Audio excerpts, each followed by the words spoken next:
admirers are both men and women. I agree. How have you handled the women aspect of it? Because you can't tell me that over these years you didn't have, such interest. You remind me of the question I asked Zeke at a time.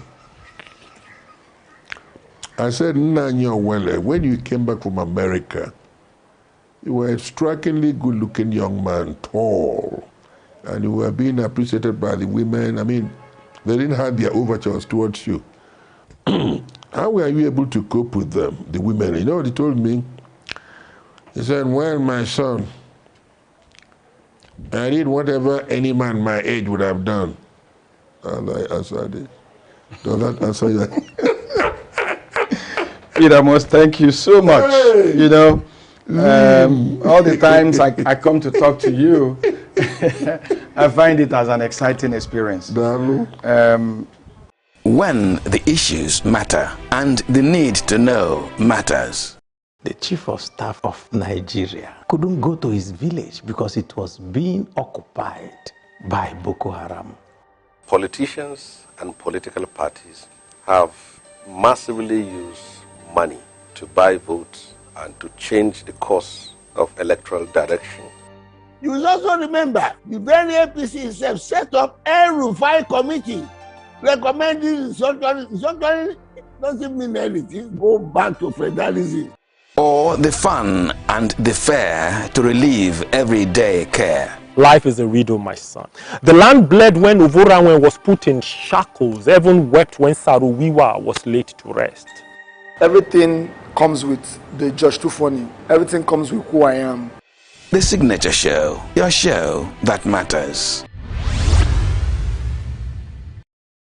Why is it, how is it that the furniture market is booming? How is it, why is it that the electronic market is booming? It is because of corruption. We have to face it head on. There is corruption in the land. Very serious corruption is embedded in our system.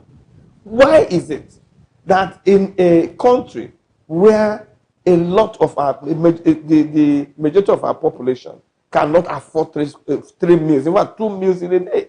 Where do people get all the money with which they are buying all the things that you mentioned? Furniture and electronics. Go to the automobile market. Go along Kubwa Road. Go around Nigeria. You see how people are buying obscene cars. Okay. And so on and so forth. When people are facing a real crisis of existence. Yes, you cannot legislate people to go and die. You cannot make a law that everybody that LG should file out and go and die in Nigeria. You cannot make a law that Honda should file out and go and die. How do you mean? What I'm saying is that even Dunlop that was here had gone. And other companies, why are they going? The environment of doing business in Nigeria is very, very hostile and bad. And we can handle it. We can change it. That is the starting point. It's not by legislating people to death or legislating corporations to go and die, because this is a dying field for corporations. We need to make laws because of corruption, because do you have rules to drive on? Do you have security? Do you have what do you have? No. Do you have look at our credit system. I was a banker. Look at our credit system. How much access do people have to access capital for doing business? You don't have any access. Our banks are irresponsible. The banks in Nigeria are totally irresponsible. I was a banker, but I'm embarrassed about the kind of irresponsibility of our banks.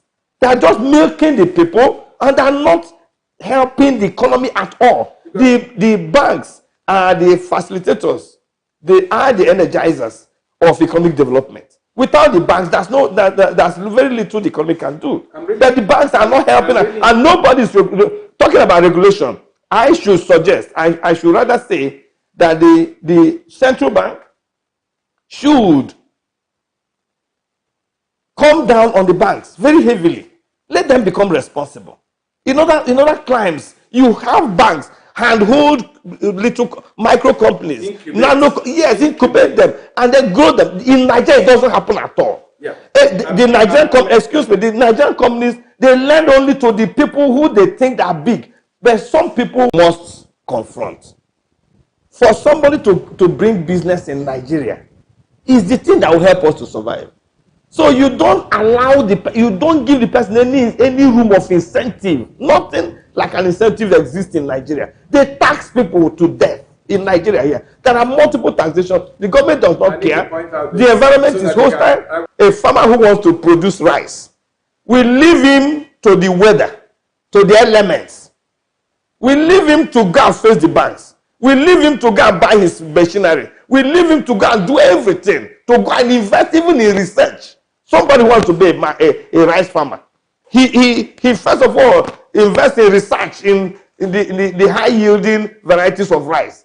He produces the seedlings. He does everything. He gets nothing from his government. That is not the way to, till we realize that for somebody to accept to do business, you must support him deliberately. It's not by accident. You need to give them loans, soft loans, grants of all sorts, just to make them to produce. Because if they don't produce, we continue to die the way we are doing. When the issues matter and the need to know matters. The chief of staff of Nigeria couldn't go to his village because it was being occupied by Boko Haram. Politicians and political parties have massively used money to buy votes and to change the course of electoral direction. You will also remember the very APC itself set up El-Rufai committee recommending restructuring doesn't mean anything. Go back to federalism. Or the fun and the fair to relieve everyday care. Life is a riddle, my son. The land bled when Ovoranwen was put in shackles. Heaven wept when Saruwiwa was laid to rest. Everything comes with the Judge Tufoni. Everything comes with who I am. The Signature Show, your show that matters. There's something that has been very dear to your heart. You know, the canonization process of Iwene Tansi. What is it, because he comes from the same area with you, or are there other reasons why you have, you know, made this campaign very important to you? I am glad that you mentioned this. First of all, one of the earliest priests to be ordained in Igbo land, in fact, the second after Bishop ENUGU, you know, the second. Now, he is somebody who lives such a pious life that God chose him. It's easy to observe. People required to know who this man is. A lot of people did not know him until I was approached by the church to do a film on this man. I embarked on a very exhaustive research to get materials on him, and somehow, as the good Lord would have it, my father schooled with him, and his mother comes from my hometown. So a lot of people around know so much about him. When I finished doing the script, it was sent to Rome.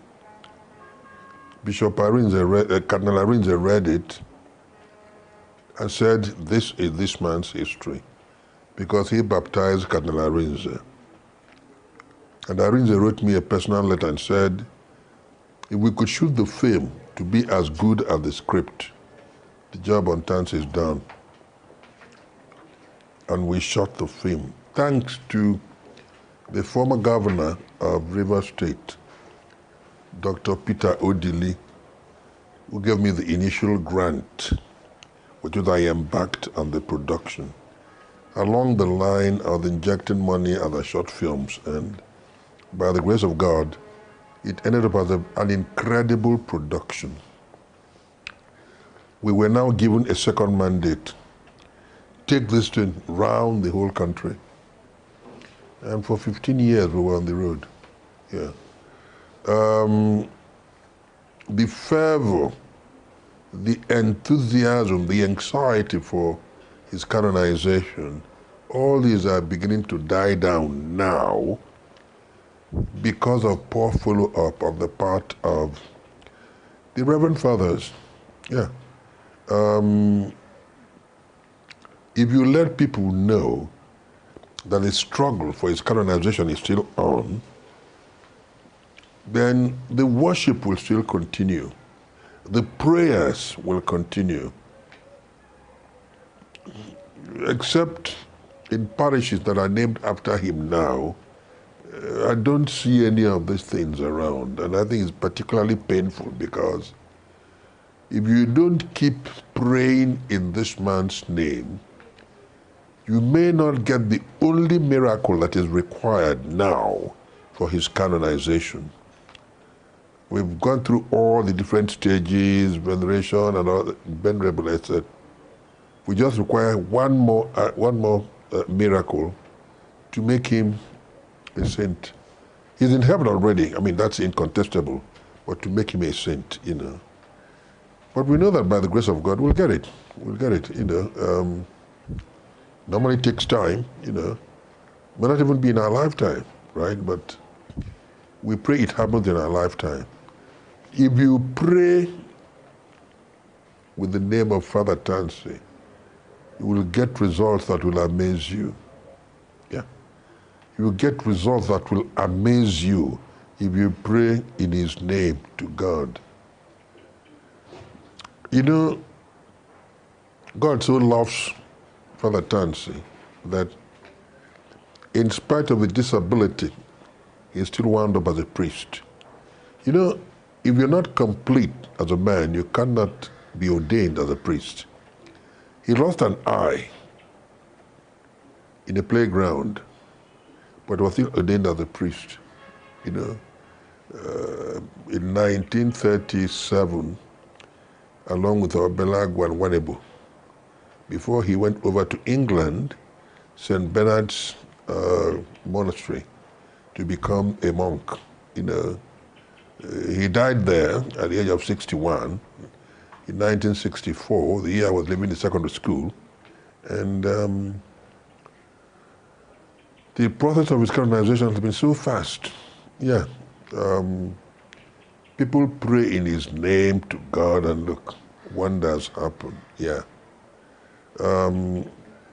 If you have his key holder inside your car, and then what's that thing we place in front of our cars, you know?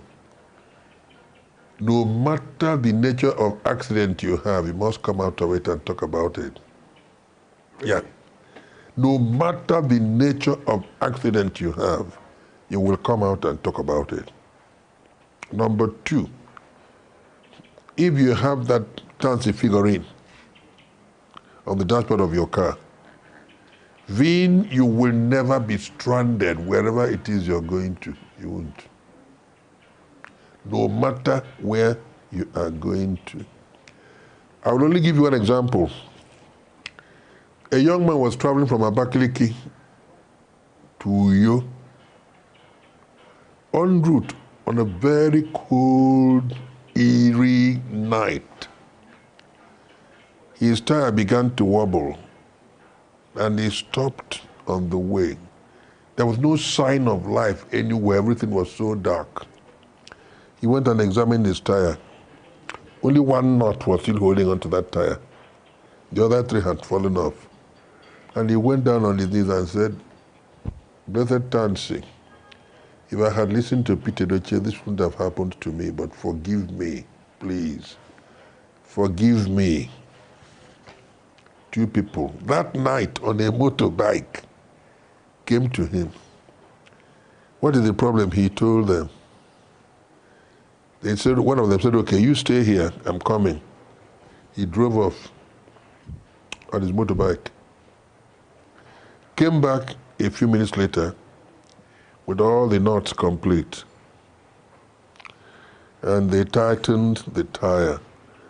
Then they asked him, drive it and make sure it's no more wobbly. He did. He came back, opened the car to thank them. He didn't see anybody. Again? He did not see anybody again. He just opened Just to say, because thank you, and when everybody, the two men had disappeared. They had disappeared. He came to you to give this evidence, right? He was there. The little girl who helped us to sell materials at Onichuku was working in the bank, and she overpaid somebody by 20,000, and this girl started crying. She cried and cried and cried, and she brought out that Tansy figurine, and he said, "Blessed Tansy, Peter Edochie told us that if we are in trouble, we'll call on you. If you don't help me now, I will be sacked." One man just walked in and looked at her and said, "What is the problem?" He said, "Do you have the man's number?" He said, "No." He said, "Okay, try this number." He gave the girl a number, she called that number, and she got the man she overpaid. And he said, "Please, I overpaid you by 20,000. If you don't return the money, I'll be sacked." The man said, "Wait, let me count the money." He counted it. He said, "You're right, you overpaid me by 20,000. I am coming to bring back the money." The girl thanked God, looked around for that man. He didn't see him again. Went into the manager's office, looked around the whole bank. He didn't see the man again, nothing. That's Tansy for you. And this is how he has helped a lot of people. There is nothing you call on Tansy in times of difficulty that you won't get an answer. I'm a living witness. Most of the things I'm telling you now, there are ones that are bigger than this. I just remember these two now to let you know. Yeah. But can you leave an advice for me, for Nigerians, for people in your industry, and for your admirers all over the world? Can you leave, an advice? What will that advice be about life, about how to be successful, about how to have a life of peace? Well, besides, you're now a very elder statesman. I hope you know that. First and foremost, I place God first. I'm a Catholic. Good. Now, every day at 7:30 p.m., I hear Mass on television from EWTN. Every single day. Yeah, by the grace of God, I'm going to do it again today. I did it yesterday. Yeah, every single day. And in other words, every day of my life, I'm hearing Mass. And it means a lot to me. And one more thing I didn't tell you, for which I thank God immensely, is that all the people I have prayed for have all been very successful. All, without exception. Yeah. I thank God for that. There are so many gifts that the good Lord gave me. I can't go into details now, but I'll tell you something. Anybody who is mad, who is demented, and is destroying things, if you stand in front of me and I look at you, you keep all those things away and you talk sensibly. It has continued that way, even when I went for training in the BBC. Yeah. I remember telling my colleagues, I saw one woman who was right. I said, "This woman is coming to see me. She will beg me for money, I will give her, she will go back, she won't talk to any of you." And for them, Peter Abiakwa. Then this woman came. She looked at me. "Have you got tuppence to spare?" I gave her £1.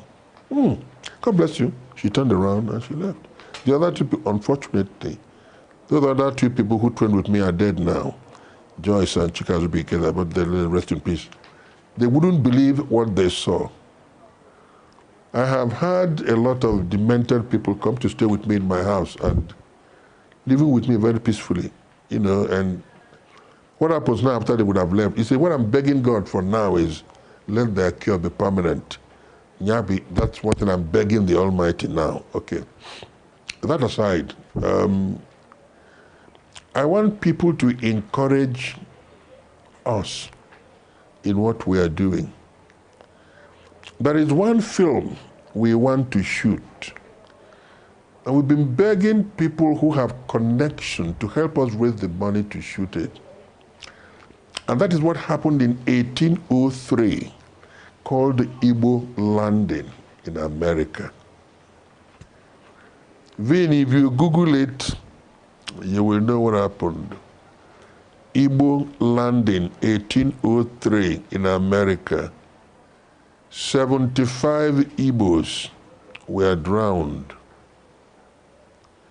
They said instead of being sold into slavery, this river that brought us here will take us back. And those 75 people are from my place. And what were they singing? Omabala Ibuanyi Bia.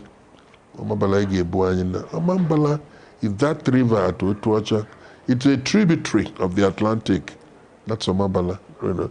At the moment I heard that, actually it was in the year 2012 or 2015 that Katrina Cholon, which is dead now, a professor of history, she came here with 2 people from America to come and give me this message. And what they said, try as much as possible to ensure that you carry out this directive. 1, to shoot the film. Number 2, to ensure that those people, their spirits, are pacified. Because if you go there at night, you will still hear their voices up till this moment. If you go there, yeah. This is what we've been running around to try to achieve. It is going to be my legacy if I can achieve that. And by the grace of the Almighty, I will. That's what I want to see if I can achieve. I mean, you, Vin, find out details about it, you know. And then beg our people, let them not allow blandishments from the audience dissuade them from their commitment to interpreting characters, which is the major challenge of the industry. You interpret characters, but you still maintain your character. In other words, you have so many characters in one, but you can still relate to people, right? Don't allow reactions from individuals get into your head. The moment that does, you are prompted to live beyond your means, and that is very destructive. This is what has destroyed a lot of actors today, right? You want to live beyond your means. You want to go and buy a car, keep paying for it. These things destroy people, right?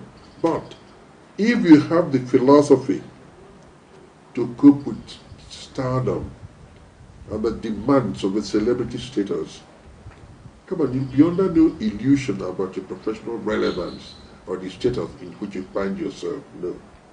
First of all, whatever you are, God made it possible. So if you ignore that aspect, I want to live beyond it, it's a big challenge. The great Pete Edochie, Chief Doctor Pete Edochie. Let me congratulate you again on your 77th, and thank you for your time.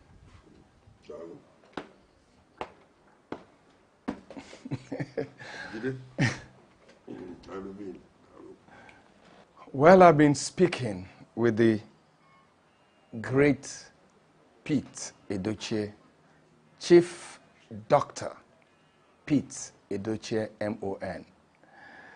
Actor, broadcaster, so many of this and so many of that. Thanks for watching. I am Vin Martin Obiora Ilu from ENUGU, Nigeria. Thanking you for watching and asking you to watch this program again on signaturetv.org and also join us on our social media handles. Bye for now.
only way to cure crisis in Nigeria is to get a government that will think of getting a policy that will take us from consumption to production. It will not take us 6 months or 1 year for any government to plant, to build agricultural concerns everywhere and plant, go to farms and get people to farm. And Nigeria, we do not have any reason why we should be begging for food in Nigeria, because more than 75% of Nigerian lands are uncultivated. They are just there wasting. So push tractors, push people. We can't be begging food from a war-torn country like Ukraine. It has gotten to that level. So the moment we begin to go into the farms, begin to produce material, agricultural materials, we'll feed ourselves and people will be happy. Because of food inflation in Nigeria now, first of all, is what we call in economic terms materials theory. Materials theory is when population is growing. When population is growing at a geometric rate, and why food production is growing at arithmetic rate. That means population is growing at 2, 4, 8, 16. While food is growing 2, 4, 6, 8. The pace of the growth of population is far higher than our population is rising, while our population is getting lower. So the demand outweighs the supply. The causes of food inflation or hardship is tied to government policies. For example, you saw last year, 2023, as at May last year, before the coming of the current administration led by President Bola Ahmed Tinubu, the moment he made one declaration as a leader, everything up to date, somersaulted. So it's government policies, it's policies that can bring down inflation, bring down hardship, bring down cost of living, improve life expectancy. It's same policy that can reduce life expectancy, cause hardship and what have you. So it's policy. The problem is not reducing the import duties fee. The problem is this fuel subsidy issue. He should just remove it and let it go. Today he announced that fuel is back to where it is, I'm telling you, things will come down. Imagine you go to Ogun State, you buy gari 1,005 per bag, and coming down here, you are paying about 20,000 or 10,000 transport. Definitely the bag of gari is not 1,005 again. So that's what I think lead to, and the tax that they are increasing here and there. In my workplace, I manage with one restaurant. They refuse to add this annual salary because every year they add salary. They refuse to add because light, water, and the building, everything, the tax have increased. So they refuse to even add our salary. They are not even doing Nigeria good with this, their tax or whatever. Except if they are extorting. This one, I see it as extortion from poor people and giving it to the big people.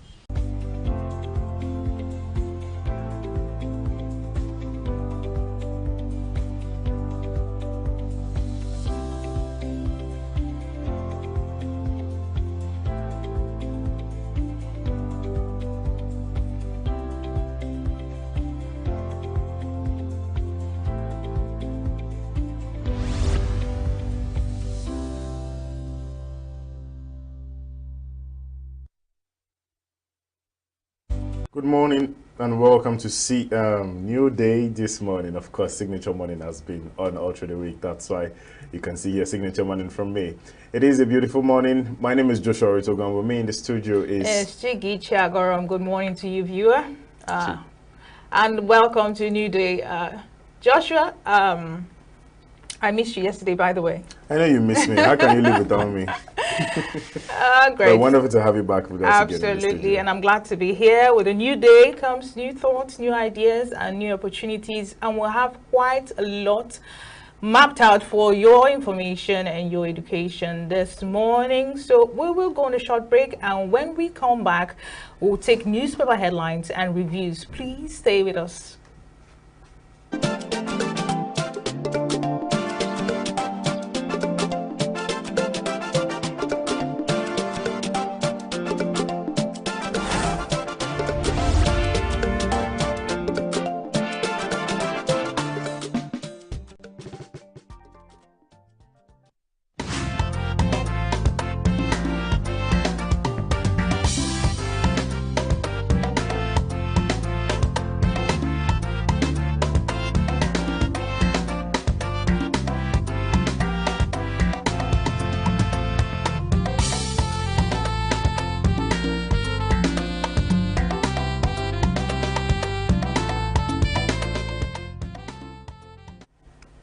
This is still New Day on Signature Television, and we are coming back with newspaper headlines. We're going to be reading headlines that have been making the rounds across the Nigerian dailies. And first up will be Sunday Times, and right below the mass of the Sunday Times, drug war boldly written in green. Tension in Bayelsa community as NDLEA youths fight over raid of barns. How rising cases of misdiagnosis is eroding trust in Nigerians' health sector. Health workers back resident doctors' nationwide strike over kidnapped colleague. We are against a 10-year age policy for WAEC, Parents Tell Education Minister. It's making quite a stir, this one. It is. Okay, so continuing on Sunday Times, Nigeria, Indonesia sign Palm Oil Corporation agreement. Good to see. Health workers back residents doctors nationwide strike over kidnapped colleague. And finally, on the Sunday Times, Catholic Bishops Conference reprimands government officials for affluent lifestyles.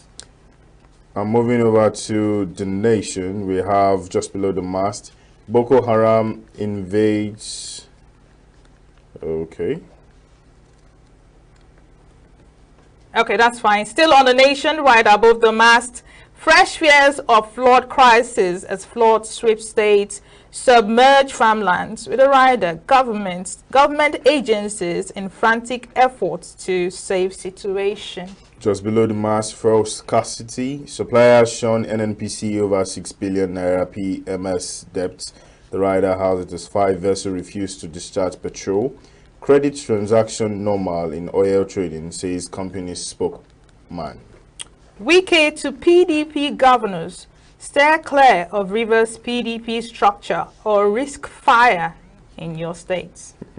And on sports, Napoli goes tough with Osimhen, banishes him from first team. How medical students rescued from kidnappers cheated death twice. And Wike to PDP governors, steer clear of Rivers PDP structure or risk fire in your states. Wow. And finally, on The Nation, twist turns in enduring battle for soul of Rivers. And moving over to Tribune, we have just below the mast ahead new academic session. High fees threaten students return to classroom. The writer has his experience lament over huge increase in school fees. We have no choice but to jack up fees, say school owners. Two interesting stories right above the Sunday Tribune mast. Residents groan as floods wreak havoc in Gombe and Yobe, with riders destroys 2,517 houses in 33 Gombe communities and 1,650 houses submerged in 2 Yobe towns. Northern minorities call for restructuring of Nigeria into 3 regions. UI moves, University of Ibadan moves against protests, asks students to go on 3-week holiday. Lagos government sets up panel over surgery that claimed Akwa Ibom CP's life. Ekiti government denies awarding 1.1 billion naira contracts to PMSEX and others. Suppliers halt petrol delivery to NNPCL over 6 billion debt, which rather transactions are often carried out on credits in oil trading business, says Olufumi Shoneye. Nigerian's presidential system has created society of thieves, says Okurumu. And finally, on the Sunday Tribune, Ekiti government denies awarding 1.1 billion naira contracts to perform sex or to permanent secretaries and others. Moving over to the Sunday Vanguard, just below the mast, lifting of tariffs on rice and others. Why importers' response is slow 2 months after. As prices remain stubbornly high, the writer has it as stakeholders react to 150 days window on importation. And right above the Sunday Vanguard, on page 6 of the newspaper, Ogbomosho crisis worsens as Shoun appoints Palace Chief Imam. How 6 billion naira NNPC debt is causing petrol supply hiccups. The writer has it as credit trading not peculiar to us, says spokesman. You can find this on page 6 of the Sunday Vanguard. And on page 5, still, DSS attributes ex-BBC editor's arrest to mistaken identity. Interesting. Ondo Varsity Teaching Hospital killed my son. Fuye student's dad alleges. All right, Lagos probes Akwa Ibom Police Commissioner's death on page 6. And CSO's legal expert warned federal government against international embarrassment. You can find this on page 24. And finally, on Sunday Vanguard, and hashtag end bad governance. Unrelenting activists move against court restriction order in Abuja on page 5. I'm moving over to this day. Just below the mass, we have Chidima Adesina wins Miss Universe Nigeria 2024. Interesting. And above the mast of this day, more layoffs are CBN SACS, NIRSL MD, and other executive directors. And Shetima, Tinubu's ambition health sector reforms have attracted over $4.8 billion in potential investments. Still under the This Day mast, Matewale CDS service chiefs to storm Sokoto to flush out bandits in Northwest. Wike threatens PDP governors supporting Fubara, vows to instigate crisis in their states. And finally, on this day, Lagos orders probe of Akwa Ibom Commission of Police's death at Lasuth. And on the Sunday Punch, we have Northern Group alleged Tinubu's kinsmen and dominating security agencies. You can find this on the page 3. And boldly written on the Sunday Punch front paper, Tinubu may shake up cabinet as pressure mounts on ministers, with a rider 2/3 of ministers underperforming, says opposition. Court summons CBN governor over detained Binance executive. Inside abandoned 250-bed Ogun hospital where termites, others are patients. Secret network of dispatch riders transporting hard drugs, sacrifices for customers. Federal government treating serial kidnapping with kid gloves coming from retired Nigerian generals. And flood destroys 4,167 houses, farmlands in Gombe and Yobe. And finally, rejected South African beauty Chidima Adesina crowned Miss Universe Nigeria. And that's all for the newspaper headline. We'll be moving over to the newspaper review. We'll see you after this.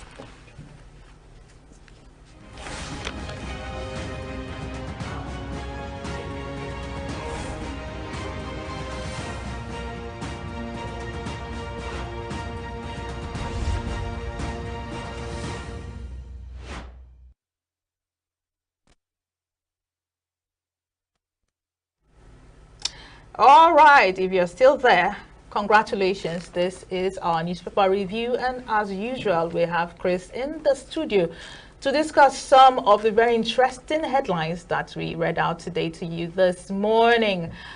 Josh? Yes. Please do the honors. Okay.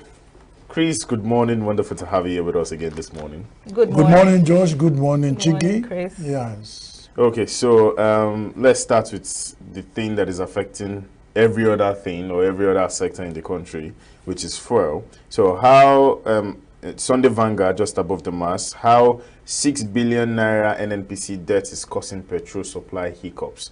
The writer has it as credit trading not peculiar to us, says the spokesman.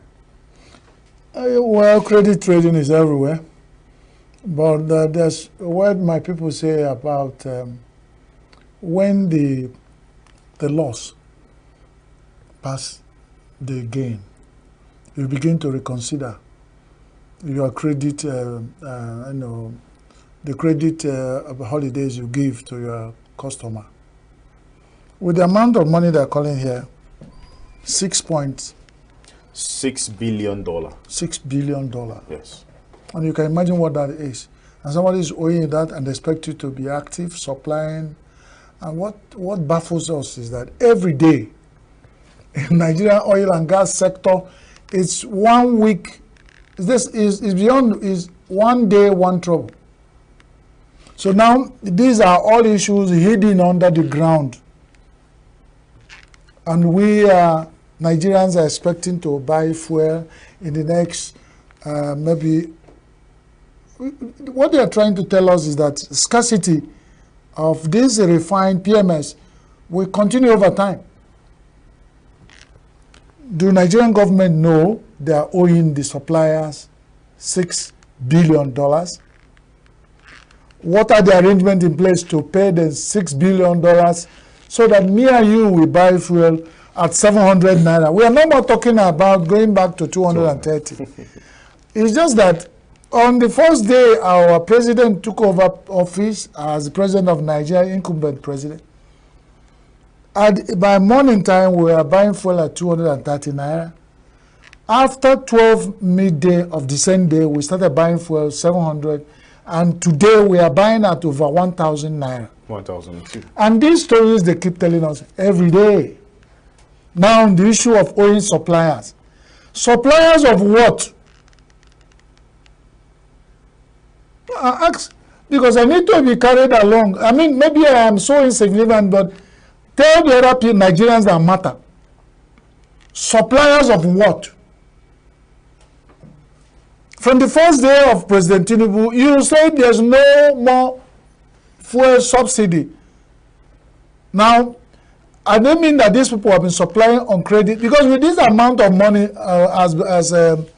as you know, accumulated debt, it means that since President Tinubu took over position as Nigerian president, that they've been suppliers and supplying on credit.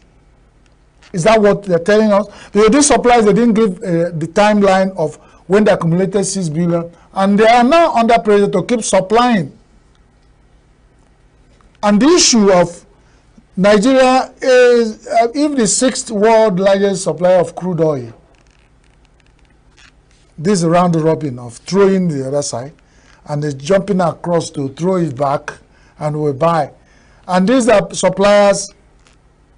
With this amount of money we are owing suppliers, can't this turn around? One, it can even build a refinery. Can it, the turnaround maintenance is running. Cost.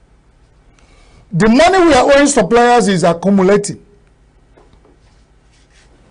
And we are still debating on giving crude oil to one single individual who has built the refinery in Nigeria.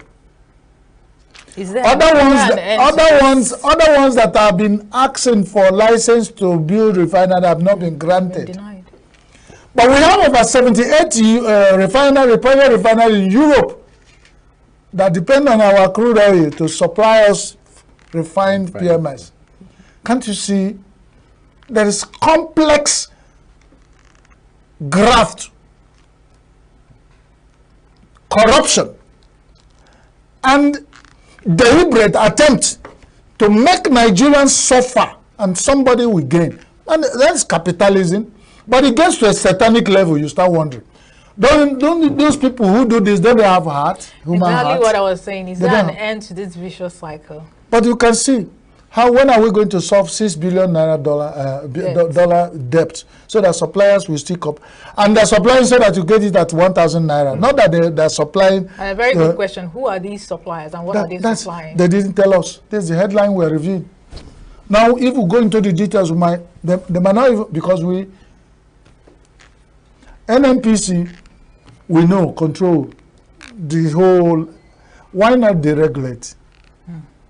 Why not sell half of the share of NNPC to private individuals? Well, you know, they've come out yesterday. We talked about it yesterday. So hopefully we see a good change. But you know the time it will take. We are looking at the next 1 week, let there be so. Oh, people are dying. I don't know you understand the level. Yesterday we talked about a woman who was feeding the children. He managed to get garri, but no soup. And he went and got animal dung. My goodness. And then they're dipping garri in animal dung and giving it to the children. In Nigeria, we saw a viral video of a woman who managed to get in a dump site. He wanted to get fufu that the rich ones could not finish. They put in the dustbin. Or this woman was so hungry, he got that. Don't ask me how many days and that thing has been in the dustbin. But they managed to go to a gutter. And these are videos that are going about Nigeria image. And somebody sits somewhere and not thinking twice. Dipping rotten fufu, apple, lafu, whatever you call it in your language, dipping it in gutter water and they swallow it to survive this country. Now, these are hardship because we will be talking about when you carry another man's corpse, it will look like it's a log of wood. And these are how Nigerians will keep mute and quiet. Things are degenerating. When it's your turn, you go. The ones people are going. Very soon, when we have the rich in Nigeria, and their richness is subject to who is the other end of the rich. Sure, because when they drain you, you join our category of some of us that are crying that we are dying. You don't even have right to say there is hunger hardship in Nigeria. You've been invited. Or they will circle you up, put you, and you start going to court to debate whether you have a right to say, I'm hungry. This is a country that signed almost all the pact in the world of human freedom. But we are the aim of contradicting what we sign. And the world is watching us. What kind of country is this? Nothing works out well for one day. You know, you will get one little news that gives you hope. The next morning, that news is turned upside down 500 times and take you 1 billion years to the hope that you are building. And we keep asking, like you asked, I wish we can get immediate answer. When will this be over? Absolutely. When will you have some, all right, breathe an air of succor? Yeah. It was a time it was trending in the House of Federal National Assembly, the distinguished senators. It was saying allow the poor to breathe. Now we don't even know who is the poor. Because when you separate the whole percentage of Nigeria, we don't even have more than 2%. Were they being truthful? Was that some sort of sarcasm? But no, yeah, it was moving ahead though. Because people pressured the Senate president. He said he now started being sarcastic. We allow the poor to breathe. We will allow the poor, and they laugh over it, and that's the end. Still on Sunday Vanguard, Chris, you mentioned something very instructive, and you said that the right to even protest or say that things are wrong, are going wrong, has actually been taken from the people. Because if you say anything, either you're invited or you're arrested or you're taken to court or things like that. Or look at this headline on Sunday Vanguard. Says DSS attributes ex-BBC editor's arrest to mistaken identity. I was wondering whether you won't come there because that belongs to the constituency. So mistaken identity, and they didn't tell us how they compensated for mistaken identity. Exactly what I was going to say.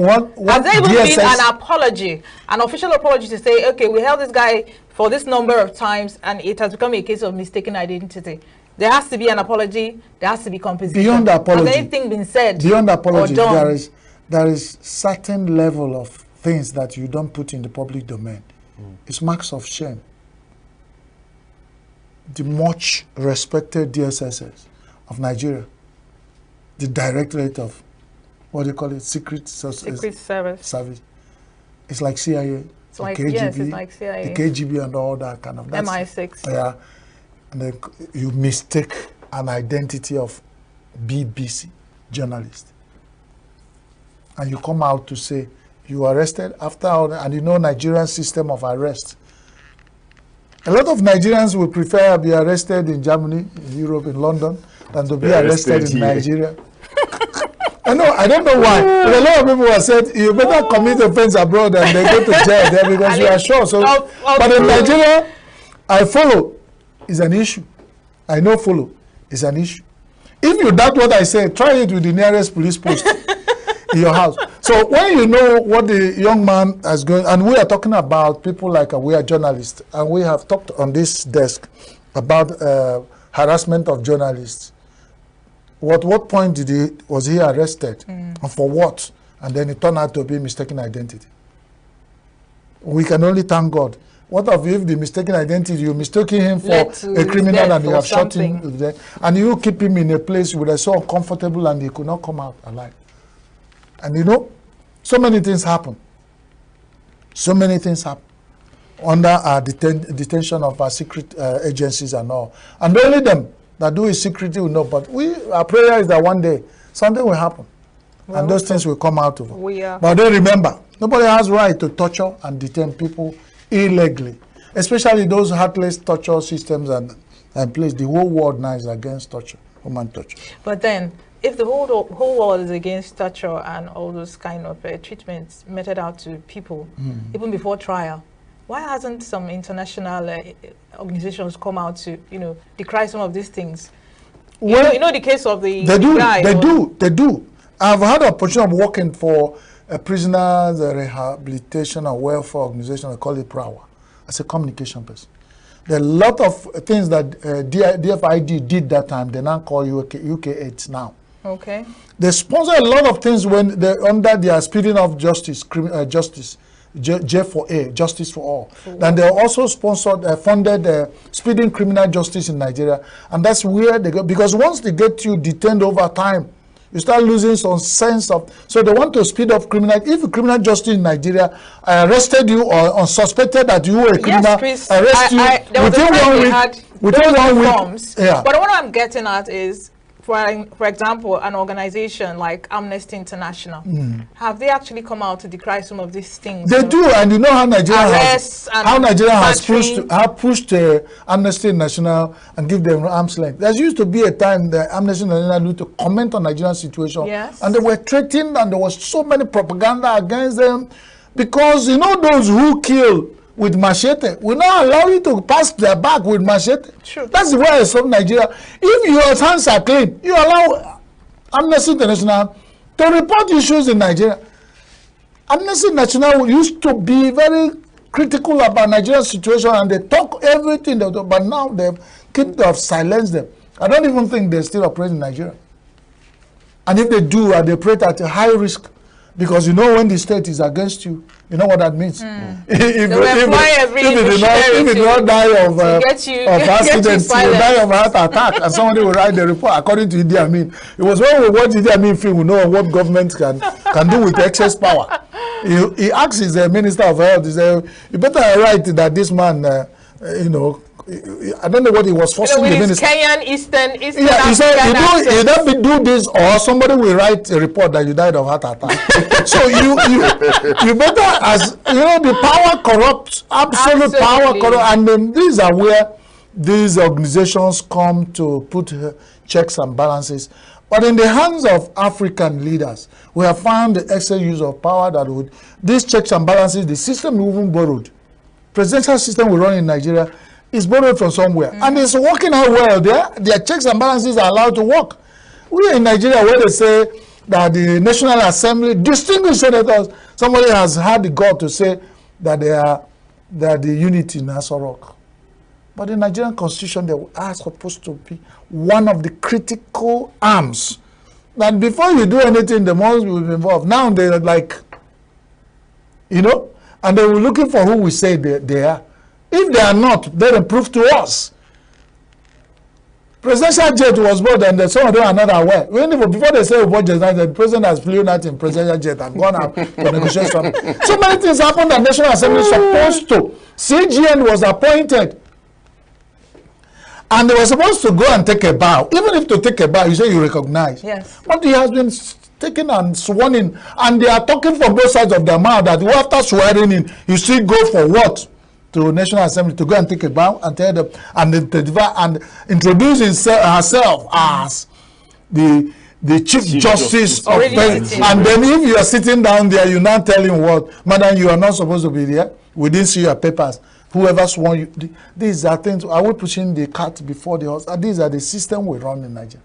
Nobody is saying we have a beautiful system, well designed. If we follow it, life will be better.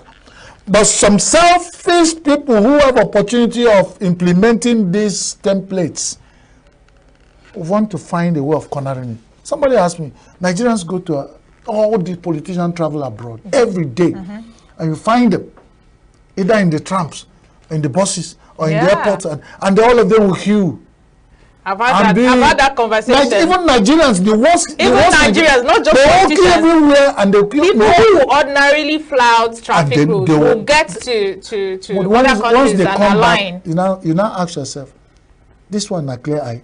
Is this something wrong? Everybody go there, God's own country. Everybody want to japa, and the Nigerians want to always go to eat well prepared food. So my question to you is: do you think the problem of Nigeria is with the leadership, or the problem of Nigeria is with the Nigerians? It's with everyone.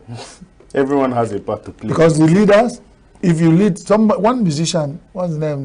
If you're a senator, senate well. Yes, African China, whatever. If you're a teacher, teach well. Most of us as Nigerians have not done our own bit. So that's why it's difficult for us to even, when we say we are hungry and no, you'll still find only few people. Most Nigerians who still find a way of cutting corners will be laughing at you when you say you are facing hunger and hardship. Until all of us face one problem and solve it, it's easy. 210 million Nigerians can always say, we are tired of this. Even, let's say half of it, 100 million Nigerians say, government stop this. But because the 100 millions have their hands soiled, they can't go to equity because they don't have clean hands. It brought an issue where somebody told me, Nigerian government, why are they not strict about paying tax? Because they don't have the conscience. They have not even accounted for the nature giving money, oil money. And they now want to force Nigerians to pay tax. The only ones they force to pay tax are civil servants. Because even they themselves are not paying tax. If they are paying tax, they will not be accumulating this kind of money. Because if it drop in your account, the tax they will tax you, you say, what's the essence of going to all this level to be corrupt? That's what other systems in the world do. And that's why we have control. Everybody is running there. You buy toffee, you pay tax. You park car, you pay tax. If you go to mosque, remove your sandal, your slippers at the front of the house or church, you pay. So everybody is in line. And that is the tax that keeps the system working. But here, somebody has 500 billion naira in his account. He's not paying coupon. The banks are using it. The system allows the same system. They'll be round robin, turn it around, making money with. Banks are declaring profit maximum. And in this country where people are suffering, these banks, if they're not robbing us, we are robbing them. So we are saying that the system needs to be cleaned up. Leadership, you need it to guide you through. But the people, when you want to guide tigers and lions, you need to tame them. So you too must be tamed before you tame lions. It's not, if it becomes rat race, a dog eat dog. Chris, remember we said something yesterday about if all the whole sector decide to come together and fight, there will be a difference. Now, health workers has now backed resident doctors. Nationwide strike over kidnapped colleagues. First of all, let's talk about the impact of their strike. Before we now, are we going to be appreciating them for joining them now, or talk about them joining? At least we are seeing a united body. Because we believe in unity. Yes. If for once that the National Association of Resident Doctors are supported to drive their cause, push the envelopes, and at least achieve. Because what you find over time is, you say I'm going on strike, everybody allows it. Now they have support. Maybe that will bite harder. And then government will stop and say, let's talk. Because that's democracy. It's worse when you say, I want to go on strike, and somebody say, go on strike. Yes. Or if you go on strike, I kill you. If you go on strike, it's pay. No all those threats and all that kind of thing. No work, no pay. And you ask yourself, this work and working, and what you are paying me is what making me to say I'll go on strike. And you say no work, no pay. So double wahala for that body. You cannot use that kind of threats to achieve a sane society. Now, speaking of threats, I know we still are talking about it, but speaking of threats, Wike threatens PDP governor supporting Fubara, vows to instigate crisis in their state. You wonder where the IG of police is. DSS, director of DSS. Somebody is threatening openly. And then he's not making, and if you know him, it doesn't make empty threats. It's not empty. He said, Governor of Rivers State is PDP member. And the PDP state governors are saying we are backing our colleague. Because if we don't, if it isn't happening in our state, we still need only PDP association of PDP governors to come and sit down and say, we are fighting for our own. And somebody is telling them, support Fubara, and I will set fire. Fire in your state. And the choice of words. And they kept quiet. Yes. And they kept quiet. Listen to me. There are certain things I've learned. I will sit down. I went to a church, and I love that preacher for a long time. He said, I cannot stay. And he said, because I'm a Christian, that to be a Christian is not to be stupid. You say, I'm walking along with my wife on the road as a pastor. Somebody come messing around with my wife.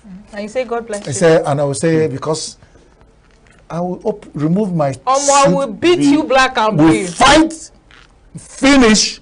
Then what will the difference? What will make me to beat you? That I'll be cabashing and why I'm fighting you. He said, if you write me a letter as a criminal that you come into my house to, I will go and use my last money to buy a gun. That's right. I'll wait for you. That's right. But what I will do is when I shoot one, it will turn to 7. That will make the difference between me and so what we're saying here, that the state governors, PDP state governors, have kept mute. And none of them have the liver to also threaten openly. Wike has his own state, which is FCT. Assuming my state is PDP governor, you threaten them. To set fire on Abuja is the easiest thing. So, that threat, let DSS invite all of us. Who has the monopoly of threats? Absolutely. It's insulting, and a lot of people have been dealing with managing Wike's issue over time. But this thing is getting over and over. Let's for God's sake, somebody should call him to order. To order. He is not, this Nigeria does not run around him, and he is just like other governors. He has the status of a governor of ruling the FCT. So what is in the hand? I carry breakable, no? Wike carry breakable. PDP governors carry, and the APC governors carry, all the Apuga governors carry breakable. NNPP, whatever, NNPP, all of them carry breakable. So no one should threaten nobody. That's our stand. That's my stand. And I stand by it. All these threats, who has, it's annoying, and I don't want to get annoyed this Sunday morning.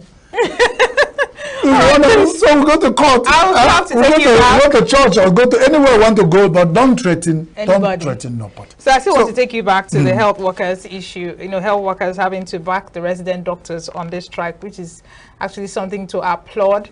But on the flip side, I would want to ask you, if the tables were turned and the health workers were the ones going on strike, would NMA or ARD, that's the Association of Medical and Dental, and then the resident doctors, would they back the health workers, given the conversations we've had here on the issue of monopoly and stuff in the health sector?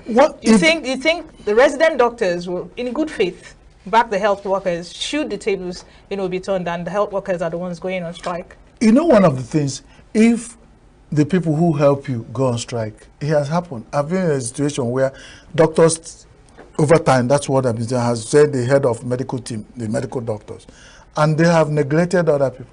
If those ones go on strike, they can never function well. They'll be in difficult situation. They're not going to go to the lab, the result. They're not going to be nurses who are going to take the help. They're not going to the morgue. Mr. Chris, They're not going to. They are just going to sit down there to diagnose, and then there have been times that they have deployed themselves into the laboratories and into the wards to try to. That's a firefighting, because that won't sustain. If the strike sustains for 6 months, they say that some of them dropping dead and they will be taking themselves to the morgue. It won't work. But have you ever heard that doctors supported health workers in strike actions? I know they have a choice. They have a choice. They have a choice. They have a choice to support who they want to support. But what we are saying, they killed the activists. You kept quiet. They come for the journalists. You kept quiet. When they come for you, who will speak for you? So the medical doctors or whoever, those ones, they begin to realize that when we talk about health, it runs in a stride, and it's a team work. Sure. If they don't recognize the teamness of medical practice, then I wonder who else, because this is a field. They know that all these things were not by surprise. God did not, we did not create those chains of specialities as for fancy. It has a purpose. Everybody has ekerolweke. And when you have a weak link along the chain line, and the thing collapses. So they must carry themselves along and not feel that they are comfortable. Probably because they made them comfortable. They didn't help the other team members to get to a comfortable situation. Because you don't cross Ogwe and say the Ogwe should, let's say, cross the Ogwe and say the Ogwe should bridge. You don't cross the bridge and then look back and say, set the bridge on fire. Now, if the medical doctors are doing that, then we condemn it with all, in the sense of all things pure and holy. It's not fair. It's not fair. It's against the spirit of equity. It's against the spirit of unity. Chris, because of time, they are still very... But Tinubu health reform. No, we're not going yet, though. We're not going yet. We're not going yet. No. Okay. So, Sunday Tribune, two interesting above the mast. First of all, is one that is affecting, is flawed. We discussed it on Friday. Exactly. But then again, there is still the food aspect, because residents groans as flood wreaks havoc in Gombe and Yobe. In another of the newspaper headline, he said he affected both farmlands. We talked about it. Of course, it's not going to be causing famine in the country. A modernized kind of famine that we are calling hardship and hunger. We have not even started. We are surviving of the issue of insecurity, and farmers no more going to the field. That has been planned well, and they brought Nigeria to where we are. We are now removing import duties on food so that we can import. And even that, even the importation is having issues. That's what is having issues. Yes, because yesterday we were not saying that so many things are for storing, putting clog in the wheel of progress of importing, even importing foods. Now the second one that will break the camel's back is flooding. And look at the food sources of Nigeria, the food baskets of Nigeria, all the states, about 16 of them are now under flood. And those areas are the farmlands. And when this thing comes, if it's rice, forget it. If it's yam, if it's potato, if it's all those vegetables, if it's all those classes of food that come from Gombe and all the towns that are involved, forget them in the next 6 months. But now that we have these issues, what are other state governors doing to, ameliorate the impacts of this impending scarcity? Anambra yesterday asked all the people in the prone area to relocate. And it's just like what he said. I'm not just talking about relocation and taking care of, flood-prone areas. I'm talking about in the area of food scarcity. Now we've seen Benue under attack, not just in banditry, but with the floodings and other parts of the north. So in my mind, I'm thinking, what are state governors doing to empower people to go into agriculture, to ameliorate some of these problems that the scarcity food the state governors has been, I don't know, because the news we get every day. Because when they've been shooting themselves. You actually gave us this adage here, sitting here one day when you said, meaning that if you hear an impending war coming, you prepare ahead of the war so that the war doesn't eat you up. So I'm saying, what are the governors doing, seeing that there's an impending fuel scarcity coming based on floods and banditry? What are they doing to make sure that people don't starve? Do the governors care about us? It's just a very straightforward question. But I felt like you explained it too much. The governors, they care about us. This is a good one, I can see one two of you are going. Joshua and my sister Chigi, when you are going, you are now asking the chairman of the Governors Forum of Nigeria, Chris Maduka, will make a statement. We have sat here and then told the people of Nigeria that we are wondering what the governors are doing in the midst of all this. And it's like the presidency have not seen what we are seeing. All of them are hiding. You wake up anybody who has issue in Nigeria, we say Tinubu. Even the babies who have not formed the fetus, they come out, the first thing they cry, instead of wow, they were Tinubu. That's the cry of every Nigerian. But they wonder, where are the likes We don't hear Wike is a FCT in his capacity as governor, sitting down there as mayor of the FCT. Is he beyond mayor? His position is beyond mayor. Is almost like governor of status of a governor. What we hear him is threatening PDP governors. He's not talking about how Abuja people will have food and then security. We've not had him statements on daily basis. We have governor, even the Fubara that they are talking about is also there fighting to be in position, fighting House of Assembly. They're not giving him the opportunity to but do he should have also opportunity of saying, wow, beyond this, River State people must breathe and eat, because rivers have also share of flooding. What are the emergency so response that we hear, so that we will putting that side by side with its fight to stay in the government house. We have governors in other states. We came to Enugu. We see the governor of Enugu State sharing agricultural inputs to people. It was in the news. We carried it. Can I say something at this juncture? We have Anambra State. Can I say something at this juncture? We have governors. We need to hear them talk. I heard a trader in the market one of those days, and we just got talking, and she told me about this particular local government in Enugu State that were given improved cassava seedlings, improved cassava stems. And Chris, these stems were packed at the back of a lorry outside of the local government secretariat. The sun came, it beat it, the rains came, fell on it, and they just decayed there. So it's not just in giving seedlings, it's also in the oversight, functions of the state government to ensure that these things get to the hands of the farmers. And you come back to the fact where we said all of us have a share in what we are suffering in Nigeria. Imagine a governor of a state in his own thinking, with all the problems and all the managing states like Enugu, has thought it wise, because he has probably a commissioner who is thinking on that line, and pushed his principal and say, let's share. And they give you a truckload of cassava stems. Improved cassava stems. And you did not share it. Who are we to blame? The same people from the same local government were shouting and calling their governor back when they have issues. That's why I said the local government autonomy we have just called about, all the people sitting on it, because some people they are used to going to local government, eat kola nut, chop granite, eat oppa, go home, wait for salary. And they are getting used to, they just, whoever goes can come and play at the government house. They say, go and sit at the transitional chairman. When they call it transitional, you stay there for 6 years, I still call you transition. So we don't know where you're transiting from. And then such people, they give you small money to pay salaries, you settle yourself, and the local government is over. Some people are used to it. That's why we're having problem with autonomy of local government. Now, if that is over, when we finish with that,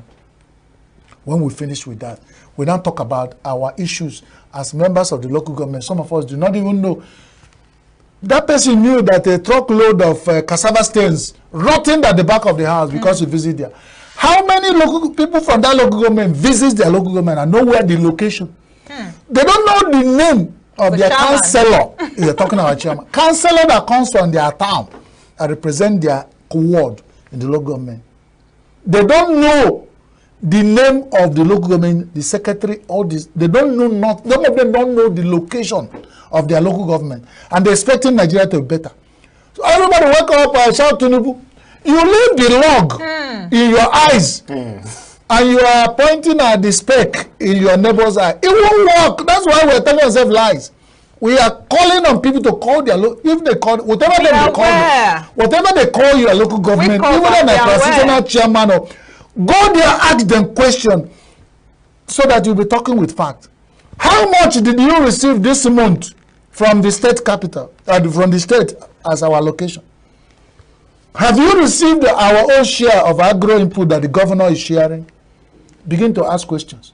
You will go there, one person will go, they will assault you, they won't even allow you to come. Second person will go. When the third person comes, Those one will sit down, they will stop eating granite and say, hey, something is happening. We should learn to also form groups, pressure groups. And then when we want to protest and we are going to state capital, assuming we are in ENUGU, we are going to Micah Opera Square, when we have local government headquarters. I think there should something is wrong. There should be a big reawakening and awareness for us to go back to the grassroots. If you don't want to go to grassroots, go to the Eurocoton. And you have to start somewhere to climb. The Mike Ejara music. And the Bidona and the well even. True. You must climb the tree for the guy. Hey, I'm sure Chigi wants to attack you. But before she I'm not. when people use word like may, if, whether, for somebody who understands those words and how they are supposed to be used, I always feel like you are not being serious yet. Now, the Punch, Sunday Punch says Tinubu may shake up cabinet as pressure mounts on ministers. No smoke without fire. That's how Nigeria have. That may, before you know may, that's like the end of the Tinubu we know. Our dear president is the kind you know. It is what if this has happened, maybe it has taken place. I agree. That's because when you are saying, "Hey, president is talking about the aircraft," and the next thing is that they flown. I don't think this statement is just trying to be politically correct. But look at it. Look at it. He has to, for instance, even no matter how resilient, no matter how hard, he has to begin now to look at some of what the people are saying. You don't put people there. Every day you under attack. Ministers. Over a year. Nobody is talking. When they talk about hardship and hunger, there are ministers that we should share from that. Minister of Agriculture, Minister of Finance. Nobody is remembering them. Most Nigerians don't know their name. That's why I'm saying, why this overrated presidency should begin to tell the people where to go and seek for their problems. So let the Minister of Agriculture being confronted, let him come to Aso Rock, so it becomes easier for president to handle his case. Because president cannot handle all the commissioners of agriculture in Nigeria, handle the Minister of Agriculture and all the permanent secretaries and all the directors. You know how the civil servants rate themselves. So let one person be coming back. When the Nigerians go to local government, they say they gave us, federal government announced they gave us truckload of grains. We talked about that 1 month ago. Up till now, nobody is asking. So suddenly the grains will go and dissolve we've been calling like wax before the fire. It will just melt away. Nobody will hear it about it. Some people will corner. We've seen newspaper headlines where the grains are cornered at the border towns of Nigeria. The customer are stopping them. Grains that are supposed to go to stop hunger. Somebody is cornering their own to Cameroon and Niger. And then at the end of it, everybody is pointing hand to presidency. I think we are not being fair to the presidency.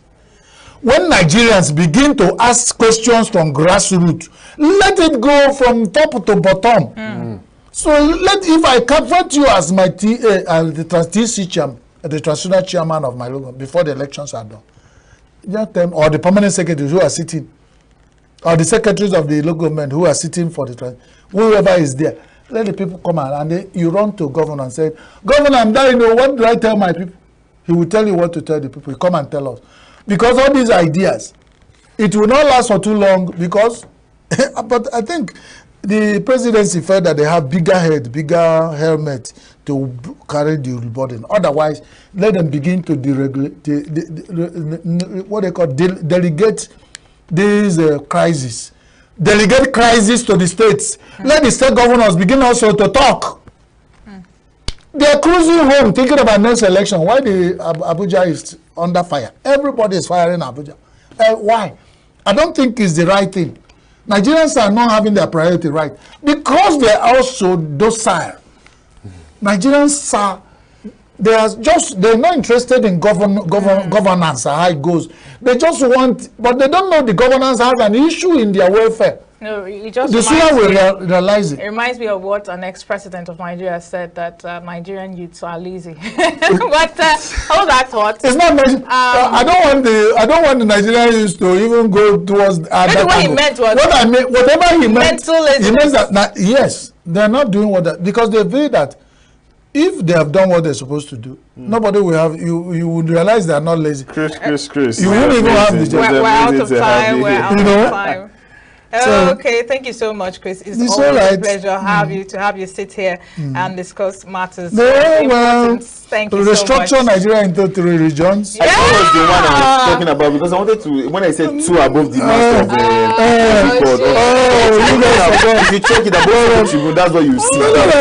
So quick, the sooner some groups are calling for it. Londoners are calling for it. I wonder the outcome of the wooing that the presidency was doing towards the Northerners. I wonder the outcome. They will use this as part of the win, because you need to give me something to get something. This is you don't win me and they say, we have to go. Thank you. So because of time, this is all we're going to take on today's newspaper review. And Chris has been in the studio. He has been wonderful and marvelous. Thank you so much, Chris, for coming. Thank you. We'll see you after the short break. When we come back, we have so much more segments and interviews lined up for you. See you after the break.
Time we entered this earth as human beings, we started industrialization. We started this kind of development.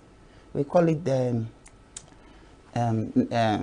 technological, development, advancement. Thank you very much. So from there, we started emissions. Understand? Doubling emissions, CO2, SO4, methane, and the rest of them.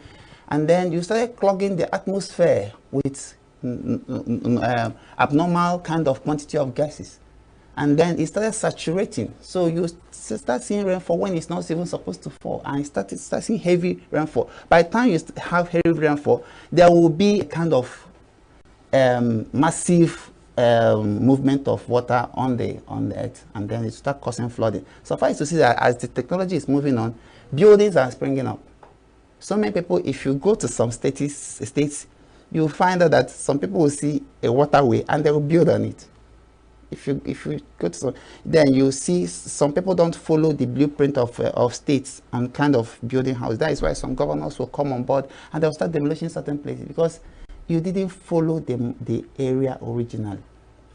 I don't know whether I'm making sense. So as if we as people start checking out the natural pathways of water, how it collects down to the ocean, and then starts changing our character based on the way we live, emission level, I think that is a baseline. That is where we can now start from.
curbing such thing, you will be talking about curbing the disaster effect, and that will be early warning.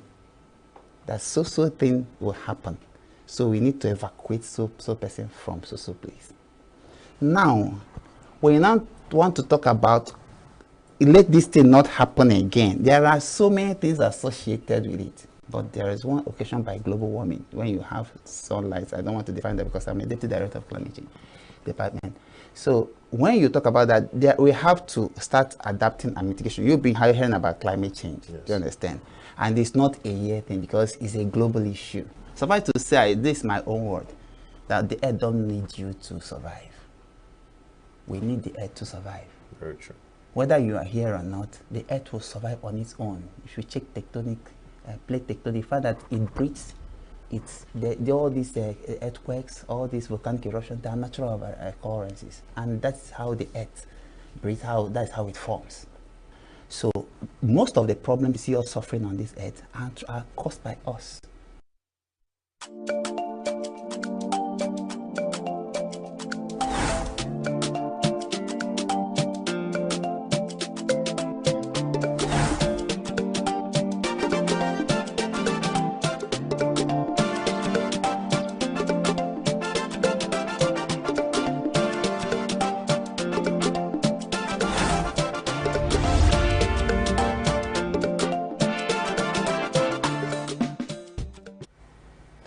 Following the recent appointment and then the subsequent refusal of the new coach from Germany to becoming the new Super Eagles head coach, a lot of debates and criticisms have actually been sparked up as to the legitimacy and the ability of the NFF to lead the Nigerian football ecosystem to the next level. We have someone in the studio today to discuss the NFF and matters arising, and he is Frankie Omohua. Frankie is the head of programs, Prime Sports Radio. Frankie, good morning to you. Thank you, everyone. And I love your jersey, by the way. Oh, you want to have one? I don't mind. Yes, thank you.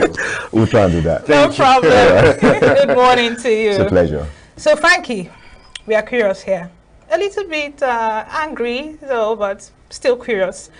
What are some of the criteria that the NFF usually, put into consideration before hiring a coach? Because going by the antecedents, or let me say the past outing in 2023 of Mr. Bruno, he was actually dismissed as the head coach of Stuttgart. So what entails, selecting him as the head coach? What was the defining factor that made NFF say, okay, this is the guy that will take us from where we are to where we ought to be? Please enlighten us. All right, good morning, everyone. Good morning, all the sports fans, football fans in the southeastern part of the country and Nigeria at large. Let me start by saying that the question of what it entails to have a coach goes beyond just imagination. Prior to this time, what we know in other climes is that when you want a coach, first of all, you set up the technical committee or a committee that will look into those that will be interviewed. In Nigeria, over the years, that had been a norm. You said you put up a committee with people that knows what it takes to interview and get a better coach for the country. It happened under Vesterhoff, and a lot of them, Stephen Keshi, Amudi Schreiber, who were local coaches, also went through that process. But of late, we were quite surprised that we had a technical department in the Nigeria Football Federation that is saddled with the responsibility to choose a coach, browse around anywhere they want to go to and get, experienced coaches. Number one, among the criteria must be a coach that understands African football. That is number one. Then number two, you must have, handle the national team. But in this case, I don't know if you want me to, please, please. But in this case, we were quite surprised that for so many months, the Nigeria Football Federation never made Nigerians to know who they actually wanted. we saw names, different names popping up from different corners. We want this, we want that. But nobody knew when and how they interviewed those coaches that were being penciled down for appointment. We were thinking that among the coaches, at least we know of about 3 top ones they were, looking out for. But we never knew that by 5 a.m. in the morning, about 4, 5 or 6 days ago, they were going to when Nigerians were asleep. That was on the 27th. Yeah. When Nigerians were asleep, they, announced a new coach for the country. It reminds me of another announcement that was made while Nigerians were asleep. Let's leave that. So that was how it happened. And we woke up to see the news that we have a new coach. Because we are getting set or preparing for the big one that's upcoming this month. Today is September 1. In the next 6 days, we're going to be having a Nations Cup qualifier against Benin Republic. Nigerians now sat back and said, okay, if we've been, waiting for so long to have a coach, and now we have a coach, even though we're not told, we're not, carried along in the process.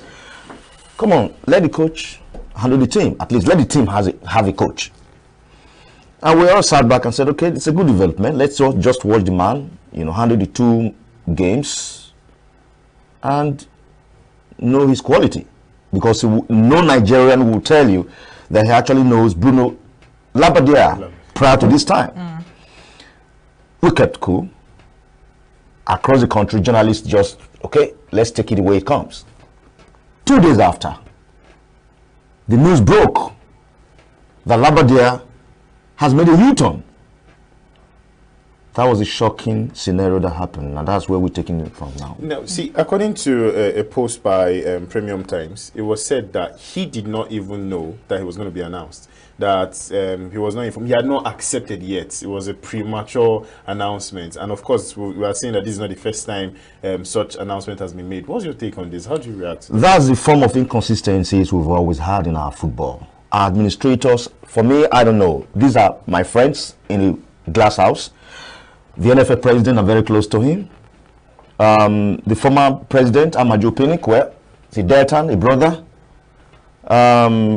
from the former Bender, Bini Edo, and a whole lot of them there. The Secretary General, Mohamed Sanusi, is like a friend, a brother, and is a senior brother, let me put it that way.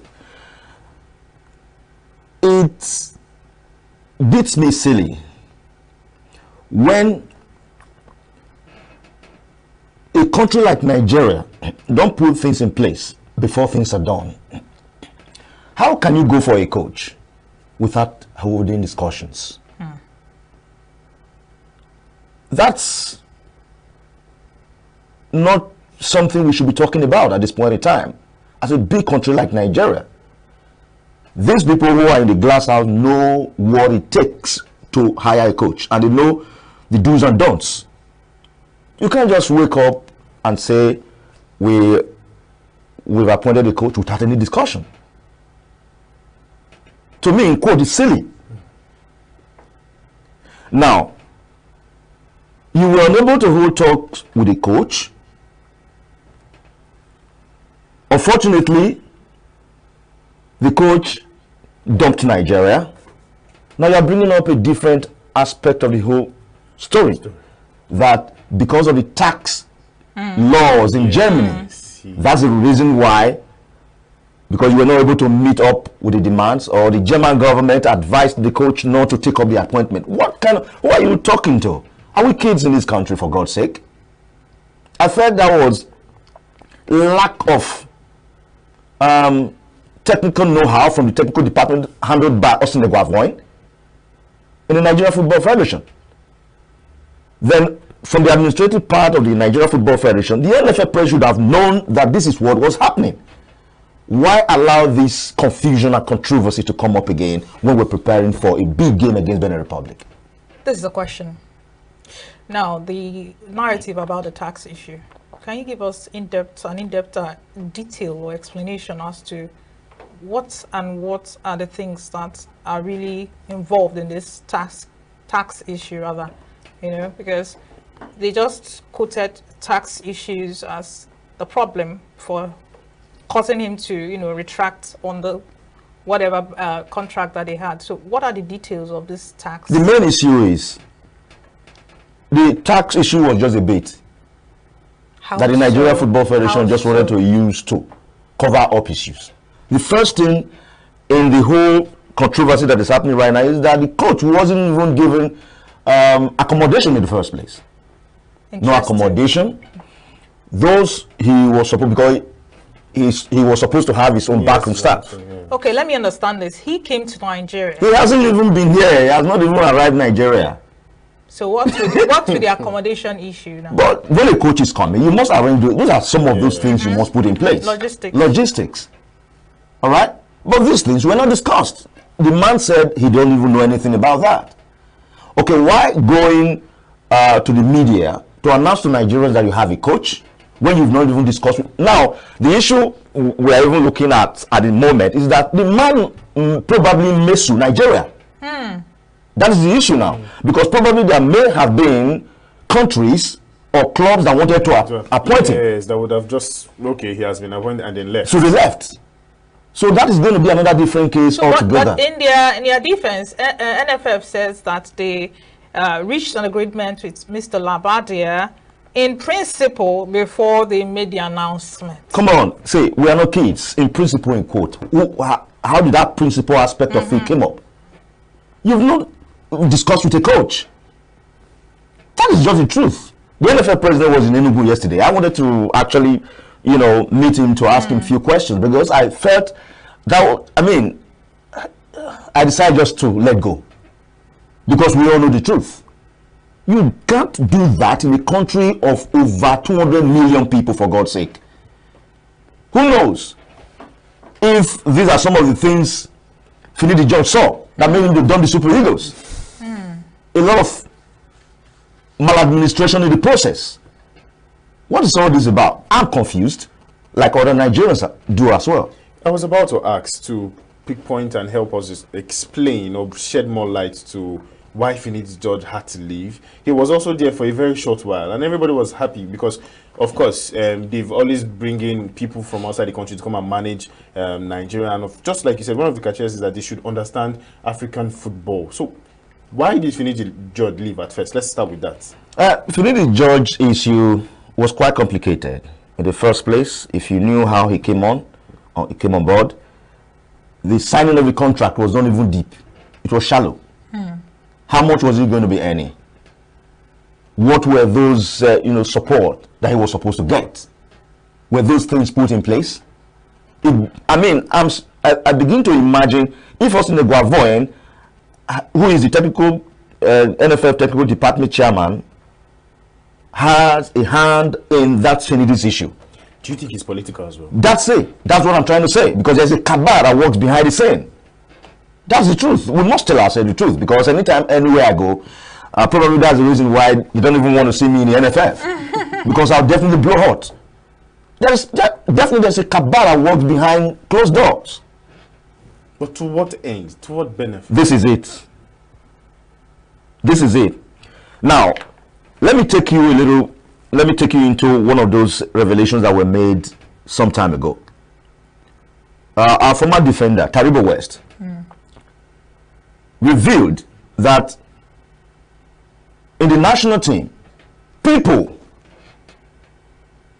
do harbor the notion of not allowing the national team to win matches for Nigeria. Could you say that again? Yes. They harbor plans not to see that Nigeria Super Eagles win matches because of money. Once monies are budgeted, or financial, the budget is released. Yes. There are some people there that will want the national team, Super Eagles, not to win matches, so that any money that was supposed to be spent will go into their pocket. Let's relate this to the 12 billion naira they signed for the Olympics, and somebody came out and said the bicycle he had. Is that not okay? That is even apart the football aspect. If we want to bring or discuss the Olympic issue, yes, we won't live here today. That was total disgrace to the country. After releasing such amount of money for both the Olympics and the Paralympics, you couldn't have a medal. Still the same process that is going on now, football and so you're saying generally. some people are smiling to the bank. Of course, that's the way it is. Couldn't get even one medal That's out of the Olympics. That's the truth. Must we be hiding it? People smile to the bank each and every time we go or participate in major competitions. That's the truth. I'm not the kind of person that will hide it. If anybody is there who wants to say, okay, Frankie is lying, let him come out and, quote me wrong, debunk it. But who are those people benefiting? Themselves. That's themselves, their families. Okay, let's talk, let's focus on what's with the preference of always trying to get foreign coaches, especially those of German descent. Why is it that the NFF cannot concentrate on our local coaches and bring them up to speed and have them, because you mentioned one of the criteria as someone being able to understand our local football. Why the concentration on always getting foreign coaches? Now, I'll give you an example with very nice question. How many Nigerian players will want to respect the local coaches? Victor Osimhen's issue is just the region. How can a coach, a player talk to somebody like, I want to use an example, Pep Guardiola, for example. Who are you as a player? Philippe George, for example, is a legend in the game who did everything possible to raise the profile of Nigerian football. When he was playing for Ajax, played at the World Cup, was one of the best right winger we had in football history, and a player comes up and talk to him the way he spoke to Philippe George. That was out of it. So if you want to differentiate between a local coach and a foreign coach coaches do command respect more than the local coaches. Probably that's the reason why at times they always focus on having a foreign coach. You think it's good enough reasons to have foreign coaches? Aren't there punitive measures? Technically. If a player insults a technical advisor, a local coach, aren't there punitive measures to get them in line? Of course. How many, for the past 2 months, we've been asking the Nigerian Football Federation to come up with punishments or something to curtail what Victor Osimhen did. Have they been able to come out with that?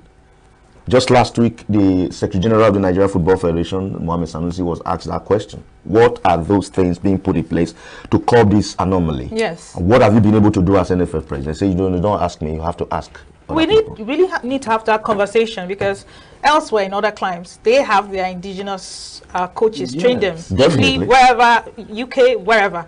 Why can't we get our local coaches to do the same here? Now, another inclination to that. And we have the talent, we have the experience. You mentioned Finidi George.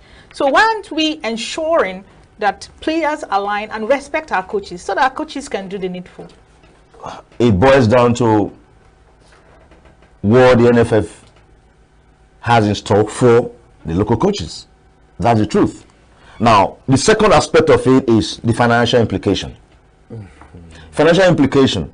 If you are bringing a foreign coach, right? Oyibo skin. Yes. Right? Skin. I think it's a mindset thing. Now, you are bringing a white man. That's what they want to see, right? You pay the coach $30,000 a month, and you are giving a local coach $12,000, $13,000, $14,000 a month. The margin is so huge. You are doing the same job, for God's sake. You are also giving opportunity to the coach, that's the foreign coach, to help develop Nigerian football, which don't happen. They come here, select what they want to select abroad, leaving our local football development to rot. How many talents have been discovered? Apart from the fact that we have Westerhoff, Clemens Westerhoff, who did his best. He's the only passionate foreign coach, of course. as far as I'm concerned. Then we also have Stevie Keshi, who did his best as a local coach. He did that at that point in time. How many coaches have been able to do that? Steve Keshi was given respect because as the big boss, he was named. You know, names can also work for you. As the big boss, you know, they take nonsense. And he's not the kind of person that will want to go back and start playing that kind of politics. He says it, and you do it, or you forget it. But a lot of our coaches today seems to have been bottled to a corner because they're looking for a job, and the peanut they get. Let me ask you this personal question. Were you to be in the helm of affairs, what possibly can you do to change this trend? A lot. Please, indulge me. Okay. Number one, total sanitation. What does that entail? It entails, if you don't know your job, you go. You don't care whose ox is yes, if you don't know. And that's what Nigerians don't want. Especially the big wigs there. They don't want it. They want people who want, where would they bend down for them every time? Cutting corners. You must, technocrats must be in place to handle issues. Not because I know him. Let him be there. So I think if I'm in the position, the first thing is to ensure that if you don't know the job, you go. You leave the scene. Let the people that know how to do it handle that particular aspect. How can you be telling me that a technical department chairman, the NFF technical committee chairman, who is also in Guavon, now doubles as the coach of the Super Eagles? He's going to be handling the Super Eagles in the next 2 matches.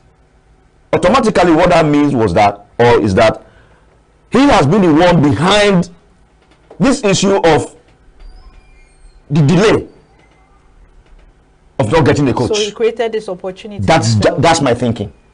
I might be wrong, but that's my thinking. For how many months you've been there as a chairman, you've not been able to come up and tell Nigerians, these are the shortlisted names of coaches you've interviewed. Vetted, checked. They've not been able to do that. They've not been able to tell Nigerians that. So, do you still agree that Nigerians still need foreign coaches, or we need local coaches? For me, a foreign coach would be good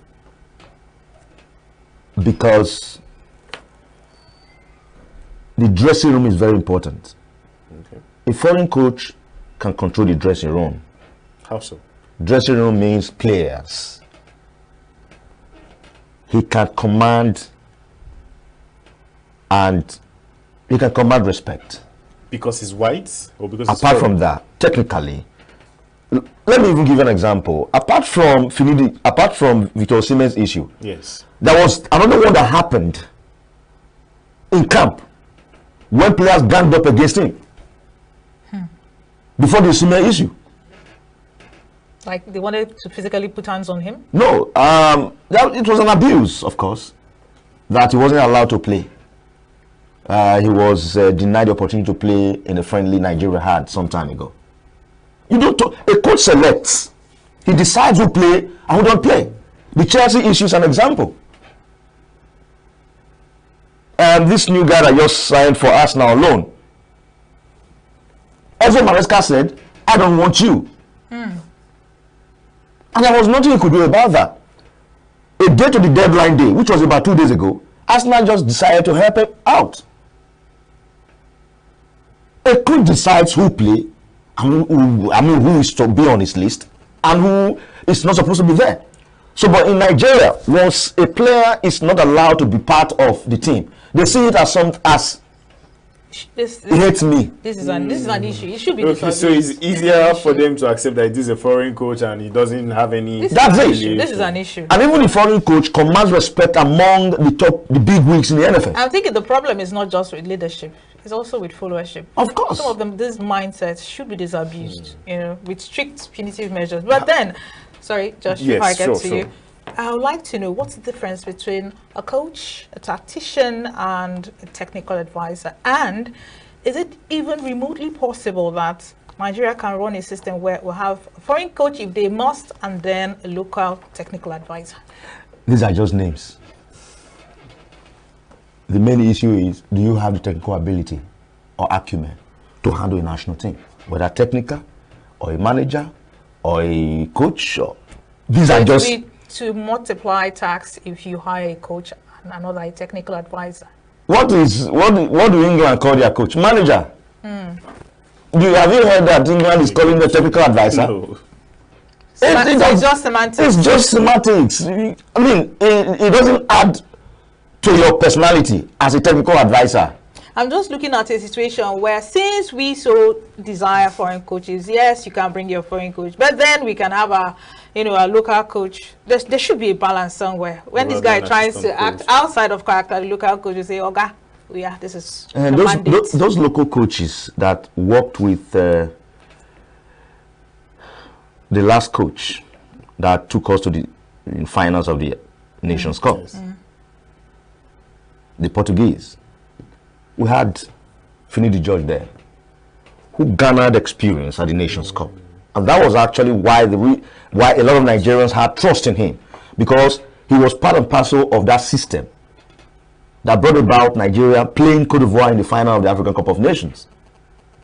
And that was why a lot of us said, okay, since this man is going, let someone who is behind take over. From the one Finidi George got into that office, he had the shortest era as Super Eagles coach. Problems upon problems, here and there.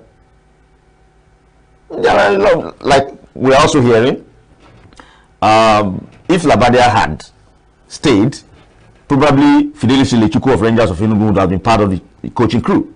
That was all we're hearing, all right? So rumors, not indefinite. Let me just put it out because it wasn't confirmed. Okay. But that was rumor. But that was the fact. They were actually looking forward to seeing how he can join, the national teams. Okay, so we have professional footballers that are probably retired. How come we don't have them coming to coach us? Is it that they are not interested, or is it about still the politics? What these people go through. Gijo Kocha came out was last year and gave reasons why he doesn't want to be part of that system. Kanu Wankwo doesn't want to be part of that system. A lot of them, because they have respect for their career. After suffering and building such a career, they mess you up just this way in Nigeria. That's what they do. They mess coaches up. They mess Nigeria, former Nigeria international, they mess their career up and nothing happens. So we have a long way to go, really. Serious, we have a long way to go until the hierarchy of the Nigeria Football Federation, people that knows how to handle issues, come aboard. I think we'll still be going through the visual cycle. So, okay, please. Okay. Please no. Mine is just like, I just want to digress a little bit. Okay, so before you digress. Yes, that's why I want to allow you. Free. Okay, so I'm not sure now, but I'm thinking NFF is an agency, right? It's a body. It's a body. But it's not a ministry.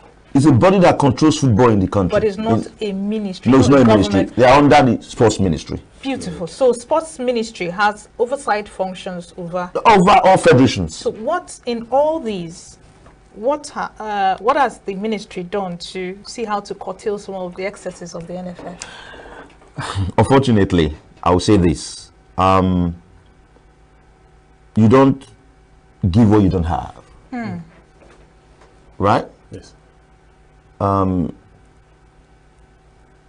When you appoint people into positions because of political affiliations, I belong to so party and this and that,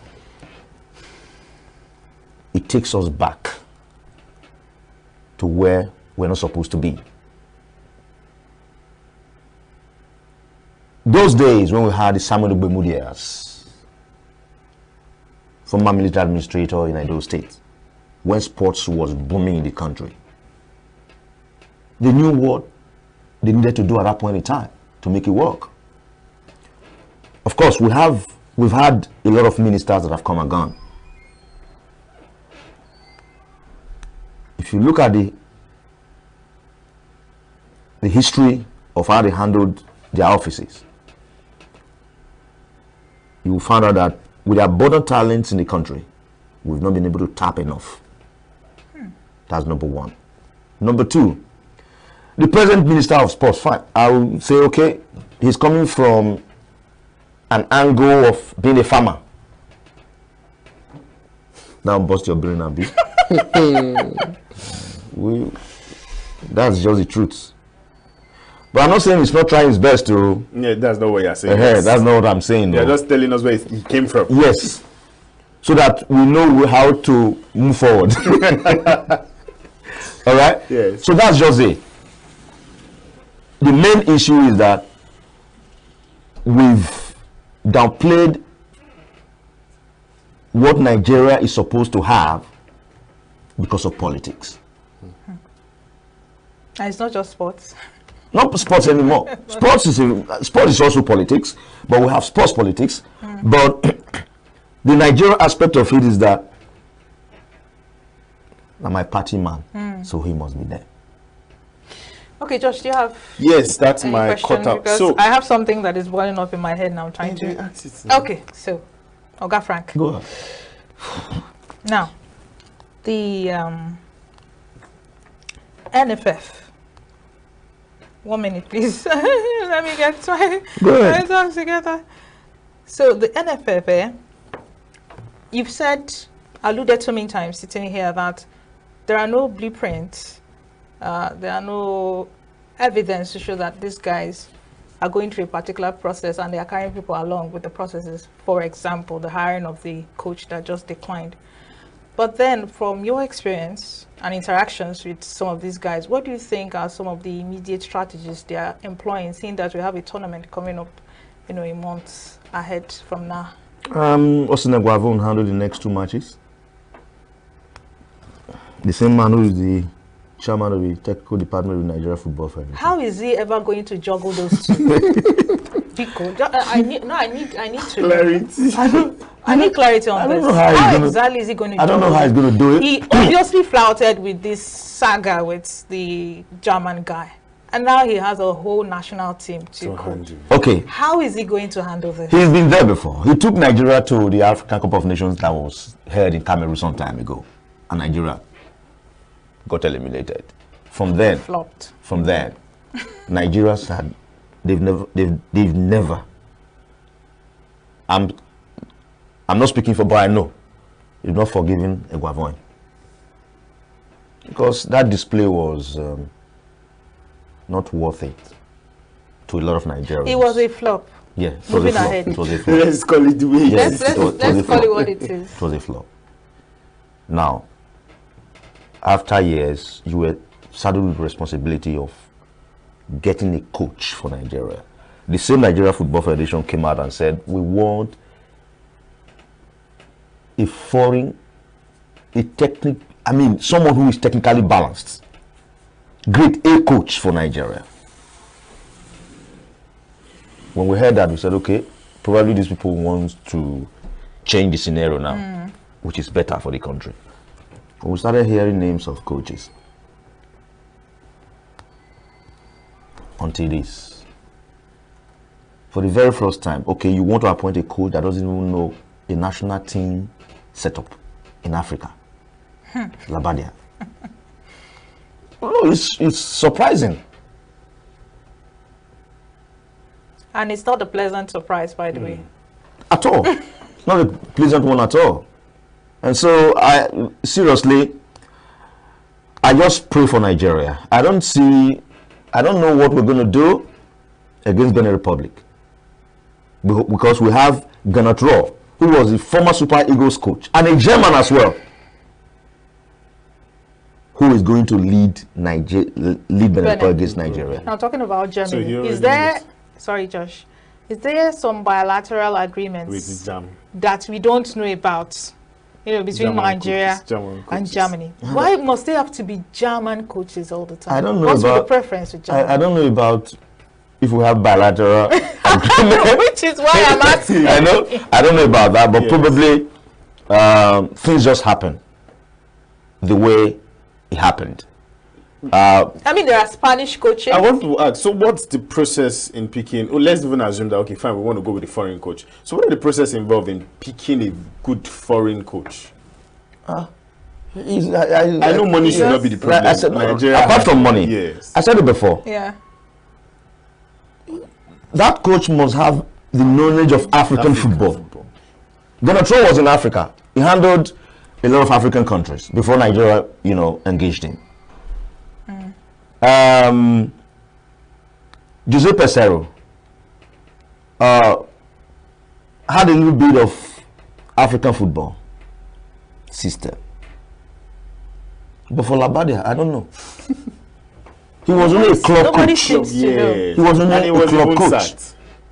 That was sacked, don't forget. He was only a club coach that don't even know anything about African football. Talk more or less of national football. That's it. The main issue is, like the NFF told us, was having a coach that had the knowledge of African football.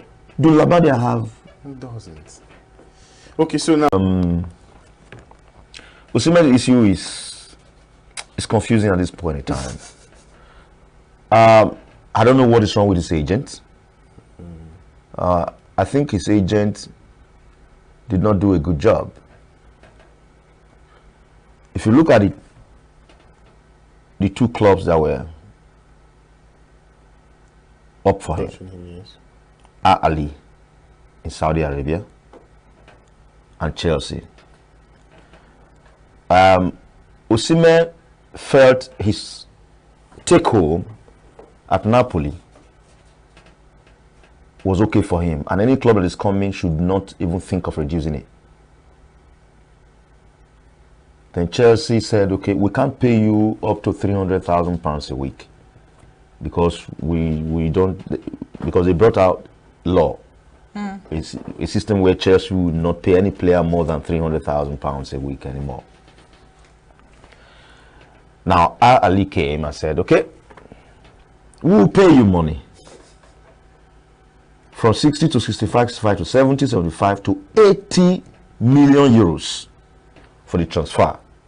They will Osimhen's take home with £30,000 a year. As at the deadline day, we all felt Osimhen was going to move to Al Ali because Chelsea was nowhere near. Yes, what they were offering. Napoli was asking for another extra 5 million euros to make it 85. And that was where Ali said, no, we can't do this business now. Automatically what that means was that Napoli, I don't know if they have something against Osimhen. You would have just allowed this player to go. Now you've removed his name from the list for the season. You've taken his number 9. So he's not even part of the team now. So Osimhen is stranded. That's the word to use. But a lot of so he has to wait for the January transfer window before he can find a club. And that's when? January transfer. January, yes. okay. But a lot of people seem to feel like he's the reason, he's the one who did not want to go. So no, I don't think so. If a club from Saudi Arabia was able to read that amount of 80 million euros, I don't think. Does a player have the what's the word? Ability to probably contest a particular decision by the club through his agent? Can you appeal a particular through his agent? Through his agent. So what are his agents doing? That's the issue. That's my issue with the whole system. What has the agent been able to do to make this thing work? Before you he is the representative. Yes. He talks to suitors, not the player. Not the players, yes. So Osimhen needs to fire some people and hire. No, that's what a lot of people are already suggesting. That man should go. Before you go, because of time, we really have to go now. Do you think his career would have ended if he had gone to Saudi? At all. He would have done better. Well, just come on. His career would have blossomed. You know why? He's still young. There are a lot of players who played in Saudi, who are still playing in Saudi Arabia, that will have the chance of coming to Europe to play. Osimhen will still perform. Michael Emenalo is a Nigerian who was the sporting director at Chelsea some time ago. Agreed and said, come on, Osimhen, come to Saudi Arabia. These are people that know what it takes. to go into football Frankie, business. the very, very last. Let's go back to African football. Yes. From what you've been talking, it's obvious that all these foreign coaches have not really fared well or better than our local coaches. So let's look towards, getting local coaches. What do you feel NFF should do to get more of our local coaches on board? I don't think that will even happen. That's the truth. From, see, a lot of them in the glass house, they talk to Nana, right? They want to also fill their pockets. How much are they going to get when you are paying a local coach $10,000?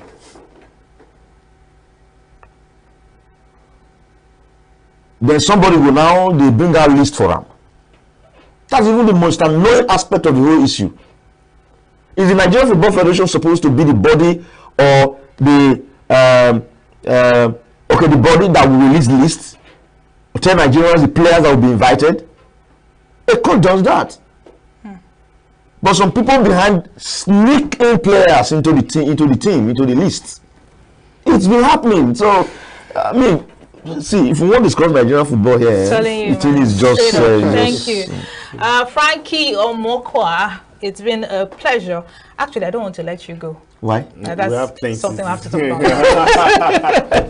But incidentally, we do have to let you go because of time. Thank you so much. And I'm glad our viewer is glad you came into the studio today. So our discussion continues. If you feel you enjoyed our discourse so far, wait until our next discussion. So don't go anywhere. When we come back, New Day continues.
Day before yesterday, I was calling my husband's number after he left to ask him something in the morning time. I was calling his number is not going, around 11, something like that. His number is not going, his number is switched off. I get worried. So I tried his number to evening time. The number cannot connect. They say it's switched off. I said, no, my husband his phone cannot be switched off for about a long time. So I call our engineer. The man who is working for us. So the engineer said that he spoke with him in that morning time. He told him that the police invited them to station. So he was trying to ask him know if it's only him or there are many how it happened. So the man said that his phone cut off. So I still any morning yesterday I reached his number. The number is going, but they are not picking it. They are not picking the number. Then I now sent somebody to station to go and check what happened. One of my husband's brother. As he reached there, They now told him that they hold my husband in kidnapping spot, ENUGU. That's yesterday. Oh, he's not picking his call. Till the brother now went to the station to confirm if actually he's still there. But I'm worried. I'm confused because I don't know why they should hold him there. So now the brother now came to ENUGU yesterday, come and confirm that they are holding him here. As the brother come back, he told me that his situation, that he's very ill, that he's very ill, that he just went to buy drug and food for him. That's yesterday. So even today that I came to visit him, he's not good at all. The wound that they gave him is getting worse because he's not taking any treatment. They're not giving him any treatment at all. Even food, to eat food, he said that he have not eaten since morning. Till the afternoon I came to visit him from Oji River. So the thing pained me so much because my husband have done nothing. He's just a hard-working man. He's just passing on the way and meet this incident, and God helped him to escape. So I don't know why the police will hold him there. IPO told me that the video that my husband made, which my husband is not the one that made the video, told me that the video is against them. That the video is against them. It's showing that they are not doing any work. So I don't know my husband's offense, that place.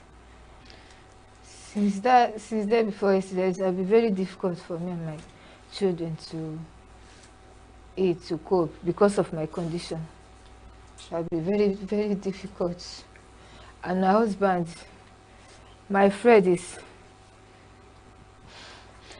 Just take it easy. Take it easy. Let nothing happen to him there because he's supposed to be taking treatment by now. But there's no treatment there. They just keep him that place. And me and my children, we are just suffering for nothing.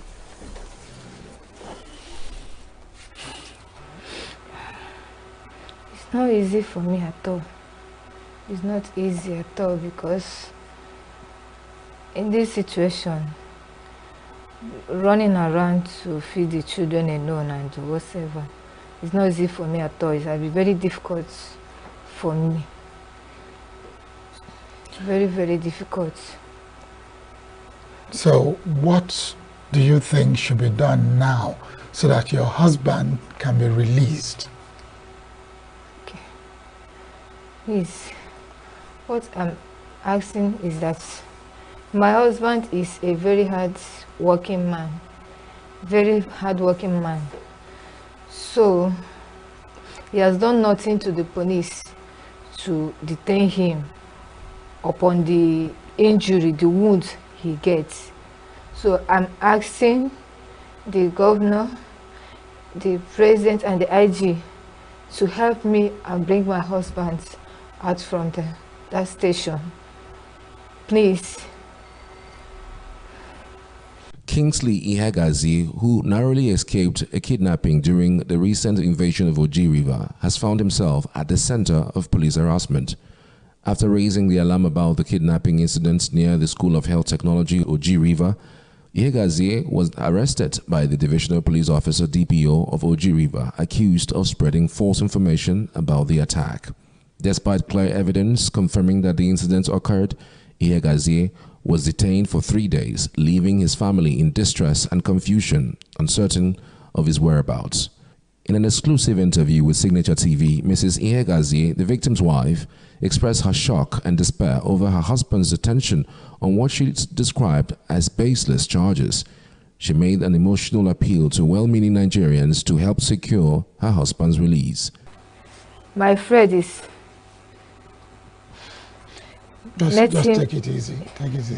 Let nothing happen to him there because he's supposed to be taking treatment by now.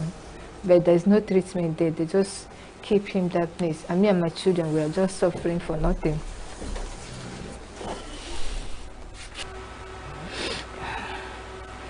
not easy for me at all. It's not easy at all because in this situation, running around to feed the children alone and whatever, it's not easy for me at all. It will be very difficult for me. It's very, very difficult. What I'm asking is that my husband is a very hard working man. Very hard working man. So he has done nothing to the police to detain him upon the injury, the wound he gets. So I'm asking the governor, the president and the IG to help me and bring my husband out from that station. Please. Following the appeal, Signature TV visited the anti-kidnapping unit of the Nigerian police force where Ihegazi was held. Shortly after the visit, he was released and recounted his harrowing experience with the police. The police invited me, being the inspector of crime, who I thought is my friend. He said I should come to station. I told him I'm still taking my medication. Please, I will come and see him. I went to the division. I did not see the inspector of crime. Then the DCO now invited me to the office. When I reached to the office, he began to ask me questions. From there, he said that let us go and see the DPO. And when I reached to the DPO, he removed his gun, say he will fire me. So I should sit down on the floor. I told him, what did I do now? In fact, he did not even allow me to talk. He said that I want to pursue him from his work. Say, why did I make that video? I said, I'm not the one that made the video. I was kidnapped by Fulani herdsmen, and by God's grace, I was managed to escape from them. As you can see my head, and I'm in hospital. So I don't have any evil intention towards him. So please, I was begging him. He said no, that he will deal with me. He said instead of me to pursue him from his work, that he will kill me. So next thing, he now called his boys. They put me inside the car, now take me to ENUGU. First place, they said that he's an assistant commissioner. But I see they write it assistant commissioner. From there, all of them marched me down to commissioner of police. So I started to explain to them. They said that I'm the one in this video. I said, yes, I'm the one, but I'm not the one that do the video. Then they now concluded, they said they should take me to anti-kidnapping squad. When on the road, even the DPO beat me on the road. I was begging him. Next thing, they now dumped me at the anti-kidnapping squad. Since this happened on Tuesday, being 20th, till today they have never given me any food. The commissioner said it's a cyber crime. The commissioner, he said it's a cyber crime. But the DP, all he keeps saying that I want to drive him from his work, that he will kill me. I will ask him, what did I do now? That's what I asked him. Even the boys, his boys, with him, I will ask them, I don't know what I did. I'm not one that do this video. I'm ready to escape from the kidnappers. So that is how I managed to be here. They locked me up since Tuesday, and today now is Thursday evening. Overcome with relief, Mrs. Ihegazi thanked Signature TV for playing a crucial role in securing her husband's freedom. I'm so happy for God who sent Signature TV to our rescue. I'm so happy, I'm grateful. Thank you. This incident highlights not only the dangers citizens face from criminal elements, but also the urgent need for reform within the Nigerian police force. The unprofessional handling of this case underscores the importance of proper training and accountability in law enforcement to ensure that citizens seeking help are protected, not persecuted. We are at Ugujuru in Nimbo, a community in Uzowani local government area. Deserted homes, empty farmlands is actually what greeted us when we arrived in Ugujuru, where armed herdsmen attacked Nimbo community in Uzowani local government area. It is a tale of devastation, anger, anguish. The story is unbelievable.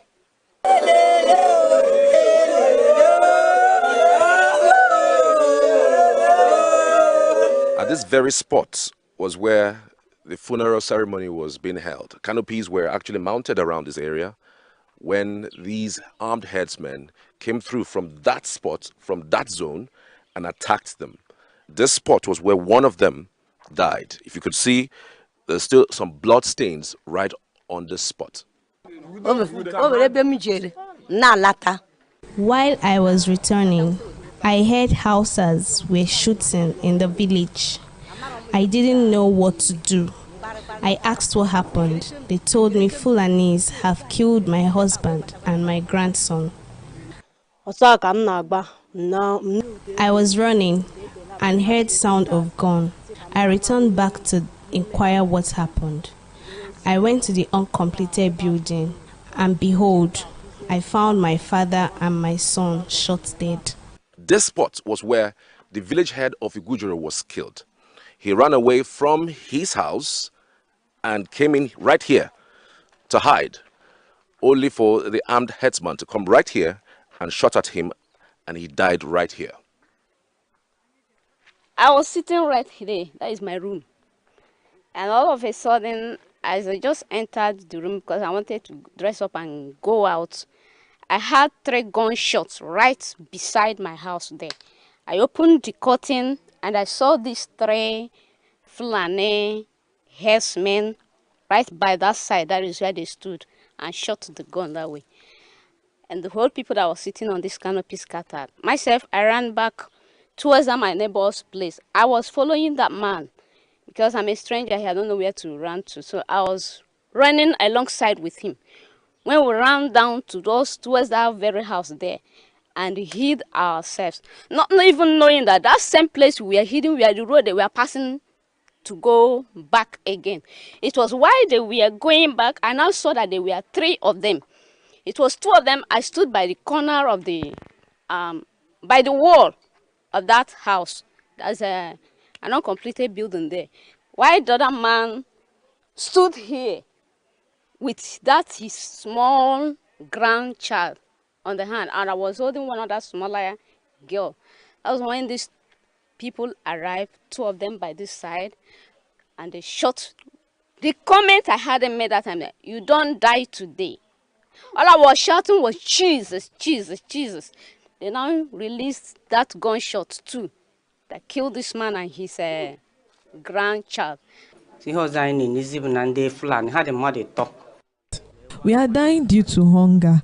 The armed Fulani people, numbering 3, came shooting sporadically. My husband ran out into the farm for safety. One of the herdsmen ran after him while shooting. He eventually fell in the open field and died there. By then, I had already run off for safety. Around 4 or 5, then the Fulanis surrendered our area. And when he was trying to run away, he was shot. They killed him from Garden. Herdsman killed him through gun. And he's now in the mortuary, he's dead. I don't know what to do. Very serious pain. I'm very, very serious in pain right now. We're on a very large expanse of land. As a matter of fact, if you look behind me, you see some thatched houses. One of those who were killed on this farmland actually ran from his house, trying to escape down to that ditch, but only for him to be killed right at this spot.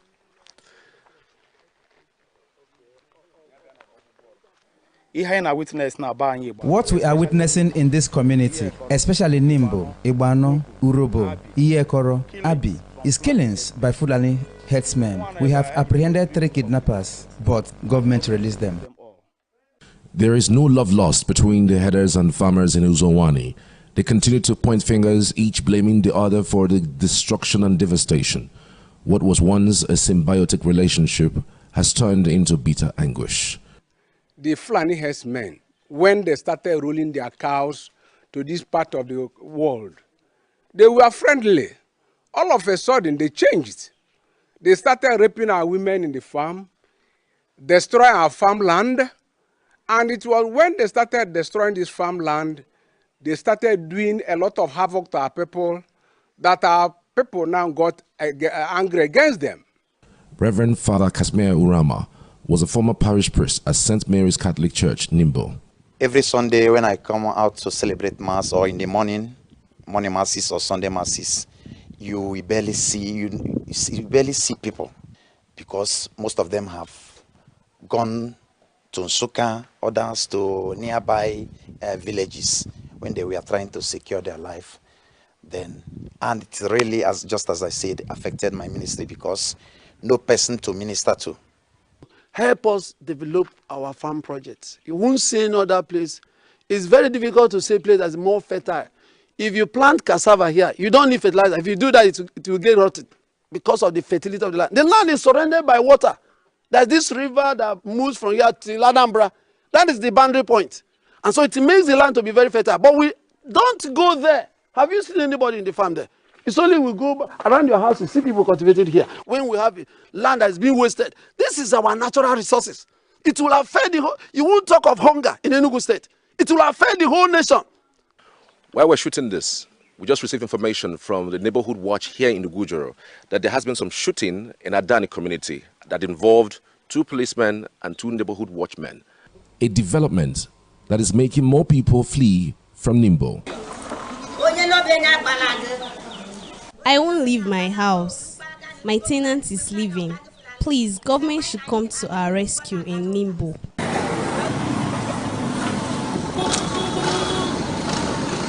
When this attack took place, the Enugu State Governor, Peter Mba, was in Nimbo to reassure the people. Unfortunately, no matter the commitment of a state government, there is a need for an intentional federal government intervention to stem this time bomb that is fast engulfing the southeastern region of Nigeria. Did you not see people coming up while you were coming? They are from this village, but they run back to other villages. Once it is 5, 6, you won't see anybody around here, except the young ones. How long will they live like this? Should we leave our father's land to where? Because it has been a decimal occurrence. So please, what we need as Nimbo people, I thank God our governor visited us and he gave us a firm promise. Though the past gave us promises and nothing ever happened. There was no impact. Even from the federal, they came with Black Maria 2017 that they were going to convert this place to commercial, help us to have a mechanized commercial building, agricultural projects. Till today, no dime. We don't have any other occupation but farming. We need mechanized farming, at least to clear these bushes around us, so that if enemies are coming, at least we'll be able to be visible. We have enough vigilantes and capable. I'm telling you, if they are well strengthened and equipped as supposed to be. Behind me is a yam barn. A barn, of course, is a place where farmers store their crops, yam, cocoa yam, and all whatnots for the next farming season. If you look right inside it, it's empty.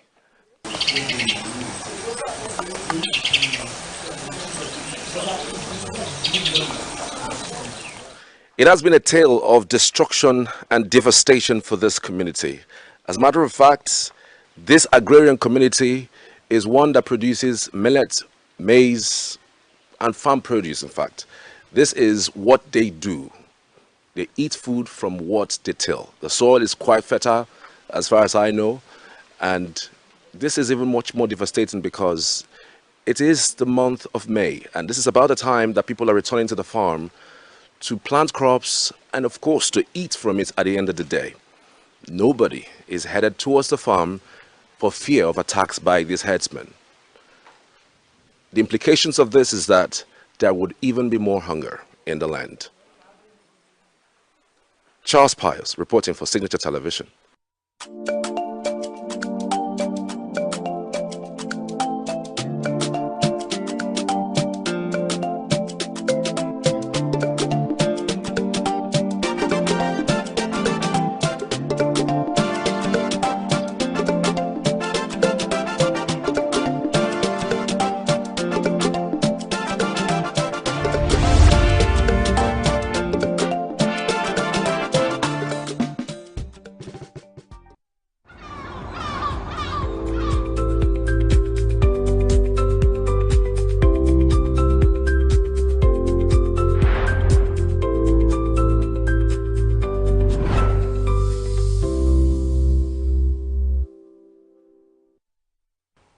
morning and welcome to Signature Morning.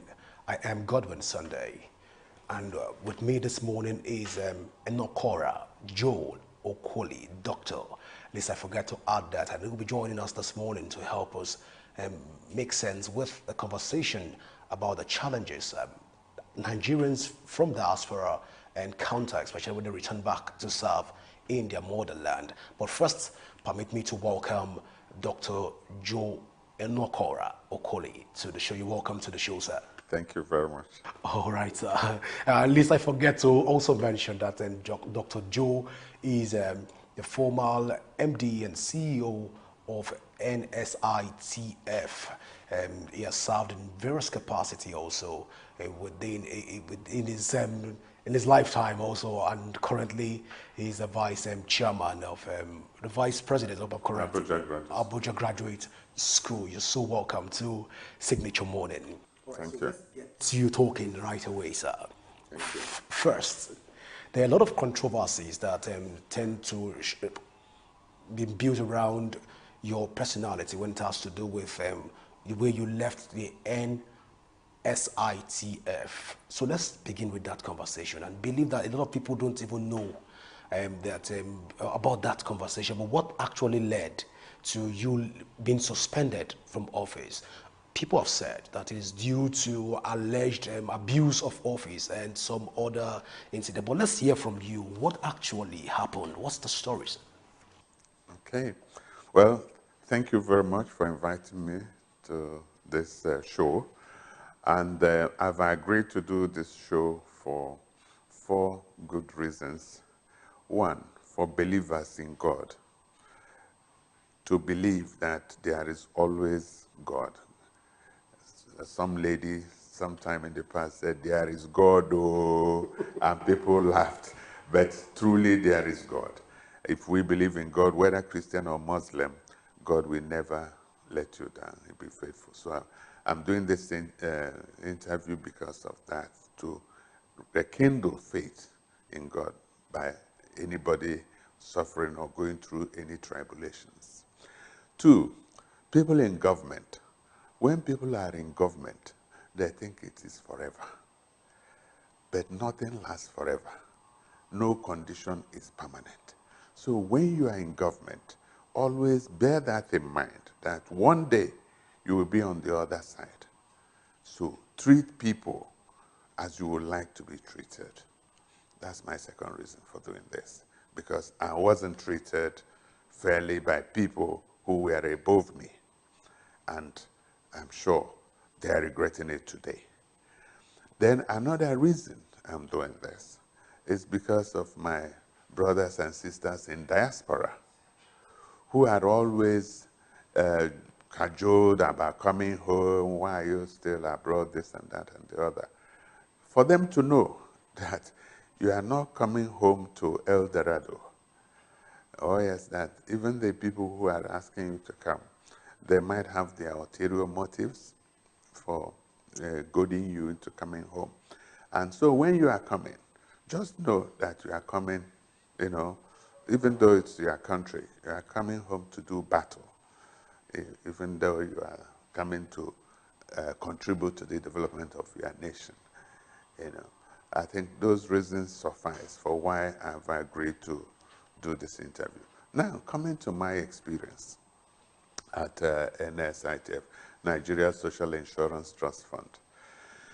On the 28th of next month, it will be 15 years since I've been in turmoil in my life, career, and because of the experience, the horrible experience I went through, I had to go through as Managing Director, Chief Executive Officer of Nigeria Social Insurance Trust Fund.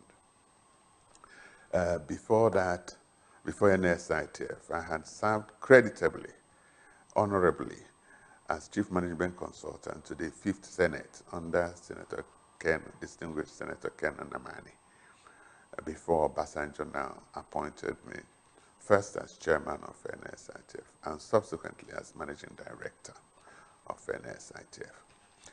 I got there, when I got to NSITF, the organization was almost dead Why? Because this is an organization that used to employ over 3,000 people when they were collecting pension contributions. Okay, but in 2004, when the Pension Reform Act was enacted, and then pension fund administrators were created, they stopped collecting contributions. So that was the end of NSITF practically. And their staff strength had gone down from over 3,000 to under 100. So Obasanjo challenged me with going in there to reform, revive, and reposition this organization to provide social protection, social safety nets for Nigerians. And that's what social security organizations or agencies worldwide are supposed to do. They are called other names in other climes. But that was my challenge. And what I have in my hand is what I would call my mandate. When I arrived at NSITF, I drew up a mandate as to what I would want to achieve, the legacy I would like to leave behind, I would like to be remembered for after my tenure. And starting with employee compensation scheme. Now, this was, this is a scheme that the entire United countries of the world that subscribe to human rights and all that signed up to. But Nigeria had been, if you like, lagging in enacting the act. And the scheme is to provide compensation for anybody injured in a place of work as a result of work. So I defended that bill before President Olusegun Obasanjo Executive Council and also Yaradua, before it was accepted as an executive bill. Subsequently made it to National Assembly and was enacted as an act. Now, that bill has the act can employ, with our projection, over 10,000 people. If you consider the number of local governments in the nation, 700 and something, and all the regional offices and all that, employing on average 5 people, you can imagine how many people could and would be employed under that act. As well, whether the current management of NSITF have reached that, if you like, target is an open question. My information is that they haven't, because if you don't have the vision for something, you can only try, but the challenge will remain for you to attain the heights. Okay, so that was one.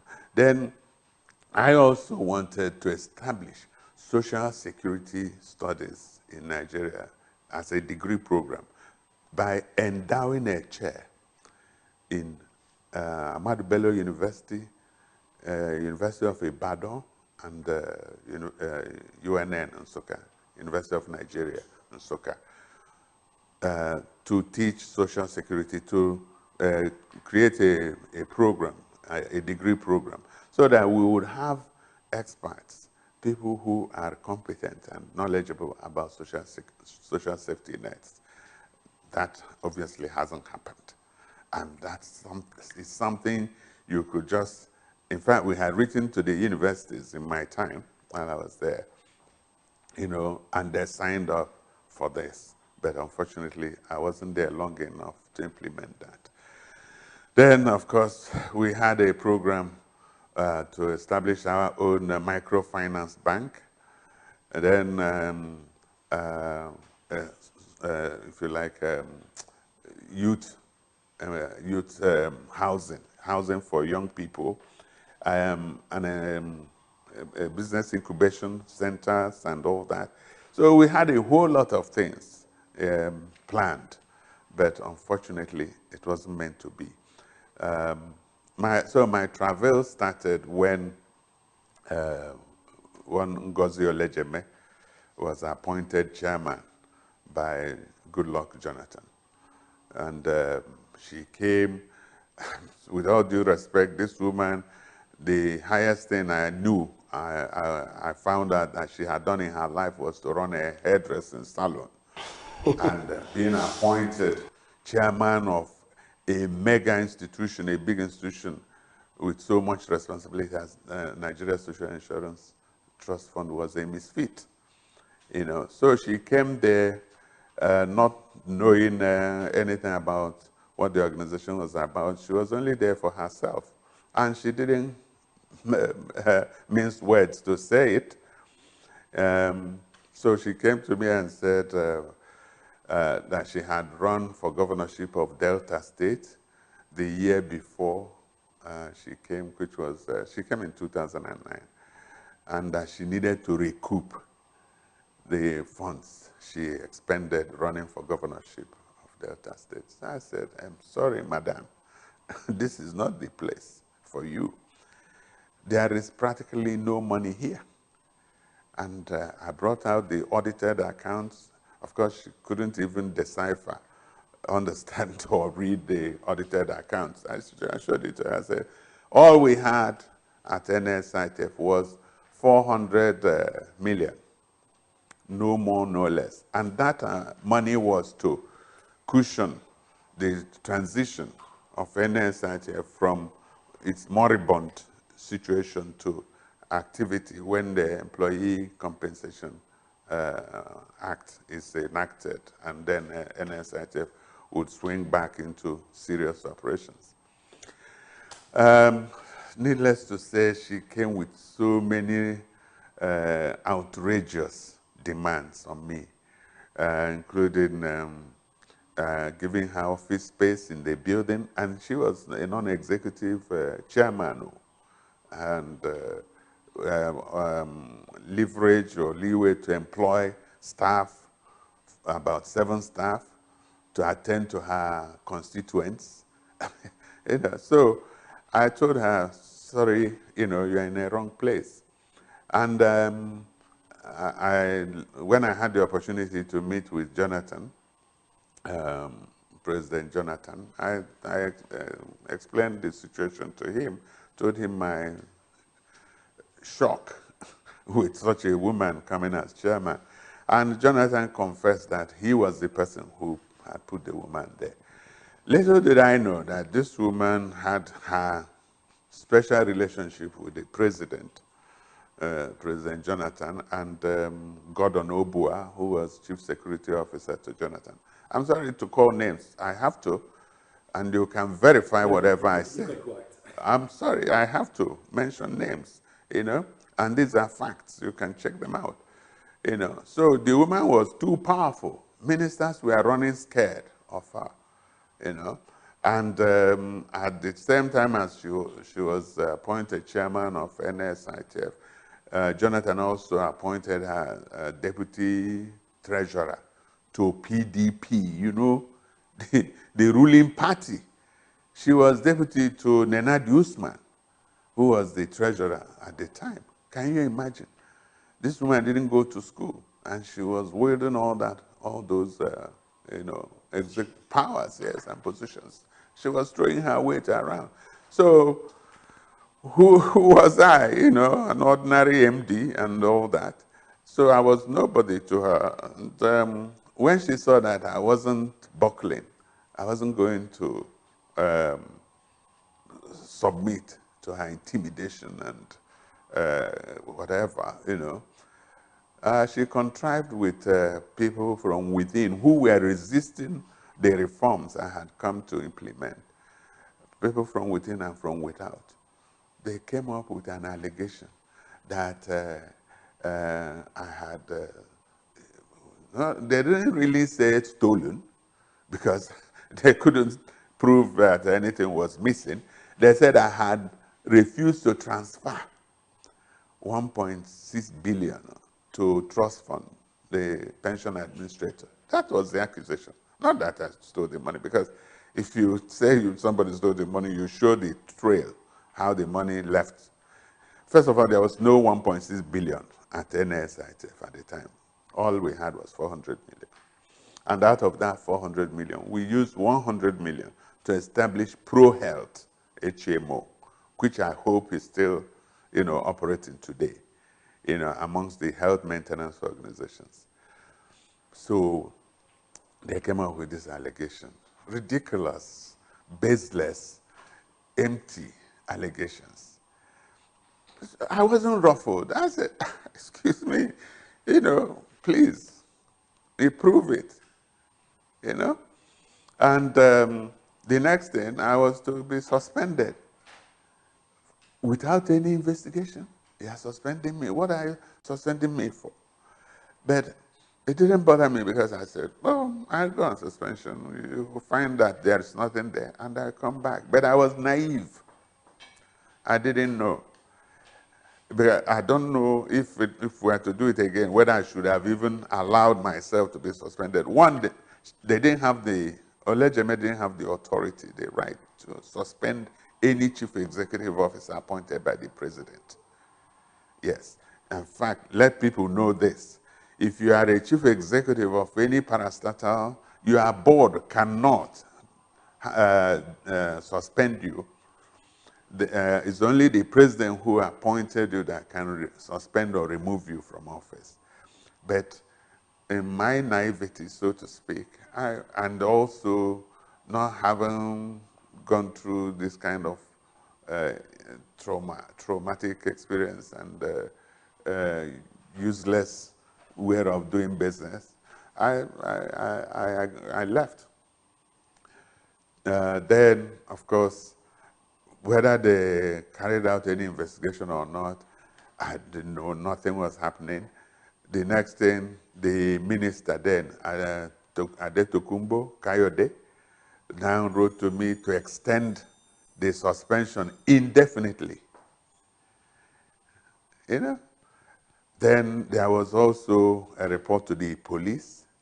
The police investigated, did a detailed investigation of the allegations, and exonerated me fully, wholly, of any wrongdoing. Then I expected that after the police investigation report that I would be recalled, but that didn't happen. So, of course, I didn't keep quiet. I wrote to President Obasanjo, who appointed me. Obasanjo called Jonathan. Jonathan was in ENUGU on that very day. I was in Abeokuta with OBJ. OBJ called Jonathan and asked Jonathan to see me. I went, saw Jonathan, explained the whole thing to him, and he was really sorry that I was going through all that madness. He said he was going to investigate. Nothing happened. I wrote to successive ministers for labor, Tokumbo, and what's his name? The guy ENUGU, who replaced him. But they were all scared of this woman because the woman was like a terrorist. She was terrorizing ministers because, she could go to the president or the chief security officer of the president and say anything, and you'll be removed. Stories are told that she made Tokumbo Kayode interim minister of justice, because Tokumbo cooperated with her to remove me, because Tokumbo also had his own agenda and all that. Look, if I'm to tell, I hope one day I will write my experience. It will make a very interesting reading, because every single person along the line had their own agenda. So all the people wrote to the secretary to the government, wrote to even General Gowon, intervened. But all representations on my behalf seeking for justice were ignored. So it has been a horrible, horrible experience, which I do not and will never wish even on my worst enemy. So Dr. Joe, you forgot to also mention the part of the car allegation. Said you took public funds to get personal cars and vehicles for yourself. How correct is that information? My dear, that there's no truth at all in that. And the police investigator, it's in the police report. What usually happens when cars are boarded, when old vehicles are to be sold, you get the Federal Ministry of Works people to come and report on the status of each vehicle, and that was done. Then you now write a memo to the supervising minister, who goes through the report and approves yeah or nay whether to sell off the cars or not. And there were several cars that were sold, you know, very old vehicles, Toyota Condors and stuff. Nothing extraordinary, nothing new. And several staff purchased, as I did, at the prices published. Nothing, nothing extraordinary, nothing there. And I was exonerated because the ministerial approval to sell those vehicles were there. All right, Doctor, let's look at this other side of the conversation. Many people don't know that you've spent quite a lot of years outside the shores of Nigeria. Many people are not aware of this. Now, how did your friends and family members, especially people that know you in out in diaspora, how did they react to these allegations? Did you get calls from abroad? Was there like a form for? Let's get you talk to us on this. My goodness. Well, my friends from abroad, they were in shock, total shock about what I was going through. Some of them were saying, Joe, why did you even bother going there? Didn't you know that that place is, you know, is an evil forest or something, you know? But how would I know? How I even got noticed while in diaspora. I had my education in Canada, my postgraduate and qualifications and all that in Canada, then came out to UK to work. Started off as editor with West Africa International Magazine, and then worked with the Ministry of Trade and Industry, the British Ministry of Trade and Industry, before going into my own private business in property and education and training. As at the time I came back to Nigeria, I had 5 educational centers in London, in Greater London. And there was this television company, Echoes from the Valley, they call themselves. What they were doing, that was how I was found in the first place. What they were doing was, whichever country, foreign country they went to, they go to the Nigeria High Commission and ask for names of Nigerians that were doing relatively well, you know, financially and otherwise. So that was how I got a call. They came to my office, interviewed me, and then several other people, of course, from different countries. They interviewed me and they aired their interview, their broadcast on Nigerian television, I think AIT then also, and NTA. So then Obasanjo came along, and Obasanjo must be credited and respected for recognizing Nigerians in diaspora and what they can do. Obasanjo, whichever country he visited, he would ask the High Commission or embassy in that country to invite Nigerians, you know, respectable Nigerians, to lunch or dinner. So that was how I first met Obasanjo. And then when the opportunity came, Kenan Amani became Senate President, I was recommended to him as somebody who could come and sort out his management affairs in the Senate. And so I got the usual phone call, and I came back, worked creditably with Kenan Amani, and you can go and verify. The first internet in that National Assembly was put in by me, you know, and this was in 2005. So my friends in diaspora who were thinking that, oh, if and when Joe gets there and gets settled, it will be a platform for them to start coming. But when they saw or heard about my experience, till tomorrow, very few diasporian Nigerians would want to come here for anything, which is very sad, because we have eminent and highly qualified Nigerians out there who can add value to what is going on, to rapid development of this country. But unfortunately, that hope is continually being dashed and rubbished, you know. So to answer your question, they could not believe what was happening to me. And some of them will say, if it can happen to Joe Okoli, then forget it for, you know, less, because I'm known as a strong man. People, you know, say that, and I don't know that I'm that strong. but they say if it can happen to Joe Okoli, then, you know, there will be a small fry, you know. So they were totally disappointed, and that fear on their part about coming home is still, in fact, it's been amplified, especially now. So how then did your family now receive the report? Who? My family? Well, I thank God I'm blessed with a very good wife, a very professional person. By the way, to talk about her, she's the first African woman to be appointed Director of Public Health in England.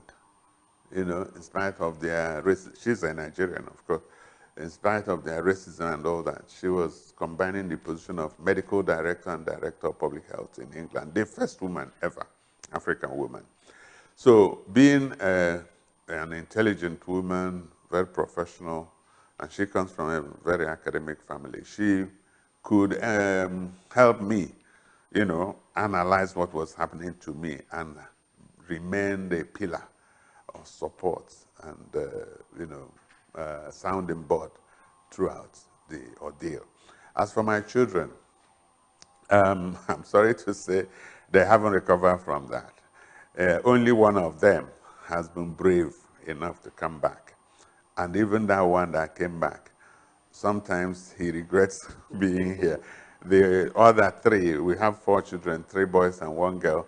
The other 3, I think you need to, I don't know what you will offer them to come back to Nigeria, given what happened to their father, you know. So it has been a horrible experience.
Well, it's still New Day on Signature Television coming your way this morning.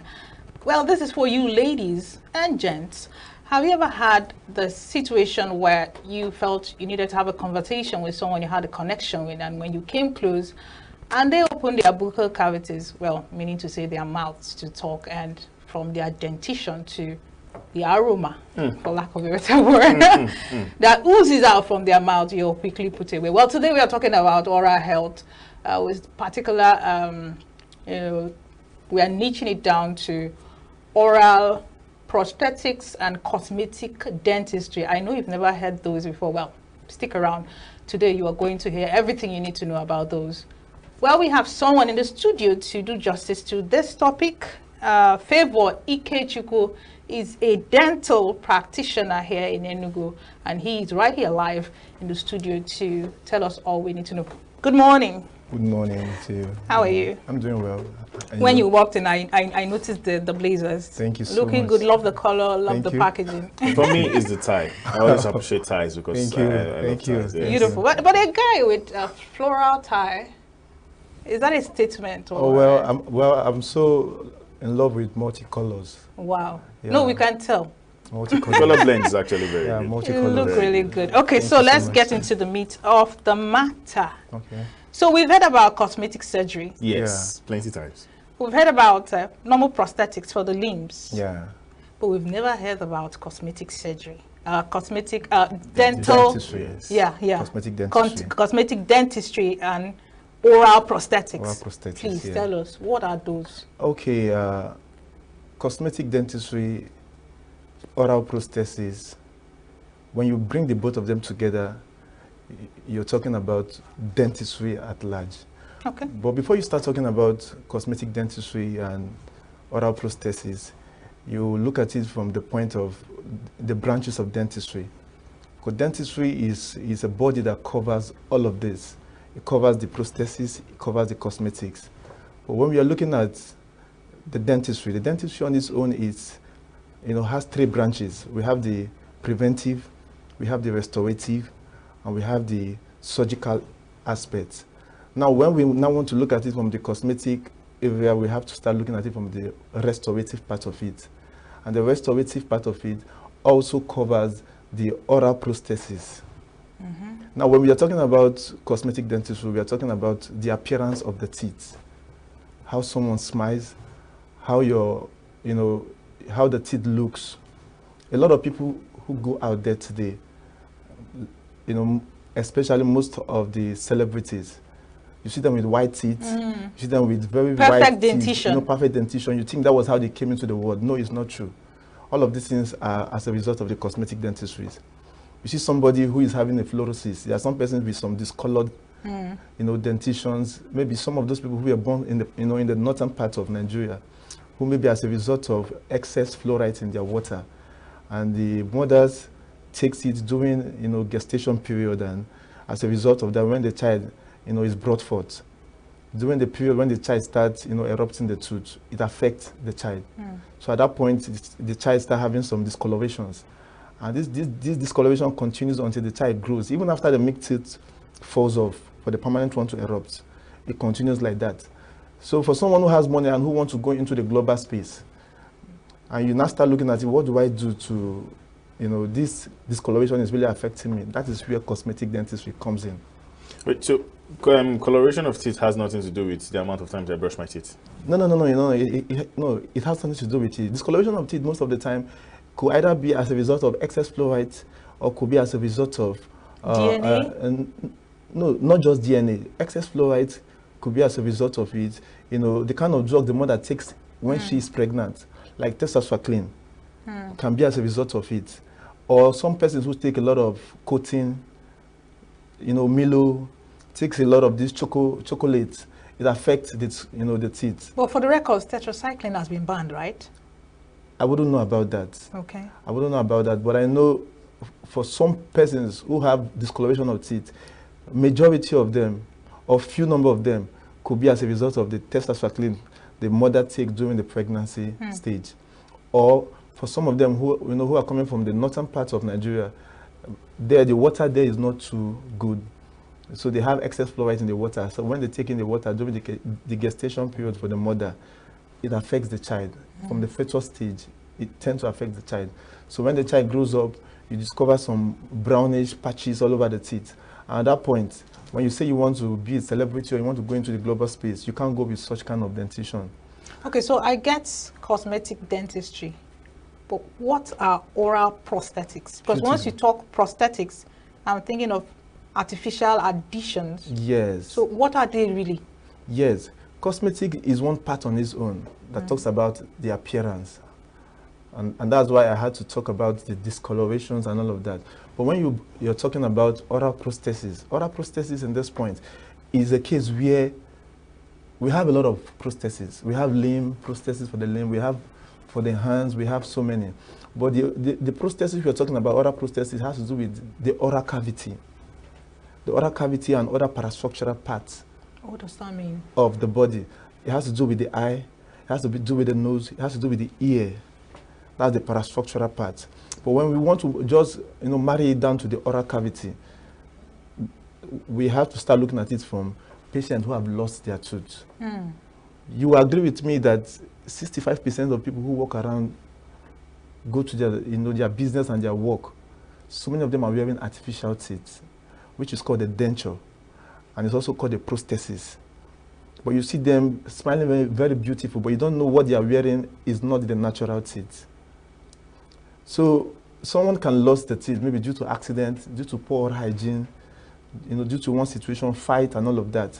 And instead of carrying it about, there are situations where it can actually be solved. At that case, that's where oral prosthesis comes in. Someone can have an accident with the eyes. We have a patient, some time ago, have an accident. One of the eyes was maybe as a result of, the surgery, they removed the eyes because the eyes was damaged. The patient was using one of the eyes. So someone had to recommend the patient, you can actually fix an artificial ocular prosthesis. At that point, we had to fix an ocular prosthesis that has a replica of the standing one. No, you're talking eye. Yeah. You guys make prostheses for the teeth and for the eyes. It's still part of your expertise? It's still part of the expertise. All of this covers the restoration part. So, but because we are talking about the oral prosthesis, the oral prosthesis now has to do with the artificial teeth, has to do with the mouth guard, has to do with the appliances, the braces. Braces. The braces has to do with the orthodontics. There are some persons who have a line occlusion, who cannot smile because they're having overcrowded dentition.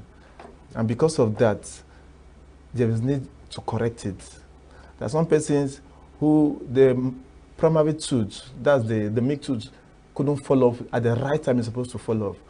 So the permanent one will have to now look for a space to start coming out. Because of that, there will be overcrowded dentition. Okay, so what are the most common cosmetic dentistry procedures and who typically seeks them out? Okay, our common cosmetic procedures, we have veneer. Okay. We have veneer. And one person, C. Ronaldo, is one person who uses veneer. I was going to say Ronaldinho. No. No, I was going to say Ronaldinho. I was actually getting to that. C. Ronaldo uses veneer. If you follow C. Ronaldo when he started his career in football, the way his dentition is now, looking very whitish, that was not the way it was before. They had to do a veneer. That's a cosmetic procedure. They had to do a veneer for him. Some people will do a veneer. Some people could decide to go for a tooth whitening. Okay, so explain what a veneer is. Now, veneer is a procedure where, okay, let me start from the tooth whitening. Tooth whitening, someone might have a fluorosis, like coming from a place, coming from a place like from the knot, where you take in the waters are not too good and it affects the teeth. And those teeth, those discolorations are not, they are not extrinsic, they are intrinsic. They are on the inside from the blood. If it's on the outside, it's extrinsic, that you can do 1 or 2 washing and it goes off. But because it's from the blood, it's from the inside, you can't just wash it and it goes off. That is where you have to ask the patient, okay, let's do you a scaling and polishing first. The scaling and polishing is a tooth washing, a professional tooth washing. They scale, remove some of the calculus. There's some yellowish stuff around the interproximal space, those yellowish stuff, and those things are the things that causes the mouth odor, which is called the halitosis. So they remove those things because you can't be doing teeth whitening while those accumulations are there. You have to do the scaling and polishing first, then you now fix the patient for a tooth whitening procedure. That tooth whitening procedure, that you do that when that one is done, maybe after every 6 months, the patient can come for a review. That's for tooth whitening. For the veneer, that aspect has to do with, a composite. You create a lay.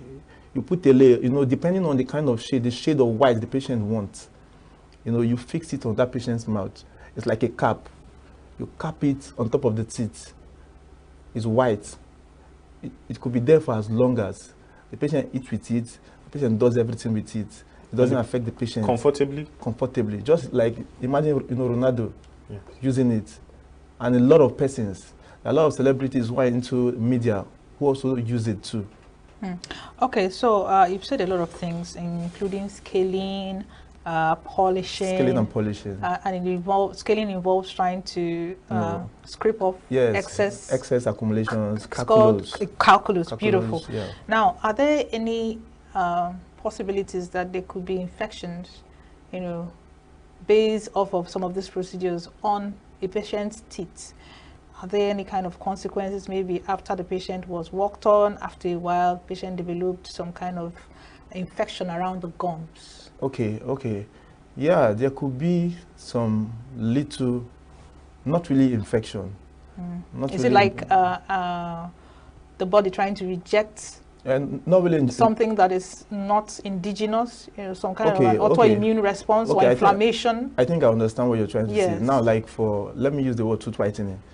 Before you undergo the procedure for tooth whitening for a patient, the first thing to look out for is to ensure that the oral cavity, the teeth are healthy. You can't do a tooth whitening on a tooth that is not healthy. How do you know if a tooth is healthy? Yes, you have to check the tooth. You have to possibly ask the patient to go for an x-ray. The patient goes for an x-ray, you look at the teeth, there's no cavity, none of the roots are exposed. Because if any of the roots are exposed, the tooth whitening involves, you have to use a laser curing light. And those laser curing light involves the rays of light. So if there is any exposure of any of the roots, the patient will experience a very high level of sensitivity, which is not good. The patient cannot smile, breeze cannot come into the patient's mouth, some shocking sensation. So this has to be looked into. You look into it, you ensure that, okay, this teeth, you palpate the tooth, ensure none of the teeth are bad, no pain, either internal or external, no pain, no cavity of any sort. And when you look at it properly, and the patient confirms that there is no pain. Okay, let me paint this picture for you so that you understand exactly where I'm going. Now, for people who carry out surgeries, right, they give prophylactic antibiotic treatment before the patient goes in, although it's being discouraged, but it's still in practice. Now, I'm saying this is like a mini or a minor surgery of some sort. Now, is there any prophylaxis? Because you could, in the process of trying to scrape off a particular part and probably cause some kind of abrasions on the gums. That's true. And with that, if it's not properly handled, the infection could occur. I'm just going through the process of infection. Now, have you ever experienced that kind of scenario, and what were you able to do to? Yeah, it happens. It happens. Okay. Like the scaling and polishing. The instrument we use for scaling and polishing is usually an ultrasonic scaler. What does that mean? It's an instrument or a machine, so to say, used to scale off, because the calculus in your mouth, your toothbrush cannot remove it. Sure. Even if you're using the hardest toothbrush, you can't remove it, because it doesn't just start. It starts from a plaque to a calculus. So at that point, you need a scaler. That's where the ultrasonic comes in. It vibrates on the on the tooth. And dislodges. Yes, and dislodges them. So in the course of doing it, and that's why it's very important for a professional to handle it. If a professional doesn't handle it, the patient can have some gum laceration. And when the patient has some gum laceration, it could lead to bleeding.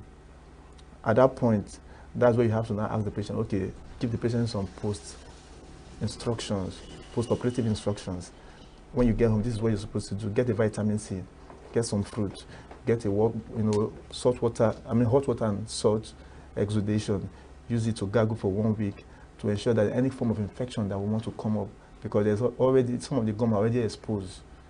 It will help, maybe with a little antibiotic to help the patient. So let's talk a little bit about price.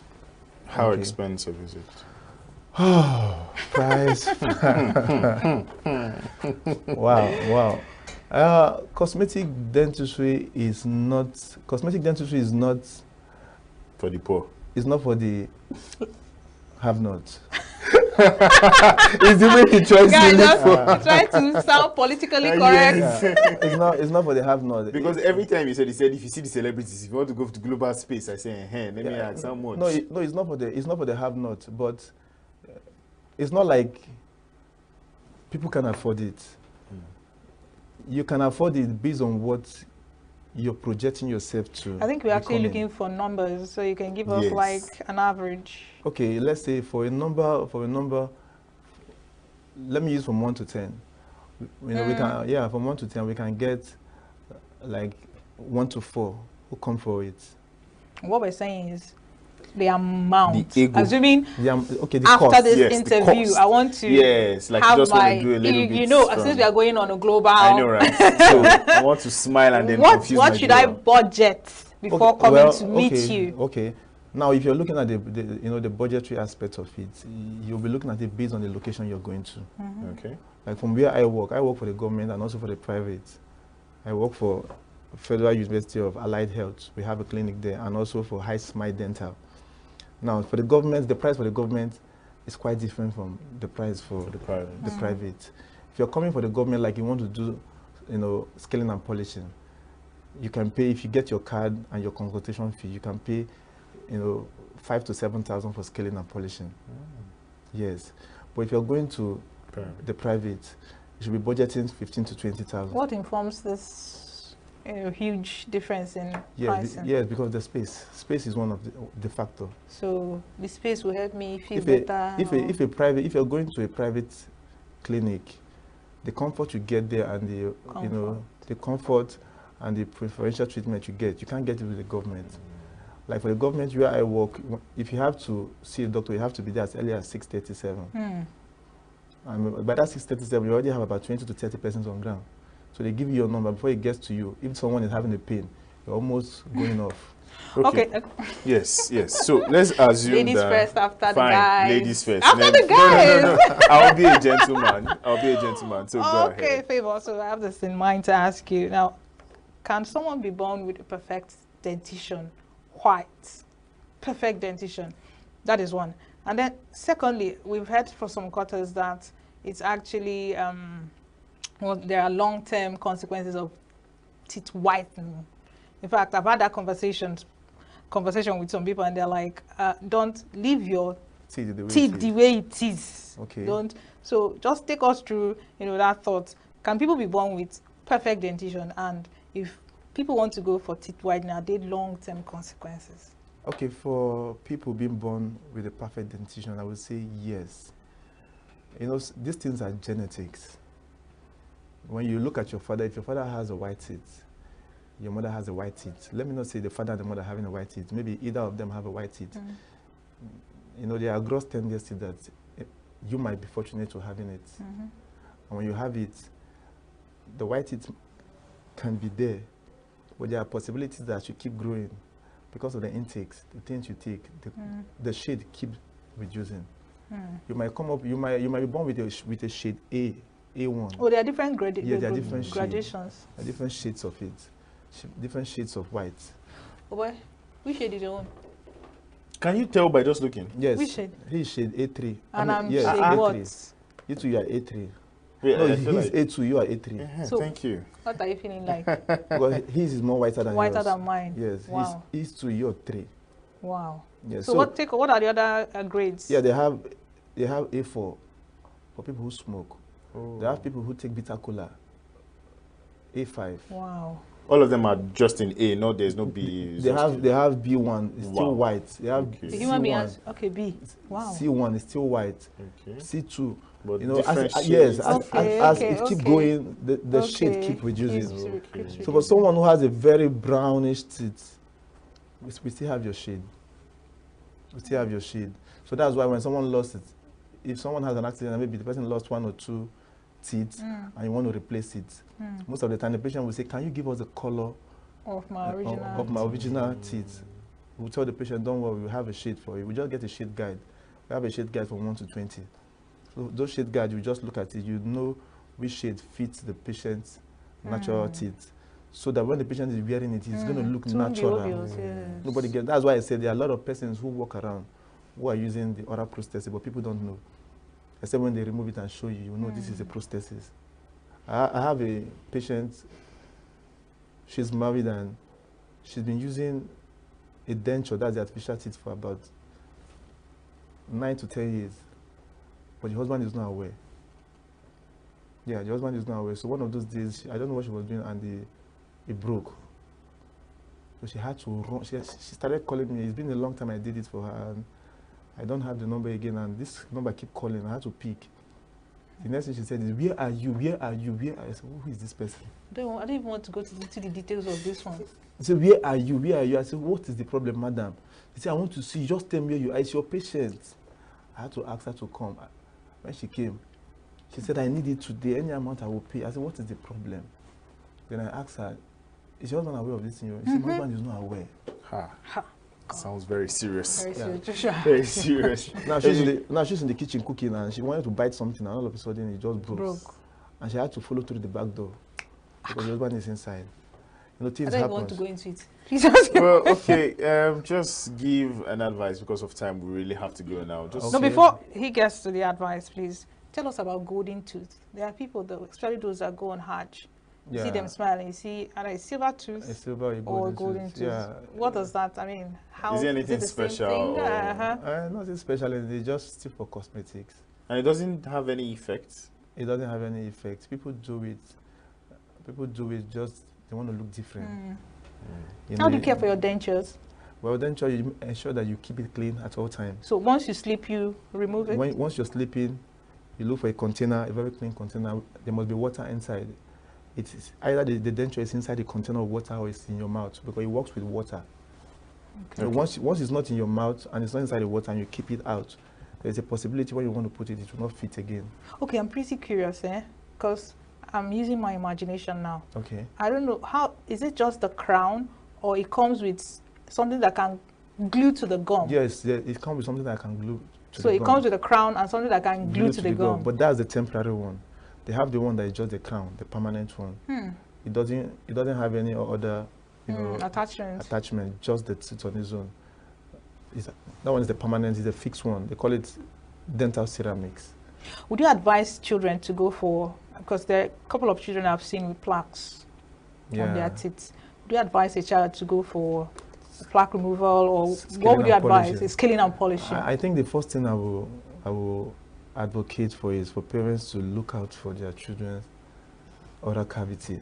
It's so bad. The thing is that these plaques can form even with good oral. No. I've seen kids from very clean homes, but they still have one child might have, the other one might not have. I've seen those cases. Yes, when you look at it, when you see it that way, that means the mother there's a level of negligence on the mother's side. Sometimes parents just feel, when they look at their words smiling, the teeth is white, they feel the child is okay. Your teeth is white doesn't mean it's clean. Your teeth can be white, but it doesn't mean it's clean. So that's why once you observe any of those, sometimes there might not be calculus, those yellowish things, but when you use your flux, and just in between, you see something that looks like a butter. That's when the calculus is forming. All right. Favor, thank you. Time. But before you leave, just in 1 minute, how should I care for my teeth? Wow, a lot is actually involved in caring for the teeth. A lot is actually involved. But first of all, the first thing is take plenty of water. Plenty of water. Amazing. Take plenty of water. People don't take water. People eat, sometimes they don't take water. We are all part of this. Take plenty of water and visit your dentist twice in a year. If not for anything, come for the scaling and polishing. Thank you very much, Favor Ikechukwu. So because of time, this is all we can take. Thank you. We really appreciate you for coming. Thank you. Well, that is all we can take for today. My name still remains Joshua Ritoman. We've been giving you back-to-back from the newspaper headline to the reviews and down to different interviews that we've had. Today is the 1st of September. Look to somebody and say happy new month. Or Chigi, happy new month. Happy new month to you, Joshua. Just now to brag. So that's on a lighter note. Well, we're going off now. My name is Joshua Oritogu. And I'm Chigi Chiagoram. And this is we saying bye.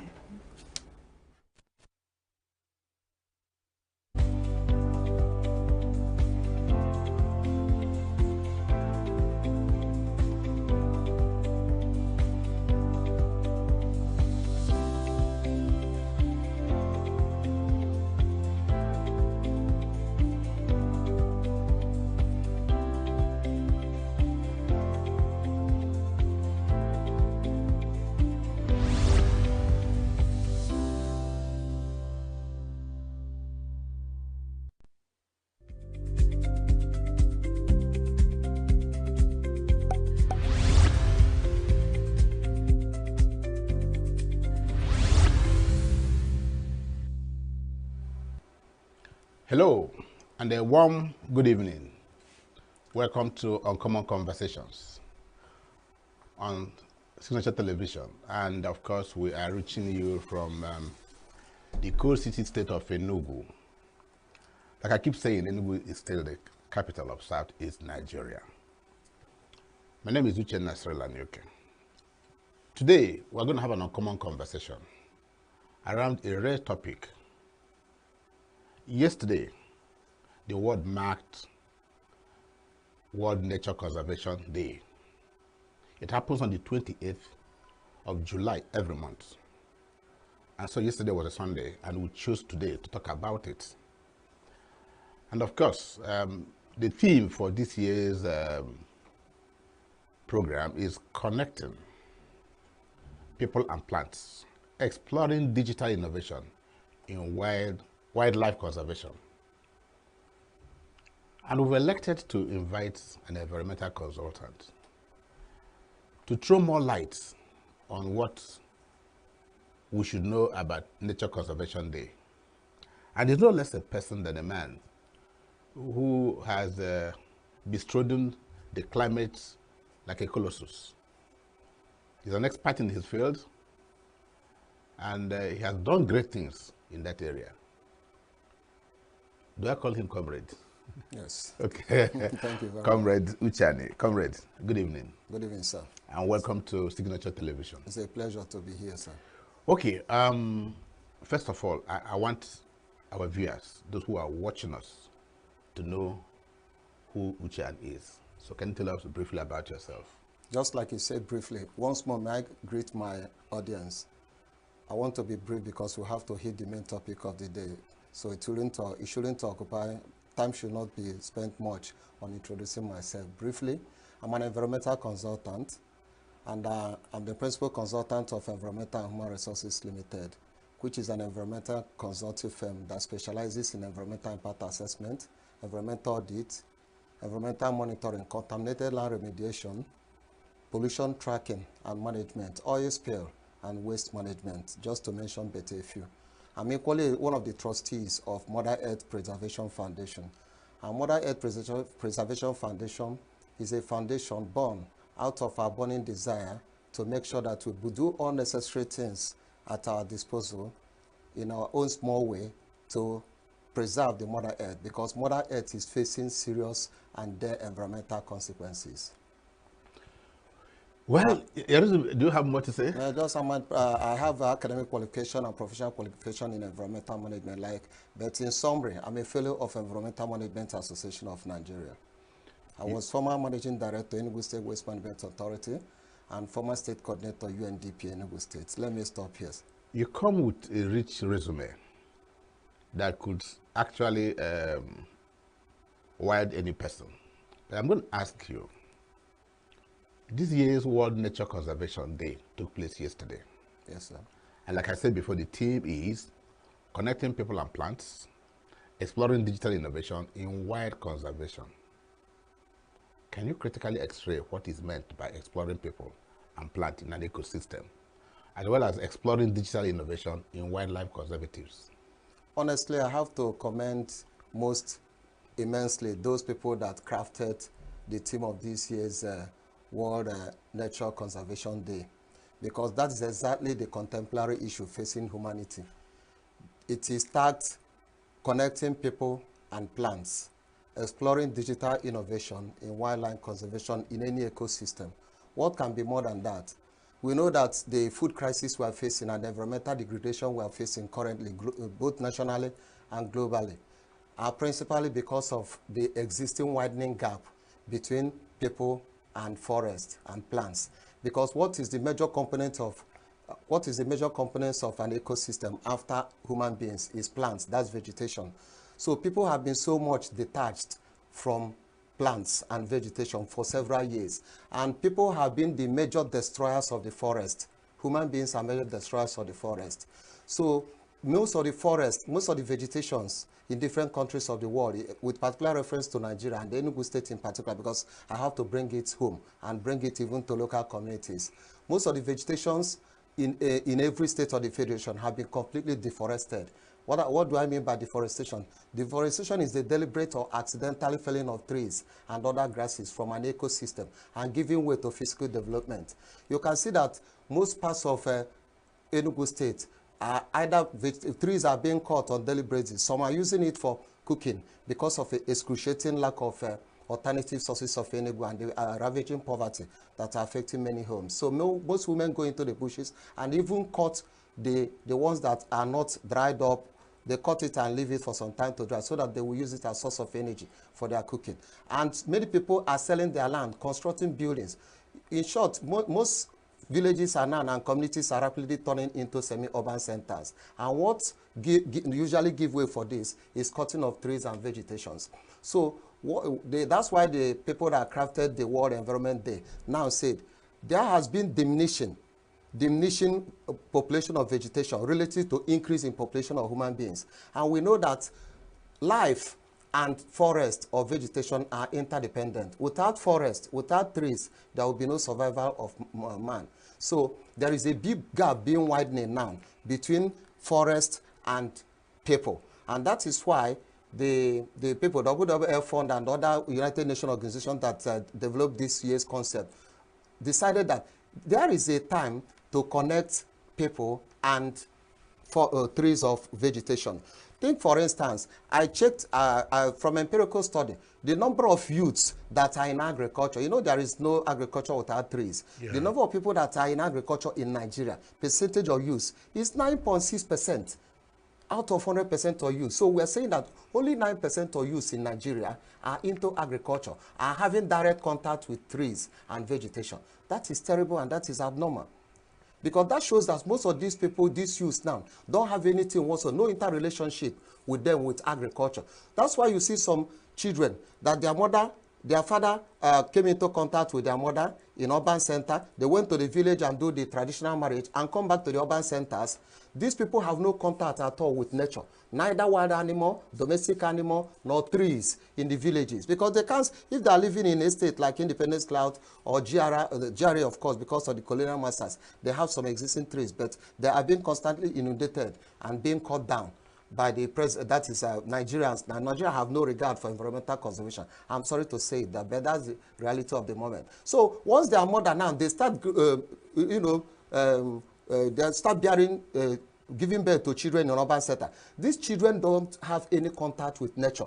And maybe they will, after they have gone to a certain level, they enter nursery school, pre-nursery, nursery, primary, then secondary school, all in urban centers, no contact with forest, no contact with trees, no contact with other domestic animals. If they attended private school, that's the worst, because some private schools don't have enough space to have some gardens or agriculturalists. That's why they study agriculture theoretically in most schools, both private and public, without any of them having what is called agricultural garden. In the past, in the olden days when we school, we have nature garden where you go and see these trees growing from seed to seedling, then to maturity. But now, some children, if you ask them, what's the source of rice? They will tell you it's from the space. Because they know that the seed is thrown into the ground, then nurtured, and it grows. Likewise, other economic trees like mangoes and the rest of them. So that is what the United Nations saw, that the present generation of youth are not having contact with nature, with trees.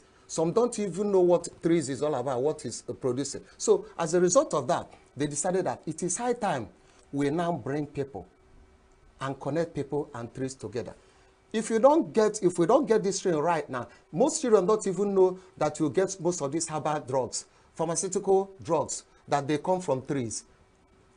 Some of them, after going through some manufacturing processes, the herbs are being converted into tablets and the other forms of, including powdered forms. They don't know about all these things. And you know that trees are very, very veritable instrument in terms of environmental preservation and ecosystem stability. You may ask me why. If you plant about 2 or 3 trees in your compound, the type of temperature modulation you'll be experiencing will be far different from somebody that is living in the midst of structures, where the person will be facing what is called urban heat phenomena. Because the more the concentration of structures in an urban areas without corresponding increase in trees that moderate the temperature of that environment, the higher the atmospheric temperature. And that has, of course, been aggravated by what is called climate change phenomena. So this year's World Conservation Day was apt by saying that it is high time we connect people and the trees and connect people and vegetation, so that the imbalance in an ecosystem that is already existing because of increased rates of urbanization, we keep on felling trees, domestic need of trees as source of energy, and also grab for land for residential, commercial, and industrial development. All these things have subjugated and destroyed most of the vegetation within many states of the Federation, and by extension other nations of the world and globally. So there is a time we have to marry, we have to integrate and have to combine the existence of trees as well as survival of humanity, because two of them are interdependent. If there is total elimination of vegetation or trees, my brother, man will face total extinct. Okay, I'm going to be asking you a question. I was in Nairobi a couple of years ago. No, just 2 years ago. I was in Nairobi, and that's Kenya. Yes. And Nairobi is touted as a green city. I even went to a part of Nairobi where what looks like a fence, a wall, were done with plants. Good. You see them well cut, and you look, the compound is like fence, but what do you get? You just get trees. And lining the streets of parts of Nairobi, you'll find green vegetation. Beautiful. Perhaps, maybe in Abuja, there's a little conscious effort to plant trees in Abuja. If you go, you'll find that you go through some streets and that, Sure, you know. see. But in parts of the southeast, I hardly see that. While you were at the waste management, was there a conscious effort that people should plant trees? Despite the fact it was not part of my management, because what is solid waste management? Solid waste management is a process of managing liquid, solid, and gaseous waste. So there is no inclusion of forest there. But I had to be talking at different fora as an environmental consultant on the needs to ensure that every state of the Federation spends some money, set aside some money or fund for the planting of trees in urban center. I have to give kudos to the former governor of ENUGU State, Sullivan Chime. You saw most of these vegetations in different layouts in ENUGU, especially Independence Land, along major streets, be it Otigban, in New Haven, then part of Opera Vinogui Road, and mainly in Independence Land. It was born out of conscious desire to acknowledge that trees and humanity are interdependent and they have to exist together. So that was why he spent some money through the Ministry of Environment by then, and then back on intensive planting. You saw the benefit today. If you are driving along along most of these streets in Independence Land, you will see change in atmospheric temperature. If you have been driving along the express without any trees, then you are coming into, once you are driving through these trees, you start experiencing modulation in temperature condition from harsh to clement conditions because of what? Availability of these trees. And also, you saw what I call Eco Park beside Opera Square. There was a time that there was a move to cut it down and convert it into structure. And I'm happy that environmentalists and what I call environmental gatekeepers, they have to move into that place, form themselves into human shell and chain, and prevent it from that terrible environmental damaging experience to take place. You go to that place, you take photograph. If you enter that place, I'm telling you, the temperature of this place that is aided inside the studio, aided by AC, is even warmer than the temperature of that place. if you just after this, if you move there or tomorrow you go to that place, you see the importance of nature. That ecosystem can only be balanced when you have combination of humans and plants or vegetation.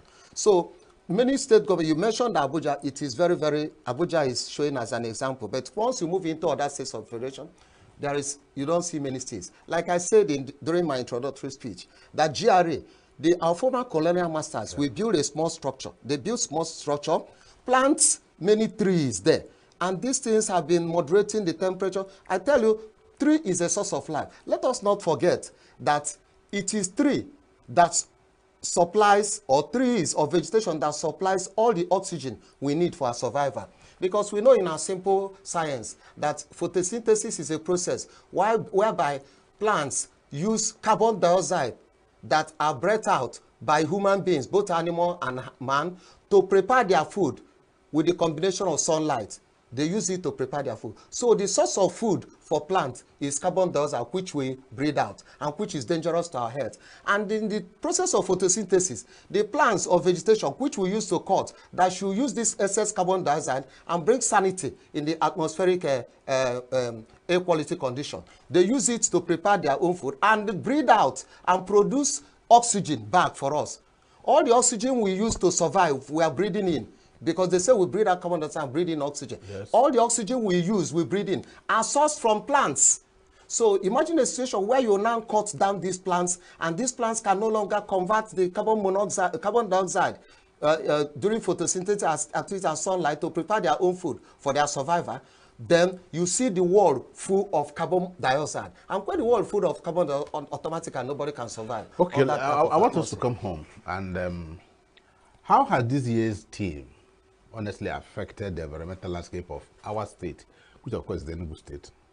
And what necessary interventions and strategies do you think that the federal, state, and local governments can adopt in collaboration with civil society organizations like your Mother Earth Preservation Organization to enhance, preserve, and restore wildlife and biodiversity species that are currently under threat or in danger in ENUGU state? Thank you very much. This is a very triple multiple questions combined into one. I thank you for that because it will give me an opportunity to leverage on actually what I wanted to talk about today. ENUGU state, they say charity begins at home. That is it doesn't start abroad. So it doesn't start abroad. So what I'm happy that to ask this because I have a vast experience about the ecosystem in ENUGU state. ENUGU state is seriously suffering from the lack of interaction or interrelationship association of people and vegetation or plants because of massive urbanization. Massive urbanization has taken place and continue to expand into rural communities, which I always address as satellite layouts. If you come into Enugu now, you see a lot of satellite layouts entering into Amage. Amage has been completely integrated into urban area that you can't even differentiate when you are moving in. And what does it result? Cutting down of trees. And once you are cutting these trees down, you are increasing what is called urban heat phenomena. You know, in March this year, there was excessive increase in heat wave, and some people were dropping because they got exhausted. And mind you, we don't have adequate availability of water supply, drinking, hygienic and, good drinking water in most communities and even states in the Federation. So people, a sachet of pure water is now going for 50 naira. And most people cannot afford it. So when that heat of March came, a lot of people were dropped and many people died in the process. And what could have prevented this? If there had been commensurate vegetation in most layouts and most compounds in Enugu state, that thing could have been moderating the temperature of the various because I know as young people in school, when the weather is quite hot, you go under a tree. That's it. And take very cool breeze. Yes. And the air quality environment is very calm. So some people even enter there and they sleep off. They don't even remember to go back to the classroom again. Yes. That is what is happening. But are they still there today? No school in Enugu state can boast of a garden. That is a vegetation garden. None. But we have nature study as a course in primary school. Then we also have gardens. During the time for agric, we now say a bell will rang. They will ring a bell, and everybody will move out of the classroom and rush to the garden, and the teacher in charge automatically took over. But now there is none. it has completely been eliminated. You tell people that they will develop scientifically when you left starting from the fundamentals. So we have a lot of problems, and this absence of trees are aggravating different gully erosions in most communities in Enugu State. We have small gullies that develop in different communities exacerbating into large gullies, and the state government and federal government don't have the financial capacity to address all these things. And these are simple things we could have addressed completely and comprehensively through small environmental management policy, like planting of trees, planting of these carpet grasses. And you see, once these flooding are coming with high velocity, once they hit a tree or hit these carpet grasses, the tendency is that their velocity is reduced. Then instead of moving, flowing as a concentrated runoff, they will spread. And once they are they're in a, dispersed form, automatically their impact on eroding the topsoil of the soil ceases. Then you have a stable landscape. But all these things, most communities you build, you don't even create drainage systems, then these things, there will be flooding every time. And you know the implications of flooding in most cities in Nigeria now. There is a meteorological warning that some of the rivers will be overflowed because we have cut down large, great number of vegetations along these river corridors, which, why this flooding were coming to saturate the river volume, then there will be some resistance. But now everything flows with speed and enter the river, and the river level will rise and spread into human settlements, causing mayhem and other ecological consequences. So a lot has to be done by the states. Honestly speaking, I have to tell you that. Yeah, because we're looking at the necessary strategies and interventions. I will now come there, but another thing which is invisible to most of us is the level of inhalation of this gas, greenhouse gases in most cities in Nigeria. Most people are just moving without knowing their health status, especially with relation to cardiovascular elements, that heart problems, kidney, and the rest of them. So continuous inhaling of some of these dangerous gases by increased number of automobiles in the cities, in most cities, and Enugu in particular, has far-reaching health implications on everybody. Both people that have their offices located very close to major gridlocks like Otiba Junction. Okay. There is usually high concentration of traffic along that place. Each time there's that traffic. Anytime there is traffic, the vehicle engine is still running, and emission is continuously coming out. And those people that are within that environment, that particular ecosystem, they are more subjected to increasing inhalation of these greenhouse gases, especially carbon monoxide. Carbon monoxide is one of the deadliest gases, and you don't know by the time you reach a certain threshold of inhalation, you are knocked off. So these are the silent dangers we are facing because of our attitude, negative attitude on the environment. So there are many of them, but time will not allow us to. Yeah, then we'll have time. What could federal, state, and local governments do in collaboration with civil society organizations like Mother Earth to preserve and restore wildlife and biodiversity? Two basic things is summed up in two. Adequate funding. Bring out funds and make sure that you give it to well-organized, sincere, and educated NGOs that know what exactly they can do about preservation and protection of the Mother Earth. Some NGOs, we have what is called kangaroo NGOs, overnight formed NGOs. Then the husband, the wife, the children are members of the association. So, but if you have a formidable NGOs that are well-tailored, well-tutored, and who know their onions in environmental protection and preservation, and these people are encouraged, they can start what is called advocacy and sensitization, and it is very, very expensive. So these people will be reaching out to rural communities, even urban centers, going through schools, forming what is called environmental clubs or eco clubs, whereby these children, we catch them young, environmental, both in primary and secondary schools. So if government set aside funds to credible NGOs and partner with them, there will be formation of environmental clubs both in primary and secondary school, because if we catch them at that level, honestly speaking, by the time they enter universities, they are fully acquainted and highly knowledgeable in environmental protection and conservation. So if you form that club, it is on the right direction. Then we have to bring back nature study in primary and secondary schools. It must be compulsory. It is not enough to say there is biology as a course. It is not enough. Then another thing is that we have to make use of traditional rulers faith-based traditional rulers have to be fully engaged. Then you have to provide resources for these people. Then we have to form what is called cultural, eco-cultural organization clubs in rural communities, whereby certain cultures, there are certain cultures that ensure that certain species of trees, you don't cut them down in a particular community. If you cut them or you go and touch them or even climb that tree, then automatically is a taboo and you have to be sanctioned for that. So such forests even do not exist again. Most of the forests they are termed evil forests or forests you should not go in. They have people from other communities have come there, level them, and converted them into one form of industry or the other. We are not against industrialization. Industrialization is very good because it provides job opportunities. But job opportunities cannot only be provided by one source. What we are saying, if you plant enough trees, after all, in the 60s, Nigerian economy was sustained substantially through agriculture. Is it not true? Yes. That's exactly. We didn't have oil. Yes, areas of palm produce. Yeah. Then there are more developers in the north of this granite pyramid, yes. And the Awolowos of the west, cocoa. These things were sustaining the economy of Nigeria. Nigeria were the world largest producers of this product. Where are we today?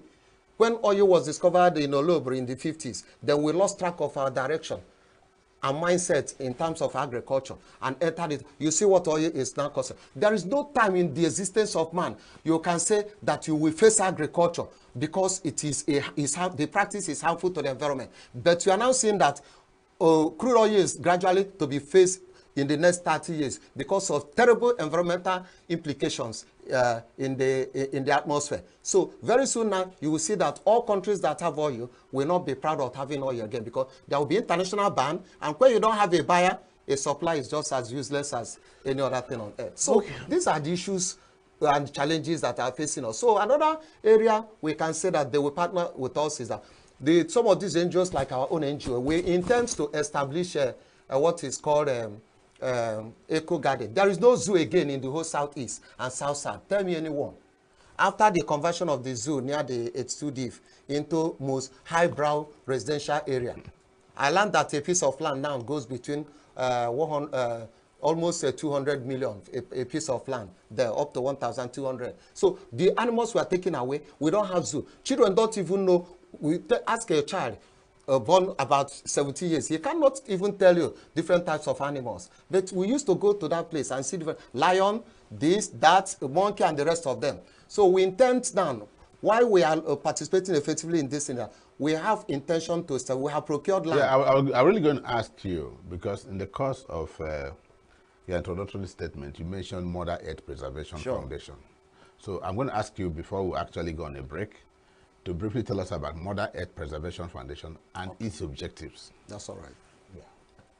So tell me about Mother Earth Preservation Foundation and its objectives. Okay, there are several objectives of Mother Earth, but the aim of Mother Earth is to ensure the protection and preservation of Mother Earth. That is the aim. And to achieve this, what did we decide? We stated we are pushing vigorously that there has to be holistic sustainable environmental practices from top down, from our leaders down to the people in nursery school. And not only, I won't say primary school, to nursery school, our kids. We have to start telling them, teaching them the necessary ethics, the necessary characters and behaviors which they have to imbibe in order to protect the earth. If a child eats and drops food carelessly, even spray it on the table, tell the person to pack it, put it inside the plate and take it to the dustbin. This is, we are catching them young.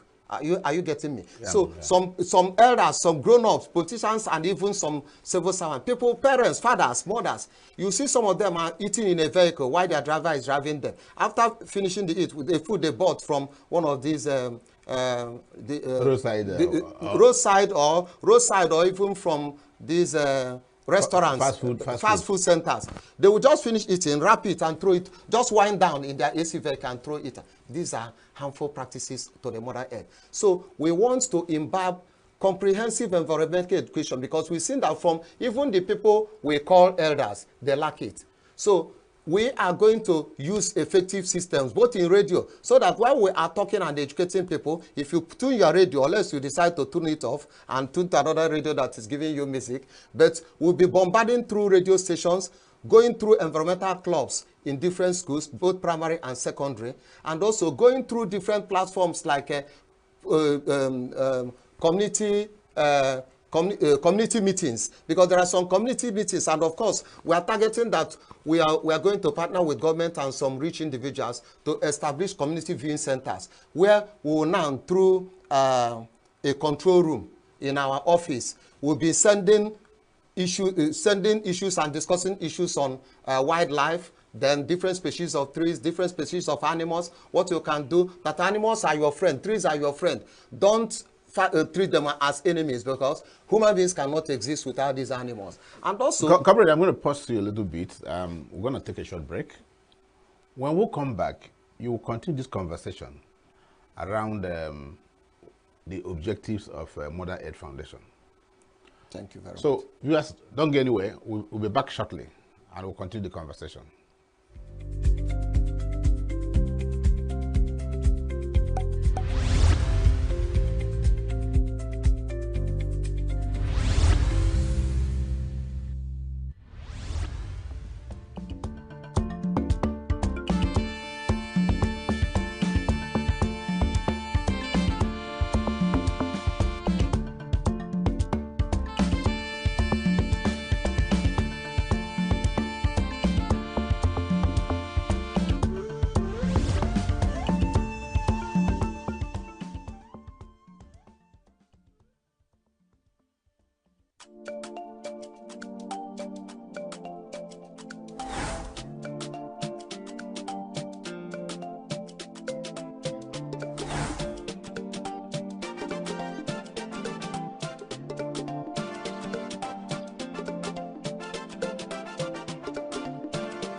You are still watching Uncommon Conversations on Signature Television, and of course, we are still reaching you from our ENUGU studios.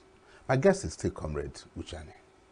Before we went on a short break, we were talking about the objectives of the Mother Earth Foundation. I want you to continue from where you stopped. Okay, like the first one I said is the number one objective was to embark on environmental advocacy and sensitization in order to educate people on the principles and practices of environmental conservation and preservation. Second one is sanitation and waste management. Without good sanitary environment, nobody can survive, because an unsanitary environment is a disease-prone environment.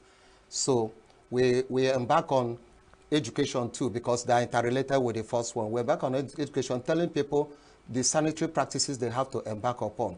Take, for instance, if you go to Asata River, you will discover that Asata River has become a cesspool for the dumping of all forms of waste from Oboeteme market, from different households. And the worst is that there was an empirical study we carried out, our foundation carried out about 2-3 years ago. And we discovered that some of the people, some of the landlords that constructed buildings very close to the river has connecting pipes, PVC pipe, from their soakaway pit into the river. And that has resulted that most of these soakaway pits cannot fill to the brim.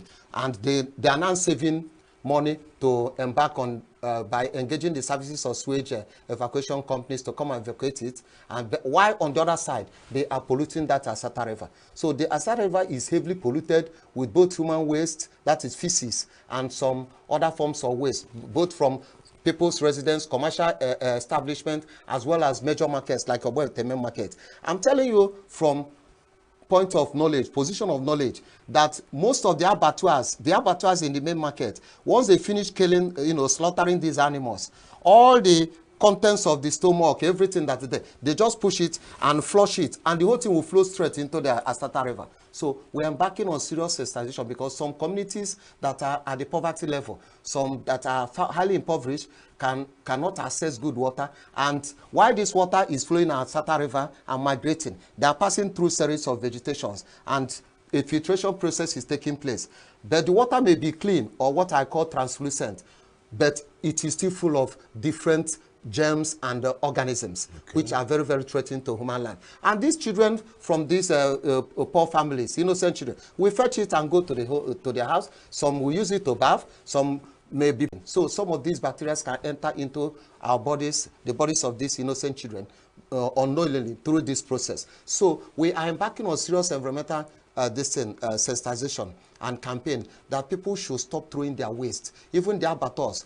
The market management should make an arrangement whereby any available land, they have to construct a cesspool so that all these waste in liquid form that are coming from the slaughter side of the distance, we move into the cesspool. Once it is getting to the brim, then they have to engage the service of this waste truck evacuation, these people that evacuate waste from human settlement and take it to the final dump site. So these are these things we are embarking on, and also embarking on contacts. That is, if you have gone out and come back, the doorknob is a terrible source of infectious diseases. I'm telling you, because especially these ones in bank, if somebody sneezes or somebody has come from a toilet, he didn't even wash his hand, he will press the knob and go in. Another person will press, and whatever contaminants in the thumb of that first person, maybe it's coming from, toilet or, sneezing and whatever, or even have tuberculosis and cough. So once you contact it, some people don't even wash before they now get granola, buy granola or biscuit. They will be, so they will just be chopping it here and there. So these are the things we are going to embark to protect individuals, personal hygiene, then outdoor hygienes, by making sure that wherever you stay, don't wait for government to come and clear your drainages. If you get your solid waste, pack them properly in a bag and take it to the refuse dumpsters that are located in different streets for the private participating companies who are in charge of it. We call them PSP. Okay. They will come and collect it and go. Comrade, you speak like a lecturer. You speak like a professor. But I'm going to ask you, what is the relationship between Mother Earth preservation and the present global clamor for climate change, mitigation, and adaptation? What's the relationship? The clamor for climate change, mitigation, and adaptation is the concern of everybody, except somebody who has not known the devastating implication, even to that person's life. Mother Earth, you know what, as the name goes, Mother Earth preservation. Can you preserve the earth without seriously addressing the implications and their consequences and catastrophic impacts of climate change? Climate change in climate change in a nutshell is just changes in climatic conditions of a particular zone or region over a long period of time. What differentiates it from weather is that weather is in a short form. And what has resulted in this climate change, because I have to give little background before I now put our relationship, and that formed some of our core objectives. The causes of climate change principally are these, the impact of greenhouse gases, which are carbon dioxide, nitrous oxide, then water vapor, chlorofluorocarbon, then and others. These are the four major causes of climate change, and even ground ozone. So the problem with this is that all of them are ultimately due to increasing activities of man, industrialization and urbanization. That was why I told you during my introductory speech that there is a professor, a British professor that is called Gay, Professor Gay.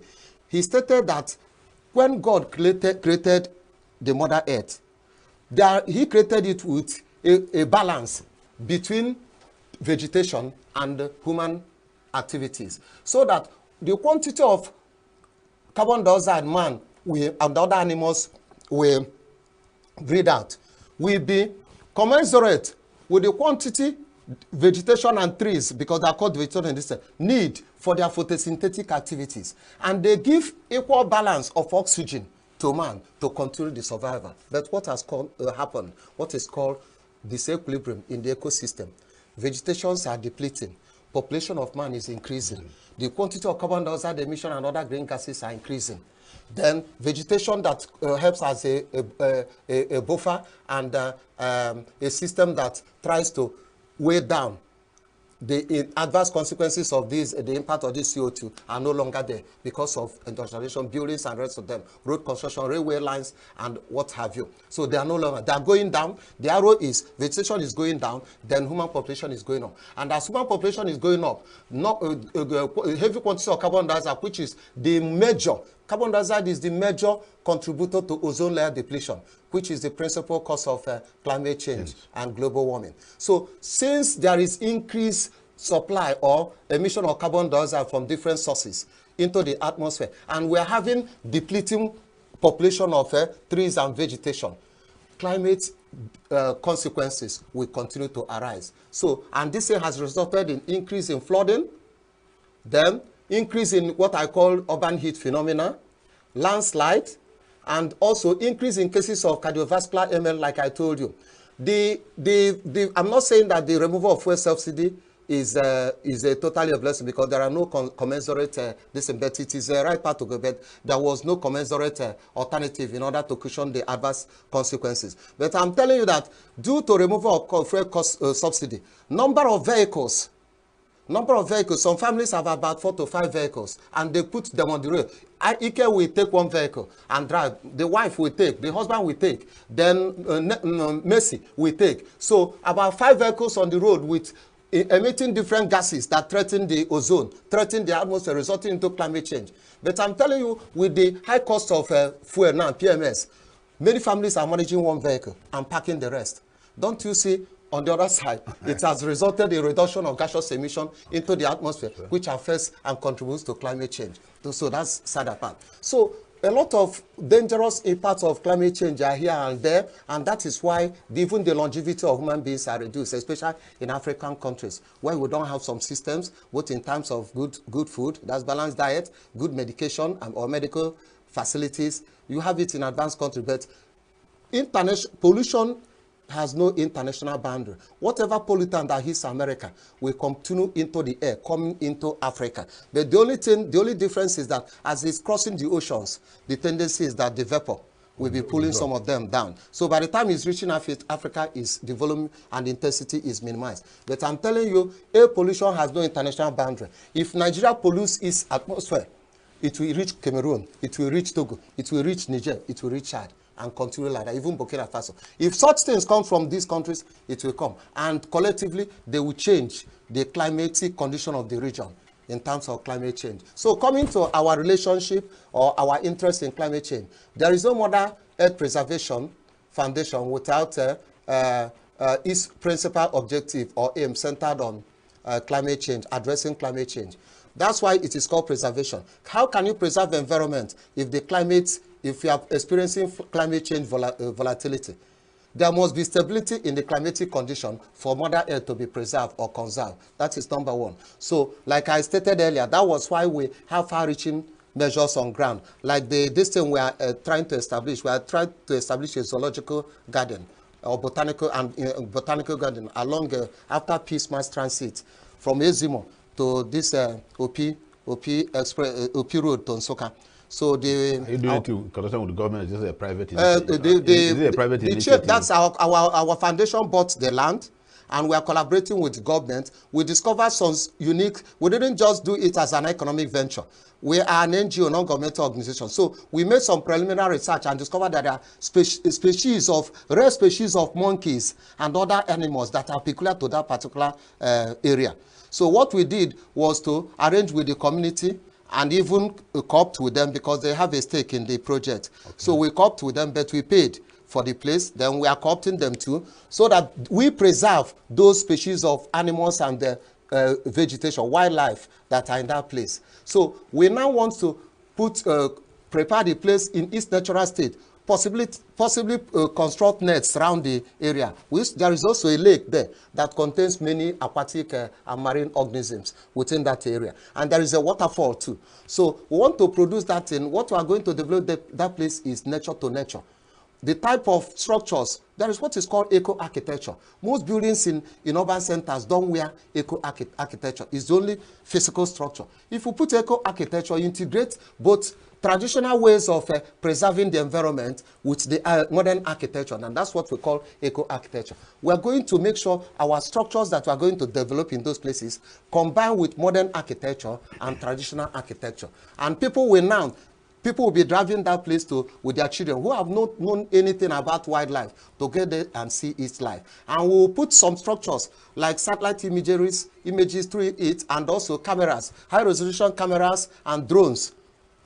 We'll use it to capture other neighboring communities where some of these species of animals are. Then we'll try to introduce most of them there because we want to capture them in a system and conserve them there, feed them there, and preserve. We are seeking that government will partner with us, both at federal, state, and local government levels, so that we preserve this place. And any species of animal, we will establish a portal that any species of animal anybody discovers in his or species of tree, person should take photograph of it and send it to our control system. Once we see it, we mobilize our zoologists and technical field team. They will go there, identify the animal. Because if you leave the animal, so hunters and some people that are impoverished in the community, once they catch it, they will kill it and use it as bushmeat. You understand? So once we see some of these animals, we bring them into this center, take care of them. And you will see that trees and animal, which is collectively called, because what is wildlife is trees, animals, and microbes, that is organisms. So you will see that that place will now be an ecosystem that is intact, that is compact, different from other places across the country. Okay, Comrade Uche, we're going to come home a little bit again, and that means we'll be looking at our state. So can you enumerate to us some of the adverse environmental consequences ENUGU State is currently facing due to the impacts of climate change and global warming? This is our state. Okay, one is, which is a major one that is giving me a concern, because I live, whatever small opportunity I see, I use it to bring it to the public domain. You know that when coal was discovered in 1909 by Engineer Kiston, the British mine engineer who was exploring for silver, and eventually he stumbled into coal along the Udi Ridge.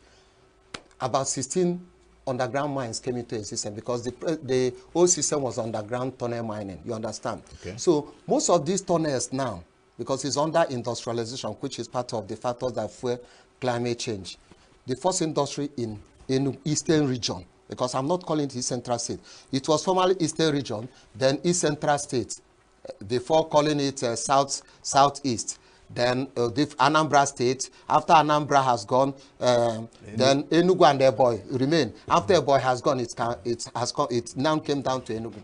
So Enugu has been home capital to many political structures over the years. So when these people came, the first mining activity by the British was in Enugu, which was this coal, because they required energy urgently, even to power most of their plants and source energy, the source electricity. So, and also for locomotive engines in Nigeria, so that they will be taking their exports, groundnut and cocoa, back to their country, to the wharf, then through the sea to their various countries for their industries. So, when they came to Enugu, they established it. The first mine was Obwete mine in Kokam. Then after Obwete, you now have Asata mine. After Asata mine, you have Udi mine. After Udi mine, you have a Prism mine towards Sidon. Then because it's in a semicircular way. After the Prism mine, you now come to Eva Valley mine. After Eva Valley mine, you have a Palm Valley mine. Palm Valley is Camp 2. Then after that, you now come to Prism mine 2 at Potre, towards the express. After that, we come to Oyama mine. Then going towards Gariki, you get to Akuke East mine, Akuke West mine. But let me shock you. Only 3 out of these 16 mines have been exhausted. So they have been exhausted. But the other... No, that's 16. 16. And you say how many have been exhausted? Only 3. Then meaning 13? Meaning 13 are still saturated with reserves. But the problem is this. Because they have opened them and started mining,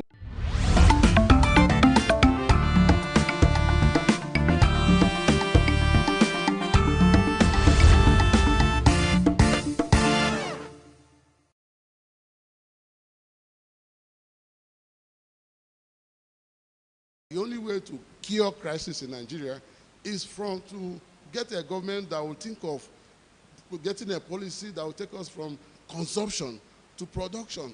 It will not take us 6 months or 1 year for any government to plant, to build agricultural concerns everywhere and plant, go to farms and get people to farm. And Nigeria, we do not have any reason why we should be begging for food in Nigeria, because more than 75% of Nigerian lands are uncultivated. They are just there wasting. So push tractors, push people. We can't be begging food from a war-torn country like Ukraine.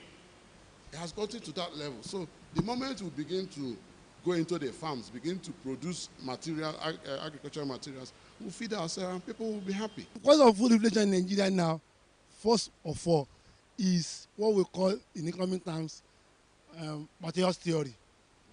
Materials theory is when population is growing. When population is growing at a geometric rate, and why food production is growing at arithmetic rate. That means population is growing at 2, 4, 8, 16. While food is growing 2, 4, 6, 8. The pace of growth of population is far higher than the people. Our population is rising, while our population is getting lower. So the demand outweighs the supply. The causes of food inflation or hardship is tied to government policies. For example, you saw last year, 2023, as at May last year, before the coming of the current administration led by President Bola Ahmed Tinubu, the moment he made one declaration as a leader, everything up to date, somersaulted. So it's government policies, it's policies that can bring down inflation, bring down hardship, bring down cost of living, improve life expectancy. It's same policy that can reduce life expectancy, cause hardship and what have you. So it's policy. The problem is not reducing the import duties fee. The problem is this fuel subsidy issue. He should just remove it and let it go. Today he announced that fuel is back to where it is, I'm telling you, things will come down. Imagine you go to Ogun State, you buy gari 1,005 per bag, and coming down here, you are paying about 20,000 or 10,000 transport. Definitely the bag of gari is not 1,005 again. So that's what I think lead to, and the tax that they are increasing here and there. In my workplace, I manage with one restaurant. They refuse to add this annual salary because every year they add salary. They refuse to add because light, water, and the building, everything, the tax have increased. So they refuse to even add our salary. They are not even doing Nigeria good with this, their tax or whatever. Except if they are extorting. This one, I see it as extortion from poor people and giving it to the big people.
time we entered this earth as human beings, we started industrialization. We started this a kind of development. We call it technological, development, advancement. Thank you very much. So from there, we started emission. Understand? Doubling emission, CO2, SO4, methane, and the rest of them. And then you started clogging the atmosphere with abnormal kind of quantity of gases. And then it started saturating. So you start seeing rainfall when it's not even supposed to fall. And you start seeing heavy rainfall. By the time you have heavy rainfall, there will be a kind of massive movement of water on the earth, and then it start causing flooding. So far is to see that as the technology is moving on, buildings are springing up. So many people, if you go to some states, you'll find out that some people will see a waterway and they will build on it. If you go to some, then you see some people don't follow the blueprint of states and kind of building houses. That is why some governors will come on board and they'll start demolishing certain places because you didn't follow the area originally. I don't know whether I'm making sense. So as if we as people start checking out the natural pathways of water, how it collects down to the ocean, and then starts changing our character based on the way we live, emission level, I think that is a baseline. That is where we can now start from.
It's been a shock still, because it's difficult to think of Ifeanyi in the past, Senator Ifeanyi Ubah in the past tense.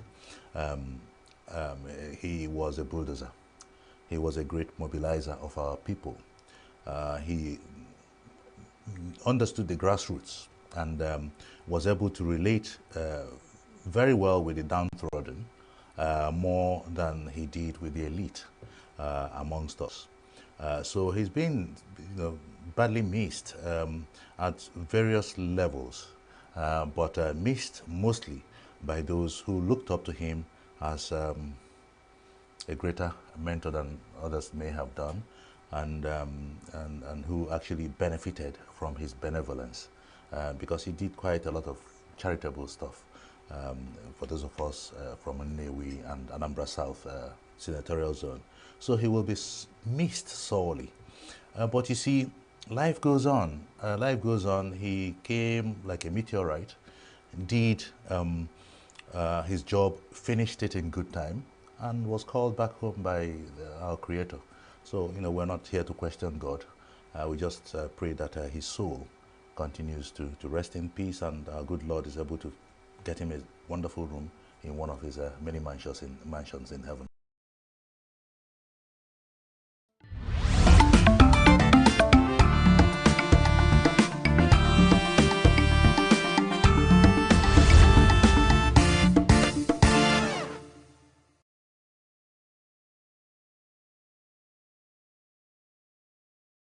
The only way to cure crisis in Nigeria is to get a government that will think of getting a policy that will take us from consumption to production. It will not take us 6 months or 1 year for any government to plant, to build agricultural concerns everywhere and plant, go to farms and get people to farm. And Nigeria, we do not have any reason why we should be begging for food in Nigeria, because more than 75% of Nigerian lands are uncultivated. They are just there wasting. So push tractors, push people. We can't be begging food from a war-torn country like Ukraine. It has gotten to that level. So the moment we begin to go into the farms, begin to produce material, agricultural materials, we'll feed ourselves and people will be happy. Because of food inflation in Nigeria now, first of all, is what we call in economic terms materials theory. Materials theory is when population is growing. When population is growing at a geometric rate, and why food production is growing at arithmetic rate. That means population is growing at 2, 4, 8, 16. While food is growing 2, 4, 6, 8. The pace of the growth of population is far higher than our population is rising, while our population is getting lower. So the demand outweighs the supply. The causes of food inflation or hardship is tied to government policies. For example, you saw last year, 2023, as at May last year, before the coming of the current administration led by President Bola Ahmed Tinubu, the moment he made one declaration as a leader, everything up to date, somersaulted. So it's government policies, it's policies that can bring down inflation, bring down hardship, bring down cost of living, improve life expectancy. It's same policy that can reduce life expectancy, cause hardship and what have you. So it's policy. The problem is not reducing the import duties fee. The problem is this fuel subsidy issue. He should just remove it and let it go. If today he announced that fuel is back to where it is, I'm telling you, things will come down. Imagine you go to Ogun State, you buy gari 1,005 per bag, and coming down here, you are paying about 20,000 or 10,000 transport. Definitely the bag of gari is not 1,005 again. So that's what I think lead to, and the tax that they are increasing here and there. In my workplace, I manage with one restaurant. They refuse to add this annual salary because every year they add salary. They refuse to add because light, water, and the building, everything, the tax have increased. So they refuse to even add our salary. They are not even doing Nigeria good with this, their tax or whatever. Except if they are extorting. This one, I see it as extorting from poor people and giving it to the big people.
Good morning. This morning is the signature morning on Signature TV. Nowhere else. Either way you want to put it.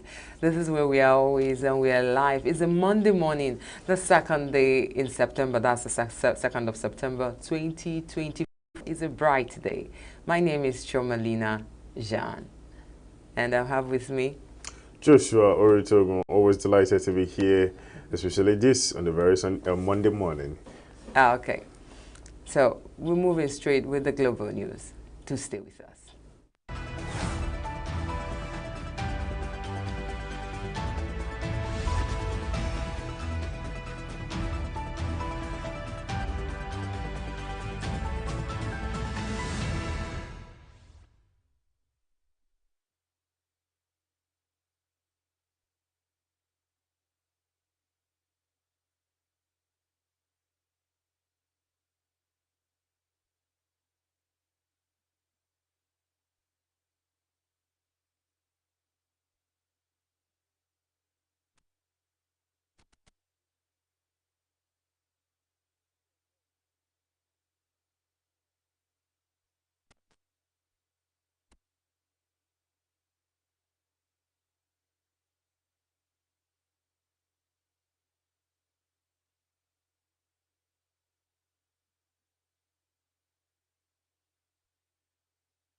Welcome to Global News on Signature TV.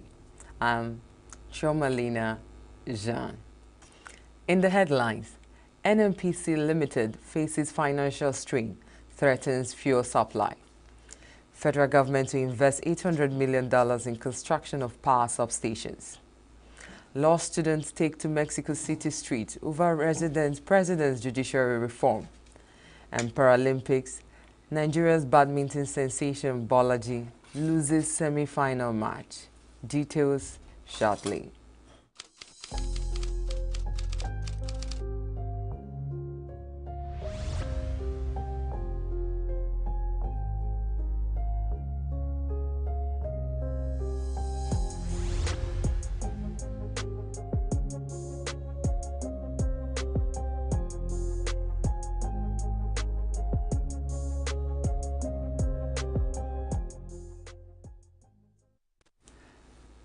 The Nigerian National Petroleum Company Limited, NNPC Limited, is experiencing financial strain, which has put considerable pressure on the company and poses a threat to the sustainability of fuel supply.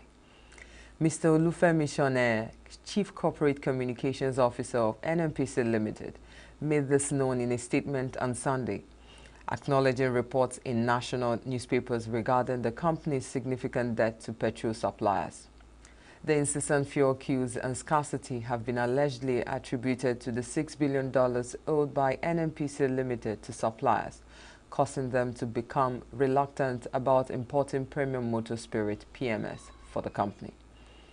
Reacting to the situation, Shone stated that the financial strain had placed considerable pressure on the company and posed a threat to the sustainability of fuel supply. Shone added that the company was actively collaborating with relevant government agencies and other stakeholders to maintain a consistent supply of petroleum products nationwide.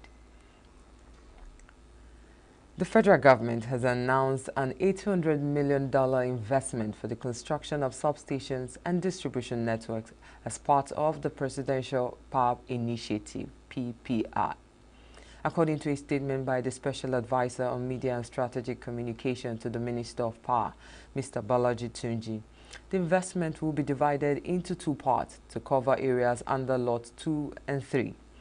$400 million for Lot 2 will cover Benin, Port Harcourt, and ENUGU distribution companies, DISCOs, franchise areas, while the other half will cover Abuja, Kaduna, Jos, and Kano DISCOs franchise areas under Lot 3. The statement explained that the Minister of Power, Mr. Adebayo Adelabu, while on a tour at the TBEA Southern Power Transmission and Distribution Industry in Beijing, China, mentioned that 30 gigawatts of power is expected to be generated, transmitted and distributed by the year 2030, with 30% coming from renewable energy sources. The minister expressed concern over the rejection of power by electricity distribution companies, which has led to a reduction in generation capacity from a peak of about 5,000 megawatts to 1,400 megawatts. According to him, despite the setback, the government aims to increase power generation to 6,000 megawatts by the end of the year, reaffirming the government's commitment to collaborating with world-class organizations like TBEA to realize President Bola Tinubu's vision for the power sector. The statement also quoted the president of TBEA, Huang Haijie, assuring the audience of the organization's support for the Nigerian government, commending the minister for his efforts in power generation and transmission. Troops of the Joint Task Force have arrested 22 suspects and destroyed about 115 illegal refining sites, as well as 66 boats in Rivers and Bayelsa states.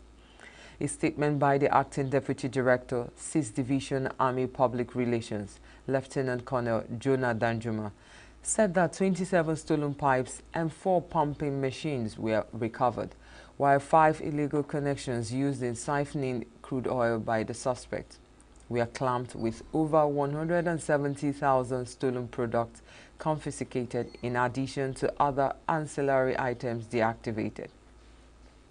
Danjuma said the exercise is to tighten the noose against criminal elements, economic saboteurs, and associated crimes in the Niger Delta region.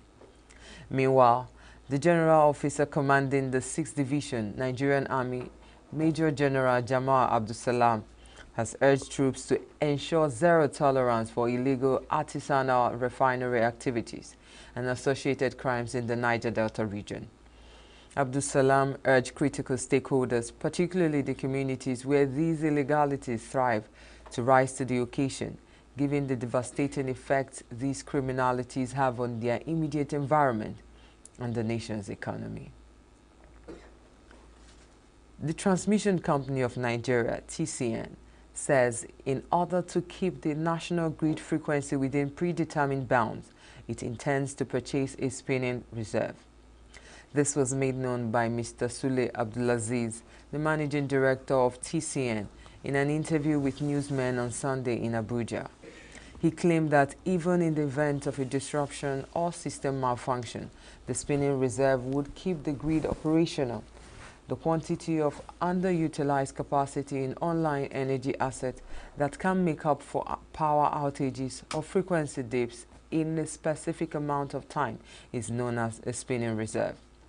However, Abdulaziz stated that cooperation with important players in the power value chain was necessary for the spinning reserve. In addition, they are implementing flexible alternating current transmission system, FACTS devices. The managing director said that the company had proposed several projects in order to close the remaining loops on the network, which were still radial, creating redundancy. He said that the robust maintenance was aimed at preventing sudden failure that may lead to grid collapse.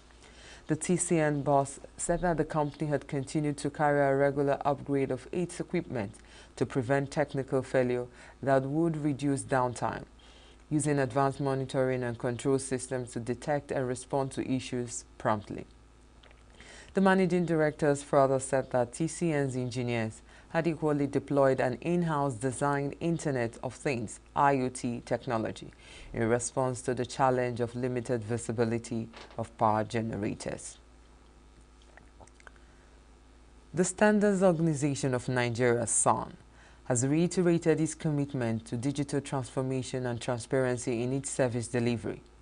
The Director General, SON, Dr. Ifeanyi Okeke, represented by the Director Public Relations, Mrs. Folusho Bolaji, gave the assurance during a training session for members of the Commerce and Industry Correspondents Association of Nigeria, CICAN, in Abuja. Okeke emphasized that the digitalization of its operation will enhance efficiency and ensure that Nigeria did not become a dumping ground for substandard products, saying the move had not only improved the organization's internal process, but also bolstered its public service delivery. The Director General said that the digitalization efforts are a testament to the agency's commitment to ensuring that products meet the necessary quality requirements through an efficient and transparent process, thereby enforcing compliance within the limits of the law. The training session was aimed at deepening the understanding of SON's activities among industry correspondents. The Kebbi State Independent Electoral Commission, KESIEC, on Sunday declared the All Progressive Congress APC as the winner of Saturday's local council polls in the state. Alhaji Aliyu Muhammad Mera, chairman of the commission, who announced this in Benin Kebbi on Sunday, said the party won all the 21 chairmanship seats and 225 ward councillors. Mohammed Mera said that 17 political parties participated in the polls, including APC, NMPP, LP, AAC, Boot Party, AP, and SDP, among others. He announced that the Commission had ratified and adopted the chairmanship results for the local government areas as announced by the various councils, returning officers, and the councillorship results as announced at the electoral wards. Mohammed Mera expressed joy that the exercise was peaceful and hitch-free and commended the security agencies and all other stakeholders for their invaluable support. PDP boycotted the elections, accusing the KESIEC chairman and his commissioners of being card-carrying members of APC. The PDP alleged that the commission's leadership would not in any way be fair to opposition parties.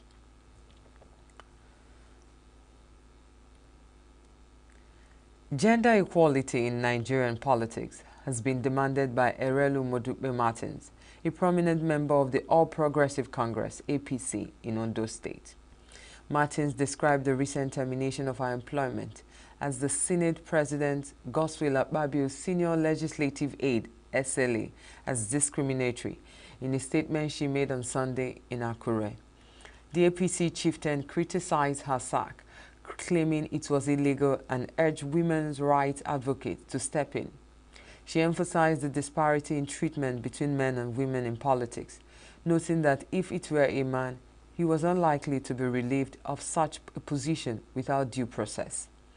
The former deputy governorship candidate of the Social Democratic Party in Ondo State, who expressed deep disappointment, stated that there was disparity in treatment between men and women in politics in the country. Martins alleged that her disengagement was likely motivated by Senator Jimo Ibrahim, Ondo South APC, following his loss in the recent governorship primary of the APC. She emphasized strong commitment to the unity in APC, adding that as a true progressive, she would always support the best interests of the party and the state, even when it was different from the ambitions of others. Responding to the allegation, Mr. Benjamin Ebenezer, who is a member of the Jimo Ibrahim campaign group, also known as Aseyori Team, described the allegation as a mere figment of imagination of Martins. Ebenezer said that Martins was only nursing the wounds of her disloyalty. Governor Dauda Lawal of Zamfara has approved the appointment of Brigadier General Abdulkadir Gumi, retired, as acting chairman of the Security Trust Fund Board of Trustees. This is contained in a statement issued by Malam Abubakar Nahwada, Secretary to the Zamfara State Government, SSG, in Gusau on Sunday. Nahwada said the appointment takes immediate effect. Gumi's appointment followed the resignation of the former Inspector General of Police, IGP MD Abubakar, retired, the pioneer board chairman of the fund. The fund was established by Governor Lawal shortly after assuming office to mobilize resources to support security agencies in the fight against banditry and kidnapping in Zamfara. Nahwada said Lawal approved Gumi's appointment based on his credentials as well as the quality leadership he exhibited while in active military service. According to him, Governor Lawal is confident that under Brigadier General Gumi's leadership, the Security Trust Fund Board of Trustees will realize his central mission of mobilizing resources to strengthen the state security architecture. Enugu State Government says the ENUGU International Hospital, a 250-bed state-of-the-art quaternary medical center, is set to be built. Professor Emmanuel Obi, the State Commissioner for Health in Enugu, made this revelation while briefing reporters on the results of the State Executive Council meeting that Governor Peter Mbah chaired on Sunday at Government House in Enugu. According to Obi, the hospital is compliant with the administration's pledge to stop medical tourism and make the state the first choice for travel, business, investment, and residence. In addition to offering first-rate, highly specialized medical care, the Commissioner stated that the Enugu International Hospital, which will be located in the center of Enugu City, would also function as a citadel of medical research and training. Obi also said that the meeting discussed measures to checkmate the Mpox disease, which he said had become a major international concern, adding that the Executive Council directed a scale-up of awareness campaign on the disease. A middle-aged man who gave his name as Aaron Joshua was apprehended early Sunday by the vigilante group at Thinkers Corner while he was trying to cut away a giant water tanker he stole from the area. The Chief Security Officer for Edward and Naji Layout, Thinkers Corner, Enugu, Charles Njoko, who led the team that accosted the suspect, said they apprehended him around 3 a.m. on Sunday while he was trying to cut away the water tank. Correspondent David Okoro has the report. The saying, one day for the thief and one day for the honor, played out on Sunday at Alo Street, Thinkers Corner, Enugu, when a man in his late 20s was apprehended by the vigilante operatives in the area. He was caught red-handed, rolling the giant GP tank on the ground, heading towards Ababa Nike area. According to the leader of the vigilante, Charles Njoko, who led the team, the crime was carried out early in the morning. Njoko further stated that having posed with severe interrogations, the suspect Aaron Joshua, who had earlier claimed the property was his, admitted that the item was stolen. He lamented the challenges faced in the area by hoodlums and called on government to assist the vigilante group with operational equipment to assist them curb crime in the area. This kind of things normally have this kind of incident. That's why we decide to day alert. They are really terrorizing us this side, and they know when security left, they will target them. When security left, they will not come in. So we are using this opportunity to tell them, let them help us in a way so we work this work to the best.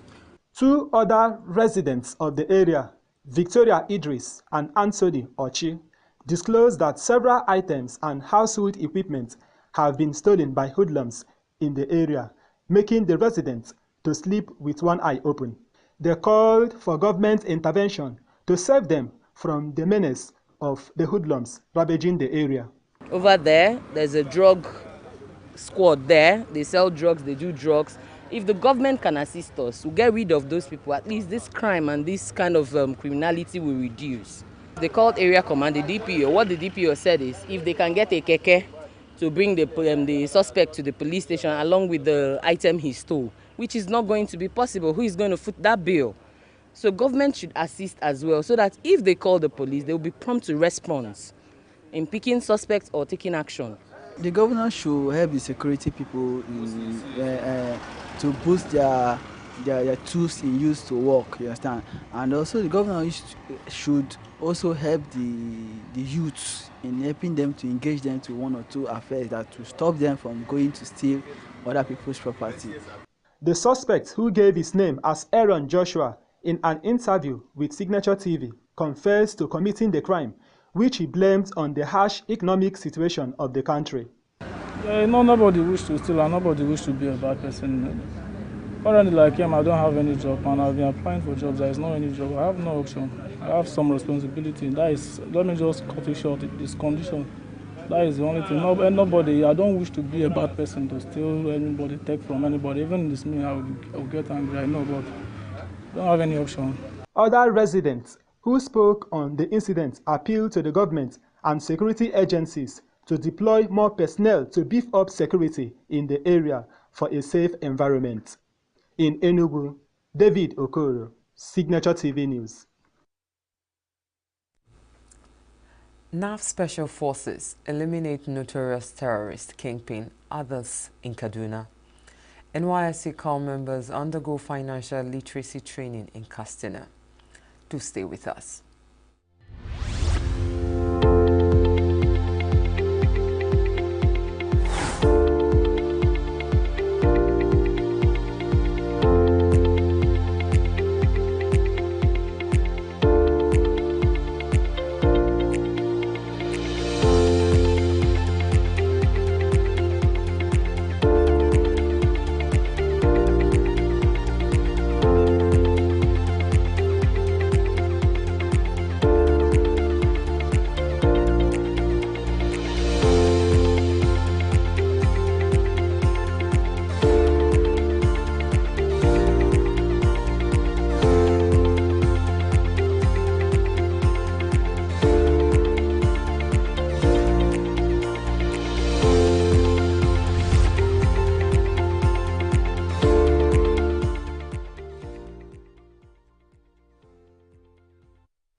The Nigerian Air Force, NAF, Special Forces, have eliminated a known terrorist kingpin, Mustafa Abdullahi, and 5 members of his group in a Babi local government area of Kaduna State. Edward Gabwet, the Director of Public Relations and Information, NAF, in a statement on Sunday, said the Special Forces were deployed from the 413 Force Protection Group. Gabwet said the deployment followed an intelligence report achieved on August 31st that the terrorist kingpin and his group were sighted near Sabongida Forest along Sabon Benin Road. He said that their mission was with likely intent to kidnap, harm, or kill innocent civilians. According to him, after making contact with the terrorists who were on motorcycles, the terrorists immediately opened fire on sighting the special forces, but were met with superior firepower by the troops. The troops eliminated all the terrorists and recovered 5 Dane guns and a locally fabricated submachine gun and live ammunition, as well as assorted charms, lighters, SIM cards, and cell phone cases. The International Committee on the Red Cross ICRC has called for increased efforts in the search for missing persons and provision of information on their fate and whereabouts to their families. Head of Delegation ICRC, Ian Bonzon, made the call in Abuja at an event to mark the International Day of the Disappeared with the theme, "We Who Remain Behind, Remember." Bonzon said the day when the world rise in unity and solidarity to commemorate the day holds profound significance for families who are living through the agony of having their loved ones missing. He said that the pain induced by the uncertainty of the fate and whereabouts of a missing person put families through immense difficulties. The family of the missing persons, the disappearance of their loved one is not an incident of the past. Every single day, without answers, they live and cope with the uncertainty of the fate of their family members. With each and every day, the suffering continues. They have a right to know what happened to their relatives and the need of being heard and answered to.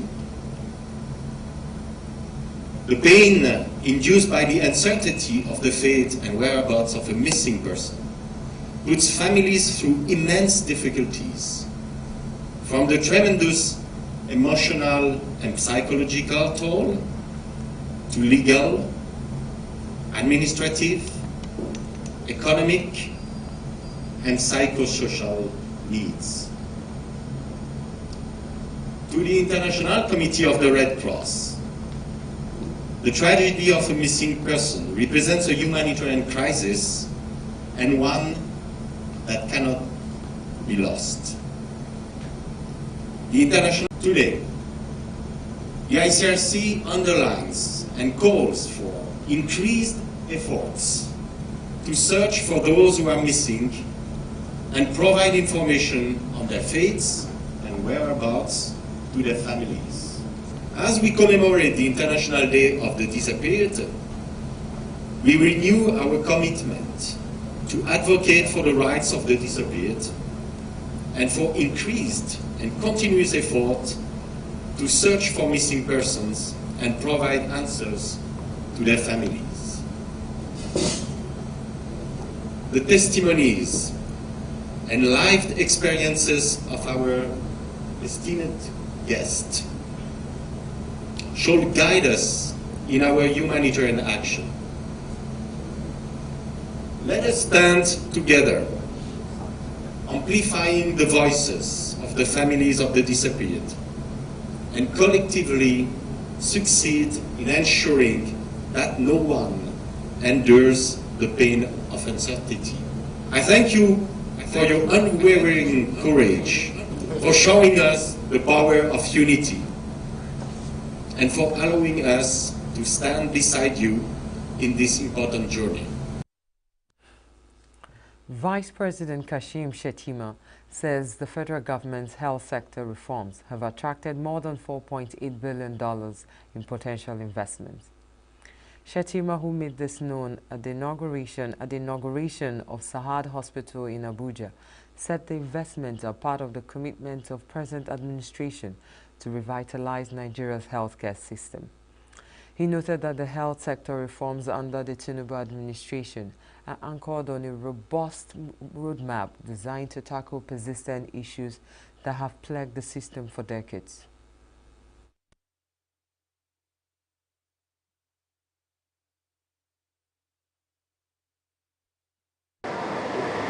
It is through such collaboration and shared dedication that we can guarantee every Nigerian receives the care and support they deserve. Distinguished ladies and gentlemen, while I am delighted to join you here today, I must emphasize the broader context within which this event takes place.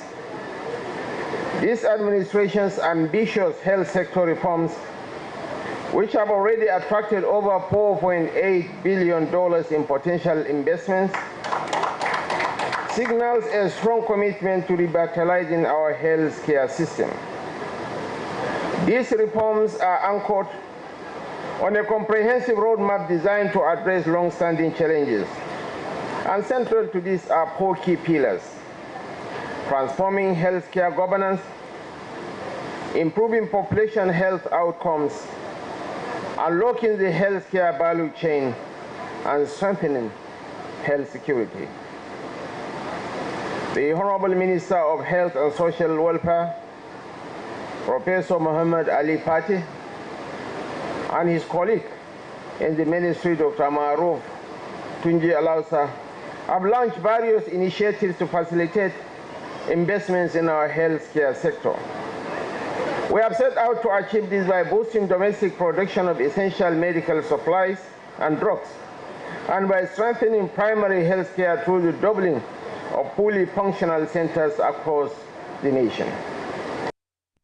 The Vice President noted that the private sector is a critical part of the solution, especially in the face of the long-standing brain drain among the medical workforce.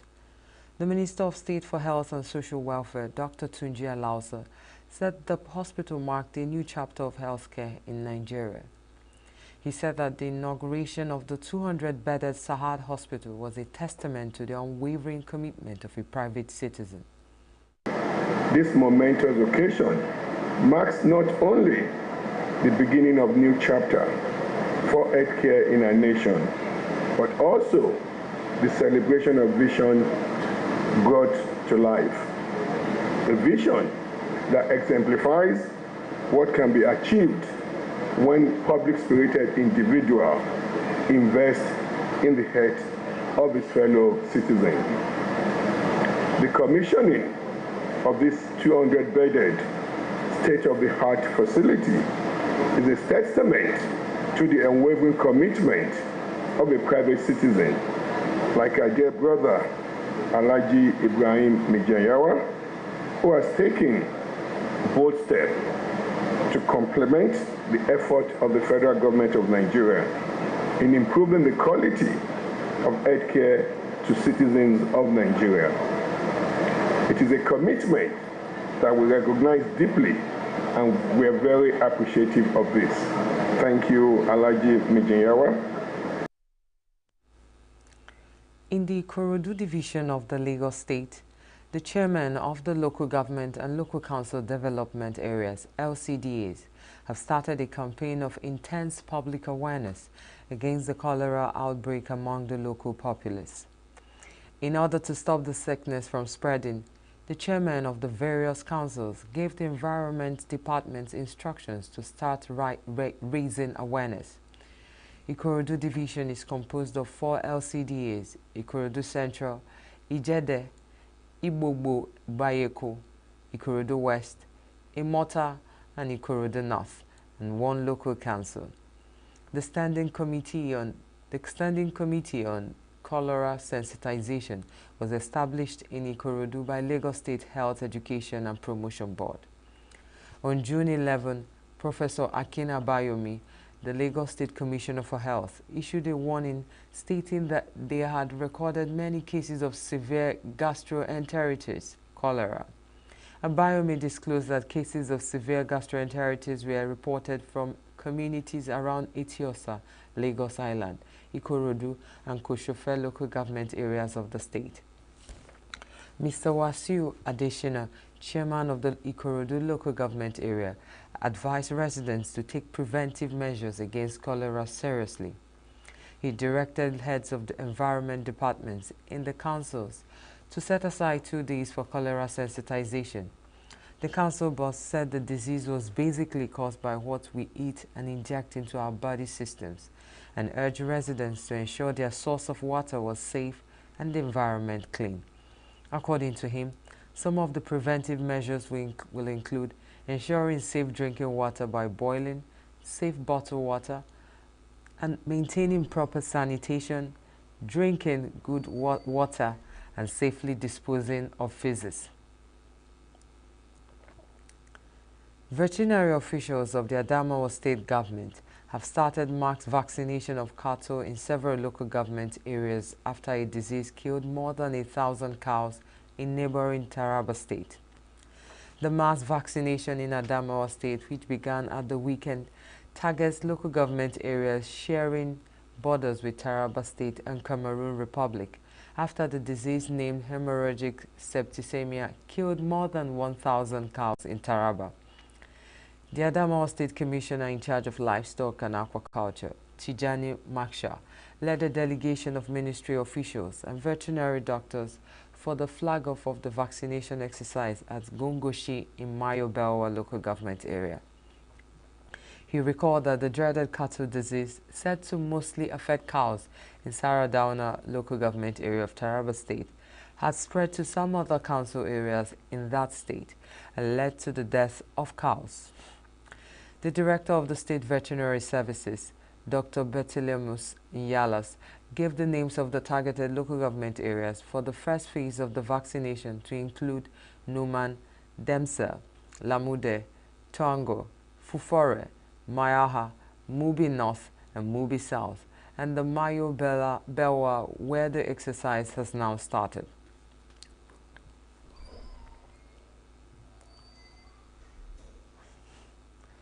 Mrs. Olajumoke Caston Martins, the Group Managing Director of Tulu Medical Center in Lagos, says lowering maternal mortality among expectant women in underprivileged communities requires ongoing sensitization. She made this known on Sunday in Lagos during a maternal health outreach event honoring the 37th year of Tulu Medical Center. The World Health Organization, WHO, reports that Nigeria continues to have some of the highest rates of maternal death worldwide. According to data from the Health Ministry, Nigeria is responsible for 12% of maternal stillbirth and neonatal deaths worldwide. Caston Martins contends that empowering and educating expectant mothers in marginalized areas would lower the number of pregnancies ending in death and lessen the need for inexperienced traditional birth attendants, TBAs. The group MD stated that because of ignorance and financial worries, many pregnant women had exposed themselves to risks. According to her, the hospital holds quarterly health sensitization for pregnant women in Ajegunle and Ojo communities, where its health facilities are cited to improve health outcomes among pregnant women. She said that through the program, they interact with no fewer than 1,000 pregnant women annually, encouraging most to embrace health facilities for antenatal delivery and family planning services. Similarly, Dr. Bayomi Ayokoso, Medical Director, Tulu Medical Center, Ojo, urged the federal government to stabilize the economy. Ayokoso said that a robust economy that is self-sustainable would impact the lives of citizens and the health sector. A pregnant woman, Mrs. Juliet Yakub, said that she almost lost her life and baby from pregnancy complications while patronizing unskilled traditional birth attendants at Ajekule.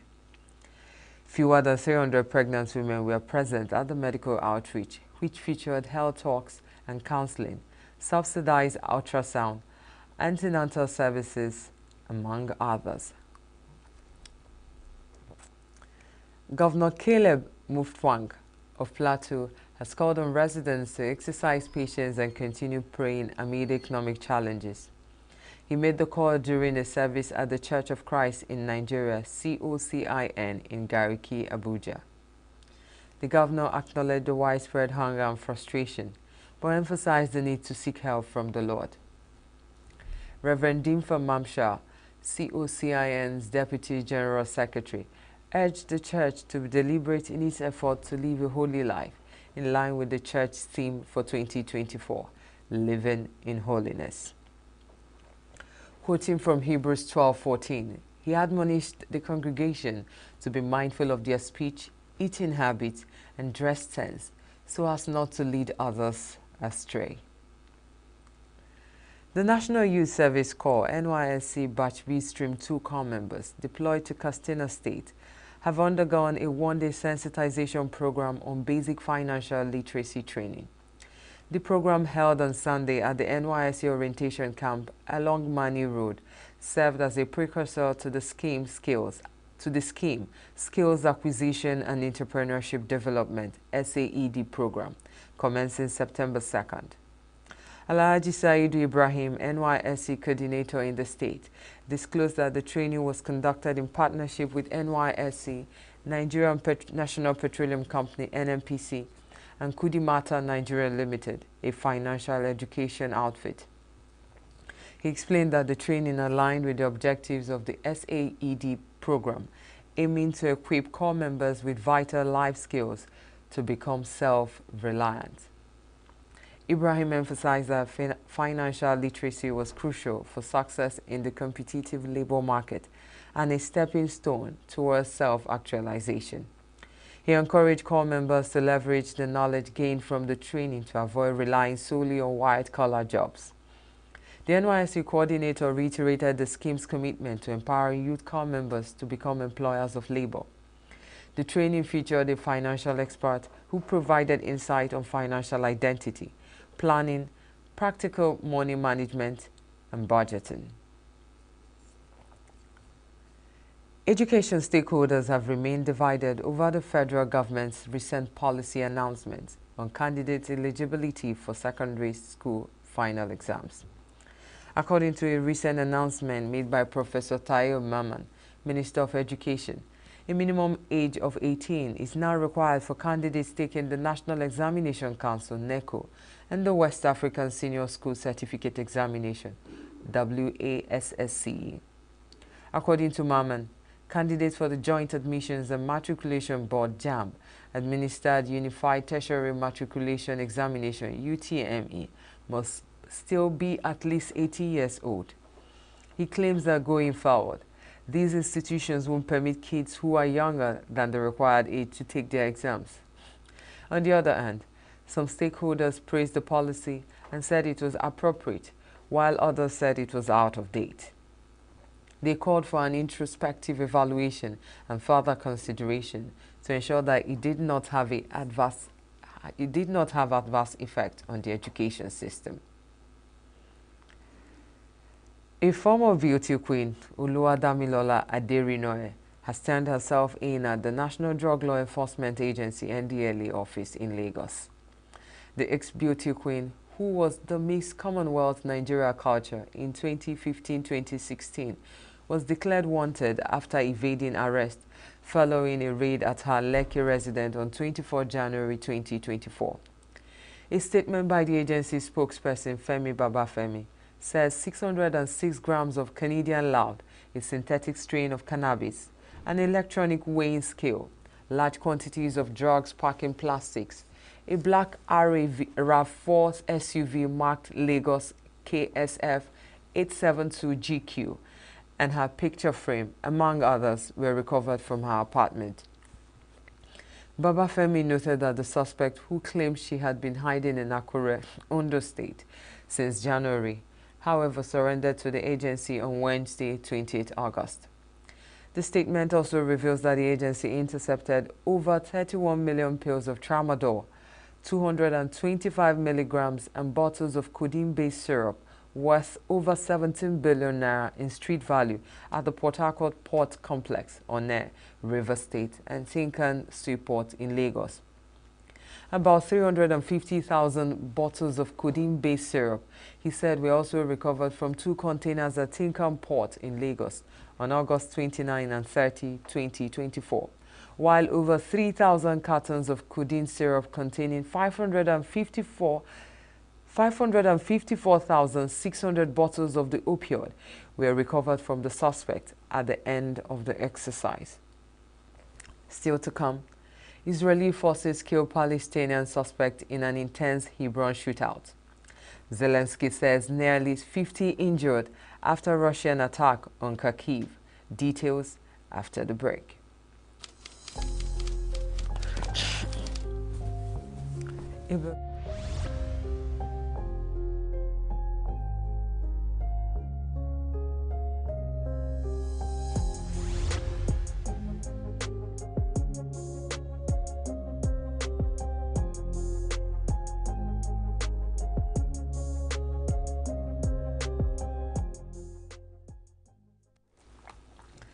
The military said on Sunday the Israeli security forces surrounded a house in Hebron and killed a Palestinian suspected of carrying out a shooting in the Idna-Takwama junction. Israeli officials said 3 Israeli police officers were killed on Sunday when their vehicle came under fire at the junction near the city of Hebron in the occupied West Bank, adding to days of violence in the Palestinian territory. Witnesses said they saw an exchange of fire between the soldiers and the suspect inside the building later that day. After more than an hour of shooting at the house and throwing grenades, the soldiers finally entered the building. Palestinians watching the shooting shouted at the Israeli forces when they walked out of the building, carrying the body of the suspected Palestinian from the house. The soldiers then fired in the direction of the Palestinian watching from afar, who ran to take cover. Hundreds of Israeli troops have been carrying out raids across the West Bank since last Wednesday in one of their largest actions in the area in months, which Israel says is aimed at rooting out Iranian-backed Islamist militants. Authorities said an Israeli airstrike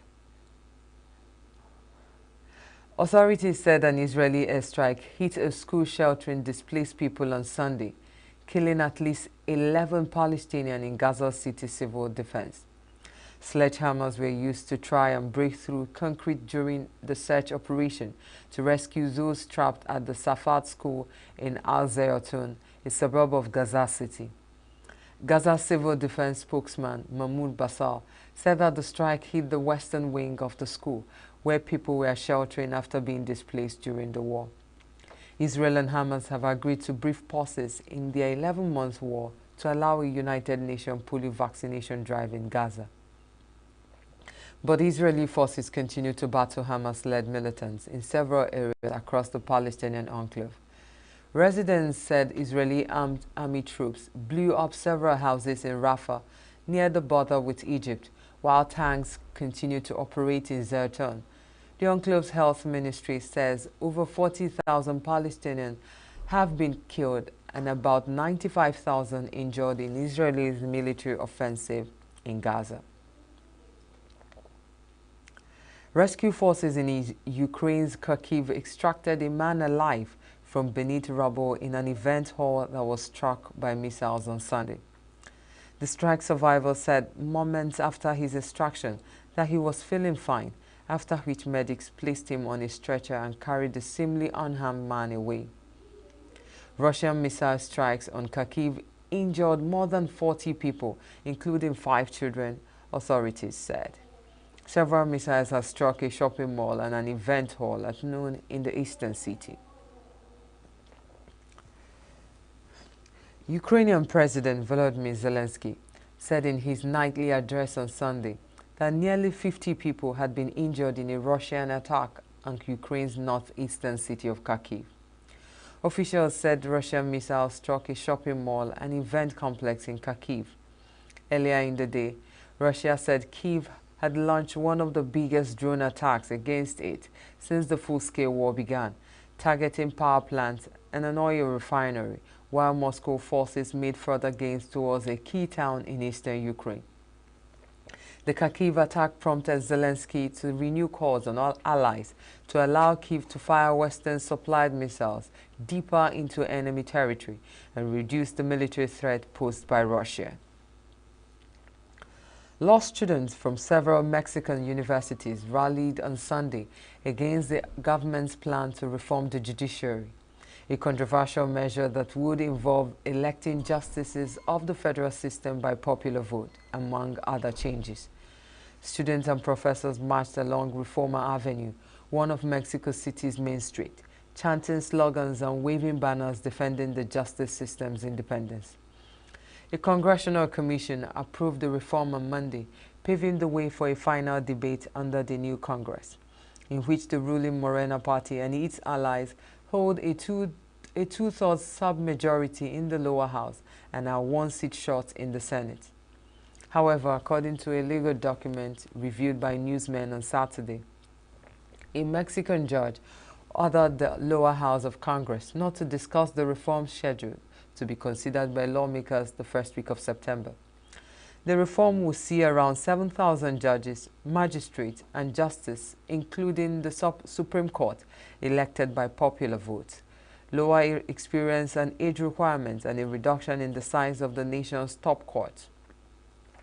Proponents say it will improve democracy and help fix a system that no longer serves the public, but critics say it will cut off judges' careers, skew power in favor of the executive, and open up the judiciary to criminal influence. Mourners lit candles and placed icons on Sunday beneath photographs of the school children, teachers, and parents who died 20 years ago when Islamist gunmen staged the deadliest militant attack in modern Russian history.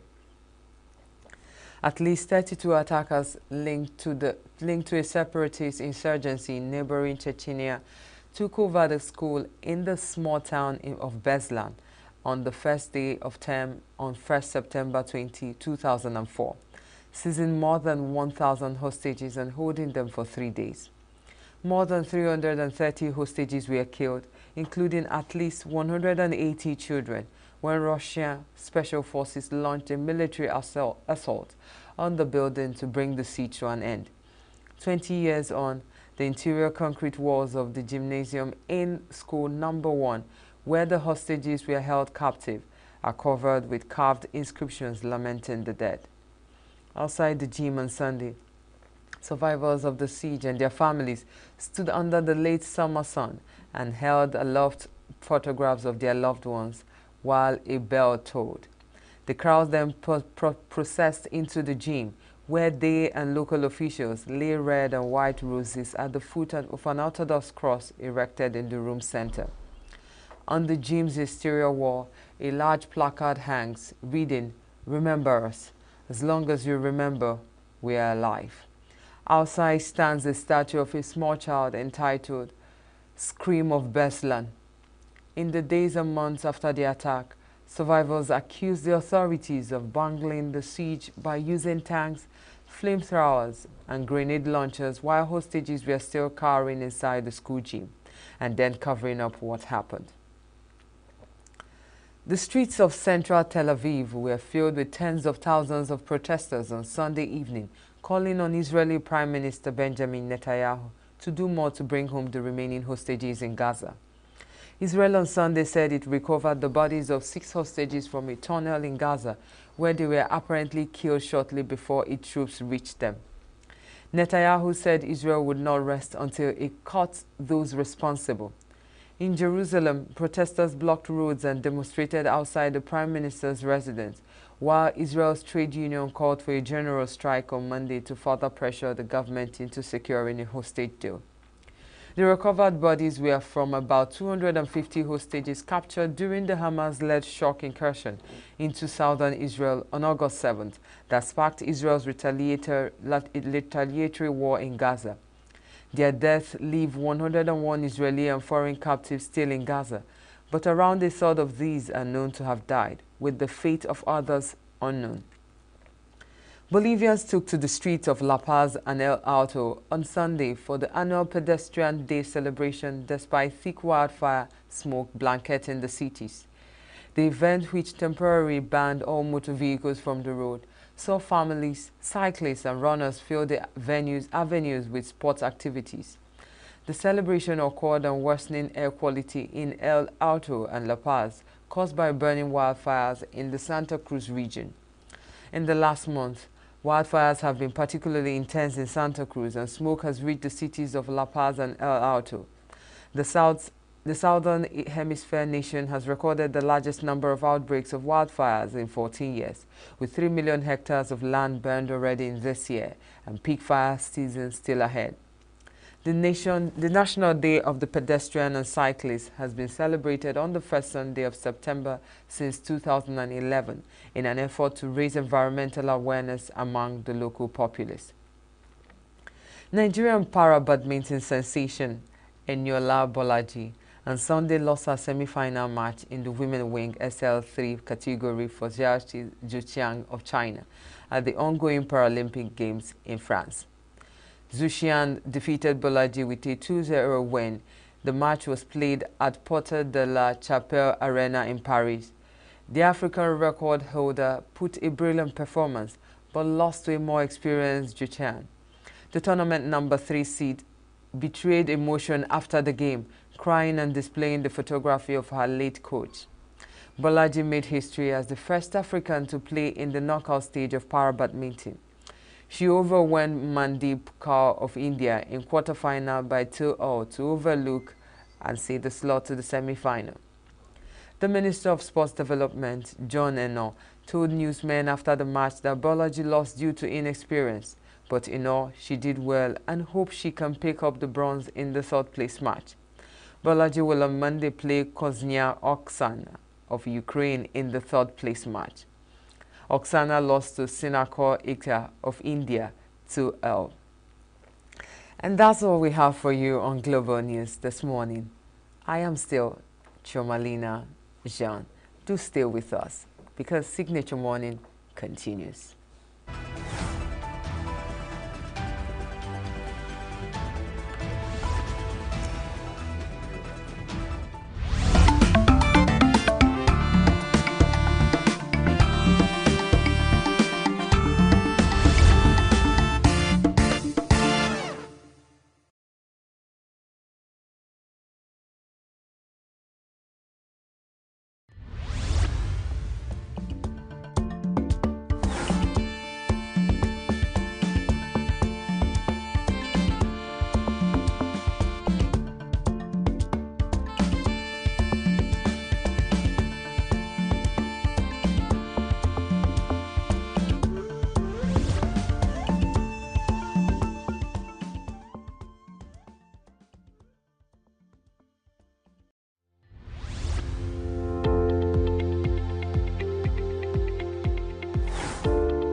The only way to cure crisis in Nigeria is to get a government that will think of getting a policy that will take us from consumption to production.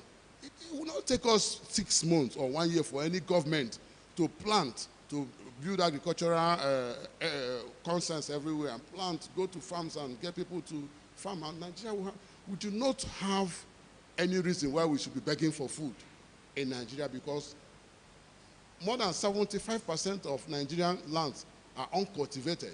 They are just there wasting. So push tractors, push people. We can't be begging food from a war-torn country like Ukraine. It has gotten to that level. So the moment we begin to go into the farms, begin to produce material, agricultural materials, we'll feed ourselves and people will be happy. Because of food inflation in Nigeria now, first of all, is what we call in economic terms materials theory. Materials theory is when population is growing. When population is growing at a geometric rate, and why food production is growing at arithmetic rate. That means population is growing like 2, 4, 8, 16. While food is growing 2, 4, 6, 8. The pace of the growth of population is far higher than the people, our population is rising, while our population is getting lower. So the demand outweighs the supply. The causes of food inflation or hardship is tied to government policies. For example, you saw last year, 2023, as at May last year, before the coming of the current administration led by President Bola Ahmed Tinubu, the moment he made one declaration as a leader, everything up to date, somersaulted. So it's government policies, it's policies that can bring down inflation, bring down hardship, bring down cost of living, improve life expectancy. It's same policy that can reduce life expectancy, cause hardship and what have you. So it's policy. The problem is not reducing the import duties fee. The problem is this fuel subsidy issue. He should just remove it and let it go. If today he announced that fuel is back to where it is, I'm telling you, things will come down. Imagine you go to Ogun State, you buy gari 1,005 per bag, and coming down here, you are paying about 20,000 or 10,000 transport. Definitely the bag of gari is not 1,005 again. So that's what I think lead to, and the tax that they are increasing here and there. In my workplace, I manage with one restaurant. They refuse to add this annual salary because every year they add salary. They refuse to add because light, water, and the building, everything, the tax have increased. So they refuse to even add our salary. They are not even doing Nigeria good with this, their tax or whatever, except if they are extorting. This one, I see it as extorting from poor people and giving it to the big people.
The time we entered this earth as human beings, we started industrialization. We started this kind of development.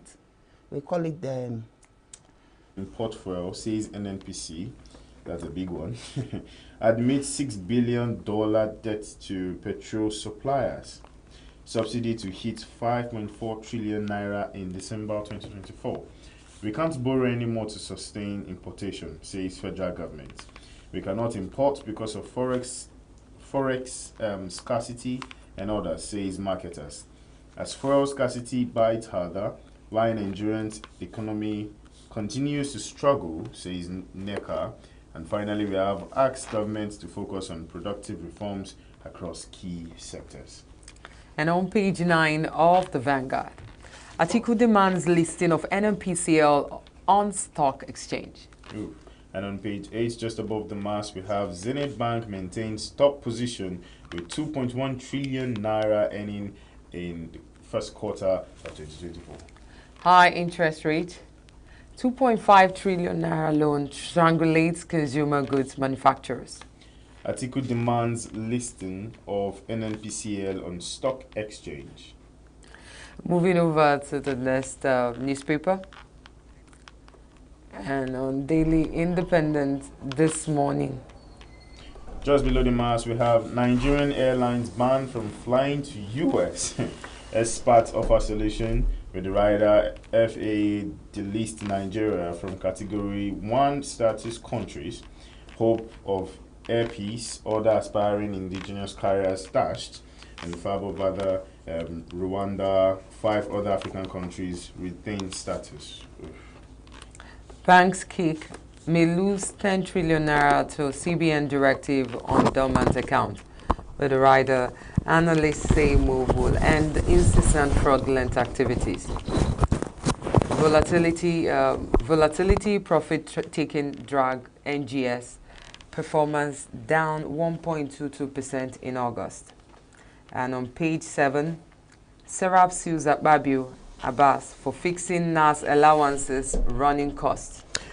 And on page 29, we have Zenith Bank gross earning hits 2.1 trillion naira in the H1 2024, pays 1 naira per share interim dividend. Federal government barring under 18 from writing WAEC NECO can stand. SANU, with the rider, accuses government of deploying divide rule tactics in varsity education. Petrol price may increase as NNPC admits facing financial strain due to supply costs. APC sweeps KB local government polls, winning all seats. Tinubu, okay, sorry. Go on. Tinubu arrives Beijing for Africa Cooperation Summit. Yes. Matawale, CDS, service chiefs to storm Sokoto to flush out bandits in Northwest. And APC sweeps KB local government polls, winning all seats. You can find this on the page 6 of the Daily Independent. And moving over to the next, and on the Nigerian Tribune this morning, just above the mast, stakeholders, others cry out over high interest rate electricity tariff. With the rider, asks federal government, CBN, to reset faulty economic sectors. Petrol scarcity may worsen nationwide. With the rider, NNPC admits owing suppliers, says financial strain and company poses threat to sustainability of supply. List NNPCL on stock exchange now, says Atiku. Alleges oil company providing cover for subsidy payments. You can find this on the page 8 of the Nigerian Tribune. How Southwest farmers can key into low-cost irrigation farming to prevent food shortage. Agric experts. Now, federal government to invest $800 million in power sector. How Tinubu government should tackle high food prices hardship. Catholic bishops. NACO reward staff for returning $10,000 found inside aircraft.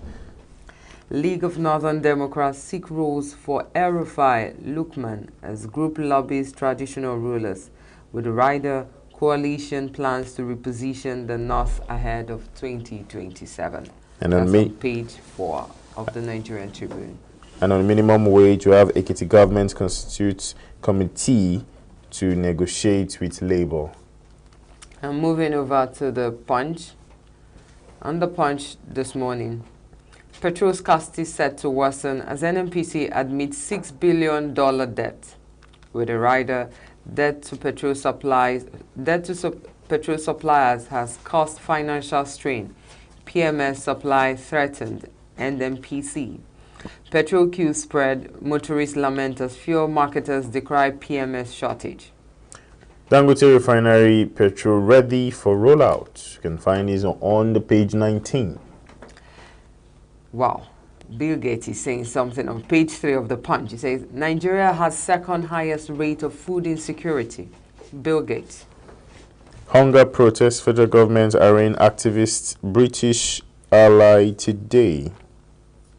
Power generation down by 1,400 megawatts as discos reject allocations. Wanted ex-beauty queen surrenders to NDLA for drug offense. And moving over to Daily Trust. And on the Daily Trust newspaper, petrol price may rise as NNPC admins financial strain. Why hike is inevitable? Experts. Atiku demands listing of oil firm on stock exchange. Hashtag end bad governance. Protesters for trial in Abuja, Kanu, Kaduna, Borno today. New Emir of Ningi, Haruna Toband.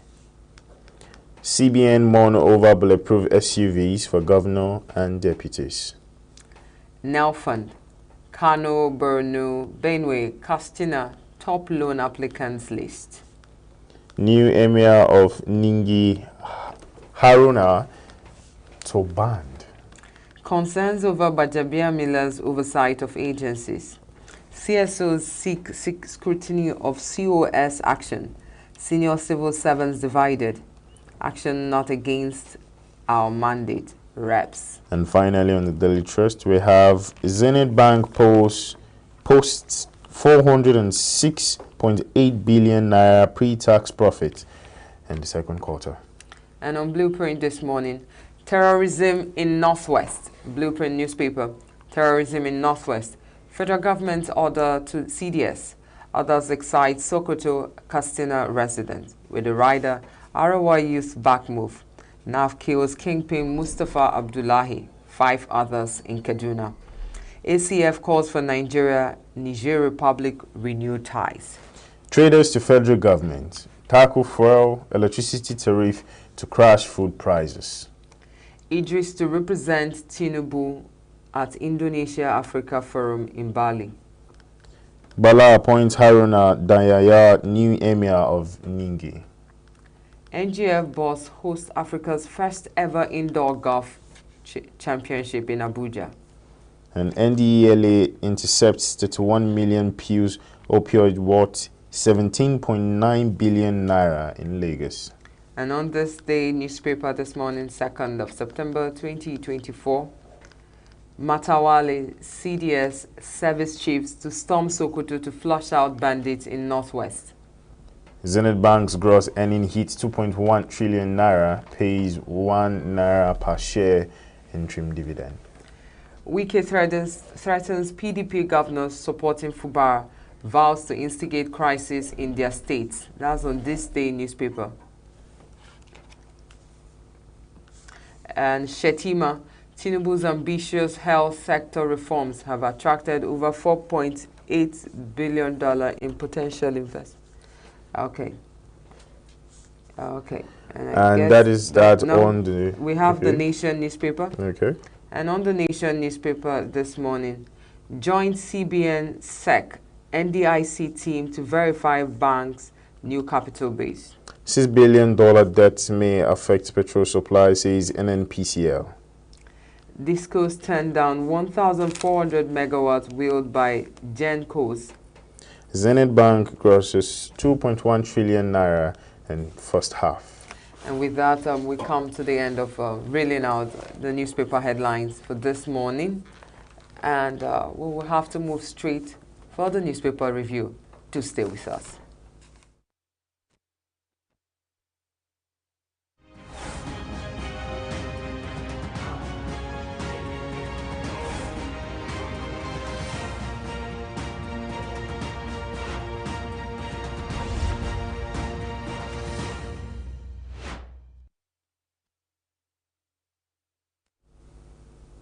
This is still Signature Morning, and you're on Signature TV, so you're in the right place. Yes, we're on the newspaper review this morning, and with us to do the review is Mr. Christian Maduka. Good morning, Mr. Chris. Good morning, Chama. How You're quite looking different today. It's Jesus. I guess as much. And Josh. Yes. Where's Jesus in your own place? Nah, Jesus is with us always. How was your weekend? My weekend is okay. We thank God for everything. With the reeling out of Nigeria's events that turns out every twist and turns. Well, we don't have any other choice. We are stuck here in Nigeria, and Nigeria is our country, and that's why we are talking about it. If we don't have a stake, we better keep quiet. Because we have stake, that's why we want to look at the headlines of our newspapers. Okay. That's why I'm here. Yes. So on the headlines, first, I would always like to ask, which caught your attention first before we move on? Well, the NNPCL is owing $6 million dollars, yes. US, United States of America dollars, to marketers. And they have, when we sit here trying to build hope, they just crushed every element of hope we have. They said that we cannot pay. We admit we are owing $6 billion to marketers. And we cannot even import further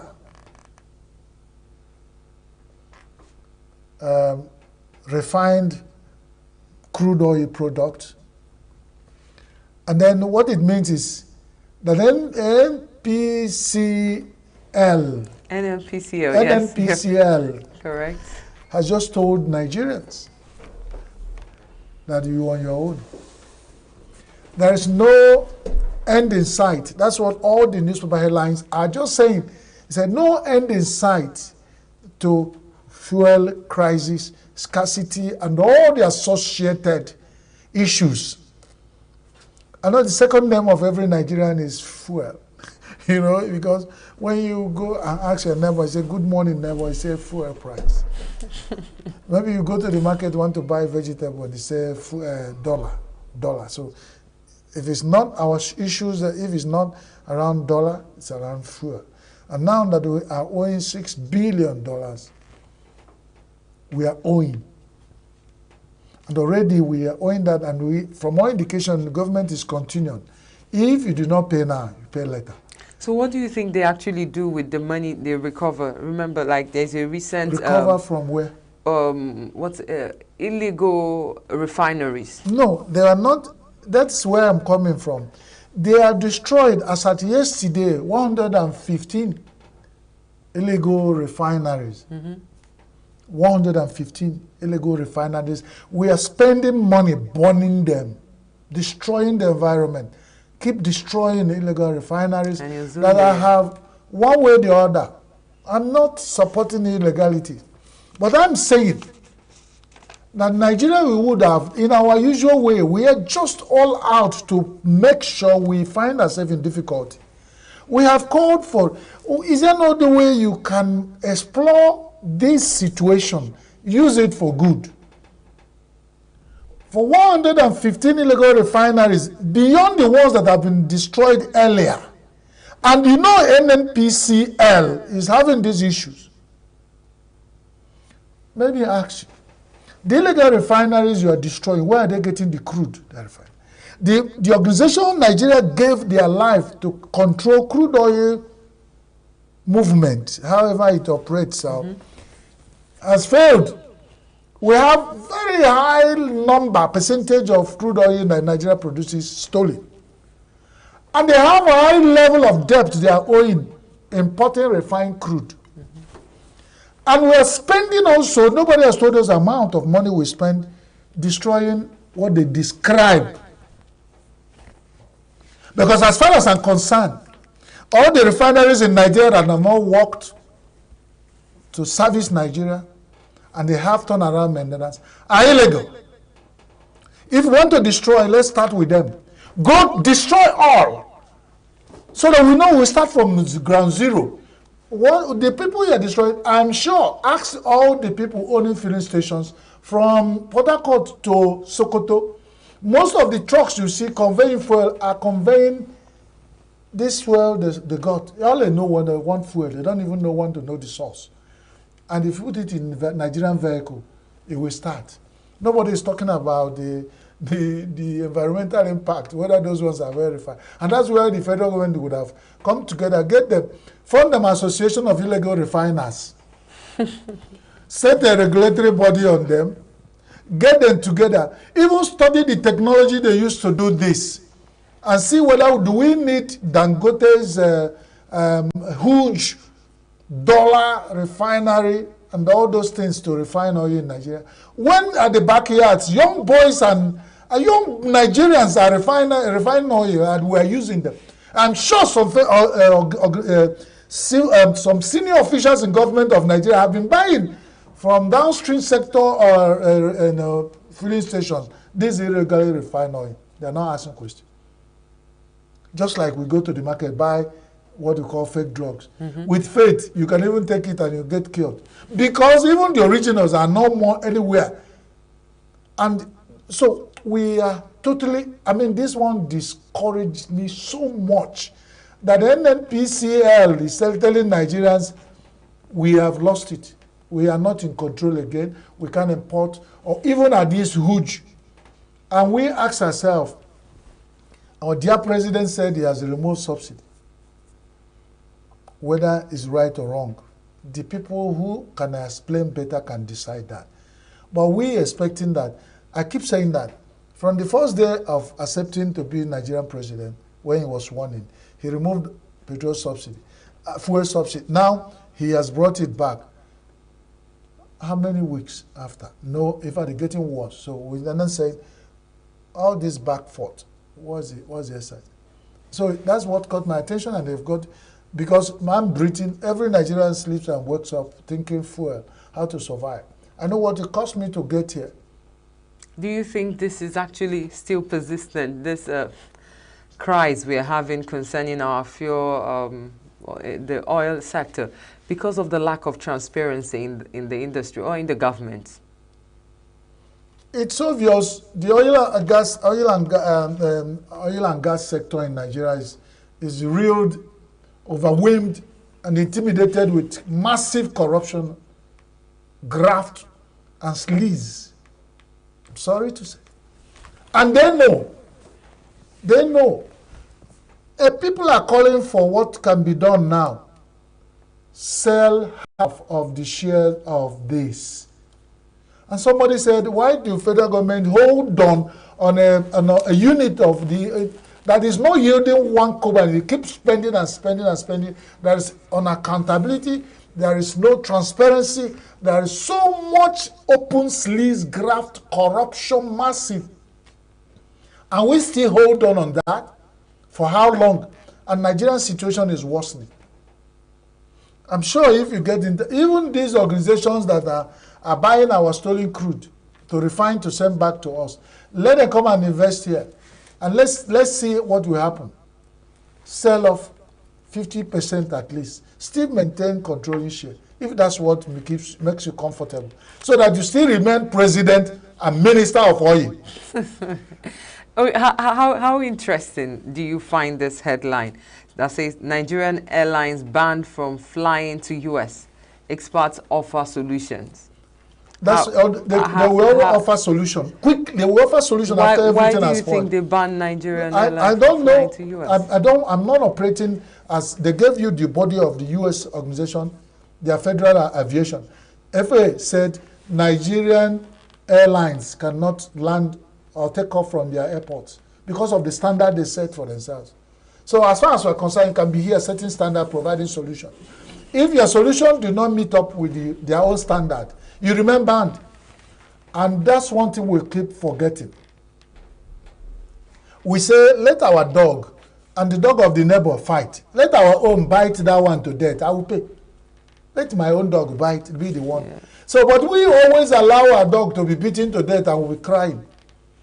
In the present world order, nobody is ready to come and wipe your tears or even offer you toilet roll to clean up your tears? Nobody. You better solve your problem. It's a highly competitive market in the airline operations business in the world, aviation business. Even when Nigerian-owned operators want to, nobody is supporting it. They will bring it down to tribalism.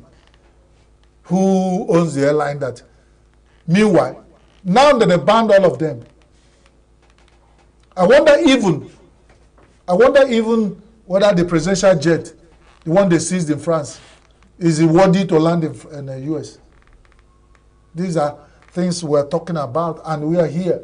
We have lost shame as a nation, and we are dealing with it. And this shame is spreading around to all of us. It's not like that we are pushing it. We all have a share in this. Nobody is doing what he's supposed to do. We're waiting for who, because everybody is putting eye on the money. Nobody is ready to work, and our situation are worsening. Some of these people that are in this position of authority think that by sending their children with stolen money abroad, and they will shield them away from this. I'm sorry to say, I'm not wishing anybody, but that's why some of them are dying wretched. Some of the children can't even come back to this nation. What are they coming back to do? We have seen situations where corrupt people who have built massive business and investment building structure, their children can be staying in one room abroad, comfortable. If they come out of the house, they are secure. They can enter their vehicle, go to work. They have communication, they have supply. Everything they have, they can pay their bills. That's all they require. But they have stolen all Nigeria dry. These children can't come. They call them to come and manage one. Some of them build houses for their children that to repaint it will cost nothing less than 500 million to repaint a house, a structure somebody built. And a young man who is better in abroad doing his work wanting to come and inherit such property that he will use 500 million to repaint. Some of them are run out of Nigeria. They won't come back. And that's how we lost them. And we're here crying. The people that are handling Nigeria now seem to have lost every level of control. They don't even think about it. So these young Nigerians who have trained with all our hard-earned money have run away. They can't even contribute to help these people that are stuck. I'll tell you, the generation of leadership in Nigeria we have are stuck. They're not coming out. Every day we have, so they're not. When they finish using their vehicles abroad, we buy it here almost at the price of, you know, when you use a vehicle in these countries, 20 years after the value is almost zero.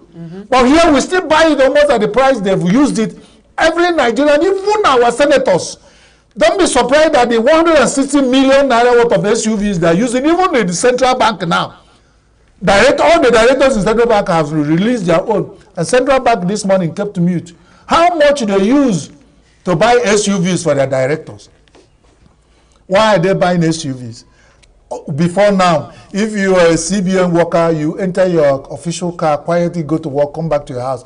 But because of these issues, they have made the poor. They've made sure that no Nigerian lower status people can breathe.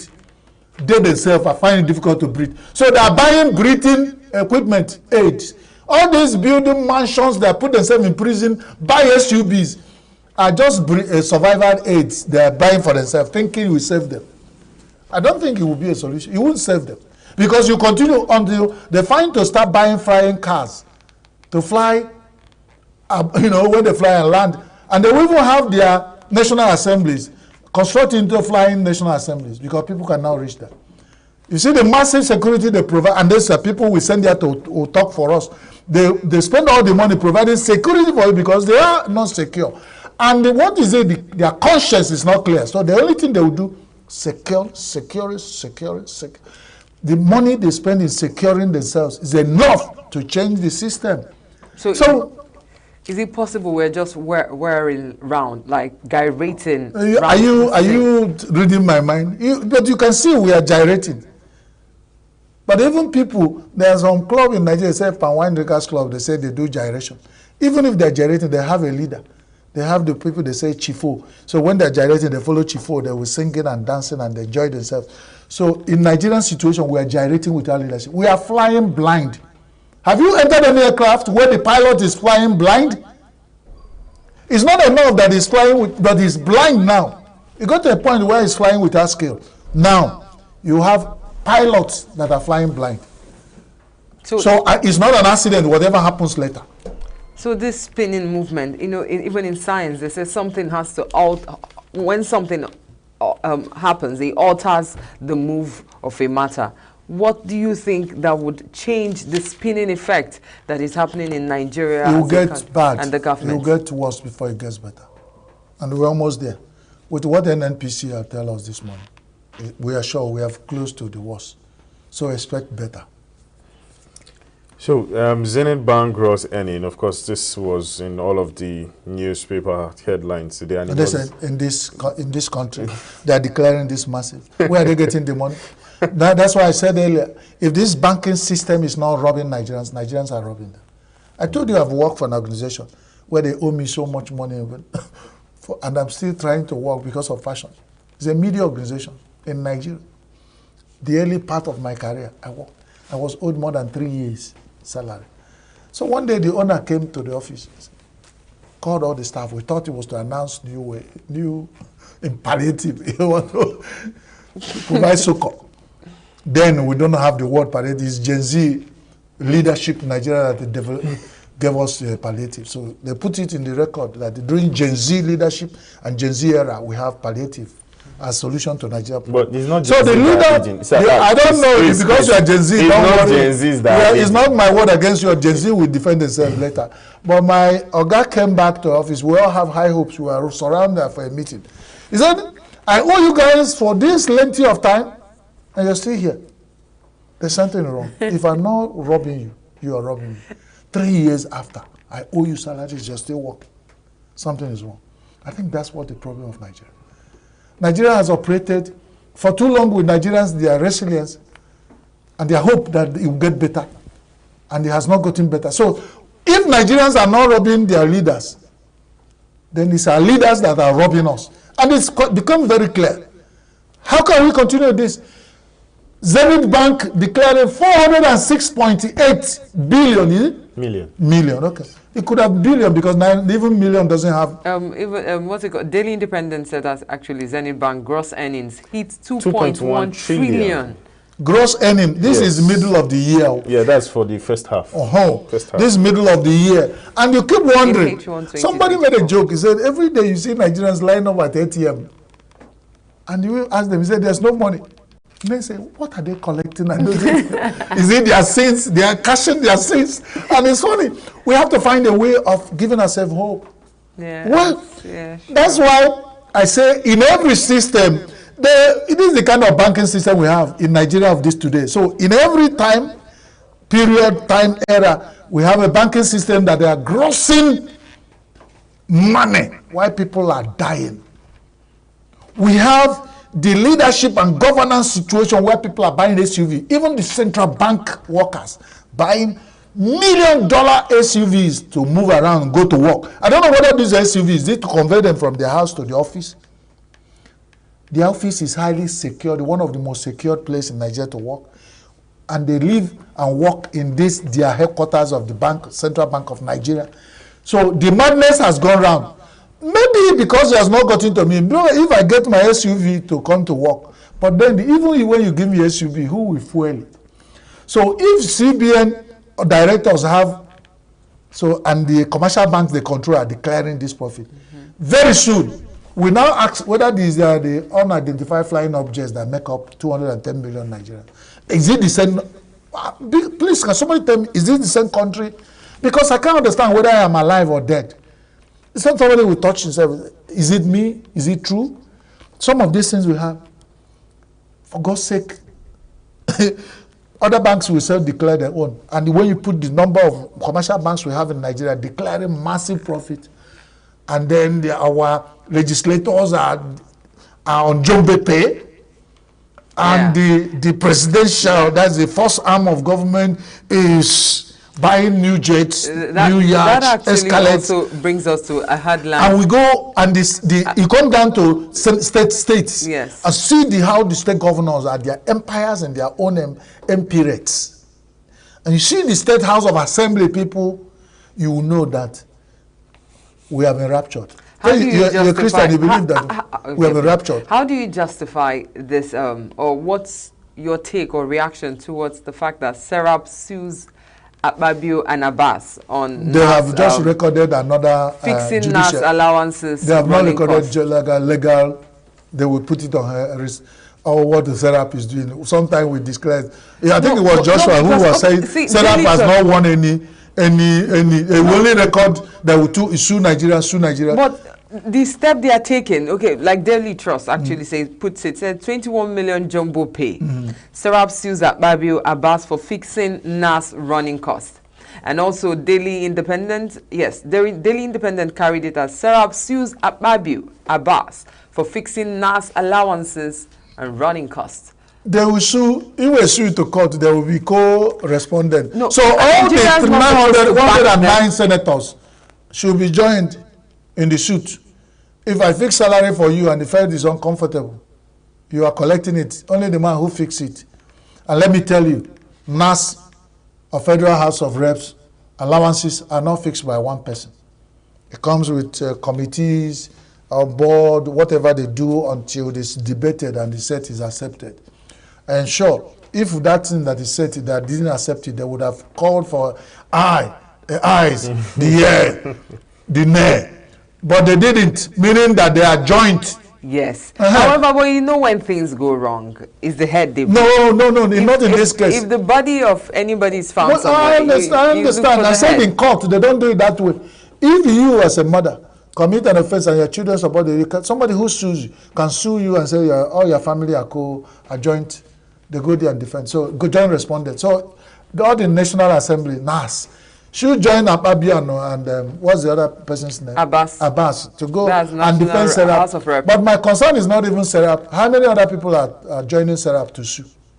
So you Nigerians not supposed to come together like human rights. No, so that we don't trivialize. Even though yes, there is this question of they always bring issue and they don't follow it. They don't follow it through. Shouldn't Nigerians and human rights lawyers like Femi Falana and the rest, shouldn't they back Serap in this venture? That's what I've just said. I said, why is he on the issue? Is it that Serap is the only person who have had about jumbo pay for the NAS members? Why are they under Nigerians? When it's more comfortable. Do you know the number of NGOs we have in Nigeria and CSO, civil society organizations? You know the number of faith-based organizations we have? Why are they keeping quiet? Why is it only Serap and it makes Serap looks like they are not doing it? But it takes courage for Serap to do to even go to this extent. And it be on record. And let me tell you the day these records will be wrote. Some people who will feel first this when Nigeria gets a little senna and when they bring out all this court, legal history and the way they document it, they will refer. Now, on this day, Serap sued the federal government. So you will tell our children that you even have right to sue federal government. That's what you sue National Assembly. They are not setting records straight that you can sue. So we are joining, calling others, come and join in suing. Not Serap. It's not their monopoly of Serap to sue. And the issue that are being sued is we're all concerned about it. So let's join them and support them. Chris, on the blueprint, just very at the almost tail end, we have NDLEA intercepts 31 million pills in Lagos. What 17.9 billion naira. These are the business that works when young people are hungry and they have face hardship. They will look for escape and they go to opium and drugs. That's the only thing you take. You keep you on lollipop, the miles crowd 7 for too long. You will forget hunger, hardship until the thing clears your eyes and then you begin again to look for it. So this business has become multi-billion naira business.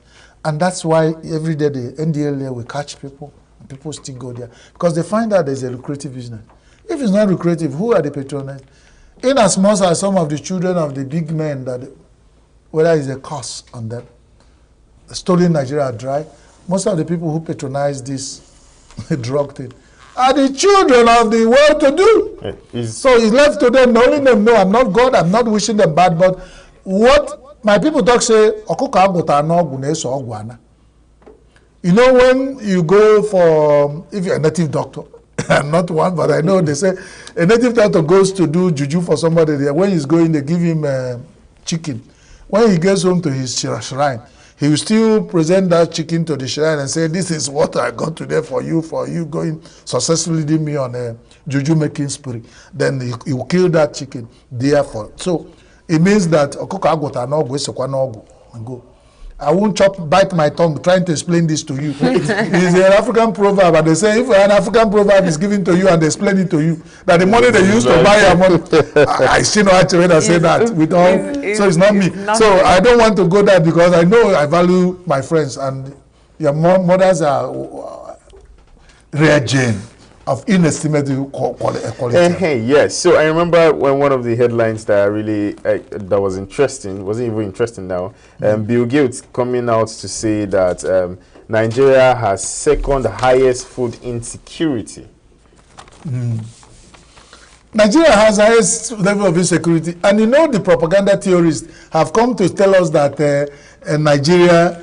What do you call it? That GMO. Yes. That is Bill Gates is pushing genetically modified food. Well, whatever that means, it's still on record that we have very high level of food insecurity in the whole world. Somebody yesterday said, with 75% of Nigerian land arable, we don't have any reason to have food insecurity. But it still points down to the fact. Somebody said within 6 months, a federal government can change this food thing. Roll out massive, cultivate all the land. You are federal government, you have this land own decree thing. Federal government owns all the land. These are arable lands. Talk about it. This Sambisa forest. Talk about it. All these forests that the people have taken over, and they are using that as their base to fight it. Why not clear them and start farming on them? What happened to our farm settlements that our founding fathers said? We've forgotten that. You are removing import duties on food. If you remove it, we still import and develop the agri sector of foreign countries. If we import cucumber, import cocoyam, import cassava yam, the farmers there will go back and farm more. Why are we doing it? Maybe they say it's for immediate stopgap. But then, if we don't have short-term, long-term plan on how to come out of this mess, we'll be talking like this every day. And very soon they will be sounding monotonous and nobody will listen to us. It will be like we are just making noise. Okay, Chris, so before we go on, Choba, did you notice in the Punch, Dangote refinery petrol ready for rollout? It sounds interesting as if like there's going to be a change. But I don't see a change, but it sounds like a change is coming. It's good we're optimistic. So if they say it's ready for rollout, let's just believe that it won't be dead on arrival. I will still always ask, but should we keep having hope or should we do something? Okay, that's why Mr. Chris Maduka is here. So, of course. Chris, analyzing the Dangote rollout, the fact that the refinery is set to start, but before we get back to you, it's important that, Joshua, I want to understand, I want you to understand rather, because I already know this, that it's good that we approach every situation in Nigeria. With please, optimism. viewers watching, what is your take on this? Go to our Facebook. Go on our Facebook and our YouTube. Do they think that drop your comments? Dangote refinery petrol ready for rollout? Do you actually, because honestly, by the time we build expectations, it won't be cut short. So, Chris, Dangote refinery, it won't be, whether it's the Bible our expectations cannot be cut short. But you just came this morning and said this one dropped all your hope, the NNPC. You dropped, man, but the hope that there is a rising hope. If you read the Bible, and the Bible quotes and said all expectations are not be cut short. So whether NNPC want to cut it short, it would. Okay, so now what's your take on Dangote refinery? Dangote refinery is so much in the news, and they keep talking about. Why don't they talk about their own? Leave Dangote alone. It's a private organization. when they are ready to roll out, all you need is they ask for crude oil, you give them. Why are you in their timetable of whether they, when they roll out, how much they, you know, sometimes some marketers are start saying how much Dangote should charge when you finish refining his fuel.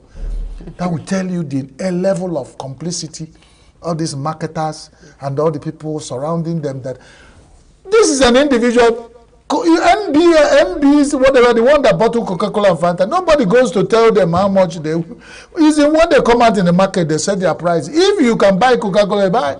You used to buy it 5 kobo. Now it's about 500 naira, one bottle of Coca-Cola. People who want to drink are still drinking. Okay. And they've not declared bankrupt or something. They're still making money. Allow Dangote, allow him. Because that seems to be the only hope God has given us to survive out of it. And people have gone there again with their wahala. I don't understand. If you can give him crude, the man said he will import crude. Now, why do you think that they are actually at the peak of this refinery? I mean, Dangote refinery, imagine, like rolling out oil, that we are discovering things about the country-owned oil, you know, the things happening in the oil industry of Nigeria. There is a distraction.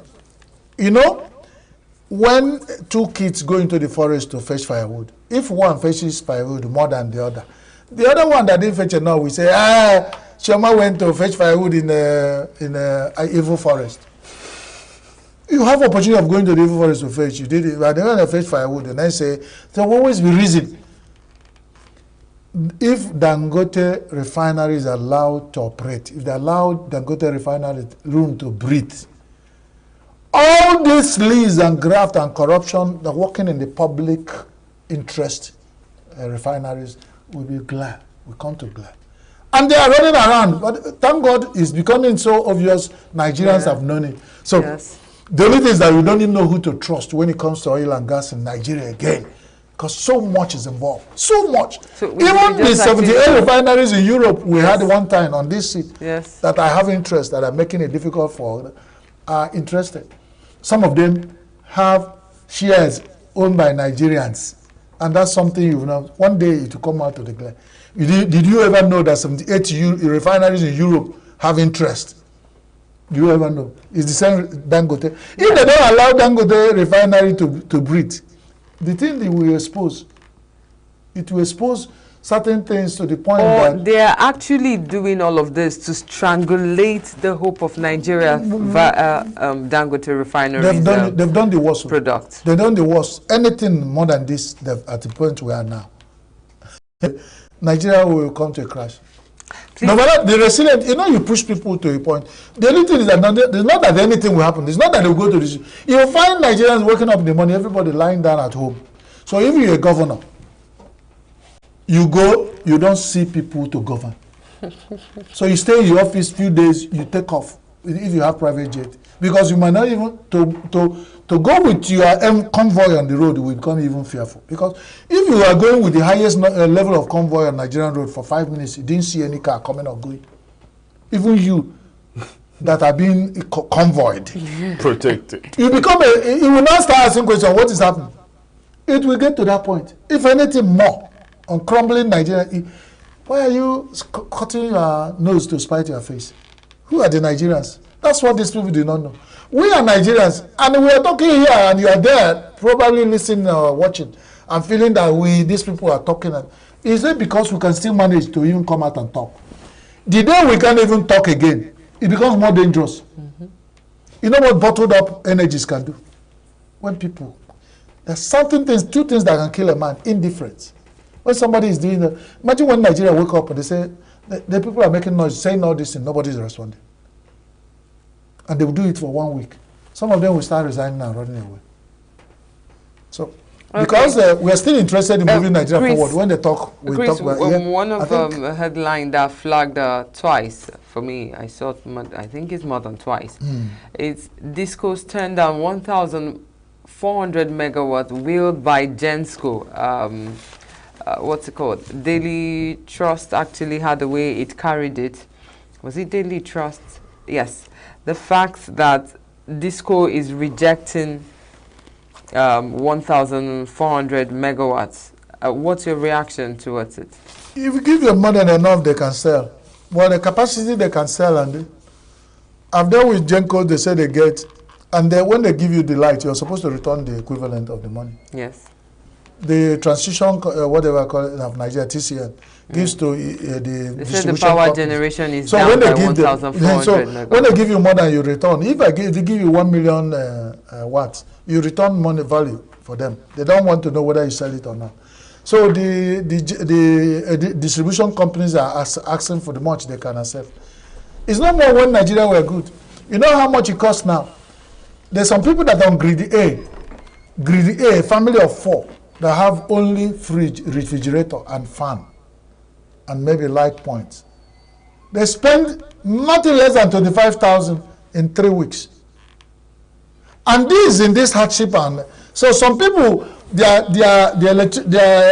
power finishes, they don't recharge. So in the distribution companies are giving 1 billion. Who would they? Would they go and get their mothers in the graves and their dead grandfathers to buy the electricity? That's what they are talking there. That's my understanding. I might be wrong.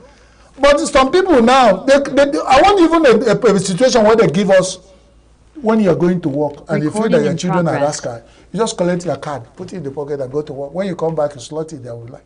Because you can go as a monkey, carry your children at the back. You didn't know they are plucking fruit and be eating. But should it get to that point? But abroad, that's how they do it. You put your card. When you don't want to remove it, so that you save life. Because even when that card is there, or you load, this preload, whether you are using it or not, power is running. Is it supposed to be so? If you're not using it, you are too idealistic, Choma. Not when you say Nigeria, you're a Nigerian. I say, is this supposed? This is where we find ourselves, and we're trying to manage. If you are talking about ideal situation, then you first of all clean up Nigeria. But that's what's killing us. We keep managing. We have to manage from what we have until we get to ideal level. And that ideal situation can be difficult for us now. It's not that nobody doesn't. All the people, yesterday we talk about people traveling abroad and they go there and fall in line. Everything is going because that system has built ideality. Now we come back here. With what is happening now, with fuel selling at 1,000 naira, and the per unit of energy in Nigeria, I don't know how much it's at, but it's high. Just to make people who are consuming 3,000 naira before. I used to load 3,000 naira. I can see, imagine, it can last me three weeks. But now, 15,000 can last me 2 weeks. And it is a pursuing very little money. In fact, no money at all, pursuing fuel of 1,400 naira. That's what you get into. Age of per unit that cannot last you 2 weeks. And I don't know, food. You go to the market, food. 1 mugu of gari. Oh, Nigeria, gari. You see, that's what we're talking about. Stuck. Because we keep managing. You're talking like a stock. This mentality of Nigeria. Gari. Now, that's how. But the problem isn't the problem the fact that Nigerians keep accepting we can deal with anything? You know, whatever it comes, we can bend to it, and that's why you keep bending. You don't have even right not to accept in Nigeria. That's the situation. It's not ideal.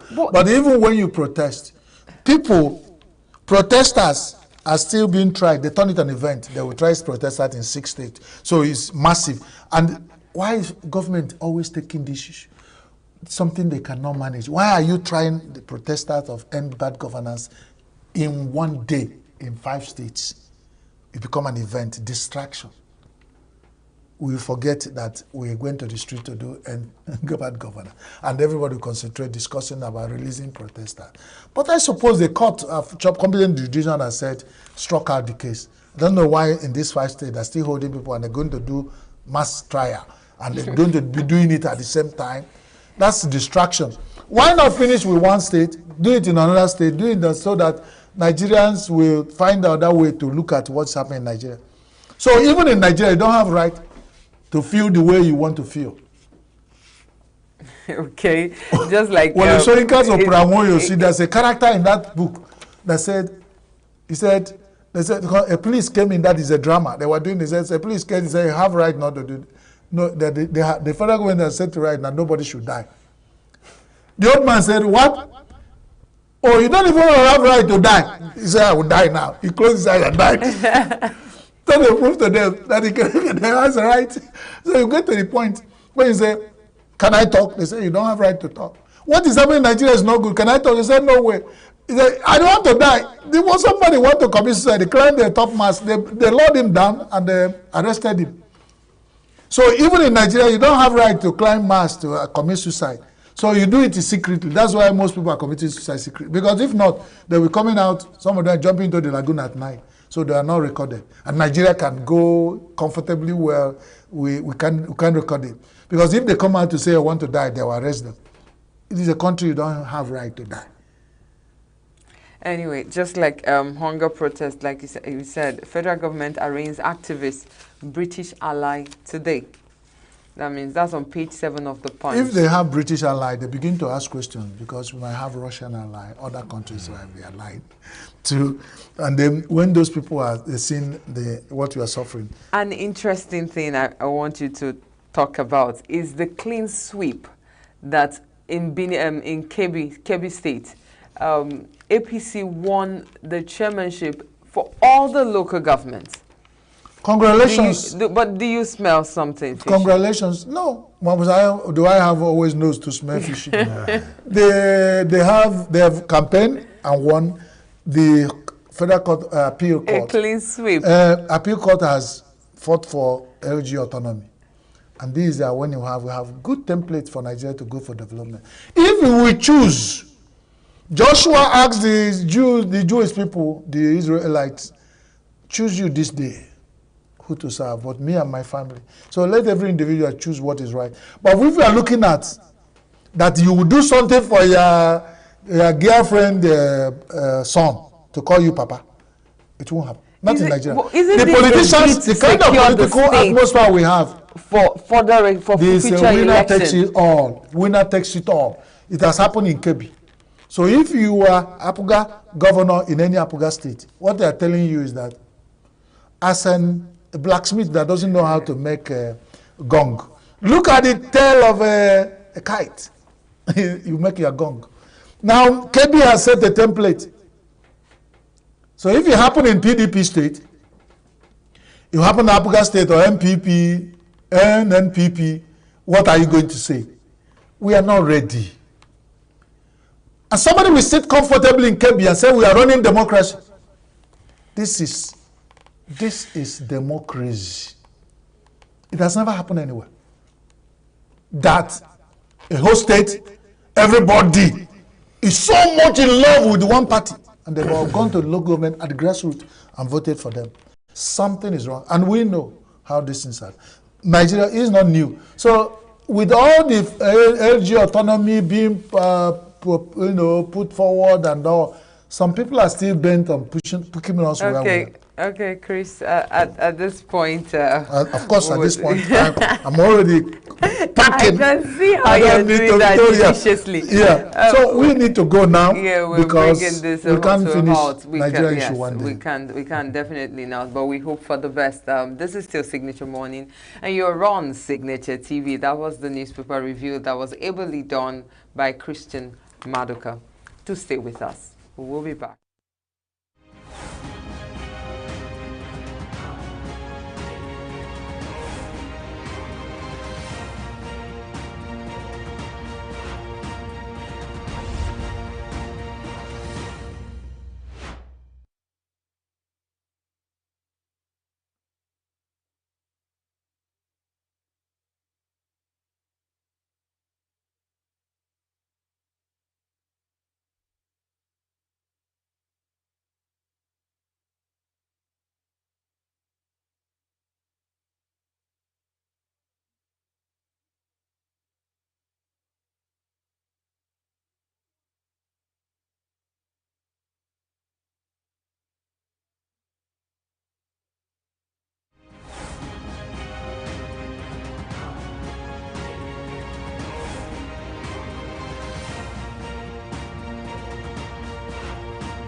You're on Signature TV, like I always want to say. Don't forget to follow us on all our social media handles at Signature TV Officials on Instagram, TikTok, and Facebook. And yes, we are live on Facebook. And go subscribe to our YouTube channel at Signature TV. Right now, we're switching guests and also switching topic, talking about something prevalent in our society. Recently, there have been talks about nurses, what are their roles, registration and all that, midwifery. And there is also the problem of brain drain because the system, like people say, is not supported. We want to talk about the nurses and the society, and in turn, we will get to wellness through personal and environmental hygiene. Who else to discuss this with? You know, talk about beauty. I have them flanking me left and right. Talk about beauty and brain. I have Dr. Mrs. Ijoma Judith Ilo. She is a public health nurse specialist, coordinator of Public Health Unit, Department of Nursing Sciences, UNEC. Good morning, ma'am. Good morning. You look dashing. Thank you. Are you sure after today, Signature TV will kidnap you? So in case family and friends, you look for her, she's been kidnapped. Okay, and to my right, I have the very delectable Iziwane Indiana Tuigu. I have to go like that. Indiana Tuigu. She is a 400 level nursing student, but beyond that, that's not her first degree.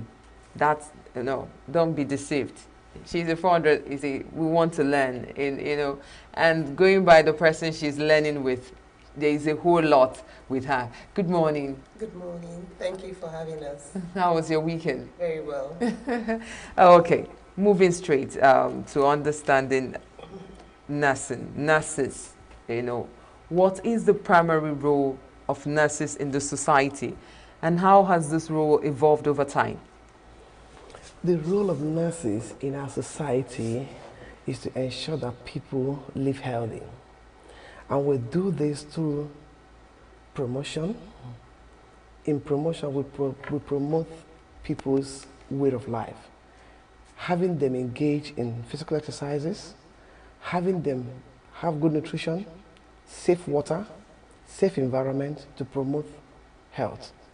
And we also go ahead to talk about the preventive measures, proper hand washing, that will prevent one from transferring disease from one person to another. We go about preventing injuries in the home and where we work. We also talk about rehabilitation because we have tried to promote, prevent, and eventually we're done with disease or injury. How do we manage such situation? We treat in the hospital, the doctor prescribing, we nurses administering.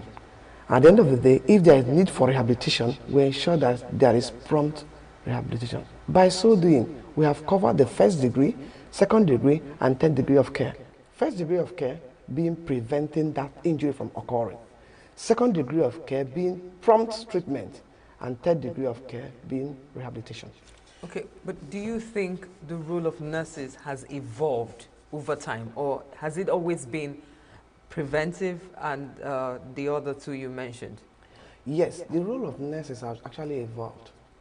Nursing has gone beyond having the nurse at the bedside to treat the patient, to having the nurse being in charge of a community.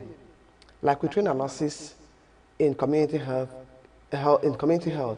making them to realize that we are part of the community. The community need to feel us. And the community need to know what is around them, and they also need to know how to engage in a healthy living through health education. When we give them health education, we allow them to process it and have change behavior. And that change in behavior is evidence that that health education has actually gotten them. And when they do that, you see them taking charge of their health, taking informed decisions, doing things that will involve, that make them remain healthy. And also, in the school, we have school health program. Before now, the school health program is not even noticed. We have the school health program where the nurse takes care of the school child, both ensuring that learning condition is conducive, ensuring that that child is well prepared for academics, ensuring that that child has good nutrition that will make that child be healthy to receive learning. And also, we also go about engaging them in extracurricular activities, games, physical and health education, having them to do that. In those days, in my own time, we do Oga, we do swear. But now we have them go do play chess, do other things that will make the school child healthy.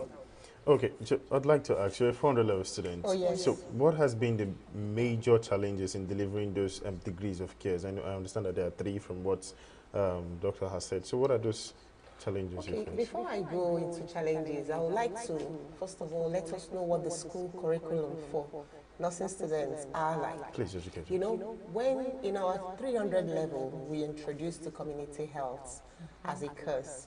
You know what we call the 321 in the first semester, and the second semester the 322. These courses prepare us for the 4th year, what we are currently trying to conclude as the 461, which is actually the community health clinicals. You know, that's the name of the course. So in 300 level first semester, we are introduced to community health nursing, where the students are taught in the classroom how to communicate with the society. The students are told about the different cadres of should I call it probably like levels of government in the society, whereby you come in, you have the village heads, you have the ENUGUs, you have the women leaders. You know, you need to recognize all these hierarchy, because you can't just enter a community and you start teaching healthcare. There are people whom the community already believe in. Maybe the parish priest, for instance.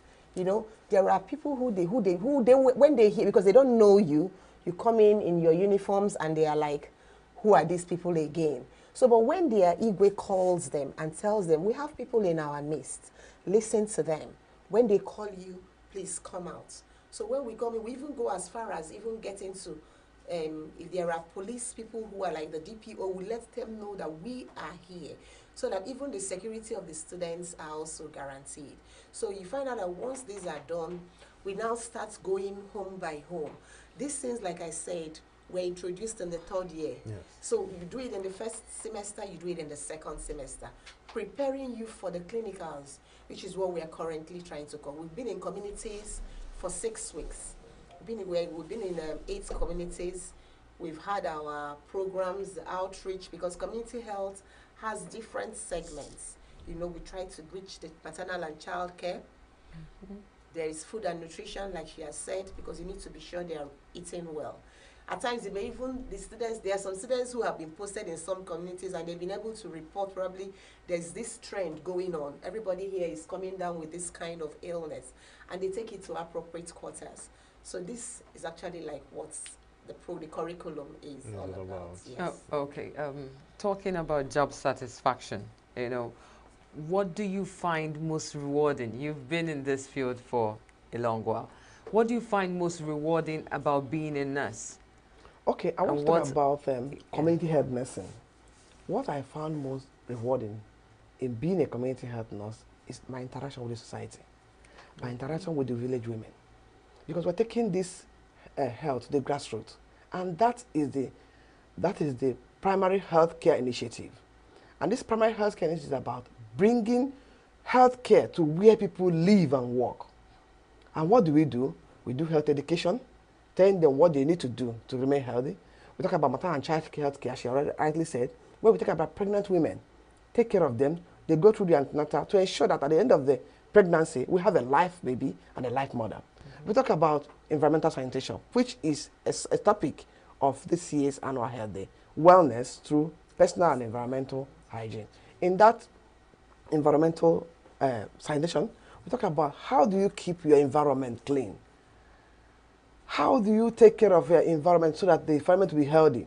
We talk about clearing the bushes around. We talk about destroying or doing away with empty containers that may likely contain water that mosquito would love to breed there.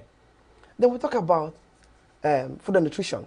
How do we make the village women, how do we, the village people, how do we ensure that they have good nutrition? We don't want to talk about burger, talking about fried rice. We know our local food that they need to eat to remain healthy. Then we talk about essential drugs. There are some drugs that are in essential drug list. That is essential. When you talk about essential, it means a drug that is mostly needed. Can you reel out some We talk of them? about anti-malaria because our area is we have malaria in our society. We talk about worm expellers. We talk about painkillers. We talk about antipyretic. We talk about small antibiotics.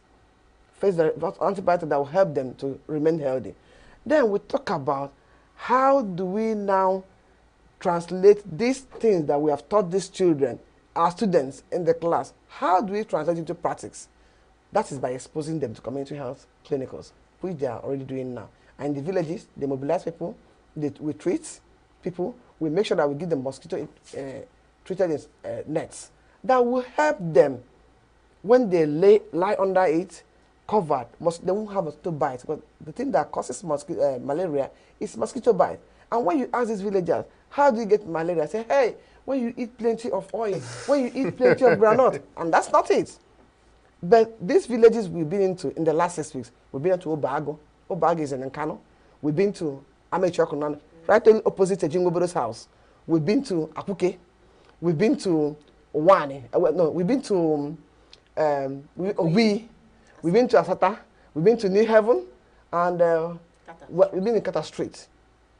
And when we get there, you see the community happy receiving us because health is wealth. So what are the challenges, the biggest challenges you faced being a nurse and during this project that you just completed? The biggest challenges we have right now in our community health nursing is support, funds. Because I want to speak Igbo dialect, because in our communities, we teach them, we talk in Igbo, we don't speak English from beginning to end. Because I wouldn't do Obodo. I talk Igbo. So I got Igbo. So like the kind of people, they say, Miri keji emaku. So when you don't have Miri, in other words, if you don't have money, you may not achieve much. So we need people to support us.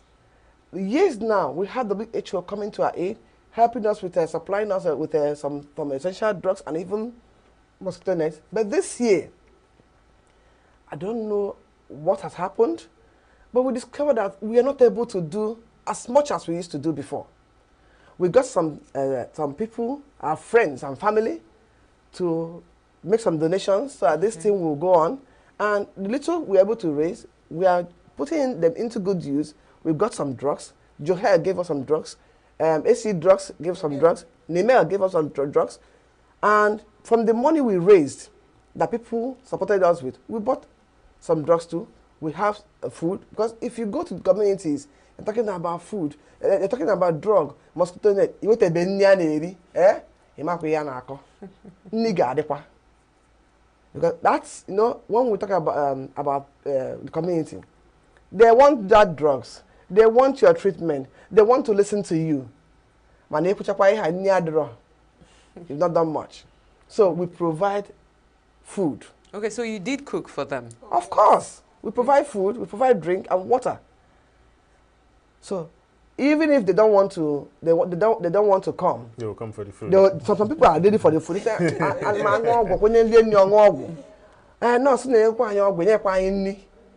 so when we give them that food to that day, we do our outreach, take their blood pressure, do their blood sugar.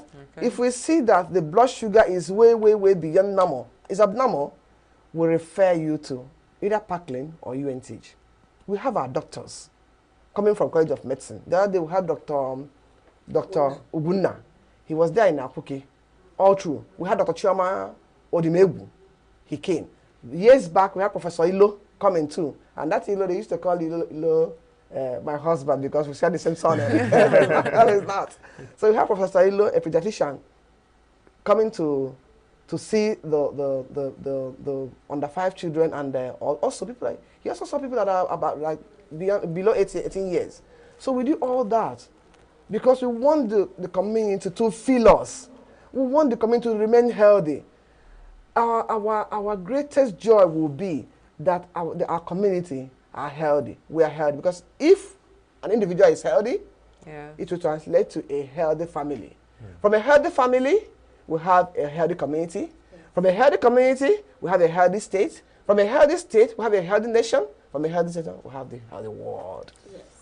Of course, there've been this perception, truly, just like you said, that nurses have evolved over the years. There've been the perception before that, okay, nurses are just people you see at the hospital, just take care of you. Now, this is a bigger view, this is a bigger spectrum, and it's amazing. So what other available career paths are there for nurses? Because I'm interested right now, and I feel like maybe I should do like a side degree, just like you, to go into nursing. Okay, we have several dimensions, several things that nurses do, but I want to just talk about UNEG nurses. Okay. In UNEG, we have 5 units in nursing. One is the public and community health nursing. 2, nursing education, because we need to train nurses for us to have nurses all around all the time. Yes. We have the mental health that takes care of your mental health, because if you are mentally sound, you're going to deliver good nursing care. Okay. Then we have mother and child health care nursing, and we have the last one, nursing administration. Okay. Yes, nursing administration. And they are the ones who do all the administrative thing in nursing. That, because if you go to every hospital or every facility where you have nurses, we have some kind of administration. Yes. You will need to plot your roster to make sure that the duties are covered. You need to do a lot of things administratively. So we have this dimension in these units in UNEG. And we have a lot more other places in the whole world. But I want to just stay here to talk about UNEG nurses. I'm proud to be one. I was trained in UNEG, and I'm working in UNEG. You're also serving there. I'm happy to be in UNEG. And this year's annual health day, we're talking about wellness through personal and environmental hygiene. Nke a bụkwa oyibo. In Igbo, anyị asị ịdị mma site n'idobe onwe onye ọcha na gburugburu gị ọcha. Because when we go to the villages, I had that oyibo. Everything we're going to say, our introduction, Igbo. If you don't know how to speak Igbo, you go and learn it and rehearse it very well. And if you're not from Igbo tribe, sorry. Okay, that means promoting it for other states, so the nursing and teachers there also should learn to speak the local dialect of that state. So I can communicate with the communities. Yes. Okay. Some didn't go to school. So when we're talking about English, it's a foreign thing to them. Yeah. And when you talk to people in the language they understand, you bond better. They understand you better. They're able to apply what you have taught better. Because you're talking in the way they will understand better. So talk about work and life balance, work-life balance. I know you're a mother with beautiful children.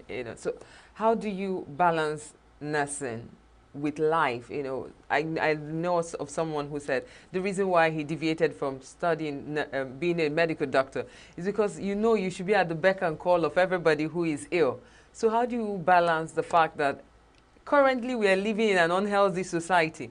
So how would you balance the between work-life balance? How do you balance it with your work, your professionalism in nursing, and your personal life? Well, I want to stay within my my topic, but I want to answer this one. I have a file in my heart. Okay. And those files are, I have this file for family. I have this file for relatives. Because in Nigeria, you must have to deal with your relatives. I have this file for my work. I have this file for my students. And I have another file for my passion, community health nursing. When times comes for family, I leave all other ones and face the family. And when somebody is sick in the family, or any relative is sick, that's a priority. I want that person to remain healthy. I take care of that one. Then when I go to my work, where I have to deal with my students, I devote time for my students. And in community health nursing, you need to see me dancing with my community, my community members. I dance with them. Yes. I dance with my students, because that's a part of life, to make them remain mentally healthy. Because when you dance with the community, play with them, that shows acceptance. And they are ready to flow with you. Okay, you know, you said narrowing it to this initiative. Talk about the person who initiated this, Professor. I also learned her name is also Ijoma. So what brought about this? What do you think drove her to initiate this beautiful project that you talked about, Ijoma or Ohemere? Okay, Professor Ijoma Ehemere, she was my teacher, she was my project supervisor, and a lot more to me, but I don't want to talk what she is to me, because I want to just, she had worked in Ibadan, she also worked in Benin, but when she came to work here in Enugu, she saw that there is need to impact the people in the community. So she initiated this program, and that program, I experienced it as a student nurse too. I experienced it as a master student too. So she started that program, and that program was aimed at helping the community to ensure healthy living.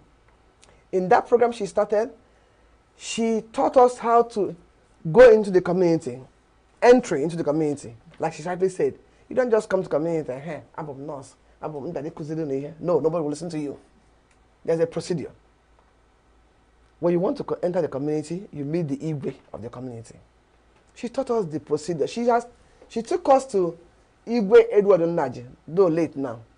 Because during that time, my group went to Enugu East. So she got to Igwe Edward Nnaji. And when we got there, she told the Igwe, a community health experience. Chief Security Officer. And the Bumaka Nakage. The Dura Hanya, Bazir, and when Kahame, Nadrogima, Neka Maro. And with that, the Igwe will now call the cabinet members. They don't sign Adago. And the first one of the Igwe, I don't know I've forgotten his name now. What he refers to us each time we're in the community are angels. Synopsis are angels. Angels are here now. We need to do what we want to do, right? Ndị na-akwa ngwongwo kwafunu ngwongwo ndị na-ebe ha adịghị ọcha dị ọkwa na ọcha ndị na-amara akwa akwakwa n'aka. And then when we are now done with the entrance, we go to the health facilities. We have primary health care centers. We have health posts. We post at the students are being posted in those places to go into the community. You don't just come to Enugu East and you just sit at my health center. No, we have health center at Ibagwa. We have it at Mbrujodo. We have at Amechidodo. We have a lot of health centers. Those interior places, we are all there for 6 weeks, doing our work, mobilizing the community, teaching them how they're living, helping them by giving them information that will help them to take charge of their health and their life. And when this thing is happening, you see them changing. You see them. There's a community that went there. I don't want to call that community. Went and they were using their river for things they're not supposed to use it for. They wash in the river, and when you're washing, you're using soda and chemical going into the river, water. Into the water, and when they're swimming and they feel pressed, they put there. And there, right there in the river, you have the abacha stand where they keep the abacha to wash. And we started our community work, teaching them the right thing to do. You don't need to do this. This is what you're supposed to do. And at the end of the day, they stopped. And when they stopped, we call it what? Behavioral change. But our intent is what? To change in behavior. So Professor Himid has done so much over the years, though she is retired now, but she has trained a lot of community health nurses who are replicating what she's doing all over Nigeria. All right. So thank you very much. So because of time, we'll have to go. But was this your first time going on the field for a community service? Please tell us your experience. How was it for you?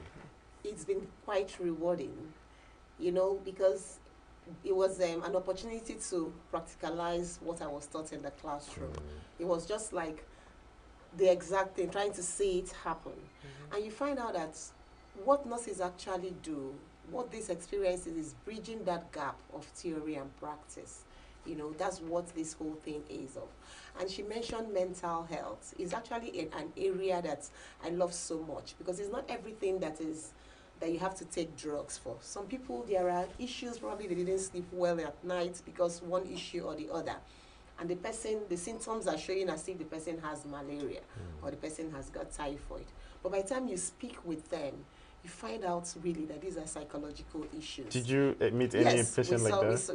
We saw cases like that. What were so the you most find common out, cases you saw? Okay, you find out maybe somebody whose child had just died, you know, and she's all moody and it's affecting her work and all that, you know. So this nursing is a course that I'm just enjoying. Like I said the last time I was here, I found my passion. Thank you. So in wrapping up, I would just want you to drop maybe a one statement each of what you look forward to seeing happen in the future with nursing and the society. So Eziwan, I start with you. Yeah, on the community aspect, I would love to plead with the community, with the people to please support us, especially in areas of mosquito net. It pains me when I see, because the students, what we have are limited, and you find out that people are rushing for it and it's not enough to go around, so we need to probably ballot for it to get to them. So if we had enough, it would be a source of joy to know that everybody who comes will get a mosquito net. So I really want people, philanthropists, to please sets that are coming up, please support us with mosquito nets. Okay, thank you. And you, ma'am, your last words on this? Yeah, I want to see in future where we are able to cover almost all the communities in Enugu State. We weren't able to do that because of scarcity of funds. During my own time, we went to Oji River. But sending our students to Oji River now, with this fuel scarcity and the cost of fuel, is nearly impossible. But if we have people coming to our aid, supporting us, we want to go to places we are not known and teach them what they need to do so that our state will remain healthy. Thank you so much. It's been a wonderful delight to hear from you, and Eziwan Indiana too. Oh, yeah. If you know the meaning, if you know the meaning, then you respect Indiana too. Yes. Don't venture. Eziwan, is a pleasure to be here with you and to share this experience with you. Thank you so much, ma'am. The beauty with the brain. Thank you so much. Thank you. Thank you. That's all we have on the nursing. We will still this is Signature TV. You know, I always keep telling us that we keep bringing you the freshest of what we know that you need at this time. Yes, there is the incessant, what do you call it, the things that plague our society, the diseases, the sicknesses. However, that's why we bring this to best things live to us. Moving on, this is still Signature Morning on Signature TV. We have a report just for you. To stay tuned. Nurses are great, nurses are caring, an epitome of humility and service. We especially ordained for this occasion. Yes, I'm proud to be a nurse. The Community Health Week program, organized by UNEC nursing students, continued at Asata Health Center and New Haven Health Center. This program is a mandatory requirement for 400 level nursing students to advance to the next level of their studies. Former Commissioner for Health, Dr. Uche Uzochukwu, commended the student nurses for their efforts and emphasized the significant impact of nursing on individual lives and the society as a whole. I felt elated because the program that I like anything that is health related, and more especially when it involves community health program. So my basic motivation for coming here is that I want to reconnect with the people of Enugu State. You can see the versatility of the students, the community they came to see, at peace, they are relaxed, and I feel that it's a good program. Encourage the Minister of Health ENUGU to keep to this kind of program as the world getting closer to the people. Addressing the gathering, the Associate Dean, Faculty of Health Sciences at the University of Nigeria, Enugu campus, Dr. Ijeoma Ilo, highlighted the significance of community health services. She appreciated the efforts made by the students in organizing such events.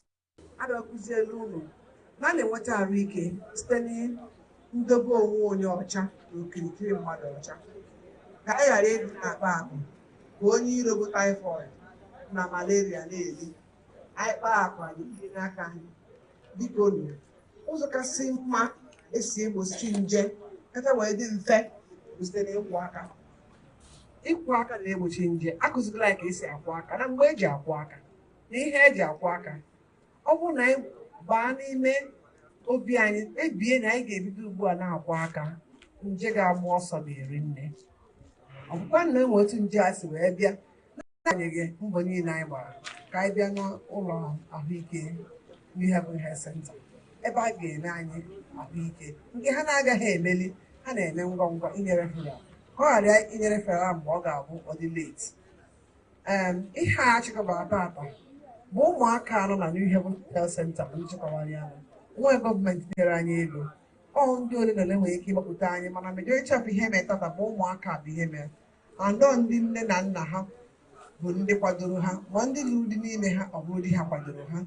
The chairman at both events acknowledged nursing as a noble profession that deserves more recognition. At New Haven Health Center, the event chairman, Innocent Ojikalo, raised concern about the brain drain in the healthcare system, urging the government to address the issue to prevent the continued exodus of healthcare professionals, often referred to as Japa syndrome. And telling them that as they are going out there, they should be of good behavior and make sure that they diligently complete and conclude their training in their various schools. Nigerians produce healthcare professionals. Mana mgbe ụfọdụ gọọmenti anaghị enye ha ezi nkwado iji fụ na ha nọ n'obodo a onye ma iji anụ nke a na-akpọ Japa syndrome karịsịa n'ebe ndị healthcare professionals nọ. Members of the host community expressed their appreciation for the free medical care they received during the program, highlighting its positive impact on their well-being. Celebrating their health week ahead, and everything is going normal. And they are adapting people well, giving drugs, checking BP, sugar, everything. Many people are suffering many things today, many sicknesses and diseases in life. What the nurses are doing, or the ENUGU State group of nurses and doctors are doing, is very, very good. Some medical doctors and nurses also shared their experiences from the community health service, emphasizing the importance of such initiative in fostering community health and education. I must say it's outstanding because these are people that are in higher school of study that needs money for other things, especially relating to their school activities. But amidst the basic economic challenges, they are still being able to realize that it is good giving back to the society. I think it's highly commendable. They've really done well to having come with this initiative to helping the people of this community. See some kind of drugs here. There are some painkillers here. You also have drugs that help in cases like diarrhea. I also have drugs that treat malaria, knowing that malaria is a very, very common disease in Nigeria. Yes, so, and we are, the sole aim of this whole activity is to reach out to the community as far as we can to help reduce the prevalence of these kind of diseases. I and my group members, we are 20. We constituted a huge sum of money to do this unique day for the Asata community.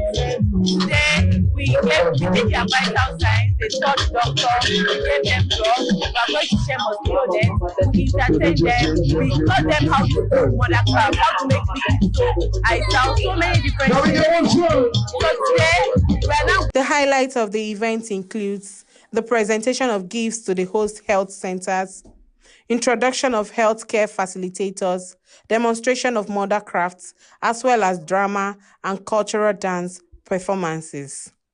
Chinemerem Ikebunam, reporting for Signature TV News. This is still Signature Morning, and you're on Signature TV. You know, I've been talking health because we're concerned about your health. Don't forget that. I have Ezinwanne Indiana Tuegu and Dr. Ijoma Ilo. Right now, I just want to ask you your activities, the program you've been running. Has it ended or is still ongoing? No, it's ending tomorrow. We started on the 26th Monday. We had we were at Ubago, then and Amechi. On Wednesday we were at Ugui and Cat Street. Thursday we were at Asata and New Haven, and on Friday we were at Akuke.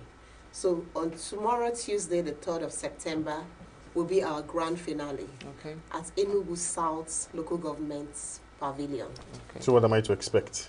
Wow, it's going to be the mega of what you've been seeing in all the health centers during the last week. So you find out we'll be having health talks, we'll have the drama, we'll have cultural display, we'll show mother crafts, quite a lot.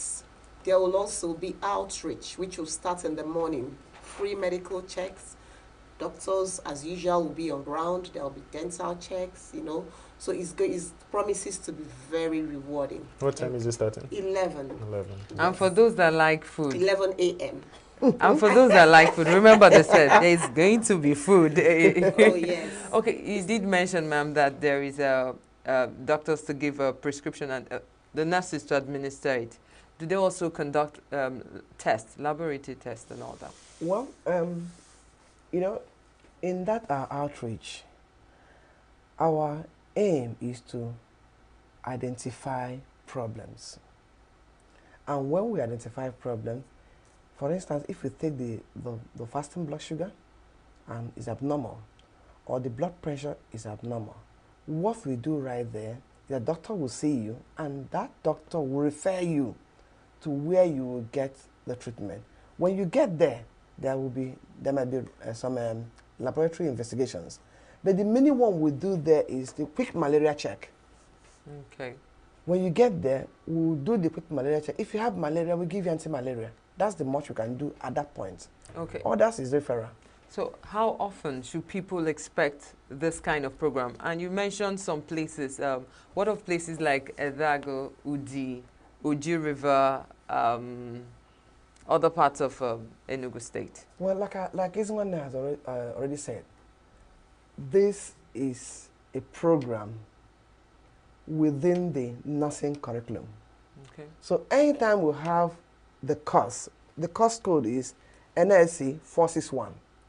Anytime we have 461, we know that we're going to the village. We are going for community health posting.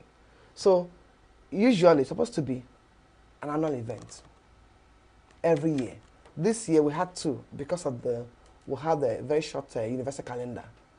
We're trying to make up for those time we didn't go to school during COVID and strife. So, but actually it's an annual event. So every year we go to some communities. We want to go to Ezago. We want to go to Ogu. We want to go to all those places that are a bit far from the city. Our problem is finance. If we have people supporting us, we'll go to those places and deliver care. Thank you so much. You've heard, so Nigeria, we need to finance. It's a beautiful initiative. It's a beautiful movement. So why are we not supporting it? Let it not end like the case of the man who discovered AIDS in Nigeria. Thank you so much, beautiful Dr. Ijoma Ilo, and the amazing Ezinwanne Indiana Tuegu. Thank you for calling me so well. Okay, this is still Signature Morning, and you're on Signature TV. Do stay with us.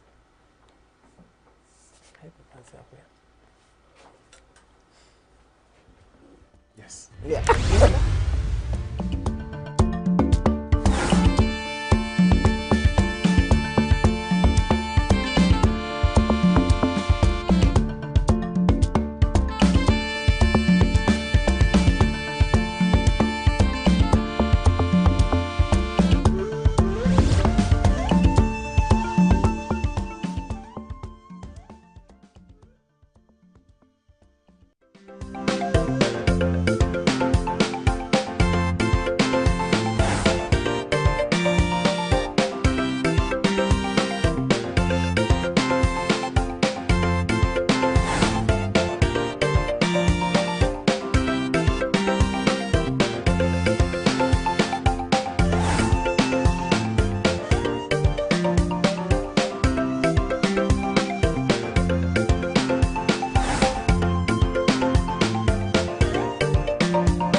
Talking about local government allocation, now there is direct federal allocation to local government, and all the things that has to do with it.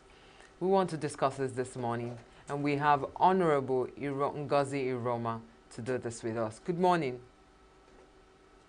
Good morning, Honorable. My sister. How was your weekend, sir? Very well. Honorable Elder Ngozika Ihuoma. Okay. Not Iruoma, Ihuoma. Ihuoma. Okay. Yes. Yes, that is Imo. Iruoma is Abe, is Anambra or Enugu. Okay. So what's Yes. your reaction with the direct federal allocation for local governments? Let me start by saying that what happened on July 11, 2024, lawyers call it a legal classicus.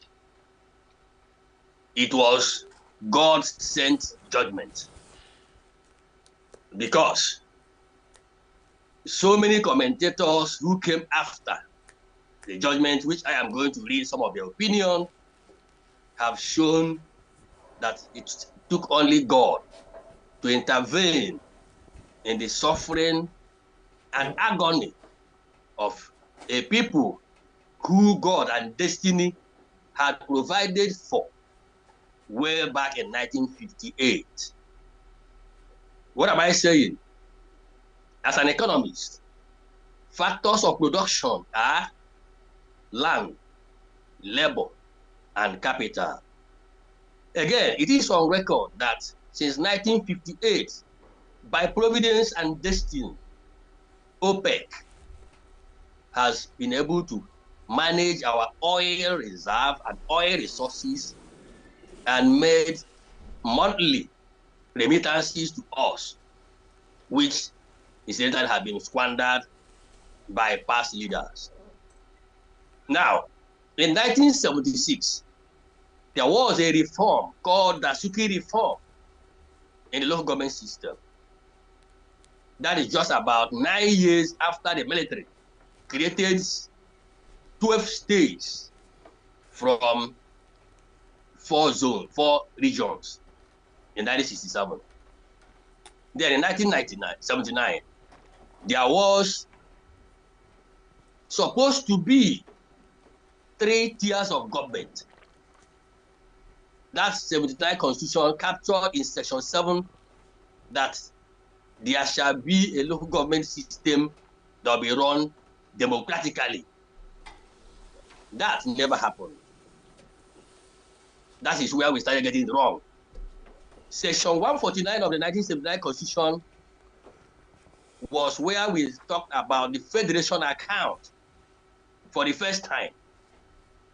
Those commentators who have talked about 1960-63 constitution have always talked about distributable pool account.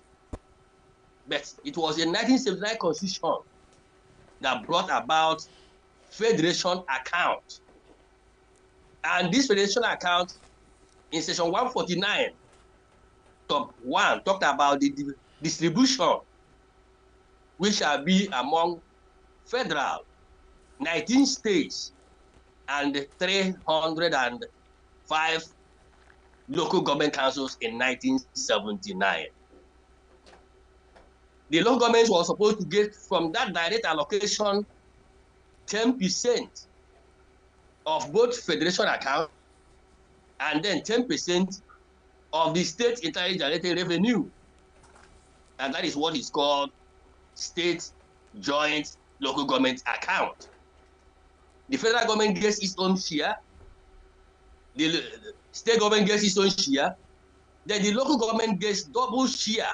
So when people talk about joint, it was never and it is never an account to be managed by state governments on behalf of local government.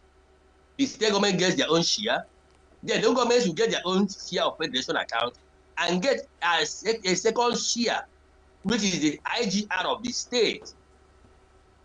Now, the Second Republic, that did not happen. It became an issue whether the federation we run under presidential system of government should be between the federal and state or between the federal, state, and local government. That brouhaha was answered in 1999 when Absalami handed over the Fourth Republic to former President Olusegun Obasanjo. And the issue of federation account was properly captured under section 162, sub 1 of the Constitution. Then section 162, sub 1 and 10 talked about what shall constitute revenue to the federation account. And if you look at that particular piece, it's a wonderful piece. Every activity of Nigerians is captured under section 1/6 of 10. The money, let me shock you now, the money that the so-called quote and unquote, because I don't want to disrespect that institution, policemen on checkpoints collect, or even the federal road safety people now are collecting, sharing with drivers on the road. Those are mostly infringements that are supposed to be charged to a magistrate court, and revenue from they are paid into the federation account to be distributed properly. But they form an alliance between the drivers and the police or rail safety people. Under the Nigerian arrangement, they share the money on the road and begin to go. And at the end of the day, people start talking about not being paid enhanced salary and allowances. Maybe that's as it's made. Section 1/6 of 1 and 10 is the fulcrum of that judgment, the federation account. Now, section 1/6 of 2 talked about mode of sharing that federation account. And it has to be shared among the federal, state, and local governments with a minimum of 13% reserved for derivation of natural resources and not oil revenue. Natural resources. Unfortunately, again, in 2004, former Minister of Finance, Okonji Iweala, working for the federal government and the OBJ, illegally, I say illegally, amended that federation account and said 13% will go to oil, not natural resources. Is it any wonder why Zamfara State continue to mine gold and sell gold to central bank and pocket the money when the oil resources from Imo State is paid into the federation account? That's a subject for another day. Now, in 1992, under the Babangida administration, the government then increased the revenue to local governments from 10 to 15% and further to 20%, asking them now to take a state function, which is payment of primary school teachers. The local governments to pay it. For that reason, they increased the revenue from 15% to 20%. From their own thinking, 5% was enough to pay the salary of primary school teachers. And let me once again say that in 1994, the salary of primary school teachers in the country was 40 million naira. But when National Primary Education Commission came in to implement this increased allocation to local governments, the state governments again, working with critical committee and the local government, manipulated the system and inflated the figure to 1.3 trillion, a fraud of 960 million. And it was when it was implemented by September 1995, more than 600 governments had what is called zero allocation. A case in point is that in March 1999, Mbiselo government had 3.4 million in March allocation. That was the last payment by the Absalami government. The same 3.4 million was deducted to pay teacher salaries. And the Chamber of Local Government came back with zero. The documents are available and have been presented to the Minister of Finance just in April.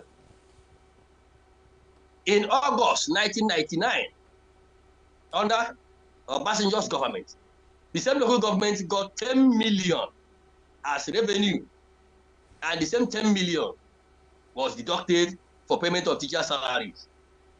And it's on record that within that May 29 and August, there was no new employment in Imo State, or is it a local government area? The question is, how come when it was 3 million in March, none came to local government? When it became 10 million in August, zero. The federal government only gave them 1 million naira as well, maybe for the chairman to buy fuel. That is the plight of the local government system. But a beauty was added in 1999 Constitution, which so many lawyers have either claimed ignorance or mischief in not telling us the context of Section 3, Sub 6 of the 1999 Constitution, which says that there shall be 768 local government areas, 768 and not 774. The 6 area councils in the FCT are not local governments as captured in the Constitution. That has been affirmed by the Supreme Court in 2002 in the case between AG Federation versus AG Abia State and 35 others. So all the funds sent to FCT and East Area Council since 2002 April remain illegal, unconstitutional, and must be recovered to be sent to the 768 constitutionally approved local governments. Now, the issue again of Section 7 Sub 1 of the Constitution, where the Constitution said that these local governments, now 768 of them, must be run by democratically elected, I repeat, democratically elected local government council, chairmen and councillors. No provision was made for caretaker committee, for interim management committee, for what Rochas Okorocha in Imo State called Community Governing Council or fourth tier of government, or what the present governor, Robert Zodema, talks about sole administrators was anticipated in the Constitution. That became the height of aberration, the height of breach of the Constitution, where one man now pretends over a local government that is supposed to have a chairman and vice and a minimum of 12 councillors. Now, on 11th of July, the Supreme Court gave a landmark judgment by saying that no local government should be run by a caretaker committee, by a sole administrator, by interim management committee, or community governing council. Again, direct allocation had happened before. In 1991, there was a direct allocation to local governments. But it was punctured by the fact that the federal government continued to deduct at source in Abuja the salary of primary school teachers. Later on, they introduced 5% for traditional rulers. They started talking about argon, buying jeep and security equipment for the police. At a point, they started talking about matter and argon building 774 primary health centers, all drawing their revenue illegally from the federal government, from the local governments. So it has happened before, but there was abuse. Was it proper? Was it legal? The answer is no. So the Supreme Court now affirmed that do not pay this local government money through the states as required by Section 162 sub 5, because there is plethora of cases showing that there is abuse, massive abuse by the state government. Now, the State House of Assembly misled themselves by thinking that state joint local government account is an account between a state government and its local government. The Supreme Court in 2006, in the case of AG Abia State and 2 others versus AG Federation and 33 others, Nikki Toby read the lead judgment where the issue of state joint local account was properly laid to rest. That the account is wholly and fully owned by local governments and not between two of them. So let's go from there. Okay, sir. Elder, are you there? Okay, we heard you reel out a lot of things about this local government and the effect. So, what do you think are the potential unintended consequences of direct federal allocation to local government accounts?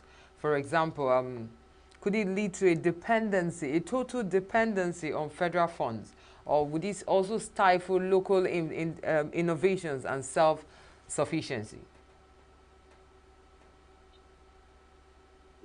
If I get your question properly, for the first time, so for the first time in Imo State, for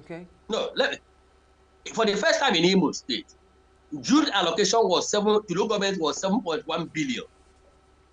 Now, the one of July, shared in August, was 8.3 billion, which is about 15.4 billion that have been saved. And we are going to have a local government election on the 21st of this month, of this September. That means by 23rd, when the chairman will be emerged and sworn in, they may be starting off, each of them, with a minimum of 1 billion. What does that mean? For the first time, each of the 27 local governments will receive funds that after payment of teachers and salaries of civil servants, they can start rural development, grassroots development. They will go into awarding contracts. The funds are so big that they can even start adding roads because it's a trunk C road. So it's not going to be any advance. Instead, it's going to be a boost. Imagine, as of today, if 15 billion naira is injected into 27 local governments. If you take a visit to my local government in Itu, that's the headquarters of the local government in Imo State, you will catch the biggest grass cutter, and some python may even pursue you because there's no life there. Will you even find a road to get to that local government? The answer is no. And that applies to Abombis, that applies to Ahaz, that applies to Isialambano, that applies to Ehimembano, that applies to Ngopala, Ikedru, and Mbitolu. Just like that. The one in Owerri West is even the worst. You can't even go from World Bank to the local government headquarters. But they're entitled to almost 1 billion naira in the last 2 months. So these funds are going to come to local government directly, plus the 10% of state IGR. The state had already found out motor parks, markets, and everything that belongs to the government, the consultants and contractors. Funds accrued from there will now be complementing the ones coming from federal. So there's not going to be adverse effect. Instead, there's going to be an economic boom. And that's why we're saying if APC has not gotten anything right, it is the autonomy of local governments. They should put on a dancing shoe and be dancing about. The president should beat his chest that he has done what nobody did from 1979 to date. And he should be proud of himself and proud of the Supreme Court for the first time. The implementation is where we are now.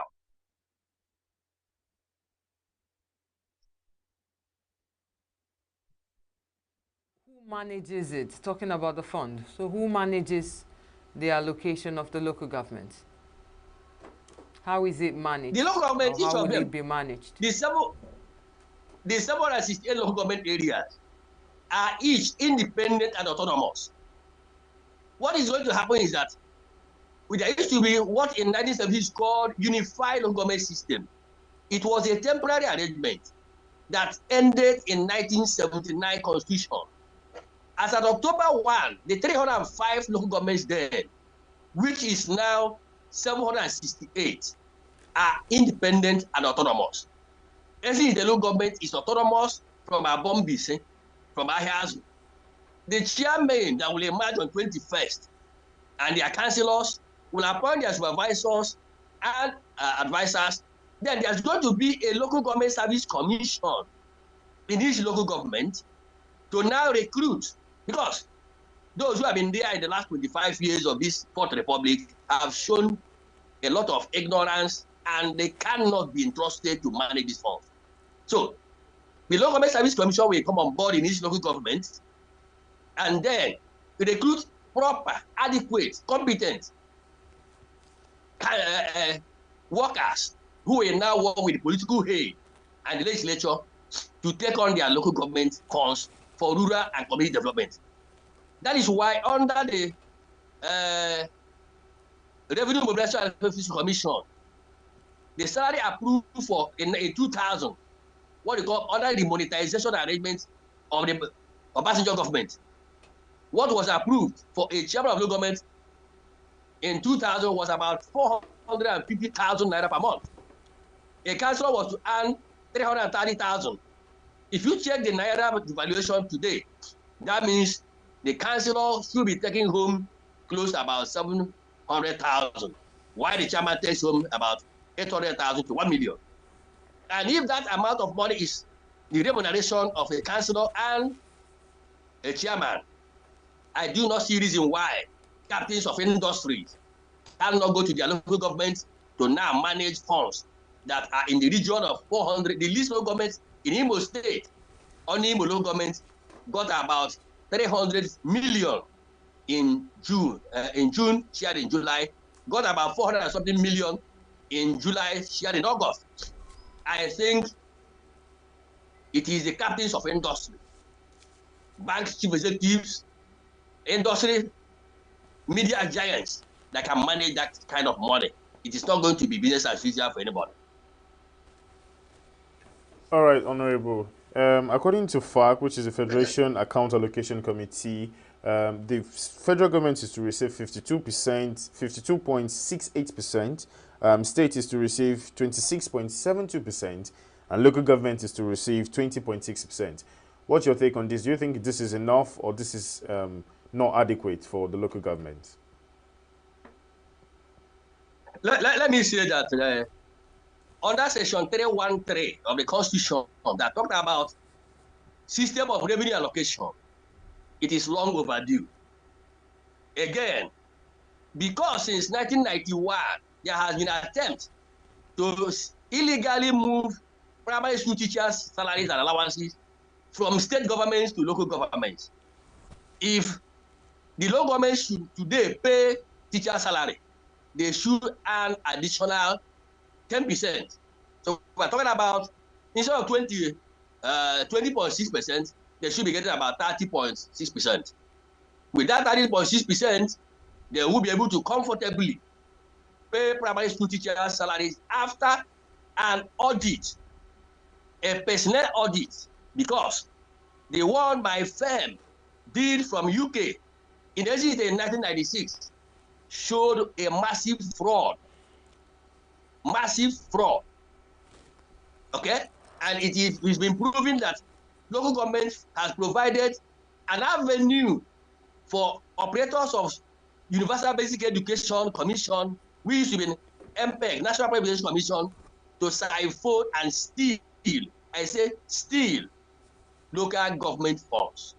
And it's unfortunate. So, if the teachers' salaries will be paid by local government, they will get additional 30.06%.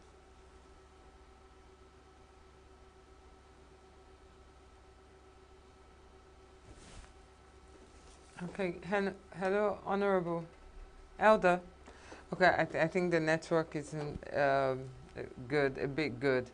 You know, talking about the local government autonomy, the local government allocations, what should be ascribed to the local government? Are they getting too much? Are they getting enough of what's being given to them?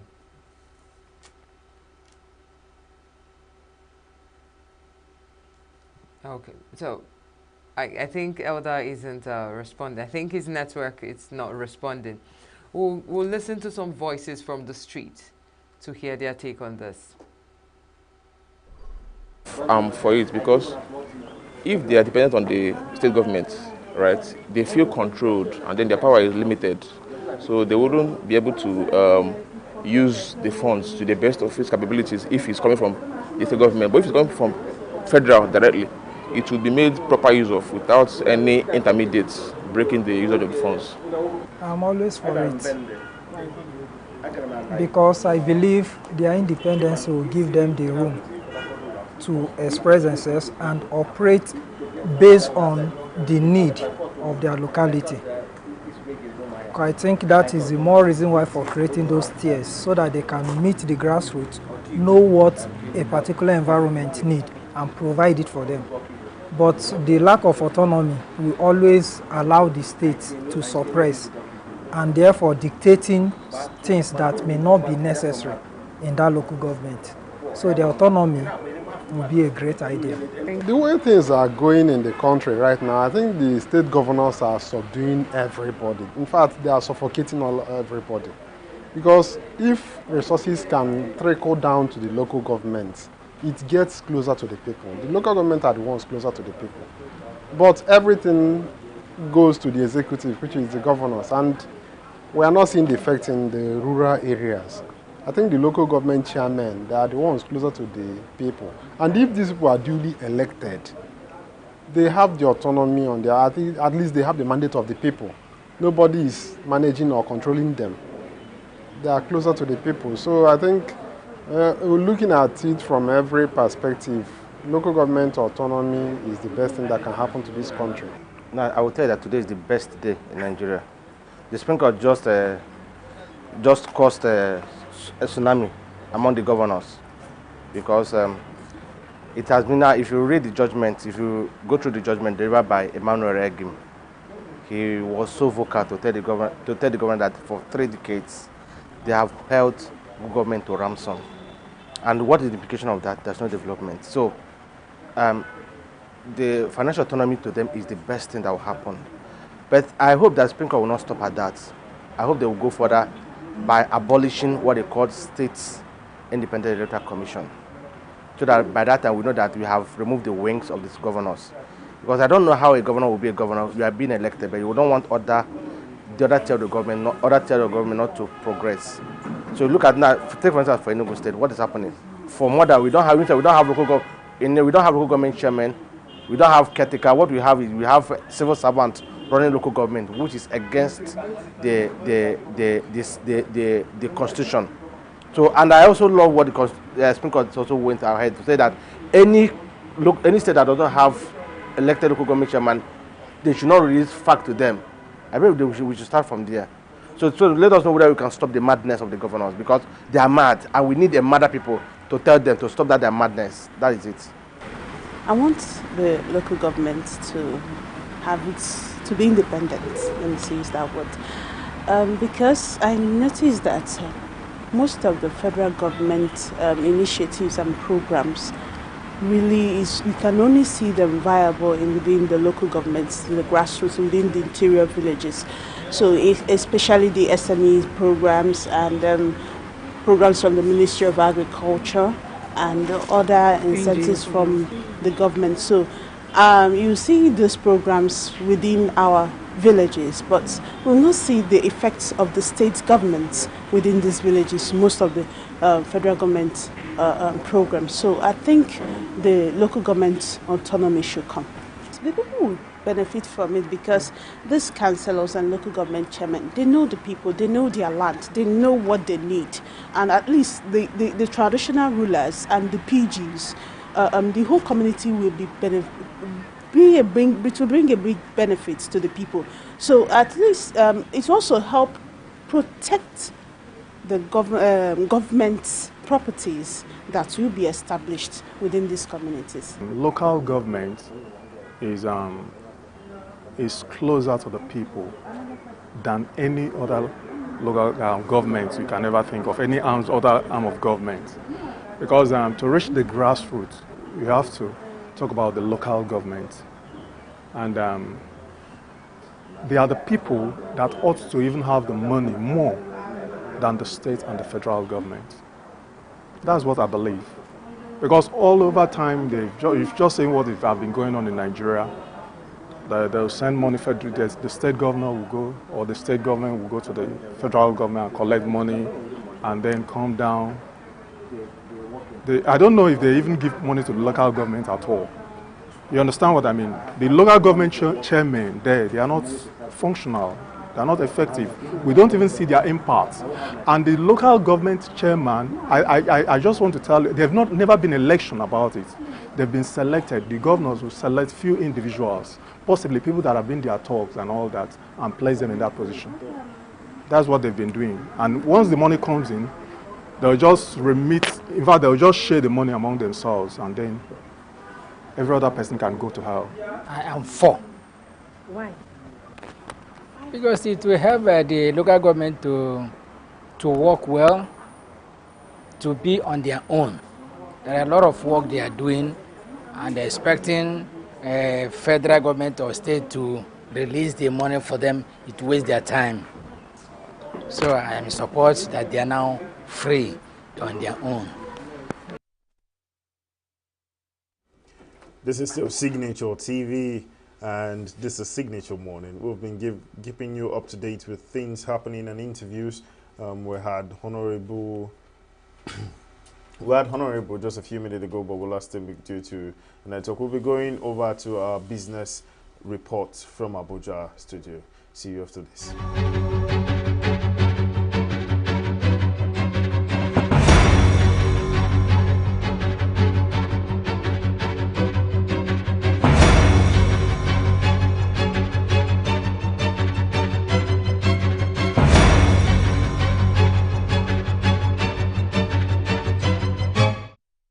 CRC Credit Bureau has announced that over 30 million Nigerians now have credit scores. A key tool for assessing an individual's credit worthiness, credit scores are essential for securing loans and other financial products. With more Nigerians now having access to credit scores, the financial system becomes more inclusive, allowing greater access to credit facilities for individuals and businesses alike. CRC Credit Bureau's Managing Director, Dr. Tunde Popola, stressed the importance of this achievement in empowering Nigerians to participate in the formal financial system. He stated that the Bureau remains committed to furthering financial inclusion through continued investment in technology and educational programs to improve credit literacy.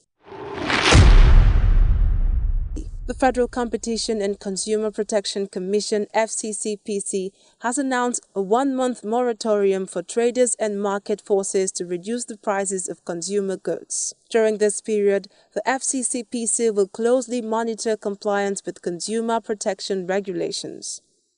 Speaking at a stakeholder engagement event in Abuja, FCCPC Executive Vice Chairman Tunji Bello warned that after the moratorium, strict enforcement actions would be taken against those exploiting consumers. Penalties could include substantial fines and imprisonment. Bello said that while the Commission has the power to heavy penalties, dialogue is the preferred first step in creating a fair and competitive marketplace. He cited a case where a fruit blender priced at $89 in the US was sold for over 944,000 naira in Lagos, questioning the justification for such price hikes. The FCCPC also addressed the issue of public transportation, warning against arbitrary fare increases and emphasizing the need for a reasonable pricing framework to protect consumers. Market leaders were urged to collaborate in reducing prices. The United States Agency for International Development (USAID) has handed over water and sanitation projects worth $3.5 million to the Jigawa and Kano state governments. These projects, part of the Water Improvement and Sanitation Enhancement WISE initiative, aim to reduce waterborne diseases in underserved and rural communities in the two states. The three-year project, which began in August 2021, targeted over 66,000 residents for access to basic water services and 123,000 individuals for basic sanitation. The WISE initiative installed 55 improved water supply systems and 50 improved sanitation facilities in schools and healthcare centers. USAID's Chief of Party on the WISE project, Simeon Nyaka, noted that the initiative has exceeded its initial target, providing potable water to over 42,000 rural residents in Jigawa State alone. Nigeria ranks among the top 20 countries that received U.S. green cards for permanent residency in 2022, according to data from the U.S. Department of Homeland Security. A total of 12,385 Nigerians were granted green cards, allowing them to migrate to the United States. Members of the Economic Community of West African States (ECOWAS) Parliament have called for the abolition of the residence permit system within the region, arguing that it contradicts the goals of free movement established under the ECOWAS Treaty. This recommendation was presented in a draft report following a joint committee meeting in Banjul, the Gambia. The residence permit system, designed to allow citizens of ECOWAS countries to reside in other member states for extended periods, is seen by the committees as a barrier to the free movement of people. The report emphasized the need to align regional laws with the free movement protocols outlined in the treaty. The committees also recommended stronger sensitization campaigns and better training for immigration officials to ensure consistent enforcement of ECOWAS protocols. They also called for the full implementation of the ECOWAS biometric identification card and regular reviews of regional agreements to minimize contradictions between national and regional laws.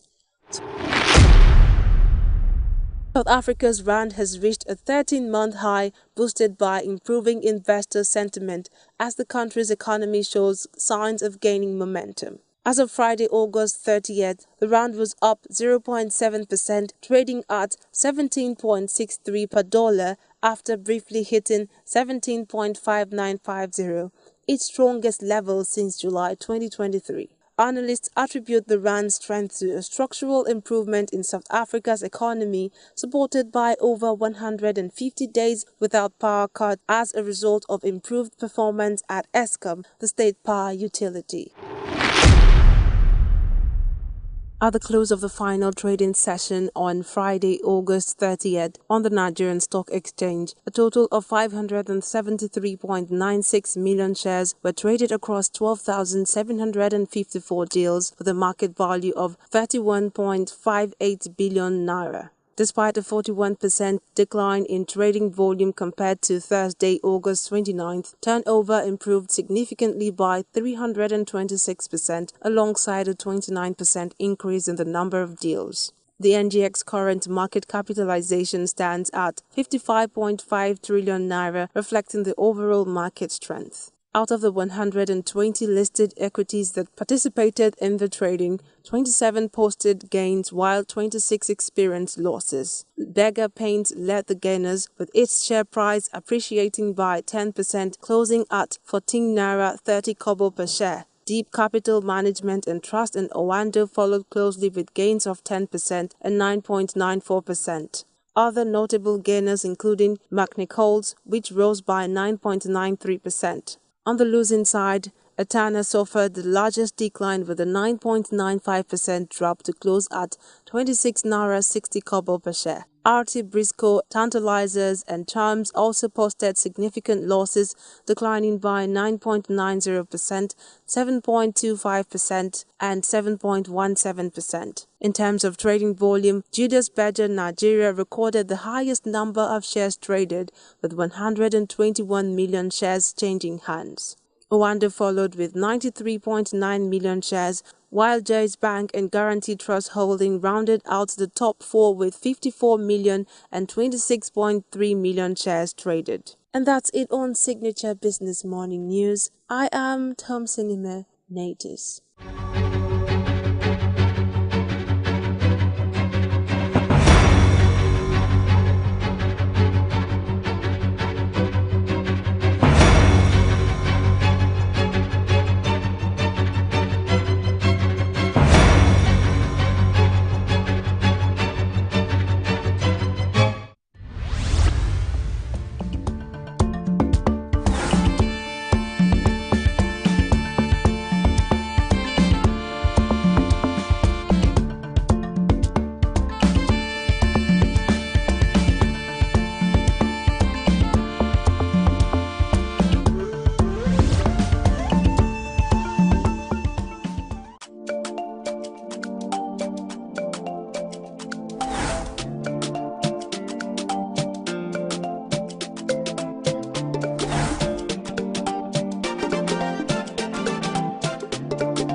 what I'm trying to say is that beyond the question of justice delivery, we should also know the issue of speedy adjudication of cases.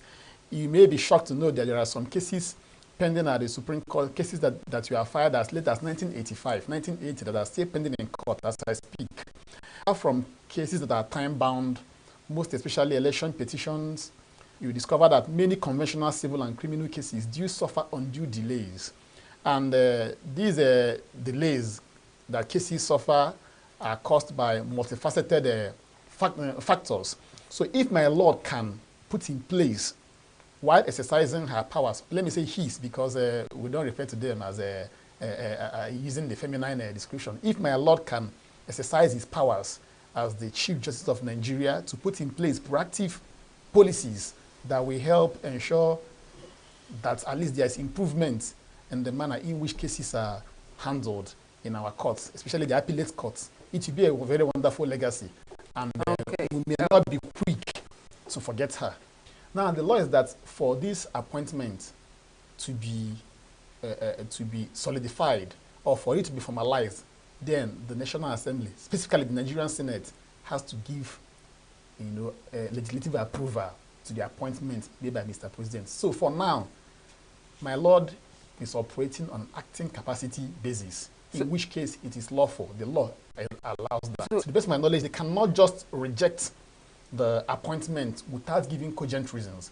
But perchance, for some cogent reasons, they are unable to, ratify the appointment made. Then the National Judicial Council has to come forward with the names of other qualified persons. Of course, the president will be the one to forward those names. And then, from those names forwarded to National Judicial Council, then Mr. President will now decide the person to also send back to the Senate for approval.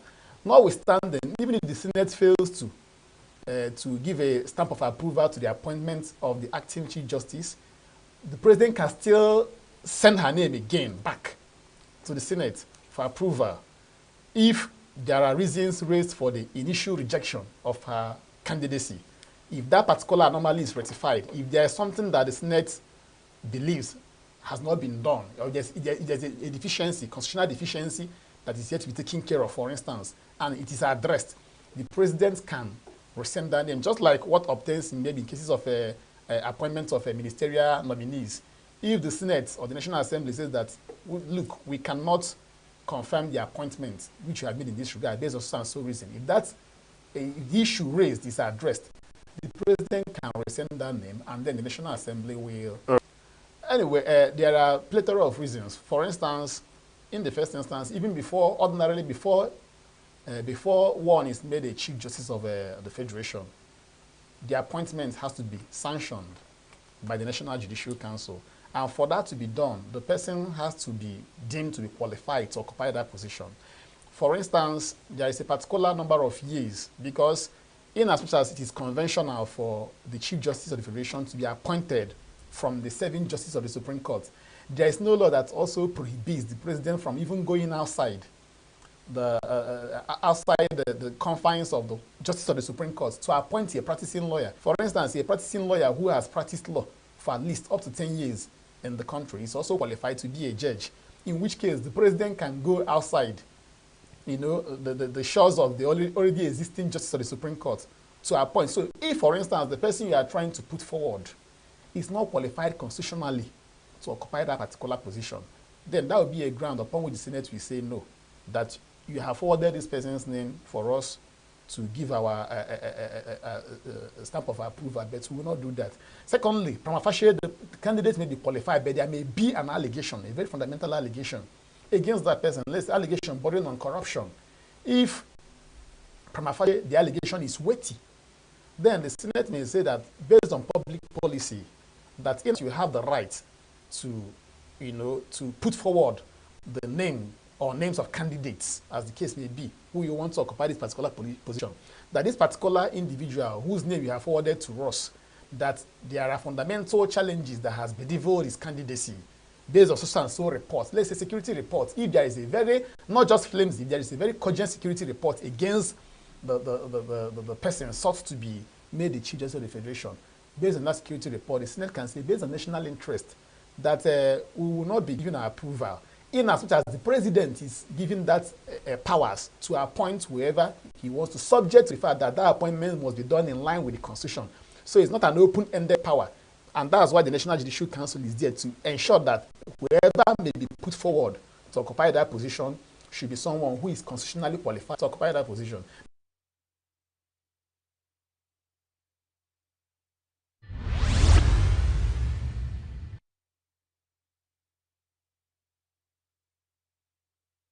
You remember what happened when the president came in and removed subsidy?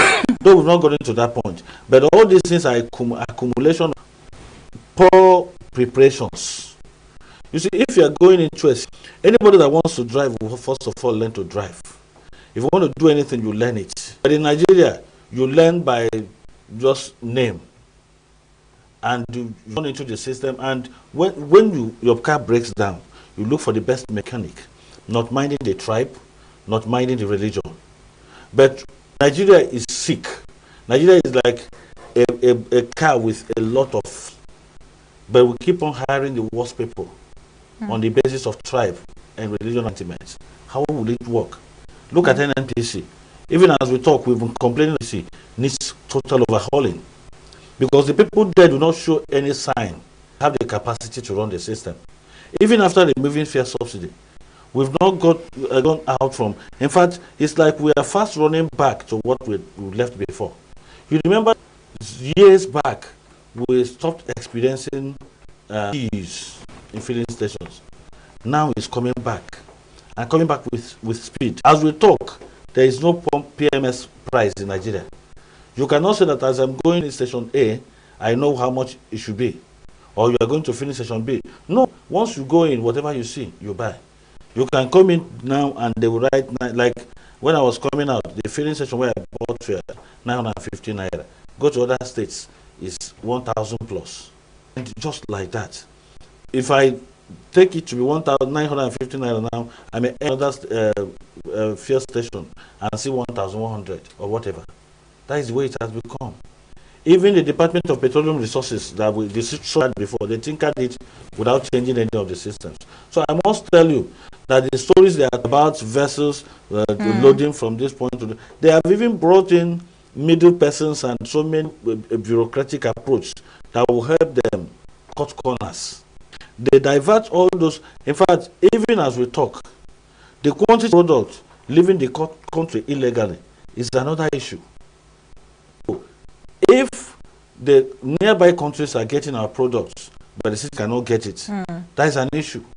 Where do they get the ones they ship out, they transfer to nearby countries like Niger, Cameroon, illegally? Go to Cotonou, you see our products illegally transferred, even as we talk. If you are telling us that it's because of mother and daughter transfer and whatever, that is why we are thunderstorm, you could get the quantity that is being moved out, then something is wrong. Let me tell you, what is happening in the power sector, or rather oil sector, is a collaboration of mindsets. And they know what they are doing. They collaborate to punish Nigeria. And except the system is overhauled, and except those in the key players in government, except they determined to do the right thing, it will continue. The first thing you do is to hire the right people, and also to make people understand that if anything, they will be held accountable. Not for them to come and produce new English. Watch the next one that will come, if it get worse. They will come and tell us another gram again. They will tell you, we have enough, don't go into panic buying, yet you see it worsening. So, continuing. So, that is the question. Has it been a continuous thunderstorm every moment, every day? That is the question. First of all, I would like to talk about the government. Like the way the government are ruling us is not, I don't understand. It's not actually right. There is bad government. The cost of living here is high, which you will not blame anybody. If I'm opportune to leave this country, I will leave like without wasting time. Yes, because the cost of living is high. Everything, prices of everything keep on increasing, which is not growing the country, and which is improper for everybody. So if the government can like put their head together, balance the cost of living for everybody, and like organize this country, I think the range of people living in the country will reduce. for me as a student now, going to some federal universities, there is increase in school fees, which is not proper. Oh. Yes, and for the minimum wages, which they are also saying, I pray they should work on that too. Okay. Yes, so you won't blame anybody who is living in this country. Nigeria is not a good country to be in. That's my honest opinion. Like the cost of living and all is really bad. It's killing people actually. Like some people can't actually even to get 3 square meals. People can't actually get it. And we as students, we're not enjoying. We're suffering. Leave all these things they say students are in a better position. We're not enjoying at all. We are suffering increase of school fees. Sometimes we don't even tell our parents. We that's why we have some side hustles to do to also get money to finish up, because the price of school fees and things are increasing and they keep on billing us and all. So Nigeria is really not a good country to be in. If I had an opportunity, I will leave with immediate effects, not even wasting time. I feel studying abroad there's more of practicals than in Nigeria, and you don't really I would say to go there actually it costs you a fortune, but once you're there I don't think you can actually regret it in any way. So I feel studying abroad is better than studying in Nigeria. So many things are hard, the way things are going now in this country. Even if I see chance now, I will run away. I run to another country. Serious, because our money has no value anymore. When you go to America, when you bring their dollars, you will see that our money is just like our 100 naira now cannot even buy small fufu that will feed this my baby self. So talk more of. So that's why people are running away, because of hardship. People travel to abroad to our back country.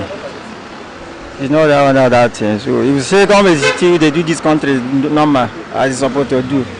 So people cannot travel to leave our whole country, travel to another place. If I see opportunity as I stand here, I will leave. As I youth now, I don't get joy. I don't get joy for government. Wow, a lot is happening in this country, especially from the last regime till now. Okay, they have a lot of crash. Something like food, cost of living. Okay, cost of living is bad. It's going higher every blessed day. Okay, then foodstuffs. Okay, and in short, we have bad economy. We have bad economy in this country right now. Things change upside down. Okay, instead of coming down, it's going higher every day.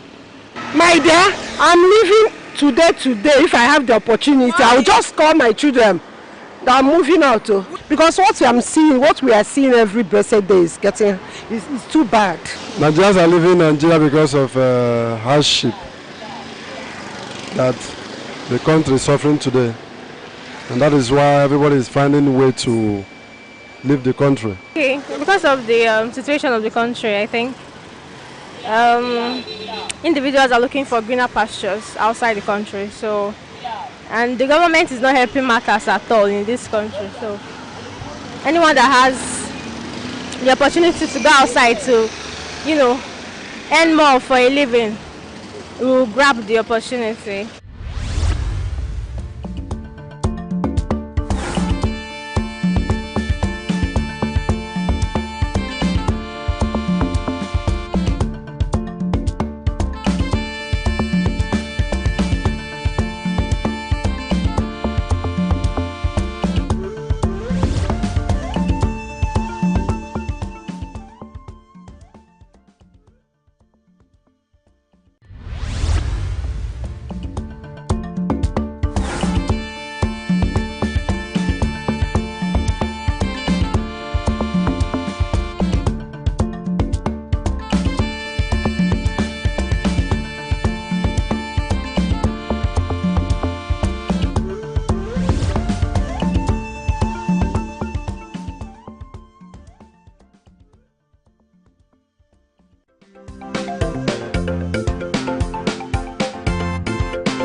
do all of this in a bid to make the country, the continent, a better place for you and I.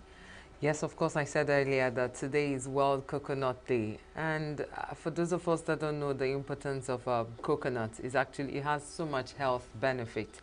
It acts as a powerful antibacterial agent. It's also a strong antioxidant agent. It strengthens your bones and maintains the optimal blood sugar level. We can go on and on and on and on. It also helps to fight yeast infection. In case you have yeast infection, take a lot of coconuts. It has a way to fight it. It also aids in digestion. I would say in general, has a relatively low sugar level, which for those that are diabetic, yeah, you're cautious about it. It's one of the things that you're being advised not to take so much. So bottom line, coconut water is hydrating, nutrient-dense beverage. It's rich in vitamins and minerals while being a moderate source of sugar. It's Signature Morning on Signature TV. I'm so glad that you've enjoyed this ride and you've been on this ride with us all the time. This is me, Chomalina Jean.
The only way to cure crisis in Nigeria is to get a government that will think of getting a policy that will take us from consumption to production. It will not take us 6 months or 1 year for any government to plant, to build agricultural concerns everywhere and plant, go to farms and get people to farm. And Nigeria, we do not have any reason why we should be begging for food in Nigeria, because more than 75% of Nigerian lands are uncultivated. They are just there wasting. So push tractors, push people. We can't be begging food from a war-torn country like Ukraine. It has gotten to that level. So the moment we begin to go into the farms, begin to produce material, agricultural materials, we'll feed ourselves and people will be happy. Because of food inflation in Nigeria now, first of all, is what we call in economic terms materials theory. Materials theory is when population is growing.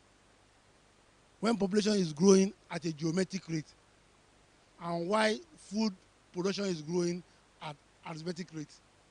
That means population is growing like 2, 4, 8, 16. While food is growing 2, 4, 6, 8.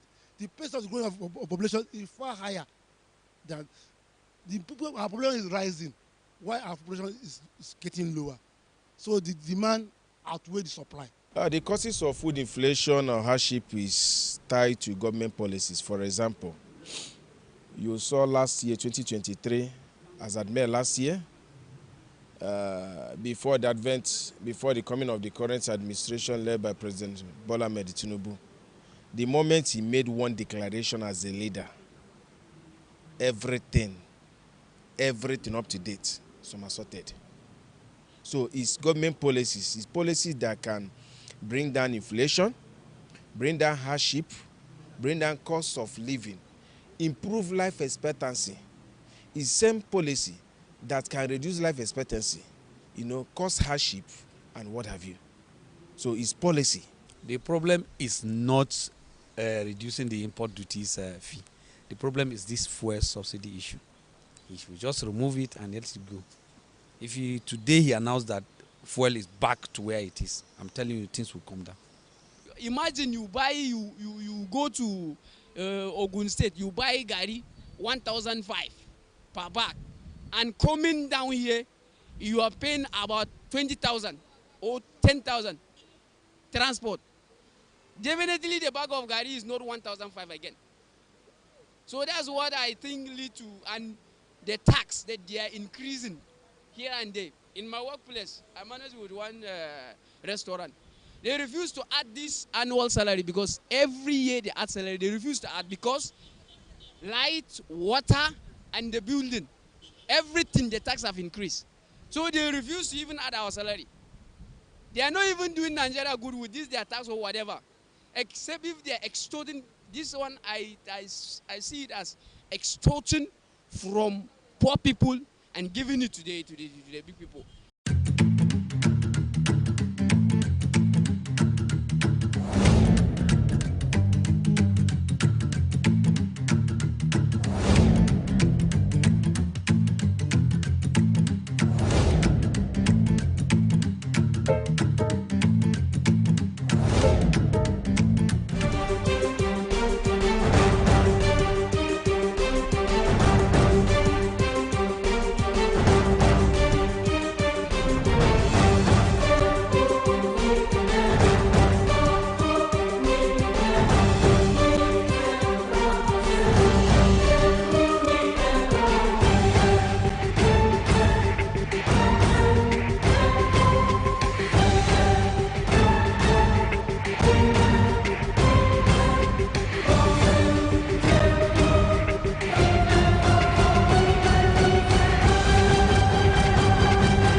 Hello, this is the Signature Show. I am Vin Martin Obiora Ilo. You may have noticed that in the last couple of weeks, we've been bringing you Nigerian icons, those in their special way, in what they do, that signposted the Nigerian name. Today I have another great Nigerian, and it's my pleasure, very distinguished pleasure, singular pleasure, to welcome to our show Chairman Christian Chukwu. Chairman, you're welcome to our program. Thank you very much, Vin. It's a long time. A long time. Good to see you. Yeah. Good to see you. Good. You're looking good too. Well, let's change. I want to start our story from the very beginning. Okay. But before I do that, you were named the captain of the Green Eagles. Tell me how you felt when you got that information that you were going to be the captain of the Green Eagles. It's the dream of every player. Yeah. You know, those days is the coach that looks at his players and know who has the command and everything to make a captain. And before my captainship, Dominic Ezani was the captain. So when Dominic left to United States, that's when Dan Ayam brought me in as the captain. Dan was the coach at that time? Yeah. It was a difficult task, but I said, well, it's a responsibility, you know, so I took it over. So if Dom hasn't traveled, he will remain the captain. So was it like, oh, here I am, I just realized every footballer's dream? Mm-hmm. Was it the way you felt? Yeah, and you know, it was my first call to the national team. The very first call? First call, 74. And you became captain? Yeah, because Ezani left to the United States, who was the captain then. You know, and then I looked at everybody and gave me the captain. He knows the reason why he did that. You don't want to hazard a guess why he did that? Well, maybe the guess was that I was so, you know, I was so close to all the players. You know, they know me very well, I know them, and they have respect for me, and I have respect for them. And they feel I can represent them very well too. You also captained the Green Eagles to win the Nations Cup. Of course. How did you feel? Well, that this happened under your captainship? Yeah, I feel very, very, very, very happy. You know that winning the Nations Cup was not easy. We started in that 1994, 74. You know, I was the captain 74, 75, 76, 77, 78, 79, 80. See how many years we were together. So we become a solid Gunning team. for that laurel. Our first Nations Cup was in Ethiopia. When we went there and came back with a bronze medal. Our second Nations Cup was in Ghana. We went there too. We came back with bronze medal. And the third one was in Nigeria, where we are hosting. We said no. We can even play without a coach because we are together by then. We are like a family, brothers and so on. And God willing, being on our side, we fulfilled our promise to Nigerians and we won the cup. And on that day, may he so rest in peace, let President Shadari honor us very, very well. Anyway, we are going to come back to all this because, because you know, I'd like to pick what you already said. It was not easy. At all. So we're going to come to the journey, what happened in 74, what happened in 78, I guess, and all that. But let's take this story back to where I started. You're from ENUGU State. Of course. And you were born just a few days in January in 1951. In 1951. Yeah. I mean, what a beautiful year for your parents that would have been. I mean, you just started the year and you had the son. You know, so let's start from there. What was it like?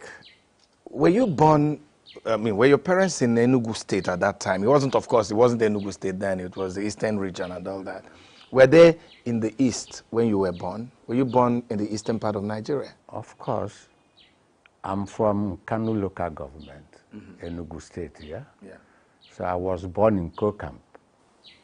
Our own Kokam? Our own Kokam. So from our own Kokam, my parents came to Owani. My father had a plot there. We moved over to Owani. Before from Owani, we moved over to Kenyatta. Owani Extension. You know, But people as may it not was know then? these names. Yes. And by then, I started my primary school in Christchurch. You know, Owani. Yeah. So in actual fact, that's where my football started. In Christchurch? Yes, one. But my parents were not in support of that. Those days now, yeah, you play football, I say you're a vagabond. He's a comedian. If people came to your father's place and made them happy, say, look at what Oyon is, and so on. You know, it's not that people are seeing it as a good thing. So in Christchurch, I played in Christchurch School. I played in junior. That time for you to play in junior, your hand must reach your ear, and so on. From there, I played in the senior team of the Christchurch. The primary school? Yeah. From the Christchurch, then I went to National Grammar School, Nika. You know, I went there, I played there, captained them, and from there, I played to all these local clubs, Olympic Football Club, if you know ENUGU well by then, and so on. Olympic, that had to do with the man that owned the Olympic Hotel then? Of course, Chukwuma, you know. So from there, I played for Highlanders of ENUGU. Highlanders is owned by Ministry of Lands. Then, and survey. I was still in school. And from Highlanders, I was selected in the East Central State Academicals. We'll pause it there because I think we are going too fast. Let's go back, you know, to Christchurch, where you started your career. Was there something the school did in a special way to groom those of you that were young then to actually be interested in football? There was no particular thing. We have the game masters. Those days we have game masters that were interested in sports. And when we came to play, they look at you and they make their selections. You know, and from there you started playing. Even after that, when I come back from school, my mother will give me some plantain or these things to sell. Those days we help our mother and father. And I will carry my own and put one side and start playing football. I thought as much. I thought as much. Because at times after playing football, I come, I will not see my distance again. You will not see your plantain? The plantain again. What will I tell my mother and my parents? So when I come back, I have to stay at the corner of the house till it gets dark. For me to enter inside the house, what will I tell them? But when I come in, I told them what happened, and my father will flog hell out of me. You know? You know, because that was what a lot of children did even then. Yeah. And I'm imagining that even then, there were no boots. No. There was no socks. No. You guys just, probably there was no ball. It could be an orange. Was that the kind of, you know, environment that you were exposed to at that time? Yeah, it's the kind of environment we were exposed to.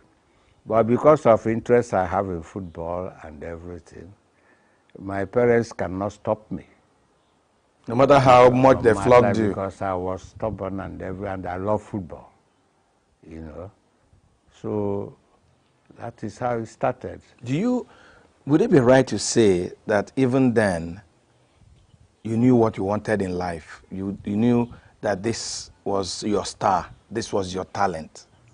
Did you know then, or you were just being a child? I knew then, but I didn't know it would be money spinning like this nowadays.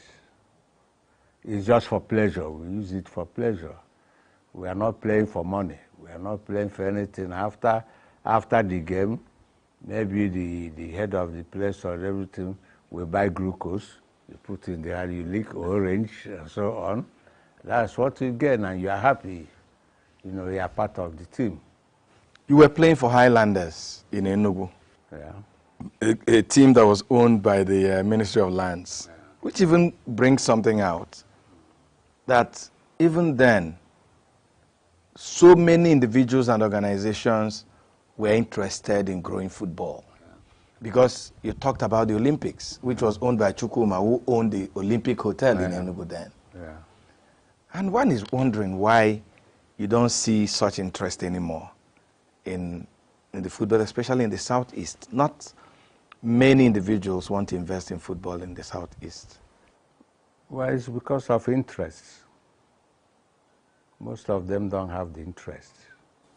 Those that are even now that it's money spinning, are having the interest and now money spinning, are trying their best.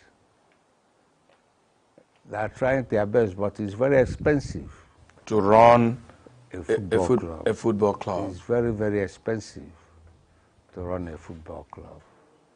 You know, so you have to buy a bus, you have to buy this, you have to buy balls, you have to buy boots, you have to kit the teams, you have to camp them, and so on and so forth.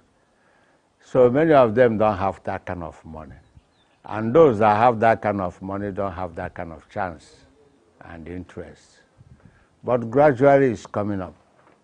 Okay, let's go back to Highlanders. So you were playing for Highlanders. So at what point did you leave Highlanders? How did you end up at Rangers, which was the #1 at that time? Yeah, well, I left Highlanders after my school days. Secondary school? Secondary school. And from there, I was invited on East Central State Academic House.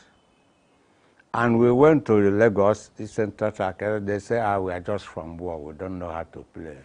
You were just from war? From the war, you know, Biafra war. We were just coming out of the war.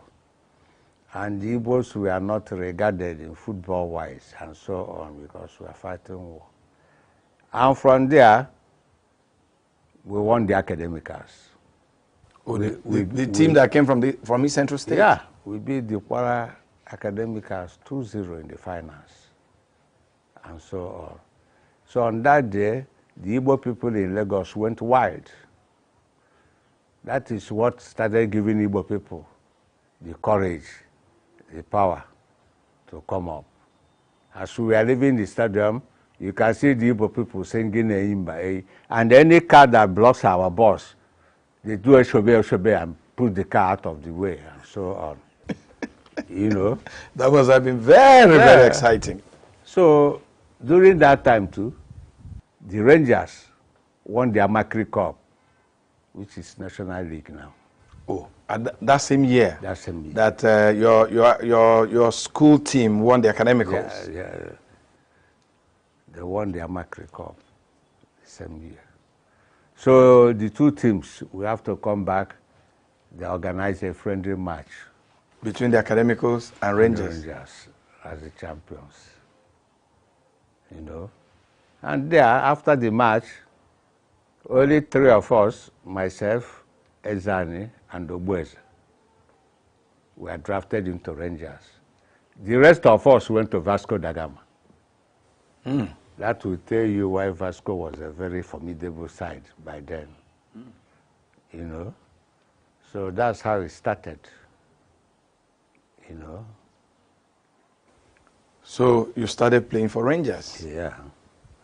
And at that time,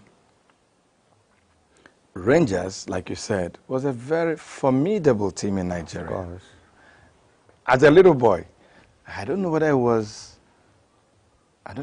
whether 73 or 75. There was a match that Rangers played that even as a young little boy, I can't ever forget because it was celebrated all over. Rangers Mahala of Egypt match. Were you in Rangers at that time? I was the captain.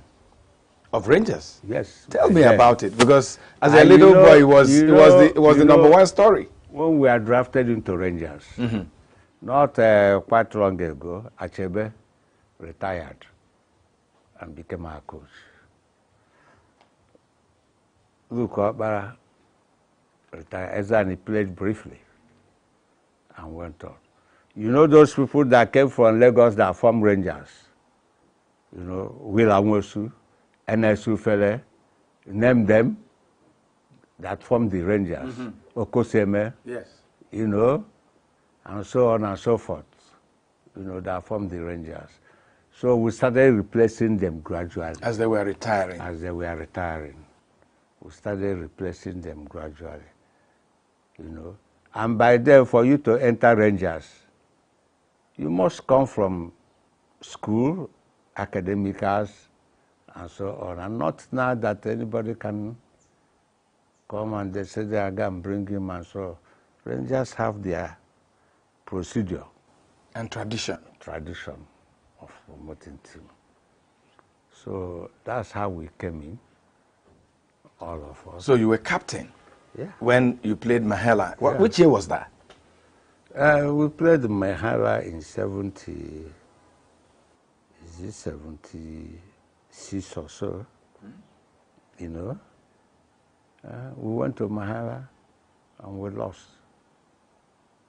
I think it was 3-0. Yeah, and we came here, we said, Mahela, we see Wahala, you know, because by then we are not used to cold weather, you know, Egypt and all this. Oh, so it was cold when you played there? So when they came to our own, we brought them in the sun by 2 o'clock. In the afternoon? Yeah, that's when the match started. And luckily for us, that was a fantastic team. But we were lucky and determined, you know, and we were able to eliminate them from the tournament. I remember it was, but then Rangers of those days, you had two arch, I don't want to call them enemies, but opponents. One was in your back door, Vasco da Gama, and the other was somewhere in the southwest, IICC of Ibadan. Tell me about those encounters. Why was it so difficult for Rangers to win almost everybody in Nigeria, and it was always a tough match playing Vasco da Gama? You know, those days, we are not opportune to change clubs, travel, because we were employees of the Sports Council. Okay, for you to play for Rangers, you had to be an employee of the Sports Council. They will give you a job, not that you have to play. If you decide not to take the job, it's left for you. But most of the teams by then don't move about. It's not only IICC, but the insurance have a very good team then. Kano Pillars, you name them, stationary stores. Yes. All those clubs, we have formidable clubs then because the players don't move about.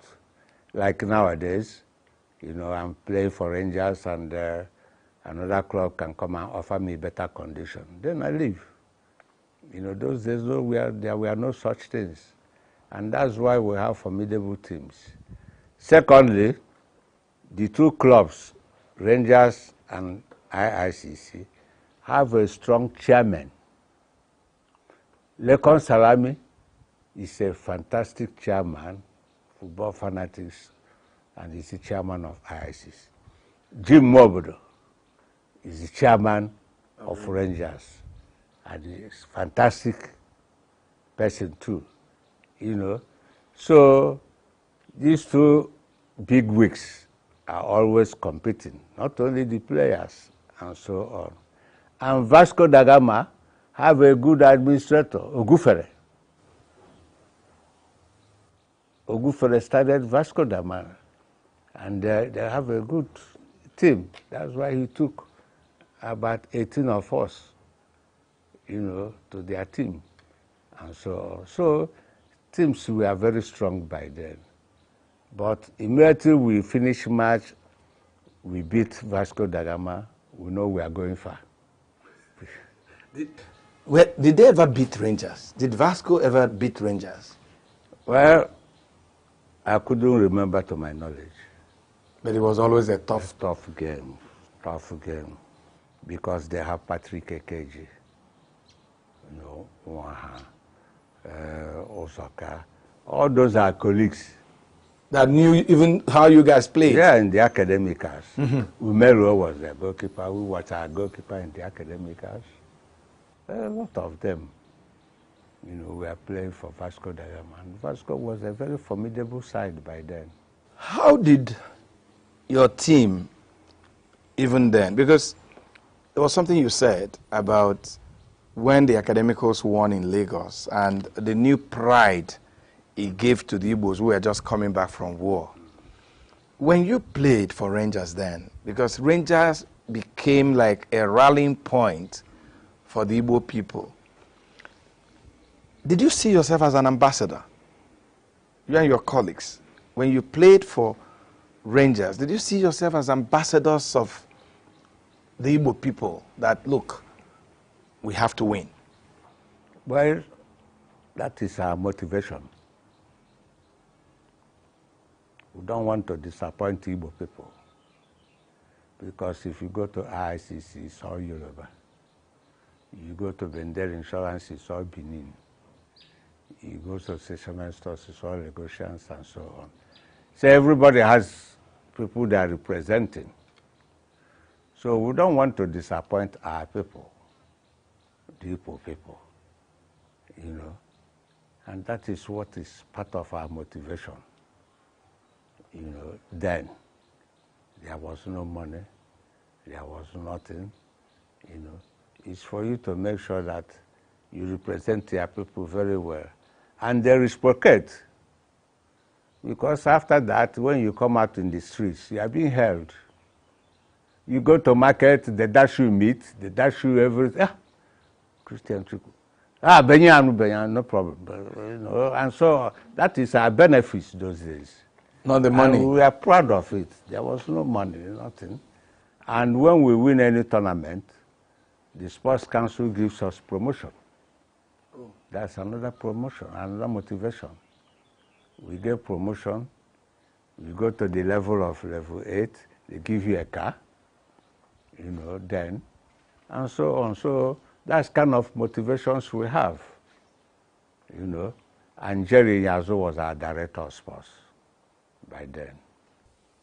So how would you compare those that led sports then and those that lead sports now?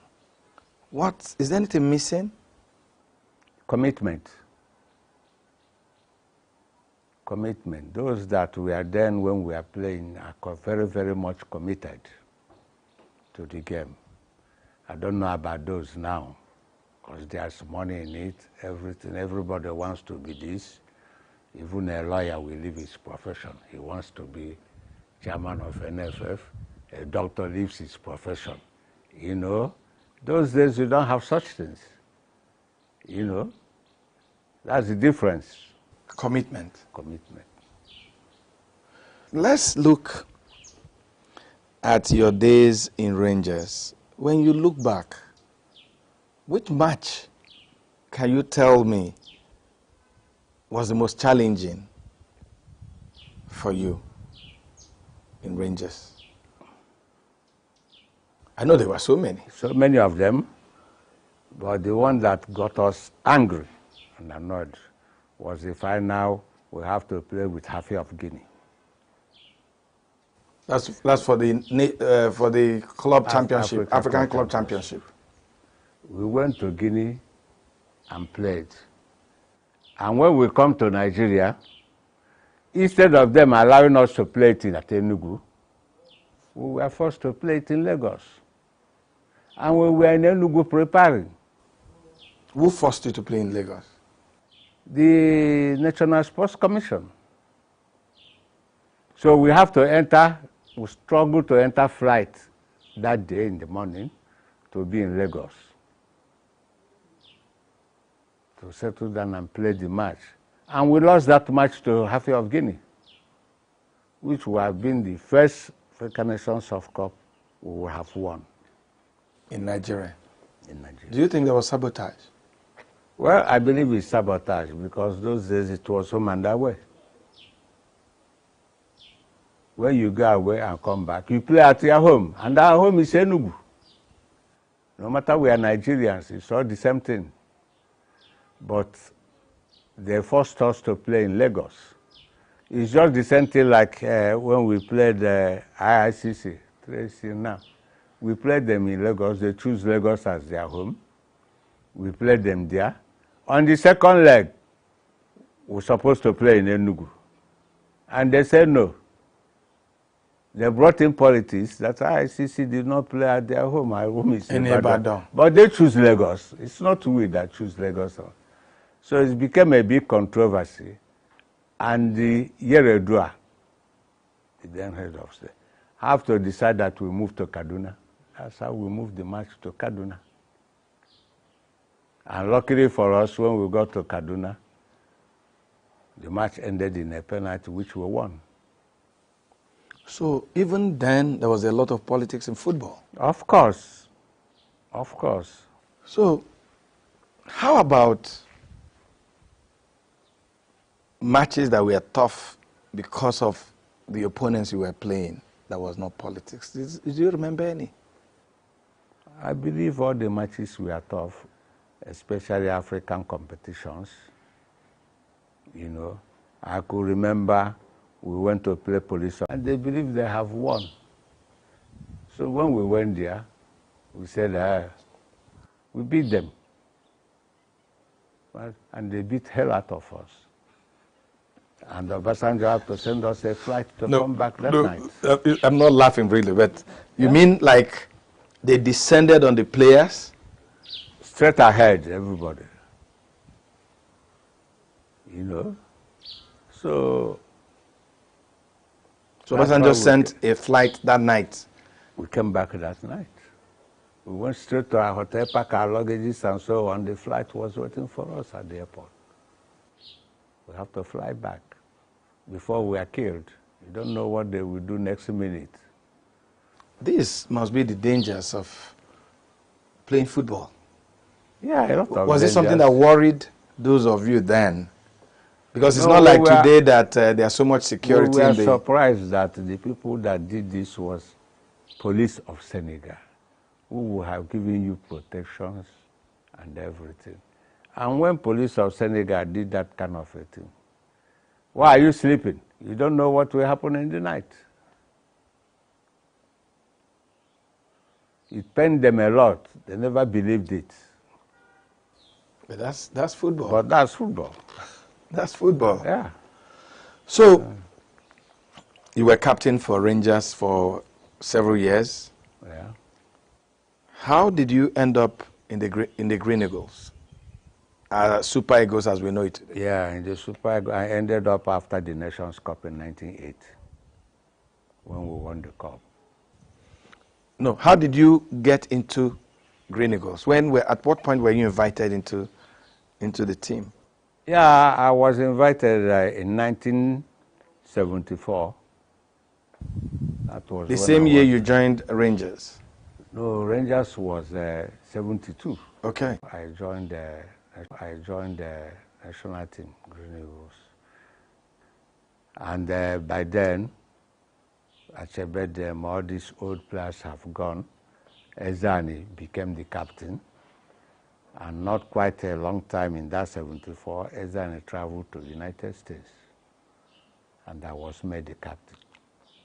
So I was in the Green Eagles / Super Eagles till 1980, from 74. And the name was changed after we won the cup in 1980 to Super Eagles. We were all along Green Eagles. Tell me about the struggle. I mean, 80, like you told me earlier, was not the first time. You had made an attempt in 76, attempt in Ethiopia. What went wrong there? We came back with bronze medal. What happened? Why couldn't you leave the cup? It was a game other countries were preparing. you don't underrate other countries. We have good teams, good countries that we are preparing.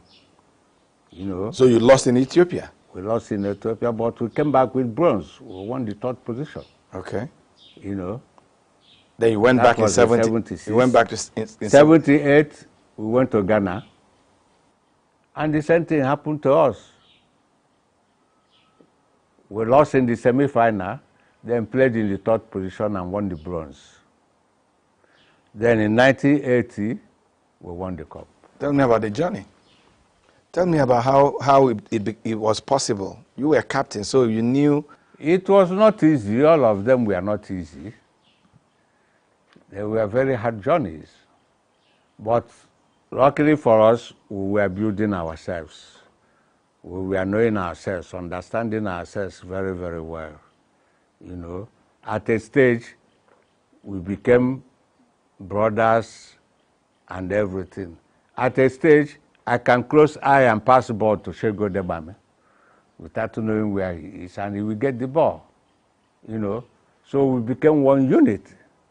Even without coach, we can even play. a match. We have a solid team. And that led us to winning the cup in 1980. You know, one thing I'm learning from the story you're telling is that in those days, it didn't matter how many Igbos were in Green Eagles or how many Yorubas were in Green Eagles. Because just telling me, from what you're telling me, an Igbo man was captain, Ezra, and he became captain, and then you became captain. And it was not such an issue. No. Then there was nothing like Yoruba, Igbo, Hausa, anything. No. We are just one. The coaches were selecting people they feel that can give them results. And nobody queries them, you know. And you know, once you are winning, Nigeria don't know where you come from. You're correct. Everybody is giving you the support, the outside, the Yoruba, everybody. So far, you are doing well. Nobody wants to know where you come from. It's Nigeria, you know. So there was no such thing by then. And of course, the most big teams by then was Rangers and IICs. And it was healthy competition. I remember the match in ENUGU that was played at the temporary stadium. Yeah. It was always a fight. Yeah, yeah. You know, by then the fence of the temporary stadium was zinc. Mm-hmm. And everybody was struggling and a lot of people got wounded and everything. But that was how important those matches were. Yeah. Chairman, why are Nigerians not supporting local teams like they did when you were playing? What is the problem? Well, I think the problem is that the English football came out. The television came out. Cable came out. And so on. When we are playing no such, the television then was black and white. How can you get Europe and get all these things? And everybody was, you know, coming. You can see last match Rangers played on Sunday. It's because the English league have ended. The stadium was filled up. The stadium was filled up. If not, if the English league was still on, you see people going in the bar to watch Arsenal or Chelsea or this or that, you know. So it's part of our problem. But you've been in this business, Chairman, for a long time. You've been a player, you've been a coach, you've been this and that. What can we do to promote our local football?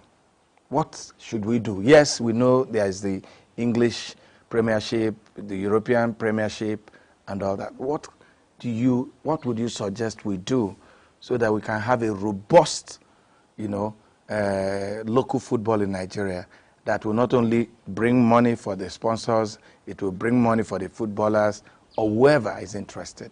What do you think we should do? Number one, we should get people who are interested to run the football. It's not everybody that can run the game of football. And number two, in Nigeria, let me not say Africa, there's no money in football. So you see all our players moving out. Some are going even in the Benin Republic to get a higher pay. Some are going to Europe and everybody, all our players are moving out. So there's no motivation, no incentive. The money was not there. You play a match finish, there's no match bonus, no allowance, and so on. So this discourages the teams. You know, in those days, when we are playing, before you come to the stadium, you know the 11 that will start the match. You know the 11? Rangers. Yes. But nowadays, you cannot see people will come to the stadium and say, oh, which side is Rangers? And which side is this? And which side is that? They are not interested. They are not interested because they know the player today. Tomorrow they say the player is out. And so on. So a lot of motivation have to come inside it. No sponsors, you know. and so on and so forth. A lot to be done. And Okay, Chairman. football will come back. Let's go back to 1980. You led the Green Eagles that became the Super Eagles to win that coveted trophy for Nigeria. So what happened after that? As I said, after that, we have to give thanks to Shagari. May he so rest in peace. You know, Shagari awarded us with buildings in First Stack. In Lagos. We got cars. We got money. We were taking around Lagos. And that was the first time I rode a horse in Lagos. In celebration of your victory. Of victory. So, in short, Shagari rewarded us very well, more than well. And that is why the football is promoted to the level it is now. You know, otherwise in those days, they don't take us as nothing. And we are playing it for the interest. That's the difference. People playing now are playing for money. Our only was interest. There was no money, no nothing. It was after that 1980, we got this gift and everything, that people started taking it seriously. Taking it serious, you know, and so on and so forth. Tell me how you felt when all this was happening. You were celebrated everywhere, in Lagos, in ENUGU, on the streets. Well, we never believed it. Were you walking in the air? We never believed it. We're just playing that we want to satisfy our country, our people, and we make them happy and everything. And in response, they made us happy too. Mm-hmm. So it was that time we knew what we did. We don't even know what we did when we won the cup. It was when the showering was coming in. From everywhere. Everywhere. We said, so this is a big thing. And we thank God for it. Let me ask you a question. Was your father alive in 1980? Of course. Tell me, what happened? Because he was the same man that wouldn't let you play football. Yeah, my father and my mother considered when I entered the Rangers. As they say today, they became loyal. They wanted their son to be a doctor, mama doctor, a lawyer, you know, something, you know. But when I entered the Rangers, they started hearing their son's name. And when they were passing, I said, you know this woman? Mama Christian Chuku. They say, hey! Oh, yeah, Mom Christian Chuku. The same thing with father. That is why when they surrendered, you know, and started giving me prayers and encouragement. And respect. And respect. Because, you know, because they wanted me to be one of the doctors, lawyers. That was what is reigning by then. And my mother wanted to answer one of the names. When you won the cup in 80, did your parents, like, you know, come to you and say, oh, thank God we didn't stop you? They were so happy, you know, so pleased, and even they reigned more than me. Oh, they enjoyed the fame. They enjoyed the fame. They reigned more than me. Because anywhere they are going, they are being recognized easily than somebody who has a doctor and a lawyer. You know, those days. It looks like I'm missing something. Yeah. At what point in this, your journey, did you think like, oh, come, I need to settle down, I need a wife? That was after the Nations Cup. It was going to be a big challenge for you because every woman wanted you. So how did you navigate? My mom intervened. It was even she my knew mom. She knew you were in trouble. You see, it was even my mom that made me to marry. Oh. Because I was not ready. You were enjoying... You know, those days, the parents will get a wife for you, whether you like it or not. No, but in your case, I knew. But I had so many girls. I know. I had so many girls, girlfriends and so on. They wanted to be But girlfriend when I to came back, Christian Chukwu. my mom said, I'll find a wife for you. This is the person you are going to marry. And we respect our parents those days. We obeyed them. You know, I said, okay, to make you happy, no problem. You have to make your parents happy. So there was or there is no doubt that even when you got married, especially after the Nations Cup, you were still a very busy man. Of course, your career even got you busier than ever. How did you juggle your career in football and your family life? Yeah, I was very, very lucky. The person my mother chose for me that she brought, you know, was very understanding.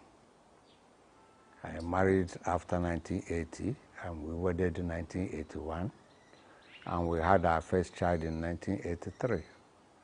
So she too understands my movement, my profession, you know. So she was coping, you know, to my movements, you know, because after the 1980, 81, I coached Rangers briefly, you know, before going to coach the first under-17 that won the cup for Nigeria with Sebastian Broderick, you know. So from there, I was drafted to the national team.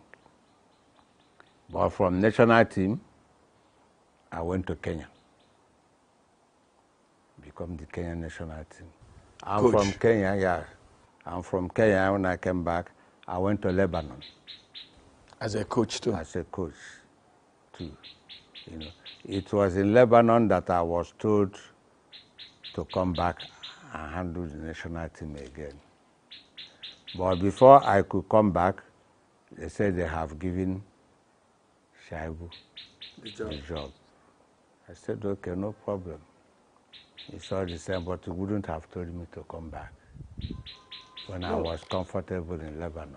No, so the National Sports Commission or the NFA reached out to you in Lebanon where you were coaching a team, yeah, and asked you to come back to Nigeria and coach the national team, only for you to get here, and they told you they'd given the job to Shuaibu. Yeah. So what happened? Why? So from there we said, okay, no problem. He's a colleague, he's everything. So there was this one man called Noel,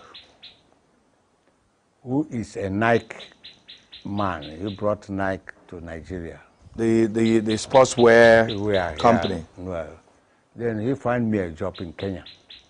So I went back to Kenya as a Kenyan national team. Okay. So you went to Kenya twice? No, once. I went to Lebanon first. Okay. It was Lebanon that I went first. When this thing happened, I came back. He said, no. He found me a job in Kenya. As a national team coach? That's how I went to Kenya. Tell me about Kenya and your career in Kenya. Yeah, when I went to Kenya, I found out that Kenya was so backwards. In football? Yeah, I went to Kenya. I have to build junior teams for them because I have coached under 17 in Nigeria. I built under 20 for them and so on. So they were enjoying it, you know, and the senior team. So when I went there, those East African Nations Cup and they are playing and so on, Kenya was dominating, doing very well, which they have not done before, you know. So they enjoyed my stay in Kenya, and they never want me to go. So at what point did they now ask you to come back to the Super Eagles to coach? I told you when they called me from Lebanon. Mm-hmm. Kenya, my contract expired, and I said, no, I'm going home. So when I came back home, you know, then they called me to Super Eagles with Clemens Westerhoff. Okay. So I worked with Clemens Westerhoff, you know, And from there, we went to World Cup, we won Nations Cup, you know. And from there, we dispersed again. What a journey. Yeah. So that's how it was. You know, you played football, wonderful career, a lot of successes here and there. Do you have a regret that you didn't play football when it became gold? Do you sometimes sit back and say, oh, if it were now, maybe I'll be a billionaire? Does it occur to you sometimes? Yeah, yeah, it occurs to me, if it were now, I will invite Vin Euro to London to come and do me this interview. Because that's, but I was not regretting anyway. Yeah.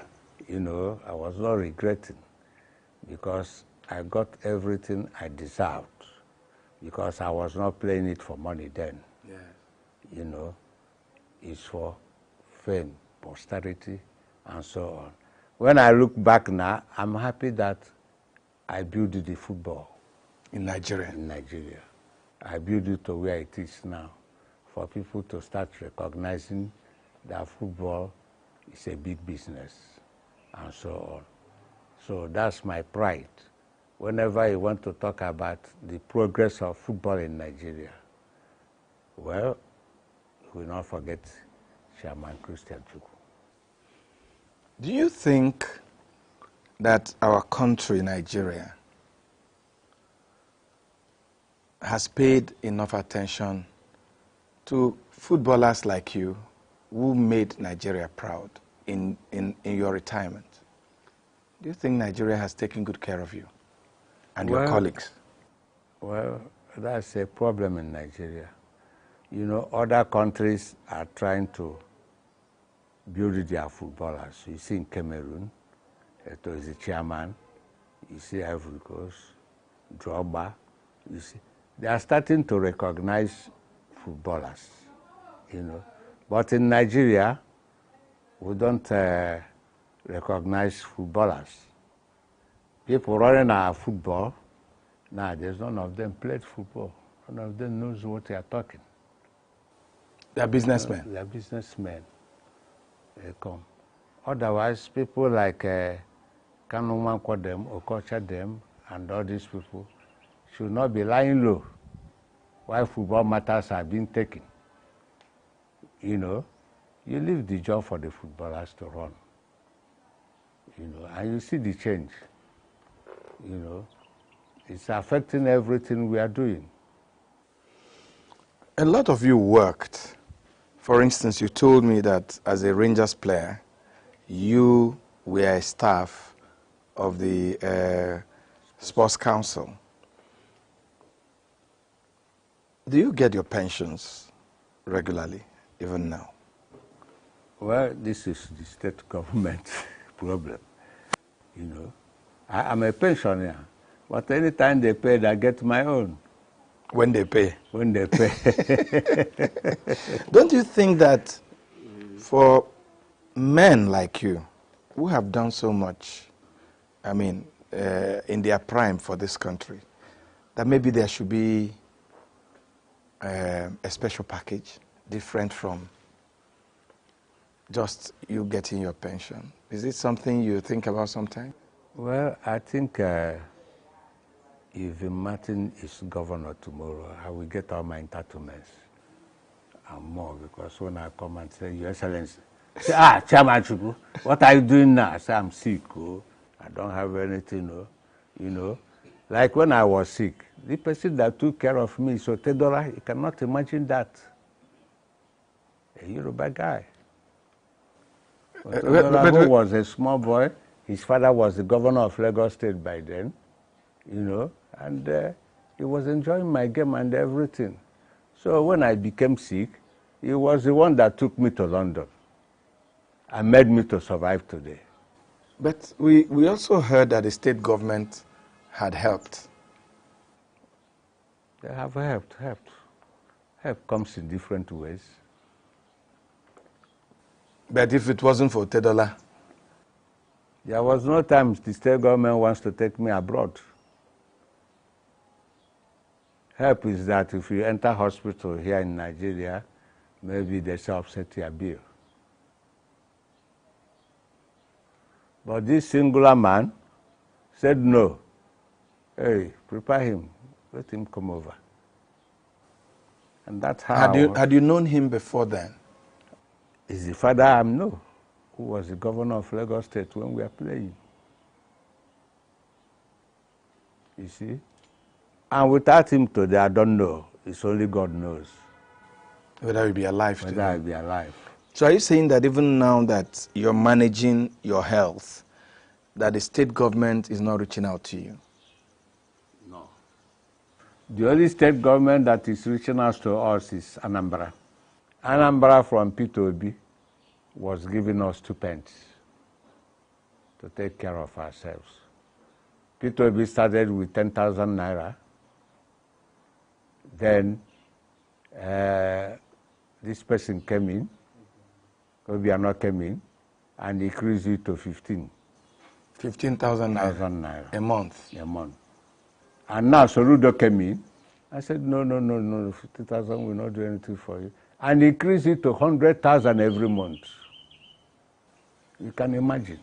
And your state in Enugu does not pay you anything? Nothing. No.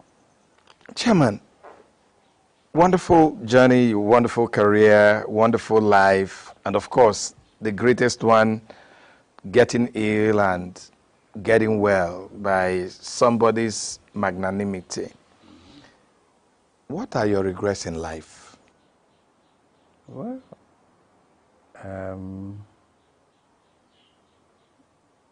do I remember anyone now?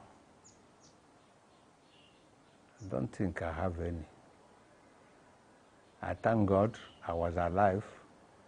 I was successful in what I choose, the profession I choose, and everything. So I'm not the kind of person who is expecting the nation to give me millions of naira or the state to give me this and that. I feel comfortable myself. Maybe that's what is keeping me alive till today, you know. So everything I have, I achieved myself, you know. So I think I'm satisfied with myself. I don't have much regrets. I have a wife. I have 4 children, 2 boys, 2 girls. We just married, so I'm a grandfather now. So what else? What else am I looking for? So I thank God for life. Of course, you already told me you have so much to be grateful for. But in your very, very eventful life, what time can you look back and say, this was the height for me? Well, as a player, when we won the academic house, 2, when we won cup winners, Rangers, 3, when we won the Nations Cup. I think that was the highest for the first time. So anytime you want to talk about Nations Cup in Nigeria, you must look for people who won it first. And you find our names there. So that one is there forever. My last question. Successful footballer, great coach. Do you regret not playing in the World Cup? Well, it's part of my regret. You didn't remember that? Yeah, it's part of my regret, but because we nearly went to the World Cup until we lost to Tunisia here. When Odie headed the ball mistakenly inside our net, we lost 1-0, you know. Because apart from that, we have been to the World Cup. It's part of my regret. Thank you for reminding me. Chairman Chuku, I must thank you so much for your time. I know the back and forth for us to have this interview take place. I'm really grateful, sir. You're always welcome. Thank you. Thank you very much. And as you age gracefully as you are aging, I say congratulations. Thank you very much. It's a pleasure. You know my place now. You're always free. Yes. Thank you, sir. You're welcome. And that's the signature show. I am Vin Martin Obiora Ilo. Thanks for watching.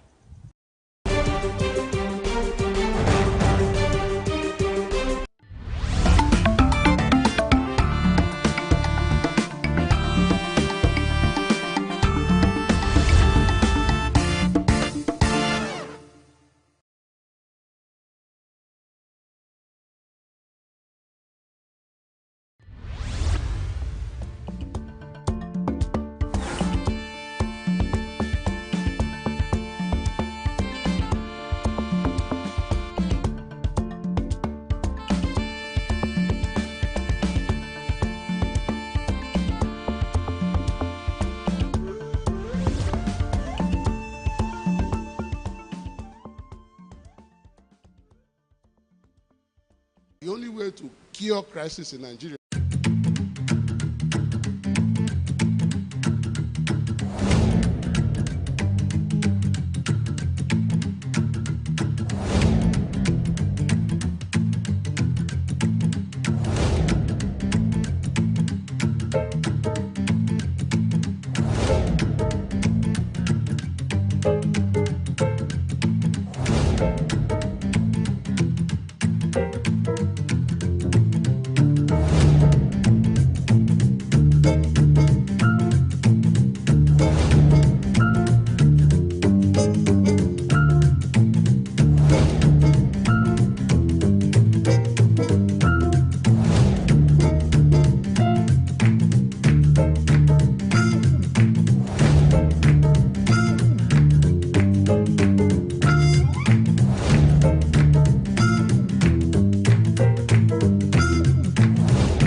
Welcome to the news on Signature TV.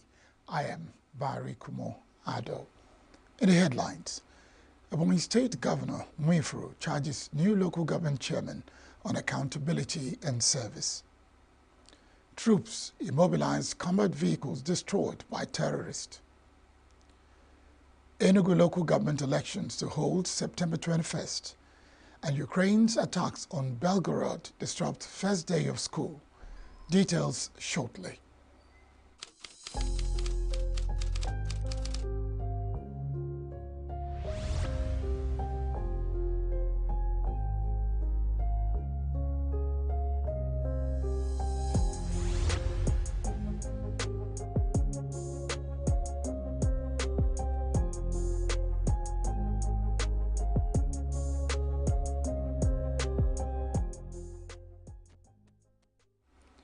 Ebonyi State Governor Francis Mwifuru has charged the newly elected local government area council chairman on accountability and commitment to service. Mwefuru gave the advice during the swearing-in ceremony of the council chairman at the Christian Ecumenical Center in Abakaliki. The governor maintained that local government autonomy will be both financial and administrative, charging them to rise to their responsibilities.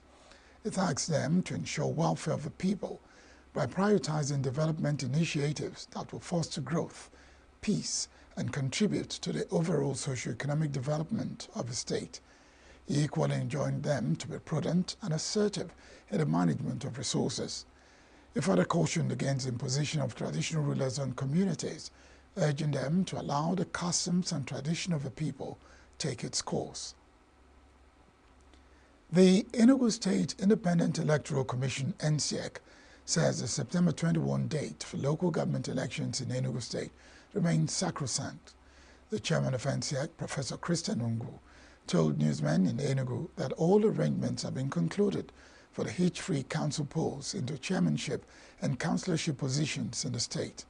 NGO maintained that the commission is following its timetable and have the necessary financial support from the state government and relevant agencies to ensure free, fair, and safe polls. The chairman also noted that a 3-day train-the-trainers workshop will be organized for 50 major electoral officials ahead of the polls. Said that over 10 political parties have shown interest in participating in an election that will be conducted for the 17 chairmanship and 260 ward councillor seats in the state. The Defense Headquarters, DHQ, says the 2 combat vehicles known as Mine Resistance Ambush Protected MRAP vehicles, which were destroyed by terrorists in a viral video, were mobilized by troops after they were struck in Zamfara Forest. Statement by the Director of Defense Media Operations, Major General Edward Buba, says that 2 of the MRAPs were trapped due to the swampy terrain occasioned by rains during the fight while attempting to outflank the terrorists. According to him, the sad demobilization of the MRAPs by troops was prevented from being useful to the terrorists after abandonment, highlighting the effect of weather in changing conditions of ground operations. He also clarified that another viral video propagated from a terrorist camp suggesting mass killing of allegedly abducted villagers in Sokoto was fake and an act of desperation by the terrorists to manipulate and mislead the public. According to him, the video had depicted the killing of several civilians in a mass grave and never took place in Nigeria, but in a nearby African country faced with terrorism. He also debunked the news that 150 persons were abducted in Gobi area of Sokoto State, saying that various footages were deliberate attempts by the terrorists to undermine the winning efforts of troops. He further urged the public to be circumspect of the antics of the terrorists to propagate misinformation, disinformation, and fake news as part of their war propaganda efforts.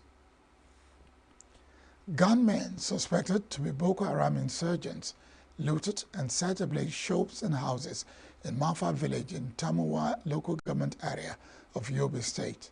A statement by the Yobe Police Command spokesman, DSP Dungus Abdul Karim, says that over 50 motorcycles, shops, and houses were set ablaze. Dungus said that the incident took place around 4 p.m. on Sunday and was reported to the Tamuwa Divisional Police Station by Babagana Goni and Bako Ibrahim, who are both residents of Mafa village. He mentioned that the command is yet to ascertain the actual number of casualties and worth of property destroyed. He equally noted that the gunmen, who were armed with rifles and RPGs, dropped flyers with Arabic inscription. Similarly, terrorists also attacked a private school in neighboring Gaydam village, killing 3 students and injuring 1. The Nigerian National Petroleum Company Limited, NNPC Limited, is experiencing financial strain, which has put considerable pressure on the company and poses a threat to the sustainability of fuel supply. Mr. Olufemi Shunaya, Chief Corporate Communications Officer of NNPC Limited, made this known in a statement on Sunday, acknowledging reports in national newspapers regarding the company's significant debt to petrol suppliers. Incessant fuel queues and scarcity have been allegedly attributed to the $6 billion owed by NNPC Limited to suppliers. causing them to become reluctant about importing petroleum motor spirit, PMS, for the company.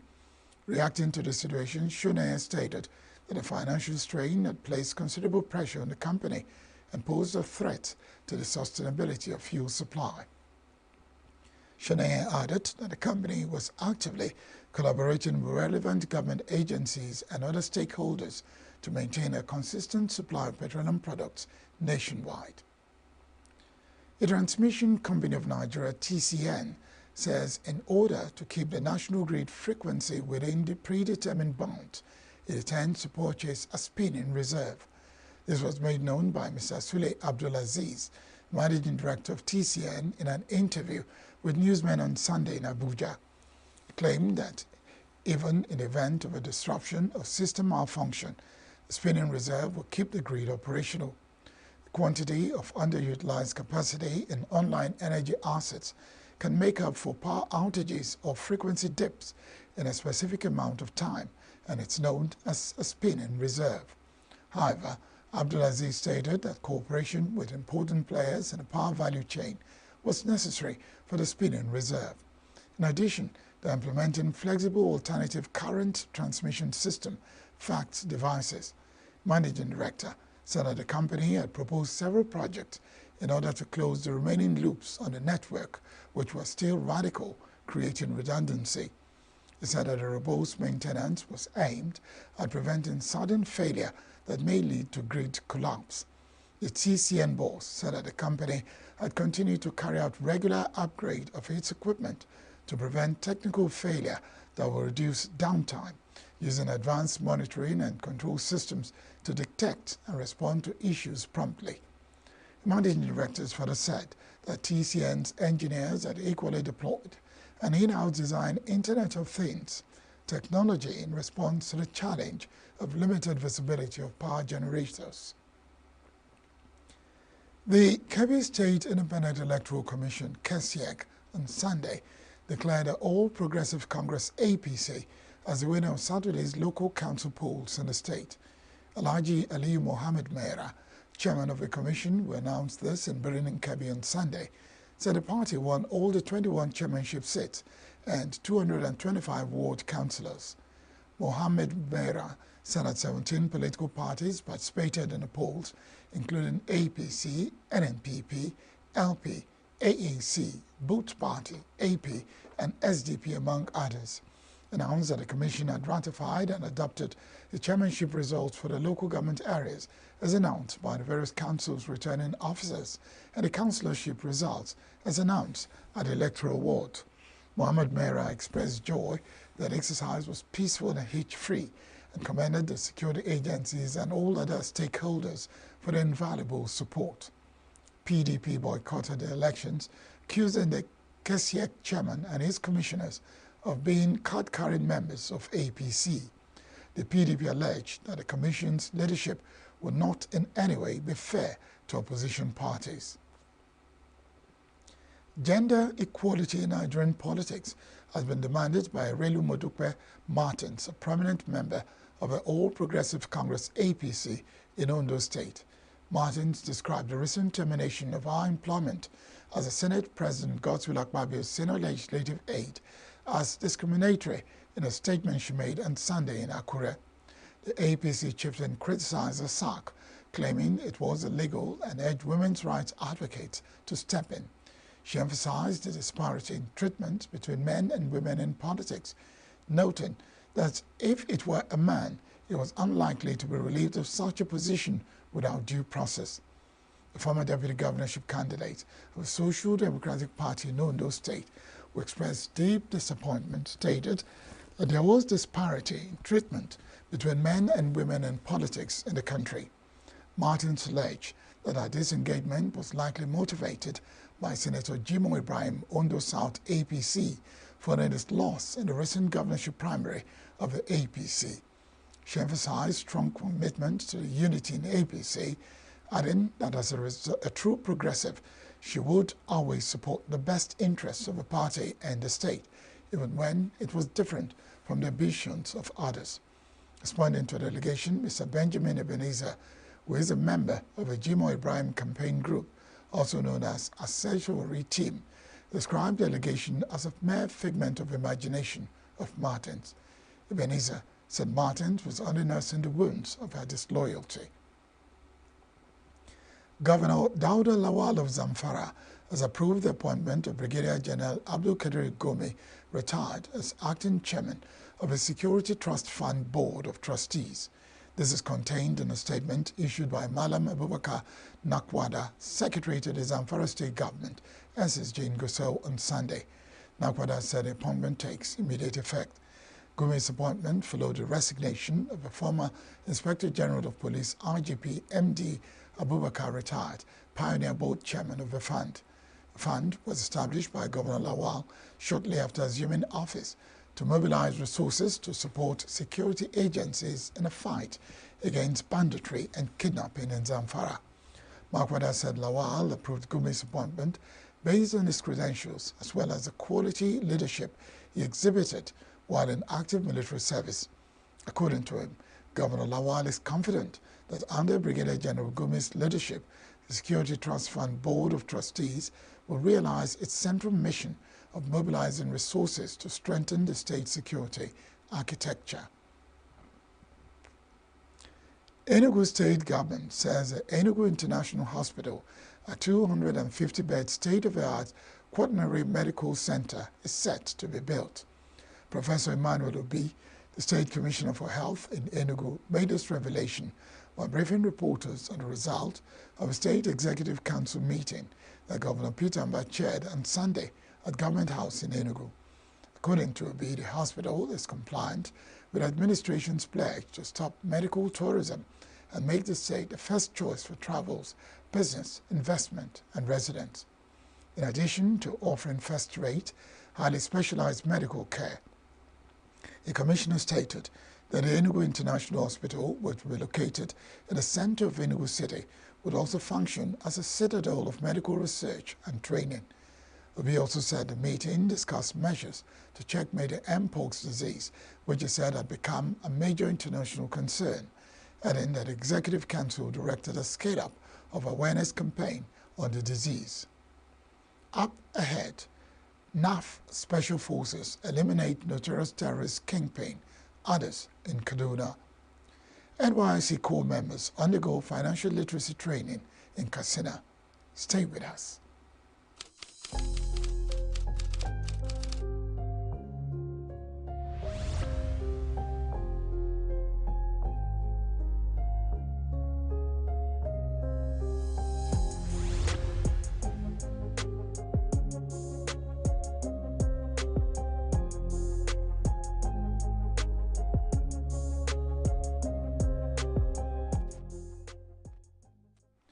The Nigerian Air Force Special Forces have eliminated a known terrorist kingpin, Mustafa Abdullahi, and 5 members of his group in Igabi local government area of Kaduna State. Edward Gabkwet, the Director of Public Relations and Information, Nigerian Air Force, in a statement on Sunday, said the Special Forces were deployed from the 413 Force Protection Group.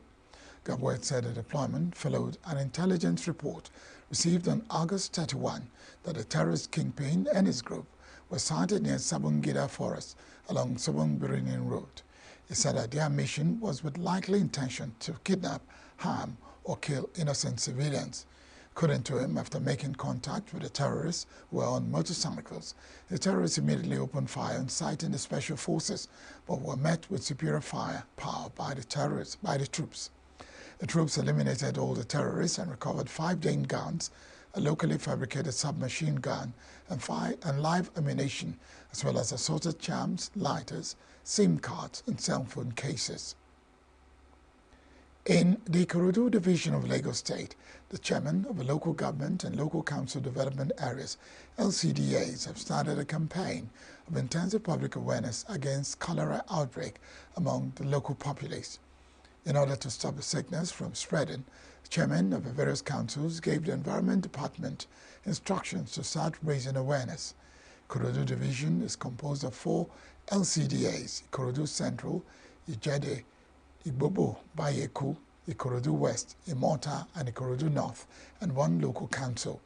Standing Committee on Cholera Sensitization was established in Ikorodu by Lagos State Health Education and Promotion Board. On June 11, Professor Aki Abayomi, Lagos State Commissioner for Health, issued a warning stating they had recorded many cases of severe gastroenteritis cholera. Abayomi disclosed that cases of severe gastroenteritis were reported from communities around Etiosa, Lagos Island, Ikorodu, and Kosofe local government areas of the state. Mr. Wasiu Adesina, chairman of Ikorodu local government area, advised residents to take preventive measures against cholera seriously. He directed heads of environment departments in the council to set aside 2 days for cholera sensitization. Council said the disease was basically caused by what we eat and inject into our body systems, and urged residents to ensure their source of water was safe and the environment clean.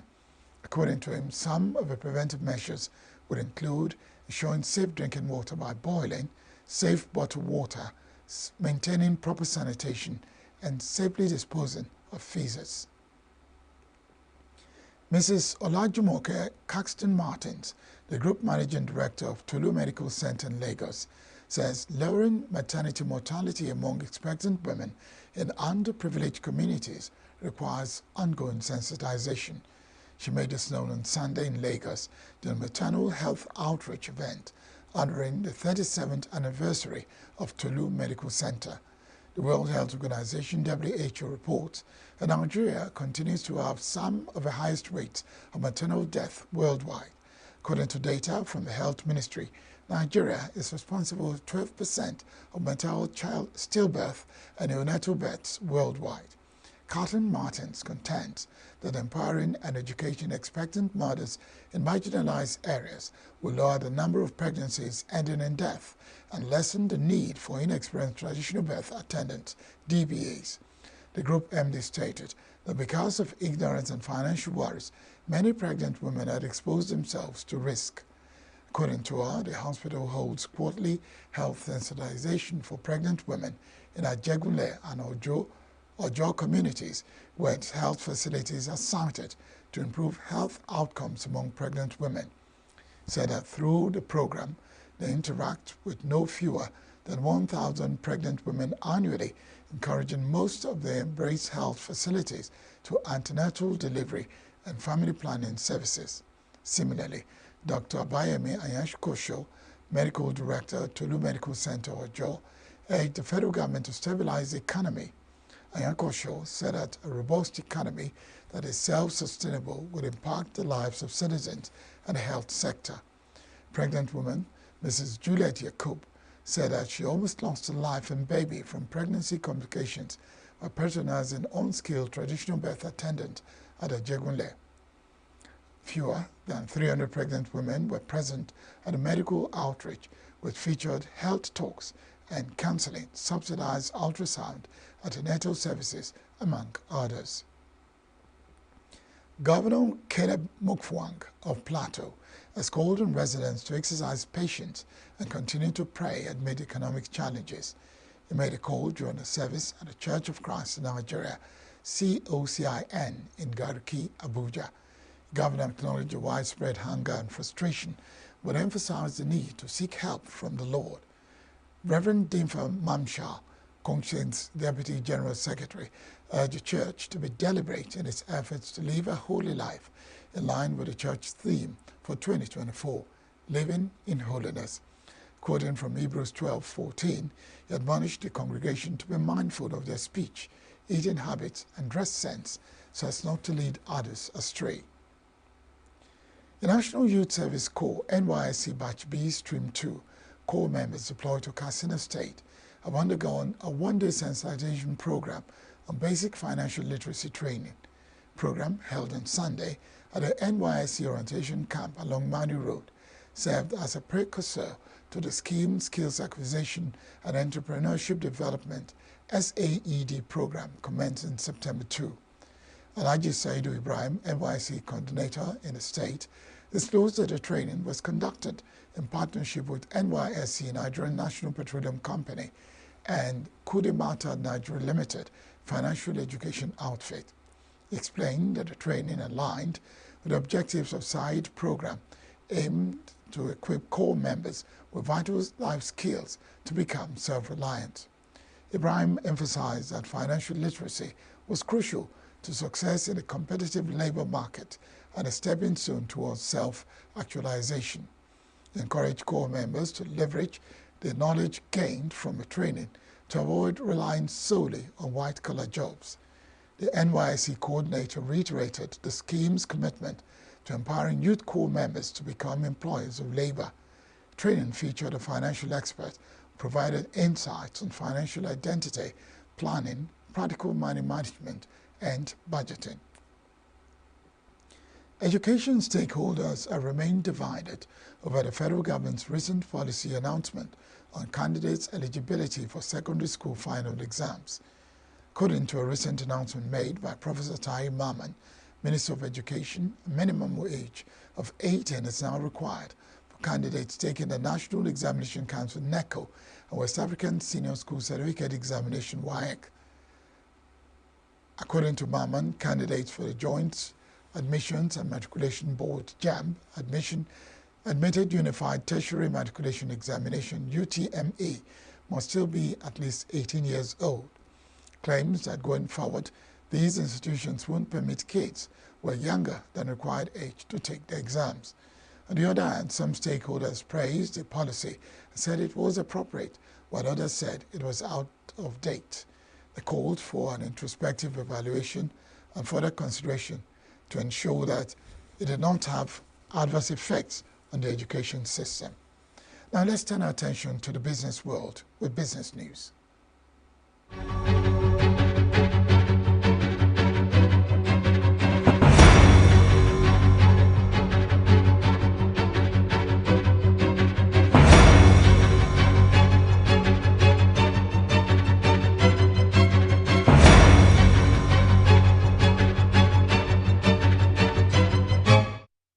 CRC Credit Bureau has announced that over 30 million Nigerians now have credit scores. A key tool for assessing an individual's credit worthiness, credit scores are essential for securing loans and other financial products. With more Nigerians now having access to credit scores, the financial system becomes more inclusive, allowing greater access to credit facilities for individuals and businesses alike. CRC Credit Bureau's Managing Director, Dr. Tunde Popola, stressed the importance of this achievement in empowering Nigerians to participate in the formal financial system. He stated that the Bureau remains committed to furthering financial inclusion through continued investment in technology and educational programs to improve credit literacy.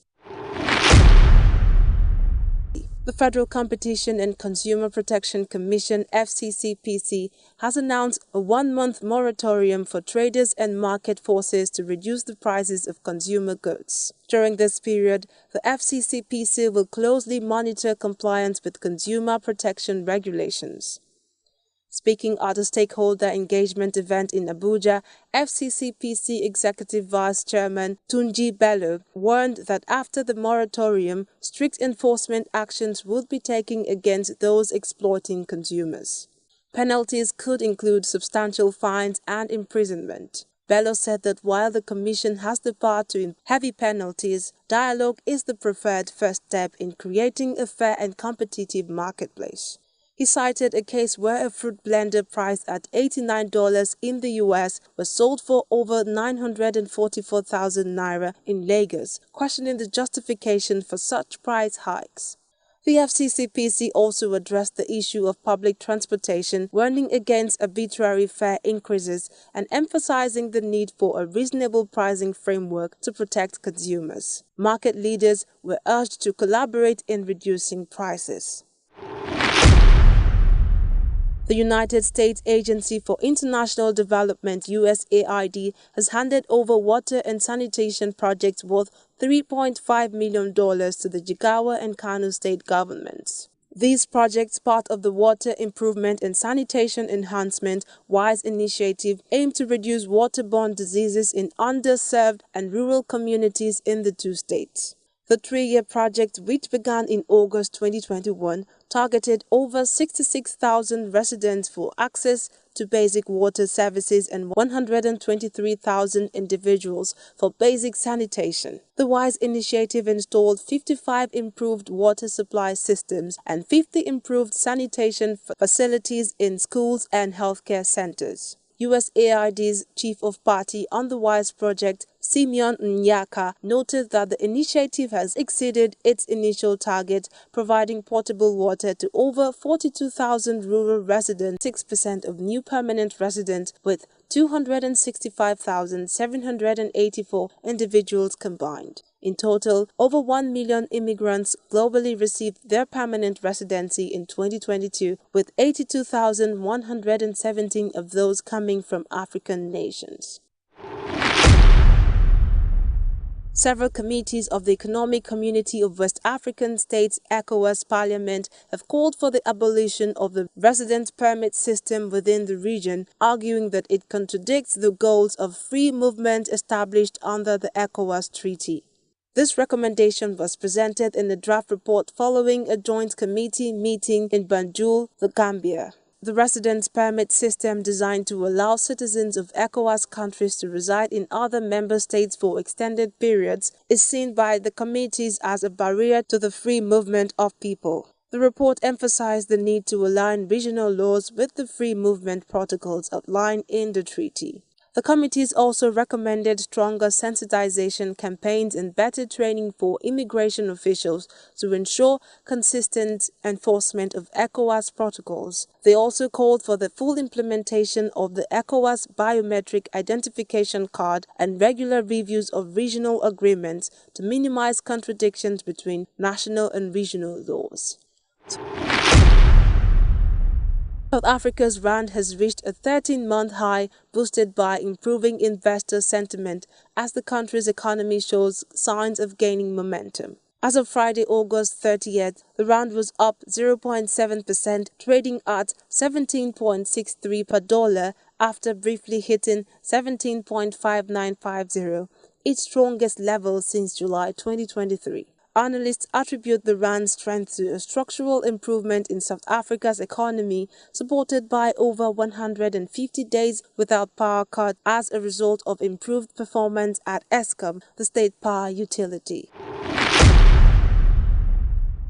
At the close of the final trading session on Friday, August 30th, on the Nigerian Stock Exchange, a total of 573.96 million shares were traded across 12,754 deals with a market value of 31.58 billion naira. Despite a 41% decline in trading volume compared to Thursday, August 29th, turnover improved significantly by 326%, alongside a 29% increase in the number of deals. The NGX current market capitalization stands at 55.5 trillion naira, reflecting the overall market strength. Out of the 120 listed equities that participated in the trading, 27 posted gains while 26 experienced losses. Berger Paints led the gainers, with its share price appreciating by 10%, closing at 14 naira 30 kobo per share. Deep Capital Management and Trust and Owando followed closely with gains of 10% and 9.94%.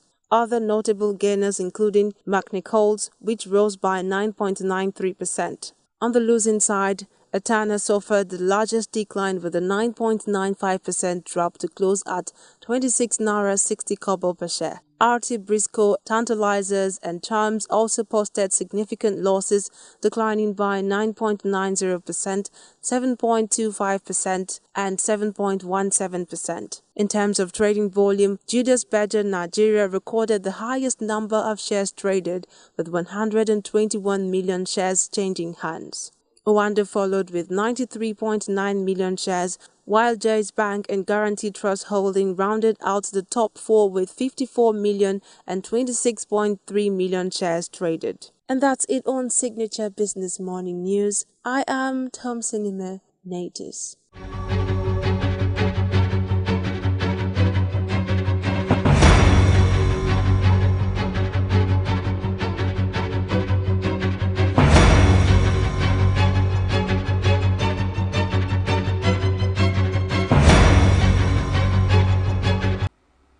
Still to come, Israeli forces killed Palestinian suspects in an intense Hebron shootout.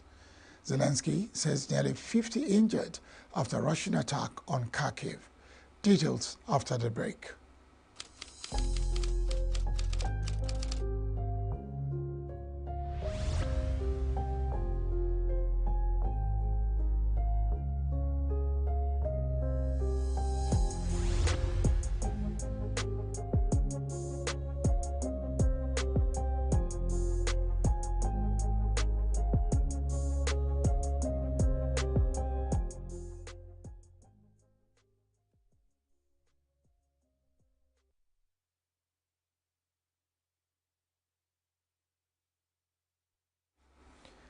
The head of Israel's Trades Union Federation, Arnon Bar David, has called for a general strike to pressure the government into signing a hostage deal with Hamas after 6 hostages held in Gaza since October 7 were killed and bodies retrieved in Israel. Following the call, flights at Ben Gurion Airport, Israel's main air transport hub, were disrupted as of Monday morning. This follows the massive protest in Israel following the death of 6 hostages in Gaza, as frustration mounted over the failure of the country's leadership to secure a ceasefire deal that will free Israeli captives. Crowds demonstrated in Jerusalem, Tel Aviv, and other cities are demanding that Prime Minister Benjamin Netanyahu do more to bring home the remaining 101 hostages. Some schools in the Russian city of Belgorod, near Ukraine's borders, will be shut, while others will hold online classes following a Kiev attack that destroyed a childcare facility on Monday. The governor, Vyacheslav Gladkov, says that several schools in the city's large district of Khatskovskaya Gora would hold classes online, while kindergartens will be shut for a week. Ukrainian forces have long subjected the city of Belgorod and nearby districts to shelling and other attacks targeting key infrastructure in Moscow's war efforts. Both sides deny targeting civilians in a 30-month-old conflict unleashed by Moscow's invasion of its smaller neighbor. Indonesia is gearing up to welcome Pope Francis, who is due to arrive its capital Jakarta on Tuesday on the first leg of the longest trip of his papacy. The Pope is to participate at an interfaith meeting at a mosque in Jakarta that has an unusual feature, a tunnel connecting it to the city's Catholic cathedral, as part of a push for interfaith harmony on his 12-day Asia-Pacific tour. The Pope would also meet outgoing President Joko Widodo and hold a mass service at Jakarta Stadium and later visit Papua New Guinea, East Timor, as well as Singapore. Indonesia's President Joko Widodo says it will sign a $3.5 billion business deals with African countries as it hosts the second Indonesia-Africa Forum in the resort island of Bali. The second Indonesian-African Forum, which will run until September 3rd, will enhance economic cooperation between countries to boost trade and investment. Widodo, during his opening speech for the forum, said the Indonesia-African partnerships yield much progress to trade volume and expand its export markets beyond traditional trading partners. Several memorandum of understanding to be signed include a geothermal project between Indonesia's state power utility, Perusahaan Listrik Negara, and Tanzanian electric supply company, TANESCO, and an agreement between Indonesia's pharmaceutical company, Biopharma, and Ghana's Atlantic Life Sciences Limited. A former child care worker, Ashley Paul Griffith, on Monday pleaded guilty to raping and sexually assaulting and exploiting dozens of girls under his care in Australia and Italy. It took George Anthony Rafford more than 2 hours to read out the 307 charges against Griffith in a Brisbane courtroom where several victims and their families had gathered. Griffith was arrested in 2022 for making child sexual abuse content and is charged with 1,623 offenses against 91 children. According to the report, many of the victims were under the age of 12, and offenses were committed between 2003 and 2022 in 12 different locations across Australia, as well as Pisa, Italy. Griffith is in custody and will be sentenced at a later date. The court held that sentencing could take more than 2 days to give time to read victim impact statements. The military said on Sunday the Israeli security forces surrounded a house in Hebron and killed a Palestinian suspected of carrying out a shooting at the Edna-Takumiya junction. Israeli officials said 3 Israeli police officers were killed on Sunday when a vehicle came under fire at a junction near the city of Hebron in the occupied West Bank, adding to days of violence in the Palestinian territory. Witnesses said they saw an exchange of fire between the soldiers and the suspect inside the building later that day. After more than an hour of shooting at the house and throwing grenades, soldiers finally entered the building. Palestinians watching the shooting shouted at Israeli forces when they walked out of the building carrying the body of the suspected Palestinian from the house. Soldiers then fired in the direction of Palestinians watching from afar, who ran to take cover. Hundreds of Israeli troops have been carrying out raids across the West Bank since last Wednesday, in one of the largest actions in the area in months, which Israelis say is aimed at rooting out Iranian-backed Islamic militants. Authorities said an Israeli airstrike hit a school sheltering displaced people on Sunday, killing at least 11 Palestinians in Gaza City Civil Defense. Sledgehammers were used to try and break through concrete during a search operation to rescue those trapped at a Safed school in Al-Zitown, a suburb of Gaza City. Gaza Civil Defense spokesman Mahmoud Basal said that the strike hit the western wing of a school where people were sheltering after being displaced during the war. Israel and Hamas have agreed to brief pauses in the 11-month war to allow a United Nations polio vaccination drive in Gaza. But Israeli forces continue to battle Hamas-led militants in several areas across the Palestinian enclave. Residents said Israeli army troops blew up several houses in Rafah near the border with Egypt, while tanks continue to operate in Zaytown. The enclave's health ministry says over 40,000 Palestinians have been killed and about 95,000 injured in Israel's military offensive in Gaza. Rescue forces in Ukraine's Kharkiv extracted a man alive from beneath rubble in an event hall that was struck by missiles on Sunday.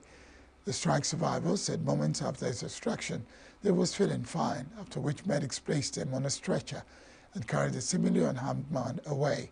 Russian missile strikes on Kharkiv injured more than 40 people, including 5 children, authorities said. Several missiles had struck a shopping mall and an event hall at noon in the eastern city.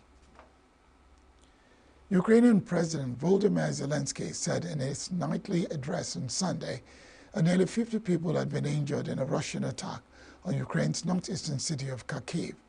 Officials said Russian missiles struck a shopping mall and events complex in Kharkiv. Earlier in the day, Russia said Kyiv had launched one of the biggest drone attacks against it since the full-scale war began, targeting power plants and an oil refinery, while Moscow forces made further gains towards a key town in eastern Ukraine. Kharkiv attack prompted Zelensky to renew calls on allies to allow Kyiv to fire Western-supplied missiles deeper into enemy territory and reduce the military threat posed by Russia. Law students from several Mexican universities rallied on Sunday against the government's plans to reform the judiciary, a controversial measure that would involve electing justices of a federal system by popular vote, among other changes. Students and professors marched along Reforma Avenue, one of Mexico City's main streets, chanting slogans and waving banners defending the justice system's independence.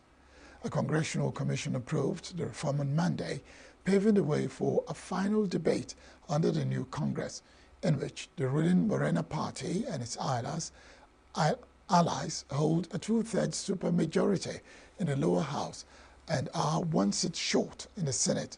However, according to a legal document reviewed by newsmen on Saturday, a Mexican judge ordered the lower house of Congress not to discuss the reform, scheduled to be considered by lawmakers the first week of September.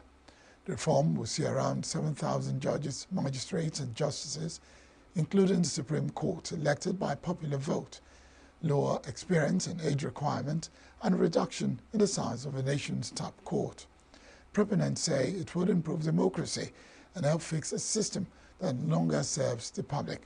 While critics say it will cut off judges' careers, skew power in favor of the executive, and open up the judiciary to criminal influence. Mourners lit candles and placed icons on Sunday beneath photographs of school children, teachers and parents who died 20 years ago when Islamist gunmen staged the deadliest military attack in modern Russian history. At least 32 attackers linked to a separatist insurgency in neighboring Chechnya took over the school in the small town of Beslan on the first day of term on 1st September 2004, seizing more than 1,000 hostages and holding them for 3 days. More than 330 hostages were killed, including at least 180 children, when Russian special forces launched a military assault on the building to bring the siege to an end. 20 years on, the interior concrete walls of gymnasium in school number 1, where the hostages were held captive, are covered with carved inscriptions lamenting the dead. Outside the gym on Sunday, survivors of a siege and their families stood under the late summer sun and held aloft photographs of their loved ones while a bell tolled.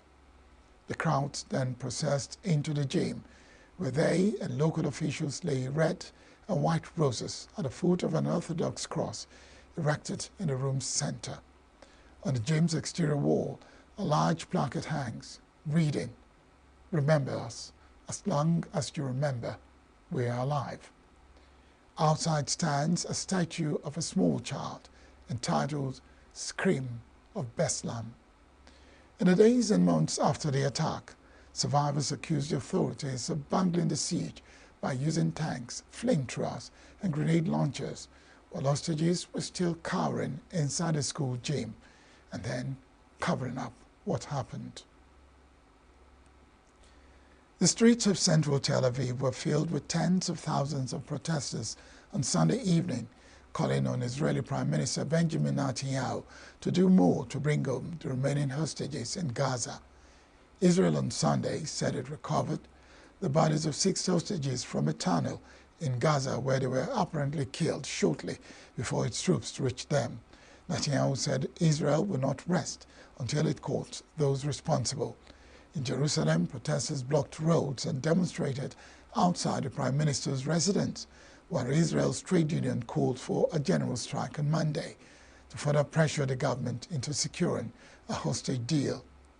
The recovered bodies were from about 250 hostages captured during the Hamas-led shock incursion into southern Israel on October 7 that sparked Israel's retaliatory war in Gaza. The deaths leave 101 Israeli and foreign captives still in Gaza, but around a third of these are known to have died, while the fate of others unknown. Bolivians took to the streets of Las Paz and El Alto on Sunday for the annual Pedestrian Day celebration, despite thick wildfire smokes blanketing the cities. The event, which temporarily banned all motor vehicles from the roads, so families, cyclists and runners filled the avenues with spoked activities. The celebration occurred amid worsening air quality in El Alto and Las Paz, caused by burning wildfires in Santa Cruz region. The last month, wildfires have been particularly intense in Santa Cruz, and smoke has reached the cities of Las Paz and El Alto. The Southern Hemisphere nation has recorded the largest number of outbreaks of wildfires in 14 years, 3 million hectares of land burnt already this year, and peak fire season still ahead. The National Day of the Pedestrian and Cyclist have been celebrated on the first Sunday of September since 2011 in an effort to raise environmental awareness among the local populace. Sports now. Nigerian para-badminton sensation Eniola Bolaji on Sunday lost a semi-final match in the women's singles SL3 category to Xiao Jungqian of China at the ongoing Paralympic Games in France. Jungqian defeated Bolaji with a 2-0 victory. The match was played at Porte de la Chapelle Arena in Paris. The African record holder put a brilliant performance but lost to a more experienced Jungqian. Tournament number 3 seed betrayed emotion after the game, crying and displaying the photography of a late coach. Bolaji made history as the first African to play in the knockout stage of para badminton.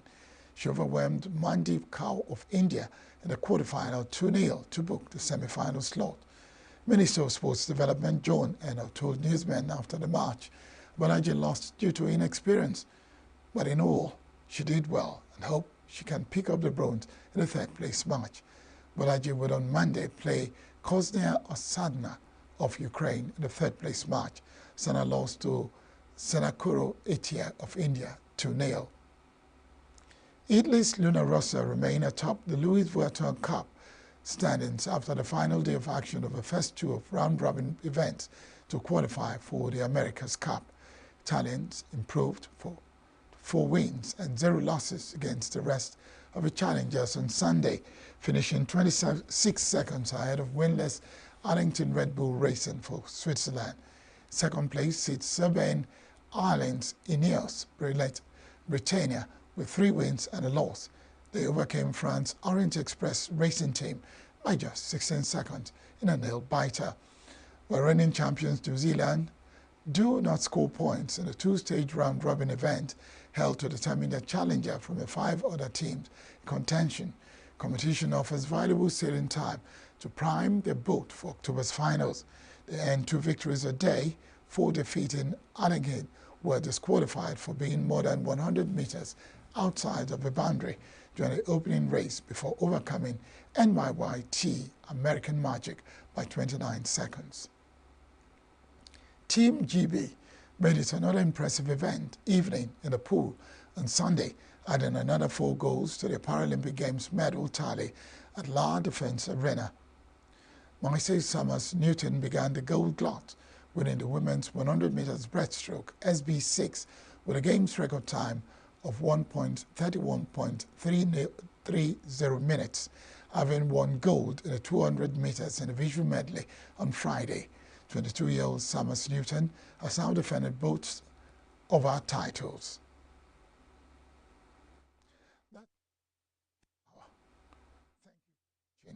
Barik Mado is my name.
The time we entered this earth as human beings, we started industrialization. We started this kind of development. We call it the technological, development, advancement. Thank you very much. So from there, we started emission. Understand? Doubling emission, CO2, SO4, methane, and the rest of them. And then you started clogging the atmosphere with abnormal kind of quantity of gases. And then it started saturating. So you start seeing rainfall when it's not even supposed to fall. And you start seeing heavy rainfall. By the time you have heavy rainfall, there will be a kind of massive movement of water on the earth. And then it start causing flooding. Suffice to see that as the technology is moving on, buildings are springing up. So many people, if you go to some states, you'll find out that some people will see a waterway and they will build on it. If you go to some, then you see some people don't follow the blueprint of states and kind of building houses. That is why some governors will come on board and they'll start demolishing certain places because you didn't follow the area originally. I don't know whether I'm making sense. So as if we as people start checking out the natural pathways of water, how it collects down to the ocean, and then starts changing our character based on the way we live, emission level, I think that is a baseline. That is where we can now start from.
It's been a shock still, because it's difficult to think of Ifeanyi in the past, Senator Ifeanyi Ubah in the past tense.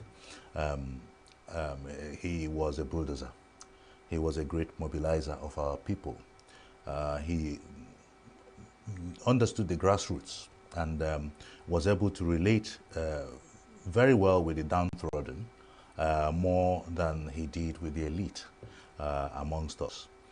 So he's been, badly missed at various levels, but missed mostly by those who looked up to him as a greater mentor than others may have done, and who actually benefited from his benevolence, because he did quite a lot of charitable stuff for those of us from Nnewi and Anambra South senatorial zone.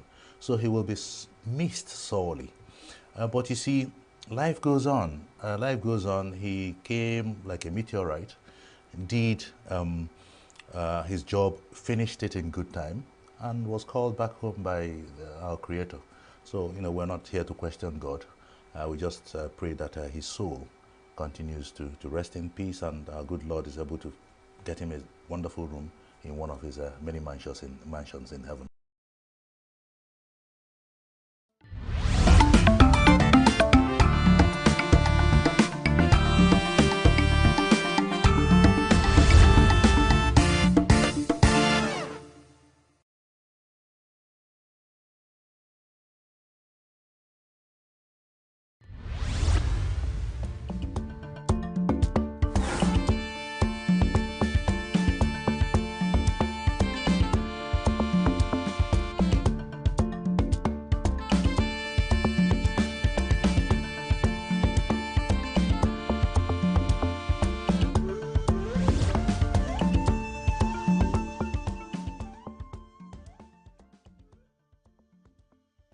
The only way to cure crisis in Nigeria is to get a government that will think of getting a policy that will take us from consumption to production. It will not take us 6 months or 1 year for any government to plant, to build agricultural concerns everywhere and plant, go to farms and get people to farm. And Nigeria, we do not have any reason why we should be begging for food in Nigeria, because more than 75% of Nigerian lands are uncultivated. They are just there wasting. So push tractors, push people. We can't be begging food from a war-torn country like Ukraine. It has gotten to that level. So the moment we begin to go into the farms, begin to produce material, agricultural materials, we'll feed ourselves and people will be happy. Because of food inflation in Nigeria now, first of all, is what we call in economic terms materials theory. Materials theory is when population is growing. When population is growing at a geometric rate, and why food production is growing at arithmetic rate. That means population is growing at 2, 4, 8, 16. While food is growing 2, 4, 6, 8. The pace of the growth of population is far higher than our population is rising. Why our population is getting lower. So the demand outweighs the supply. The causes of food inflation or hardship is tied to government policies. For example, you saw last year, 2023, as at May last year, before the coming of the current administration led by President Bola Ahmed Tinubu, the moment he made one declaration as a leader, everything up to date, somersaulted. So it's government policies, it's policies that can bring down inflation, bring down hardship, bring down cost of living, improve life expectancy. It's same policy that can reduce life expectancy, cause hardship and what have you. So it's policy. The problem is not reducing the import duties fee. The problem is this fuel subsidy issue. He should just remove it and let it go. Today he announced that fuel is back to where it is, I'm telling you, things will come down. Imagine you go to Ogun State, you buy gari 1,005 per bag, and coming down here, you are paying about 20,000 or 10,000 transport, definitely the bag of gari is not 1,500 again. So that's what I think lead to, and the tax that they are increasing here and there. In my workplace, I manage with one restaurant. They refuse to add this annual salary because every year they add salary. They refuse to add because light, water, and the building, everything, the tax have increased. So they refuse to even add our salary.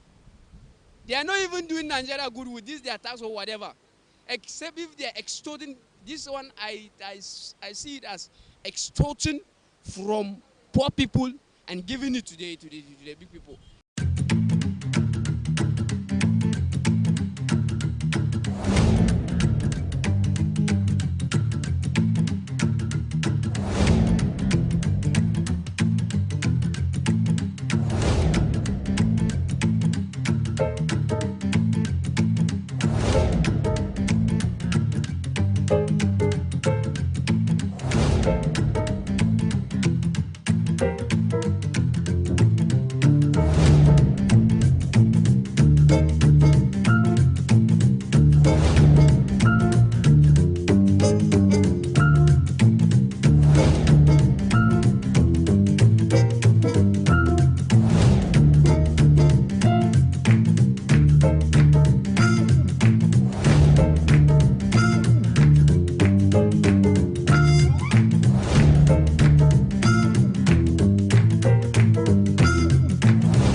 Welcome, welcome, welcome. It's E-Vibes, the entertainment show on Signature TV, and I'm your host, Layomi Adeyemi.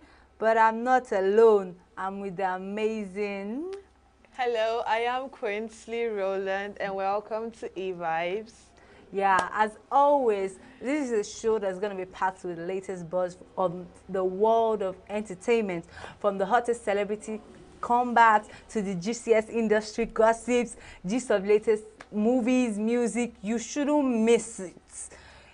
Interviews with guests, and you've got it all covered for you. So please, grab your popcorn, sit back, and enjoy the best of entertainment. Okay, for our first news today, Rema donates 105 million to Edo Church that supported his family. Afrobeat star Divine Ikubo, popularly known as Rema, has expressed his deep gratitude to the Christ Embassy Church in Bini, Edo State, by making a substantial donation, totally 105 million naira, to various branches of the church. The donation is Rema's way of giving back to the community that supported his family during a challenging period in his life. Rema, who was deeply moved by the church's support after his father's death, said he wasn't there to seek accolades or glory. His purpose is to give thanks to God and acknowledge the church's role in keeping his spirit uplifted through prayer and support. He detailed his pledges as follows: 40 million naira for the church's infrastructure, 20 million naira for the Rhapsody of Realities, 25 million naira for Teens Church infrastructure, and an additional 20 million naira for the widows in the church. Reflecting on the church impact, Rema shared that he was 8 years old when he lost his father, and his family really felt lost and abandoned. Everything they had was taken away from them, and they felt alone. He remembers how Pastor Joy and Pastor Thomas, the pastors of the church, opened a shop for his mother, which was instrumental in helping her care for him and his siblings. Oh my God, that's a very thoughtful one from Rema. Honestly, yeah, and it's so nice that people go back to their roots, because the church is like a root. That's where you know first, even before going to school. Yeah, exactly. yeah. So it's a good impact, and it's a great one, because I mean, if for him to do that, they made a very huge impact in his life, yes, and as a child, growing up, even to the point after his father died. So it's nice, and big ups to Rema for that. For doing that, yeah. And I'm sure that some people out there will be like, Davido's father just donated one to one church, and they're not giving all our money to the church. No, please, they are just showing appreciation, and it's really nice to see. Actually, it's nice. I think it would be not selfish, entitled of some churches to start expecting certain donations from you know, people that are well known that in their church. I feel that sense of entitlement should not creep in just yet, because it's something that you do free will. It does, and it shouldn't be a trend now, because very soon start seeing people donating money to churches. So let's just do it as a free will thing, and not because someone did it and I want to be on the timeline because this person did it too. Yeah, that's true. And moving on, we have Adele announces a long break from music to explore other creative projects. Adele has announced she will be taking an extended break from music, leaving fans curious about her plans for the future. During her final concert of a 10-show run in Munich on Saturday night, Adele revealed she will be stepping away from her music career for an incredibly long time. Before her haters, Adele will complete her Vegas residency with performances scheduled from October 25th to November 23rd. In Munich, Adele also made headlines by announcing her engagement to boyfriend Rich Paul early in the series of shows. Despite speculation, Adele's decision to take a break is not due to poor ticket sales. Her Munich concerts have been resounding success, with 75,000 fans attending each show. Yeah. This is sad. Yes. As much as I'm happy for, I feel like everybody deserves this break. You take your time to focus on what's important to you.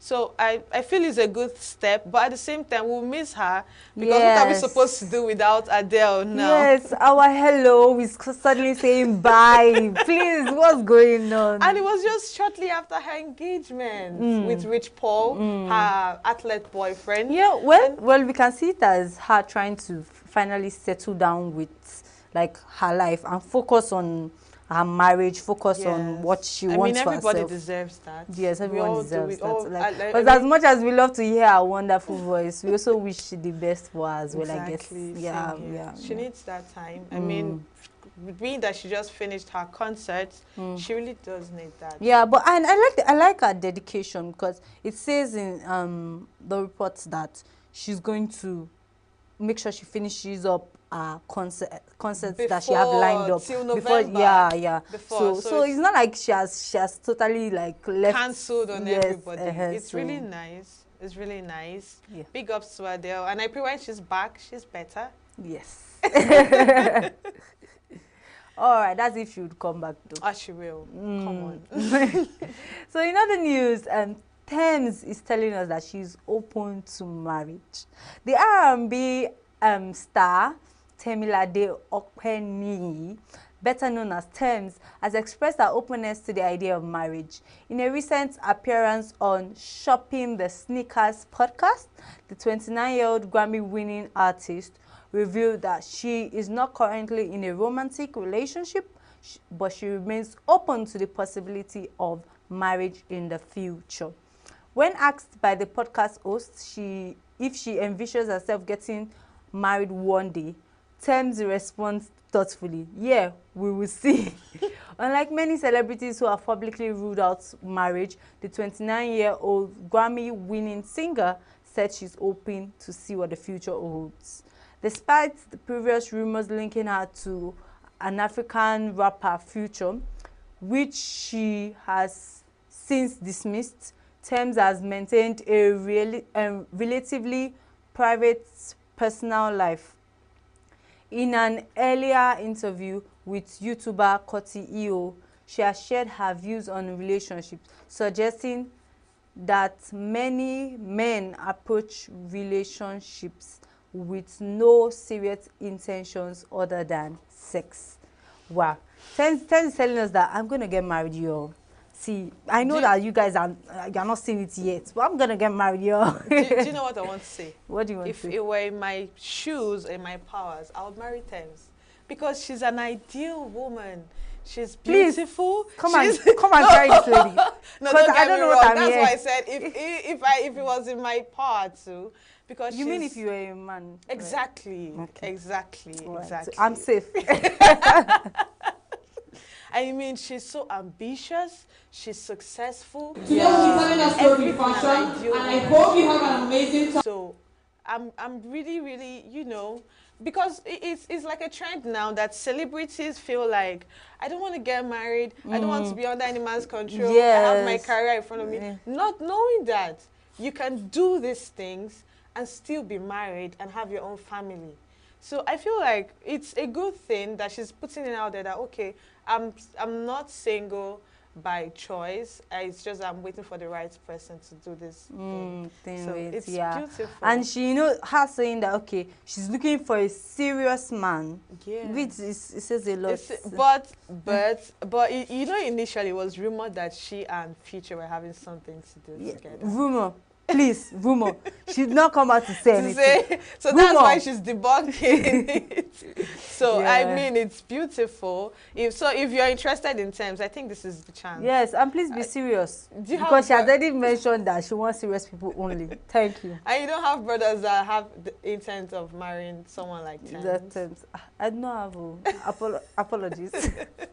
But it's so beautiful. Yeah. I mean, I love that her art. Yes. I love Tems for Tems, and I love her art as well. Yeah. I mean, she just started off as just a girl with a nice voice. And then until she now started singing with Whiskey, winning a Grammy. And Wow. now started rolling with American rappers. Yes, like you said, I like the fact that she's successful and she's not feeling like I don't want to get married because now I can do things on my own. Exactly. Yeah. And I love her personality a lot. I don't see her out there all the time. She's not a controversial person. Tems is like she just comes out when it's necessary and goes back to her shell. Yeah. In an interview with Koti, the YouTuber, she mentioned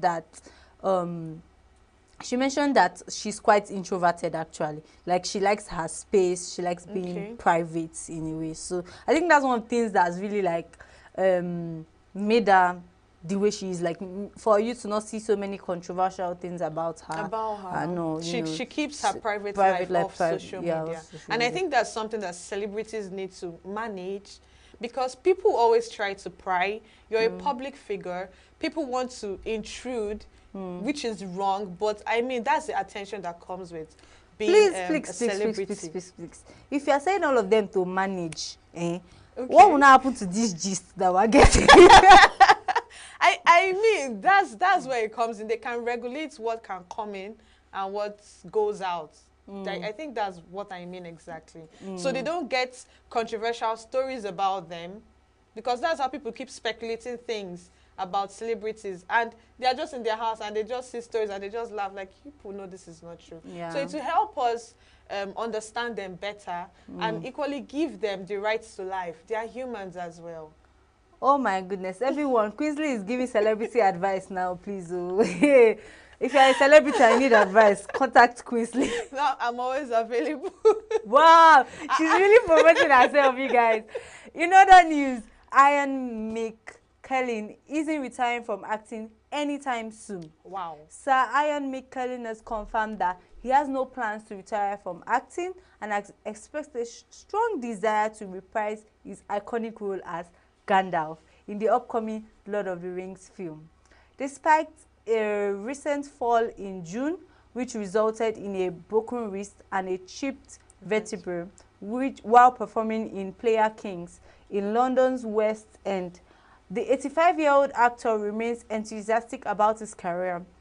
In an interview with BBC Breakfast, Sir Ian shared his intention to continue acting for as long as his physical and mental health would permit. However, he also mentioned plans to take the rest of the year off to recover.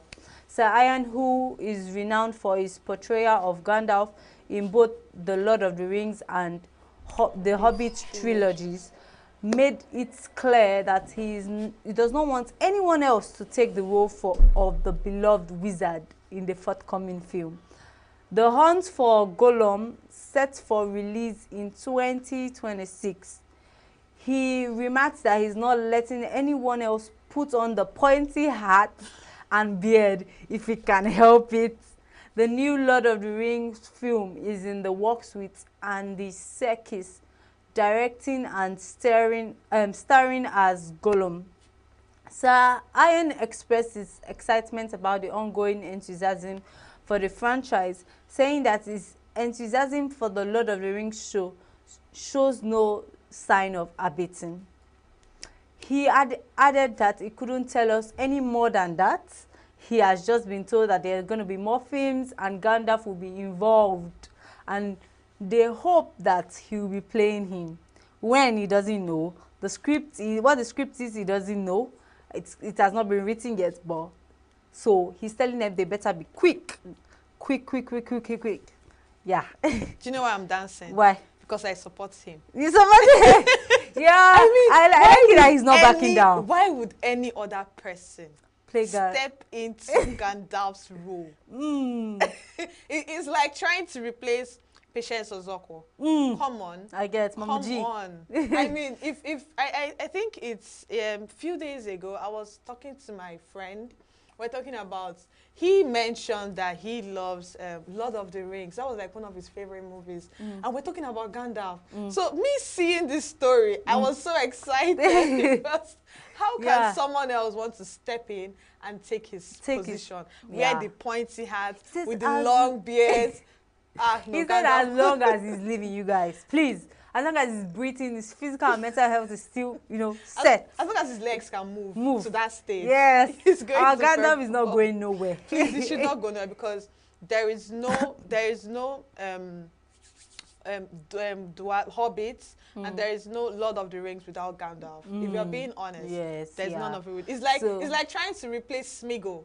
I don't know if you know that character, the funny character that was always fantasizing about the ring. He was bald, skinny. So why would you want to replace Smeagol with someone else? Just come on, Gandalf is there for me. So Lord of the Rings lovers, yes, Lord of the Rings lovers, please, you guys need to anticipate this new movie. It's 2026. Yeah.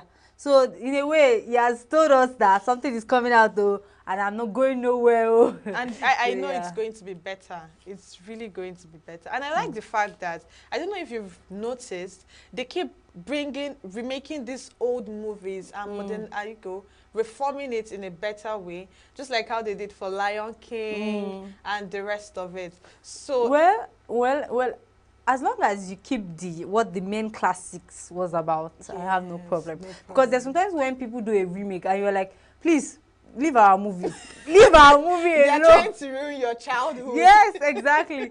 So, but when they do a remake and we're like, this is still what we want. This is still the story. This was the original. Yes, this is still the original. They just modify certain things, maybe introduce like funny characters and enhance like when they did Bridgerton story and they now told it from Queen Charlotte's angle. Yes, that's a nice remake. Beautiful. You understand? It was really I could see why she behaved that way in the movie. Do you understand? So it gave you a closer look. If you're telling the story and you are giving us a different angle to look at it, yes, but not turning the story.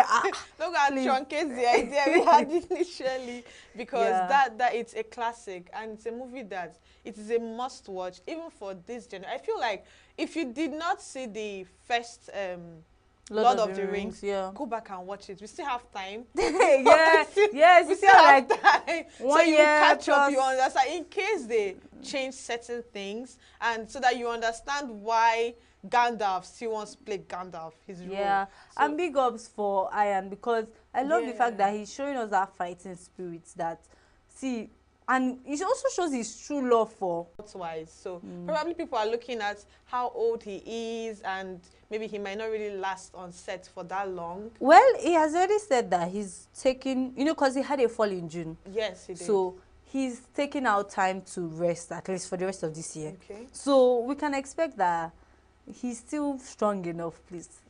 He's strong.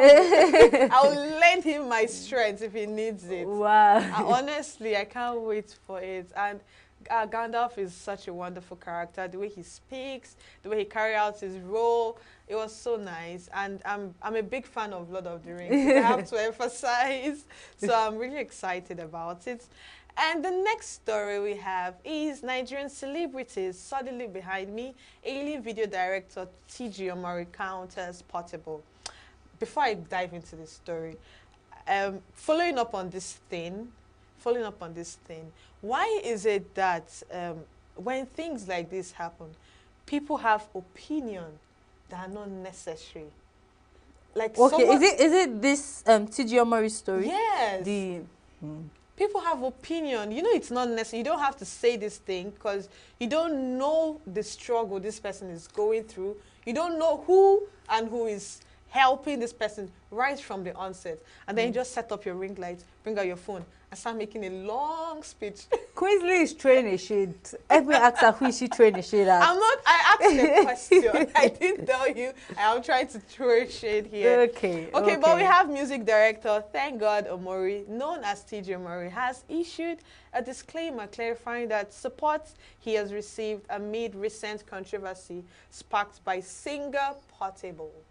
Portable has criticized Nigerian celebrities for allegedly not supporting Omori, who recently faced an unsuccessful kidney transplant surgery, despite donating to crossdresser Bobrisky during his legal troubles.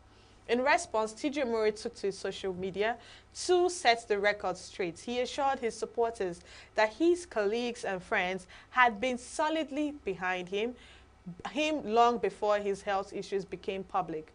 Omori stressed that he was grateful for the prayers, moral support, and the love he has received, and urged the public to disregard any negative intuitions. On his X account, Omori wrote that all he needed was our prayers, moral support, and love, and this he is grateful to have gotten in abundance. The industry and friends have been solidly behind him months before it all became public. Please ignore the cloud's desperate dogs. Jesus is king. Wow. You see what I was talking about? I think I get why you asked that question now. Exactly. Because 24 hours ago, or more, Portable came out with a video on social media saying that Alpha now, waiting the album with Nigerian celebs. It was actually dragging them.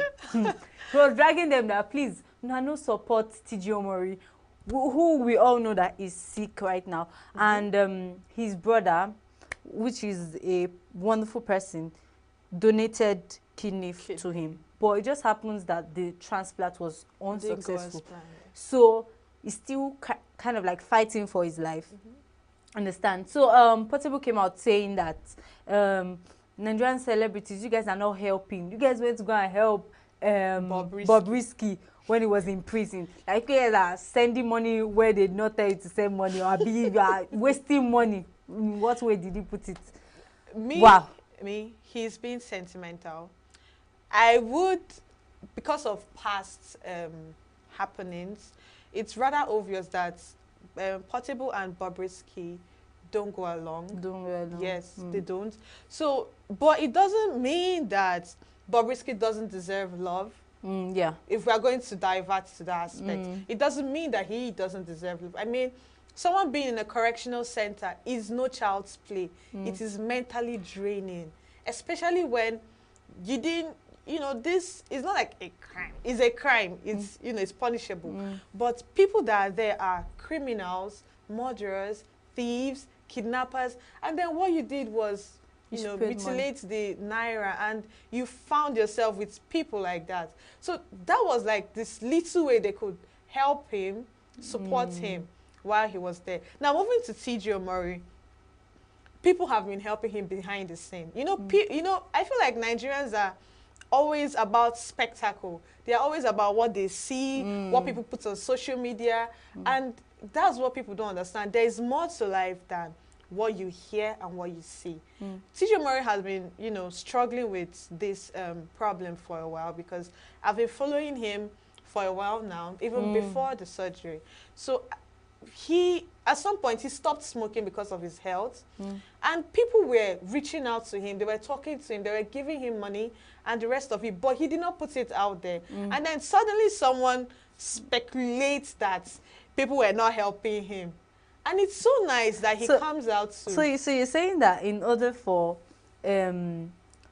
Portable to throw a shade at Bobrisky or kind of undermine like Bobrisky, he decided to bring T.J. Omori into the fight. I mean, it was a... Someone that is not feeling well. That was a bait now. He's like a bait. Because initially when Bobrisky was appreciating people for, you know, giving him money and the rest, it wasn't just Portable. Other people came out, the activists, the self-acclaimed activists came up and was, you know, throwing shades and saying he was disappointed. But it is not your money, I repeat. You're just being entitled. It's because of the sentiment, the resentment you feel towards this person. That's why you feel like they don't deserve this. Forgetting that we are all humans before anything. Before your feelings came to place, this person is human. And as human, we always need help. So if T.J. Omori is going through a process and then he only comes to tell us about the parts that his brother donated his kidney for him without, you know, coming to make a public show that and tagging everyone exactly, that because money. that was what Bobrisky. You know, Bobrisky is a show-off person, not show-off, but that was him appreciating and that's just peculiar to his personality as well. Thank you. So I don't know why you would expect TG to behave like Bob in order to please you or make you feel like, okay, it's not just Bobrisky. No, TG is actually a well-known director in the Nigerian industry. So look, Portable, you want to carry another person matter on your head. Abina, abusing his money. That shall not go there, Jerry. See, we still have a lot of gists for you guys. So you guys should just keep watching. You know that your popcorn I said you should start with. Hope you have not finished it. There's still more. It is small. We're going on a break. Wait for us. We'll be back soon.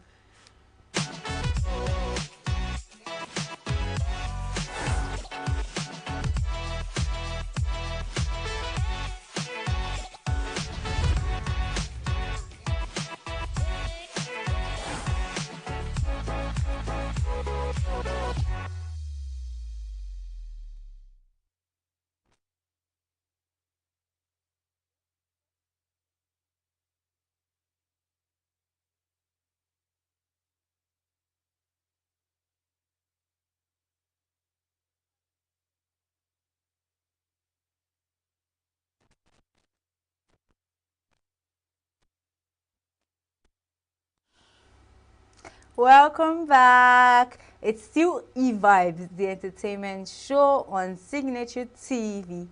And right about now, I'm going to be gisting you about an event I went for, a fashion event. The event was named Nje Ngala, the Igbo fashion story. Yeah. Quinsley doesn't know so much about this gist because she no follow me go the event. You know, invite me. Just like see updates. You did not invite me. I don't give you updates. You don't give me updates now. I thought we're partners for a reason. Don't worry. See, as we want to show them the event. You two go watch and I go show. No worry. No stress yourself. Let's watch the video. This evening. God bless you all. Thank you.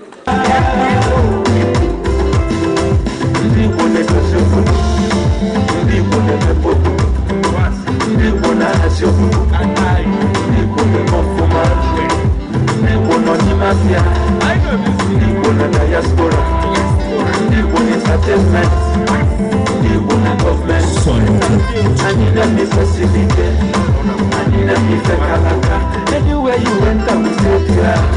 We day here, we day. I want I never see. Beautiful people, Mama Gae, Abumonia. It's put them up on you, Monimo. Like an apple, Monimo. Mama Gae, Mama Gae. If you see me, call me, Monimo. Like an apple, Monimo. Mama Gae.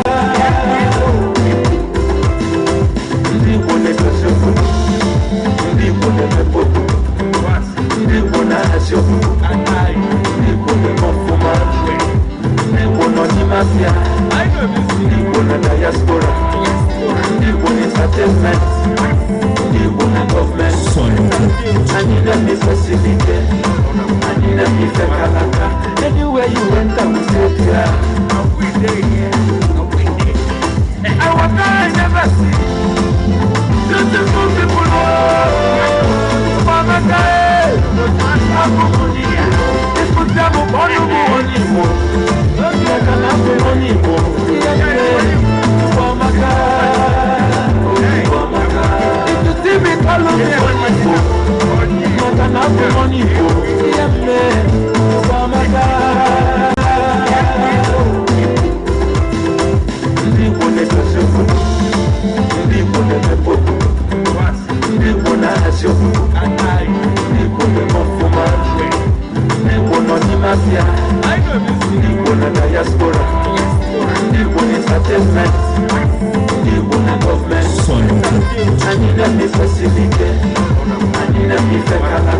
Anywhere you enter, we say, yeah. We day here, we day. I want I never see. Beautiful people, Mama Gae, Abumonia. It's put them up on you, Monimo. Like an apple, Monimo. Mama Gae, Mama Gae. If you see me, call me, Monimo. Like an apple, Monimo.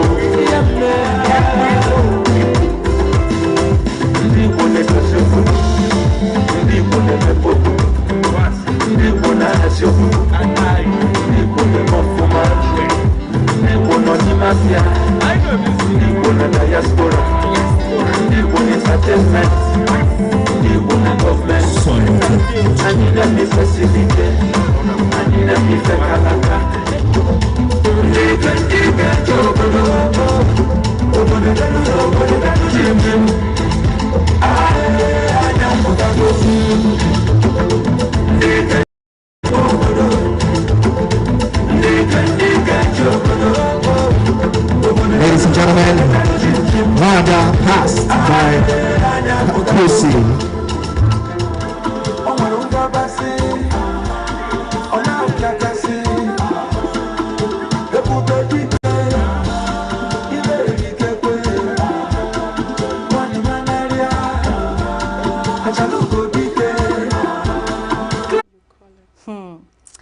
Yeah, Quincy, you saw beautiful outfits, right? I'm not happy with you. Why? Because why would you not involve me in this?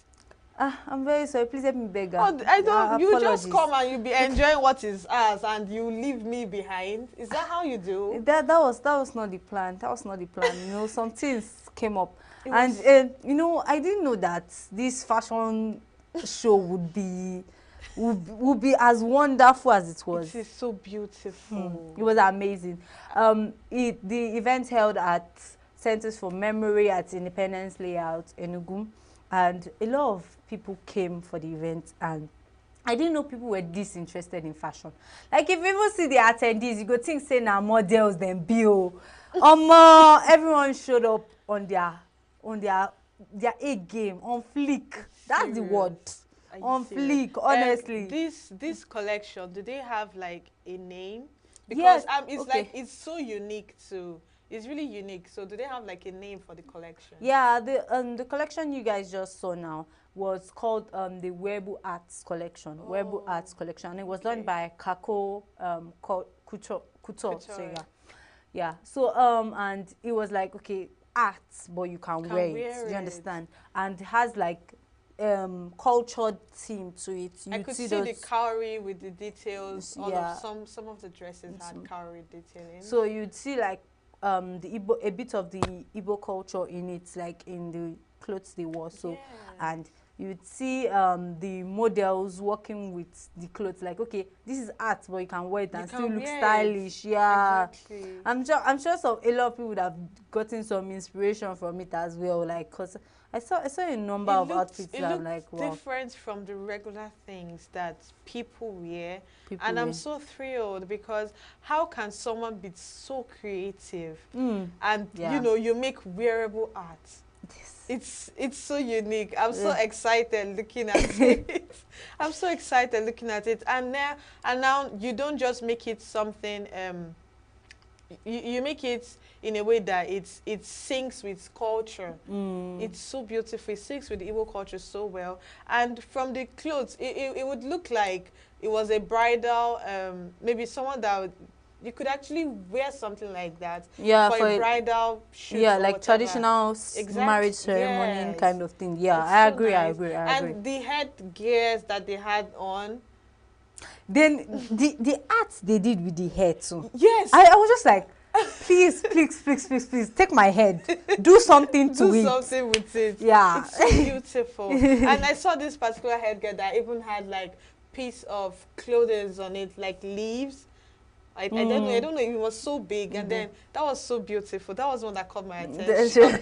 And it was molded. It looked heavy, but I'm very sure it's the materials they use are really light because you won't carry something heavy on your head and model and on the runway. So it's really beautiful. And seeing dresses like that, it shows that the Nigerian fashion industry is emerging. Yeah, I mean, if you go to an international runway with something like that, you wow the audience. True. Exactly. It's so beautiful. True. And the fact that it's wearable just makes it more, it makes it like, unique. different. We didn't see the struggles, the models struggling with how to walk and all. And I think that's always a challenge, because sometimes the clothes that they make these days, it is so uncomfortable. I'm sorry to say, no offense intended, but it's always uncomfortable. It's like you can't walk. And I see runway accidents happen. Sometimes people walk and they trip.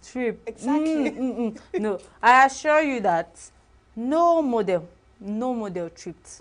No model tripped. They were all carrying themselves with grace. Exactly. And it was nice. The creator did a wonderful job. And I think it's so encouraging to see things like this. Things like that, exactly. Yeah. Because we always limit runway fashion to certain type of clothes. Yes. But seeing something like this is so nice. Yeah. And I hope it continues even in other culture, and it should just continue like that. It's really nice. Yeah, we're not just seeing contemporary outfits. We're seeing things that we as people that appreciate culture can appreciate as well. So please, I'm not done talking about the event. I still need to watch some other videos. Wow me. Yes, wow I have a lot. I have a lot for you guys. No so yeah, problem. let's continue watching the video.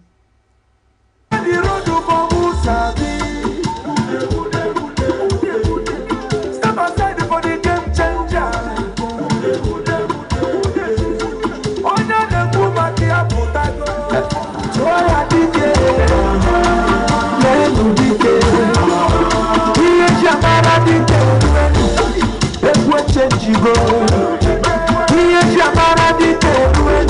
Ladies and gentlemen, Wago in the past by Zito Fashion.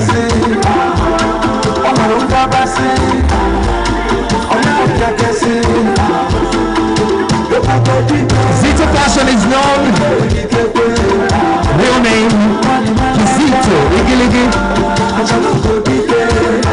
As you can see, the creativity is showing forth.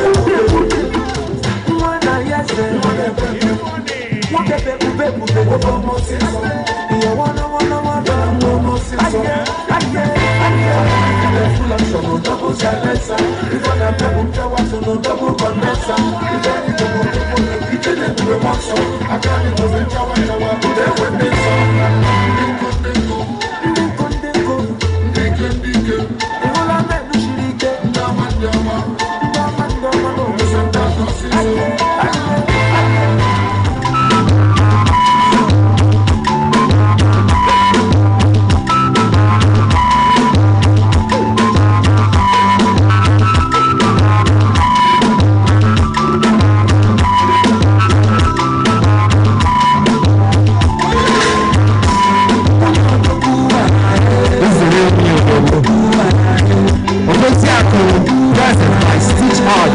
Ladies and gentlemen, on the runway.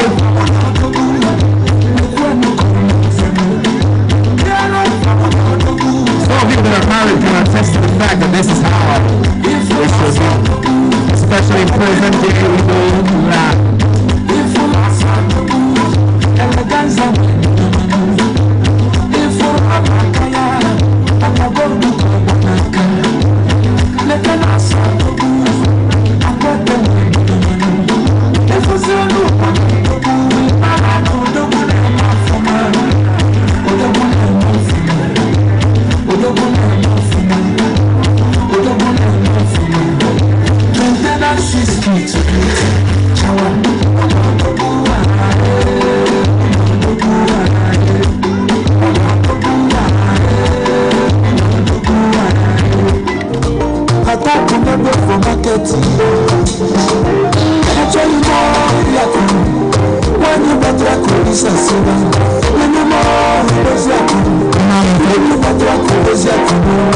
Always loving everybody, no discrimination. What I do, no competition.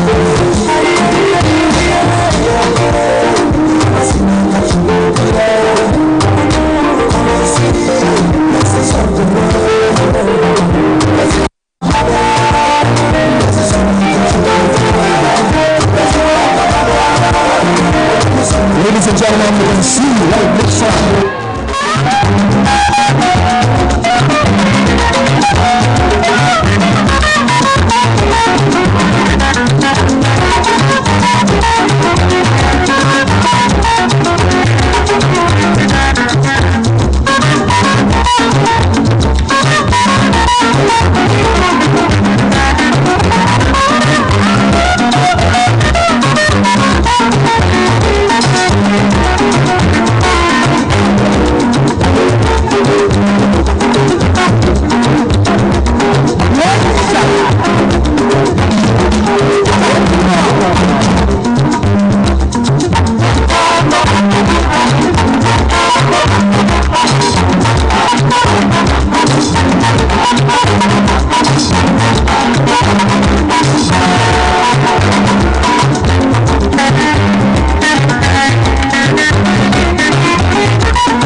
Song, and this song is titled Ose. It's a love song gone bad. I hope you enjoy it.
be stronger than pain.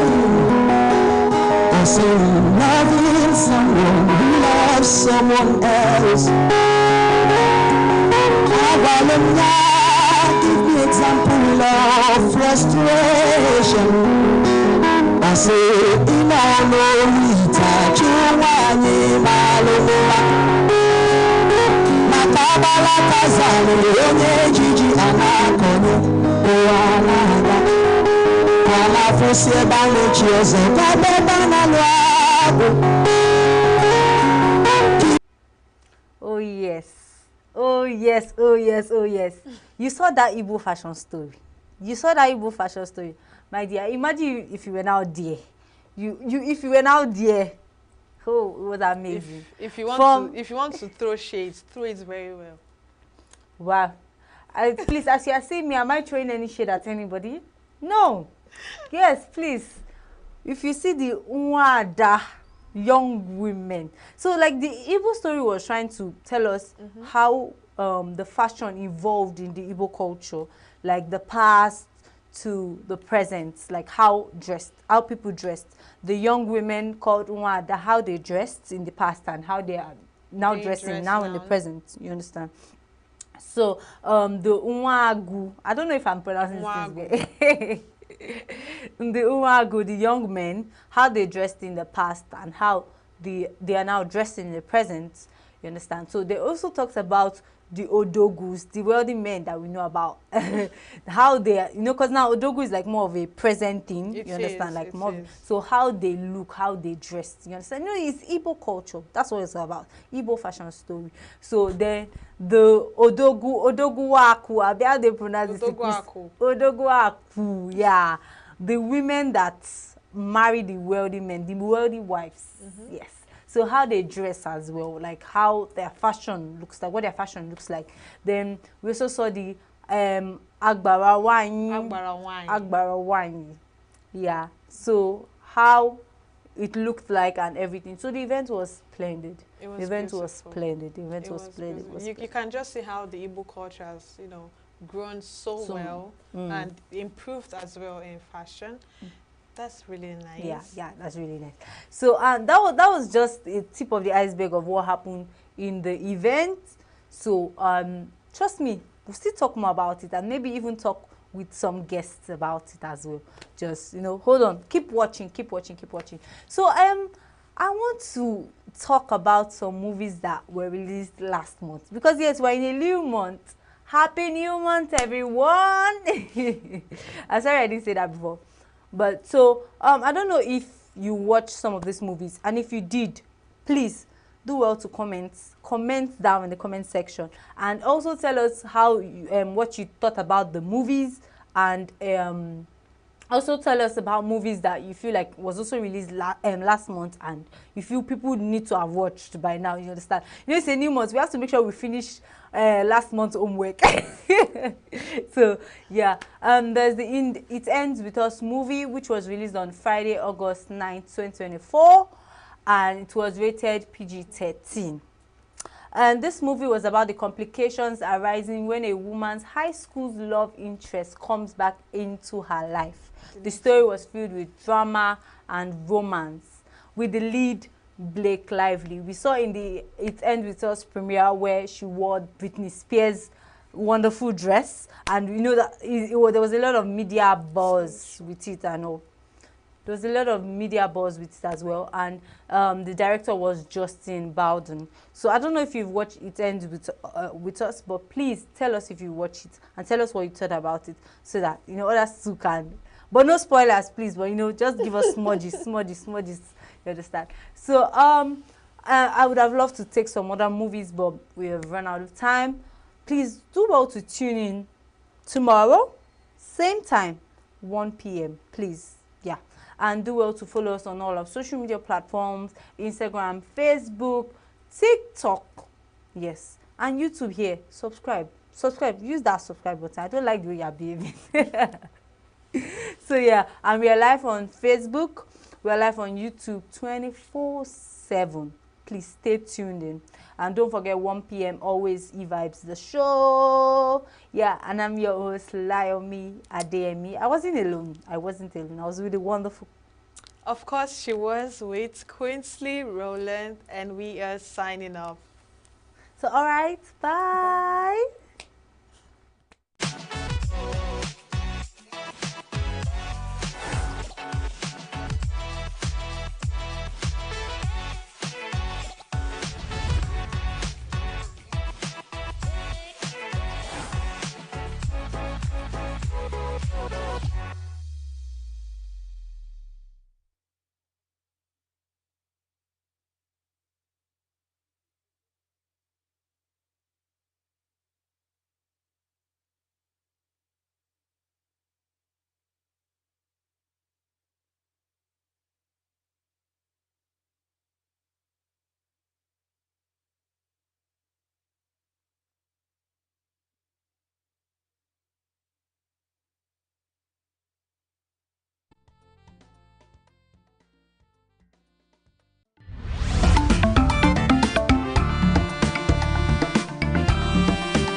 The time we entered this earth as human beings, we started industrialization. We started this a kind of development.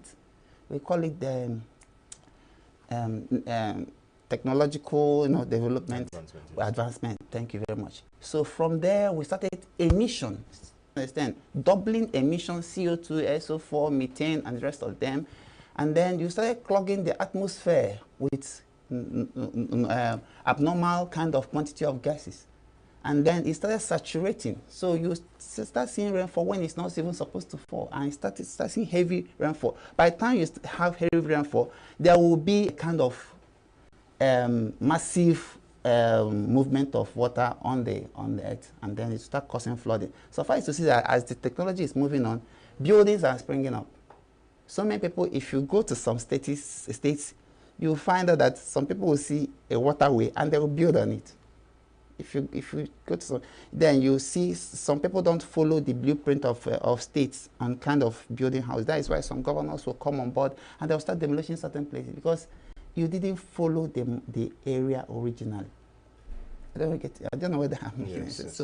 So as if we as people start checking out the natural pathways of water, how it collects down to the ocean, and then starts changing our character based on the way we live, emission level, I think that is a baseline. That is where we can now start from.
It's been a shock still, because it's difficult to think of Ifeanyi in the past, Senator Ifeanyi Ubah in the past tense.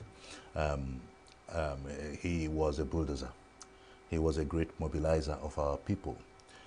He understood the grassroots and was able to relate very well with the downtrodden, more than he did with the elite amongst us.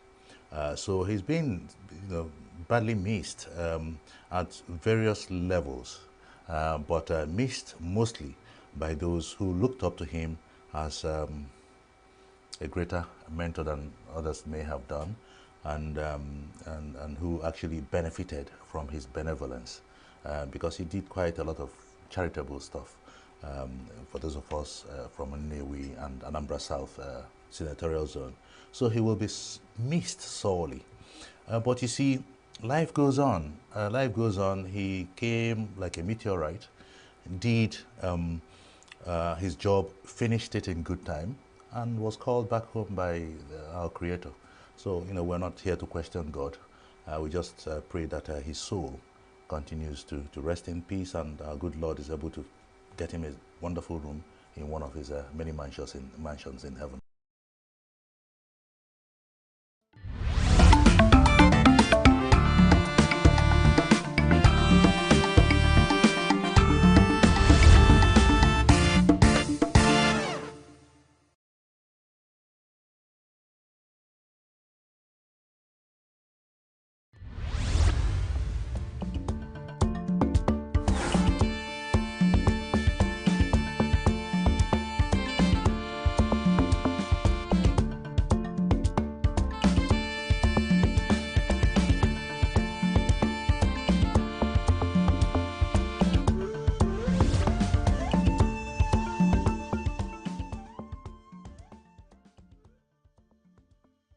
The only way to cure crisis in Nigeria is to get a government that will think of getting a policy that will take us from consumption to production.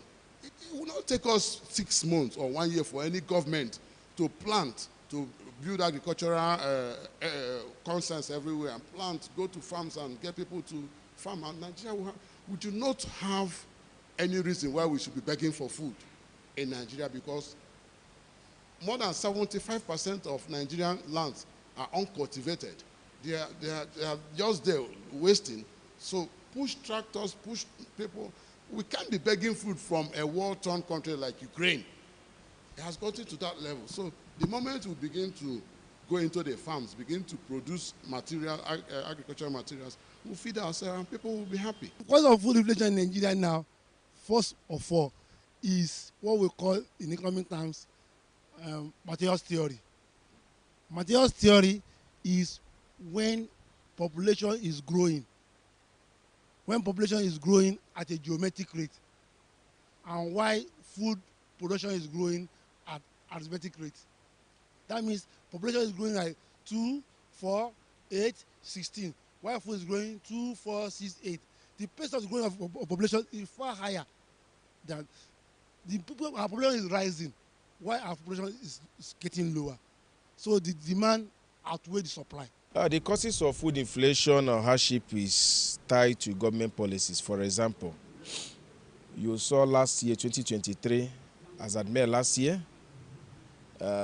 before the coming of the current administration led by President Bola Ahmed Tinubu, the moment he made one declaration as a leader, everything up to date, somersaulted. So it's government policies. It's policies that can bring down inflation, bring down hardship, bring down cost of living, improve life expectancy. It's same policy that can reduce life expectancy, cause hardship and what have you. So it's policy. The problem is not reducing the import duties fee. The problem is this fuel subsidy issue. He should just remove it and let it go. If today he announced that fuel is back to where it is, I'm telling you, things will come down. Imagine you go to Ogun State, you buy gari 1,005 per bag, and coming down here, you are paying about 20,000 or 10,000 transport, definitely the bag of gari is not 1,500 again. So that's what I think lead to, and the tax that they are increasing here and there. In my workplace, I manage with one restaurant. They refuse to add this annual salary because every year they add salary. They refuse to add because light, water, and the building, everything, the tax have increased. So they refuse to even add our salary. They are not even doing Nigeria good with this, their tax or whatever. Except if they are extorting. This one, I see it as extortion from poor people and giving it to the big people.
The time we entered this earth as human beings, we started industrialization. We started this kind of development.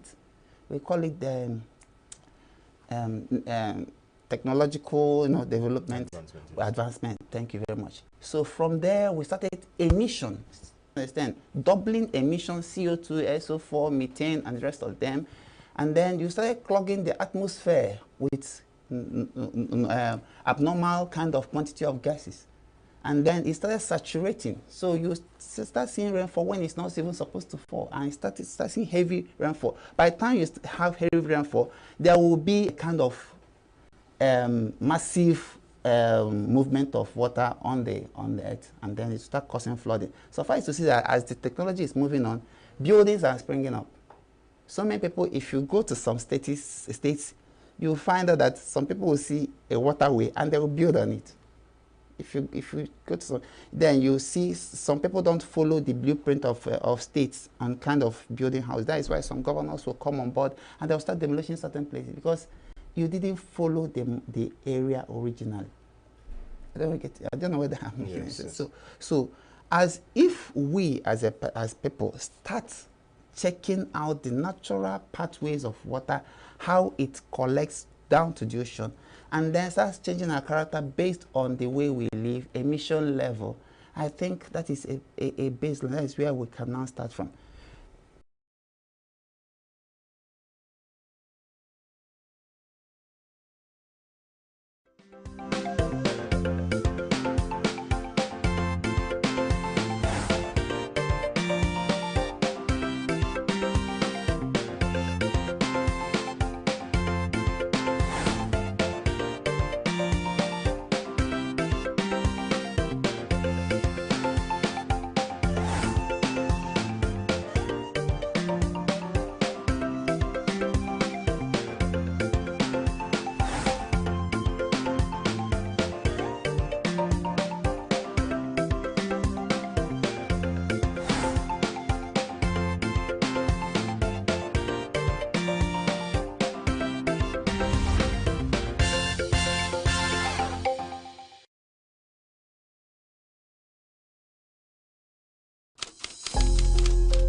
It's been a shock still because it's difficult to think of Ifeanyi in the past, Senator Ifeanyi Ubah in the past tense.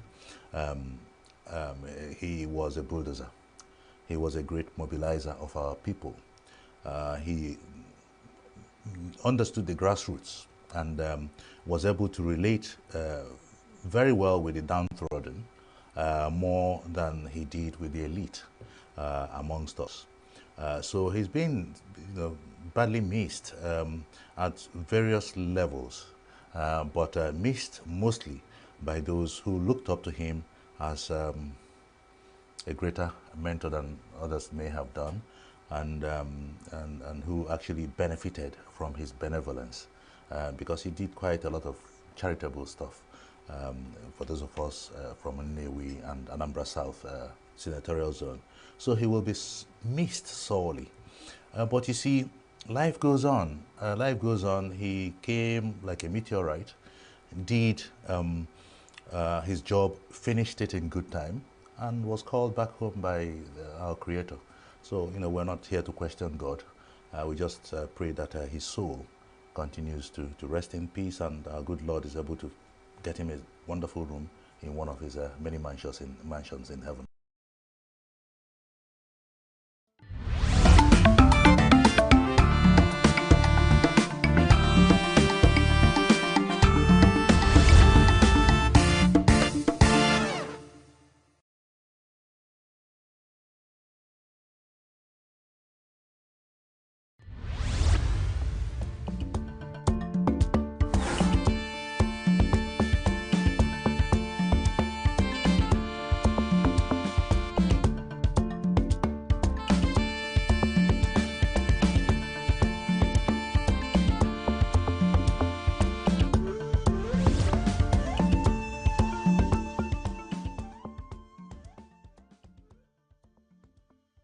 The only way to cure crisis in Nigeria is to get a government that will think of getting a policy that will take us from consumption to production.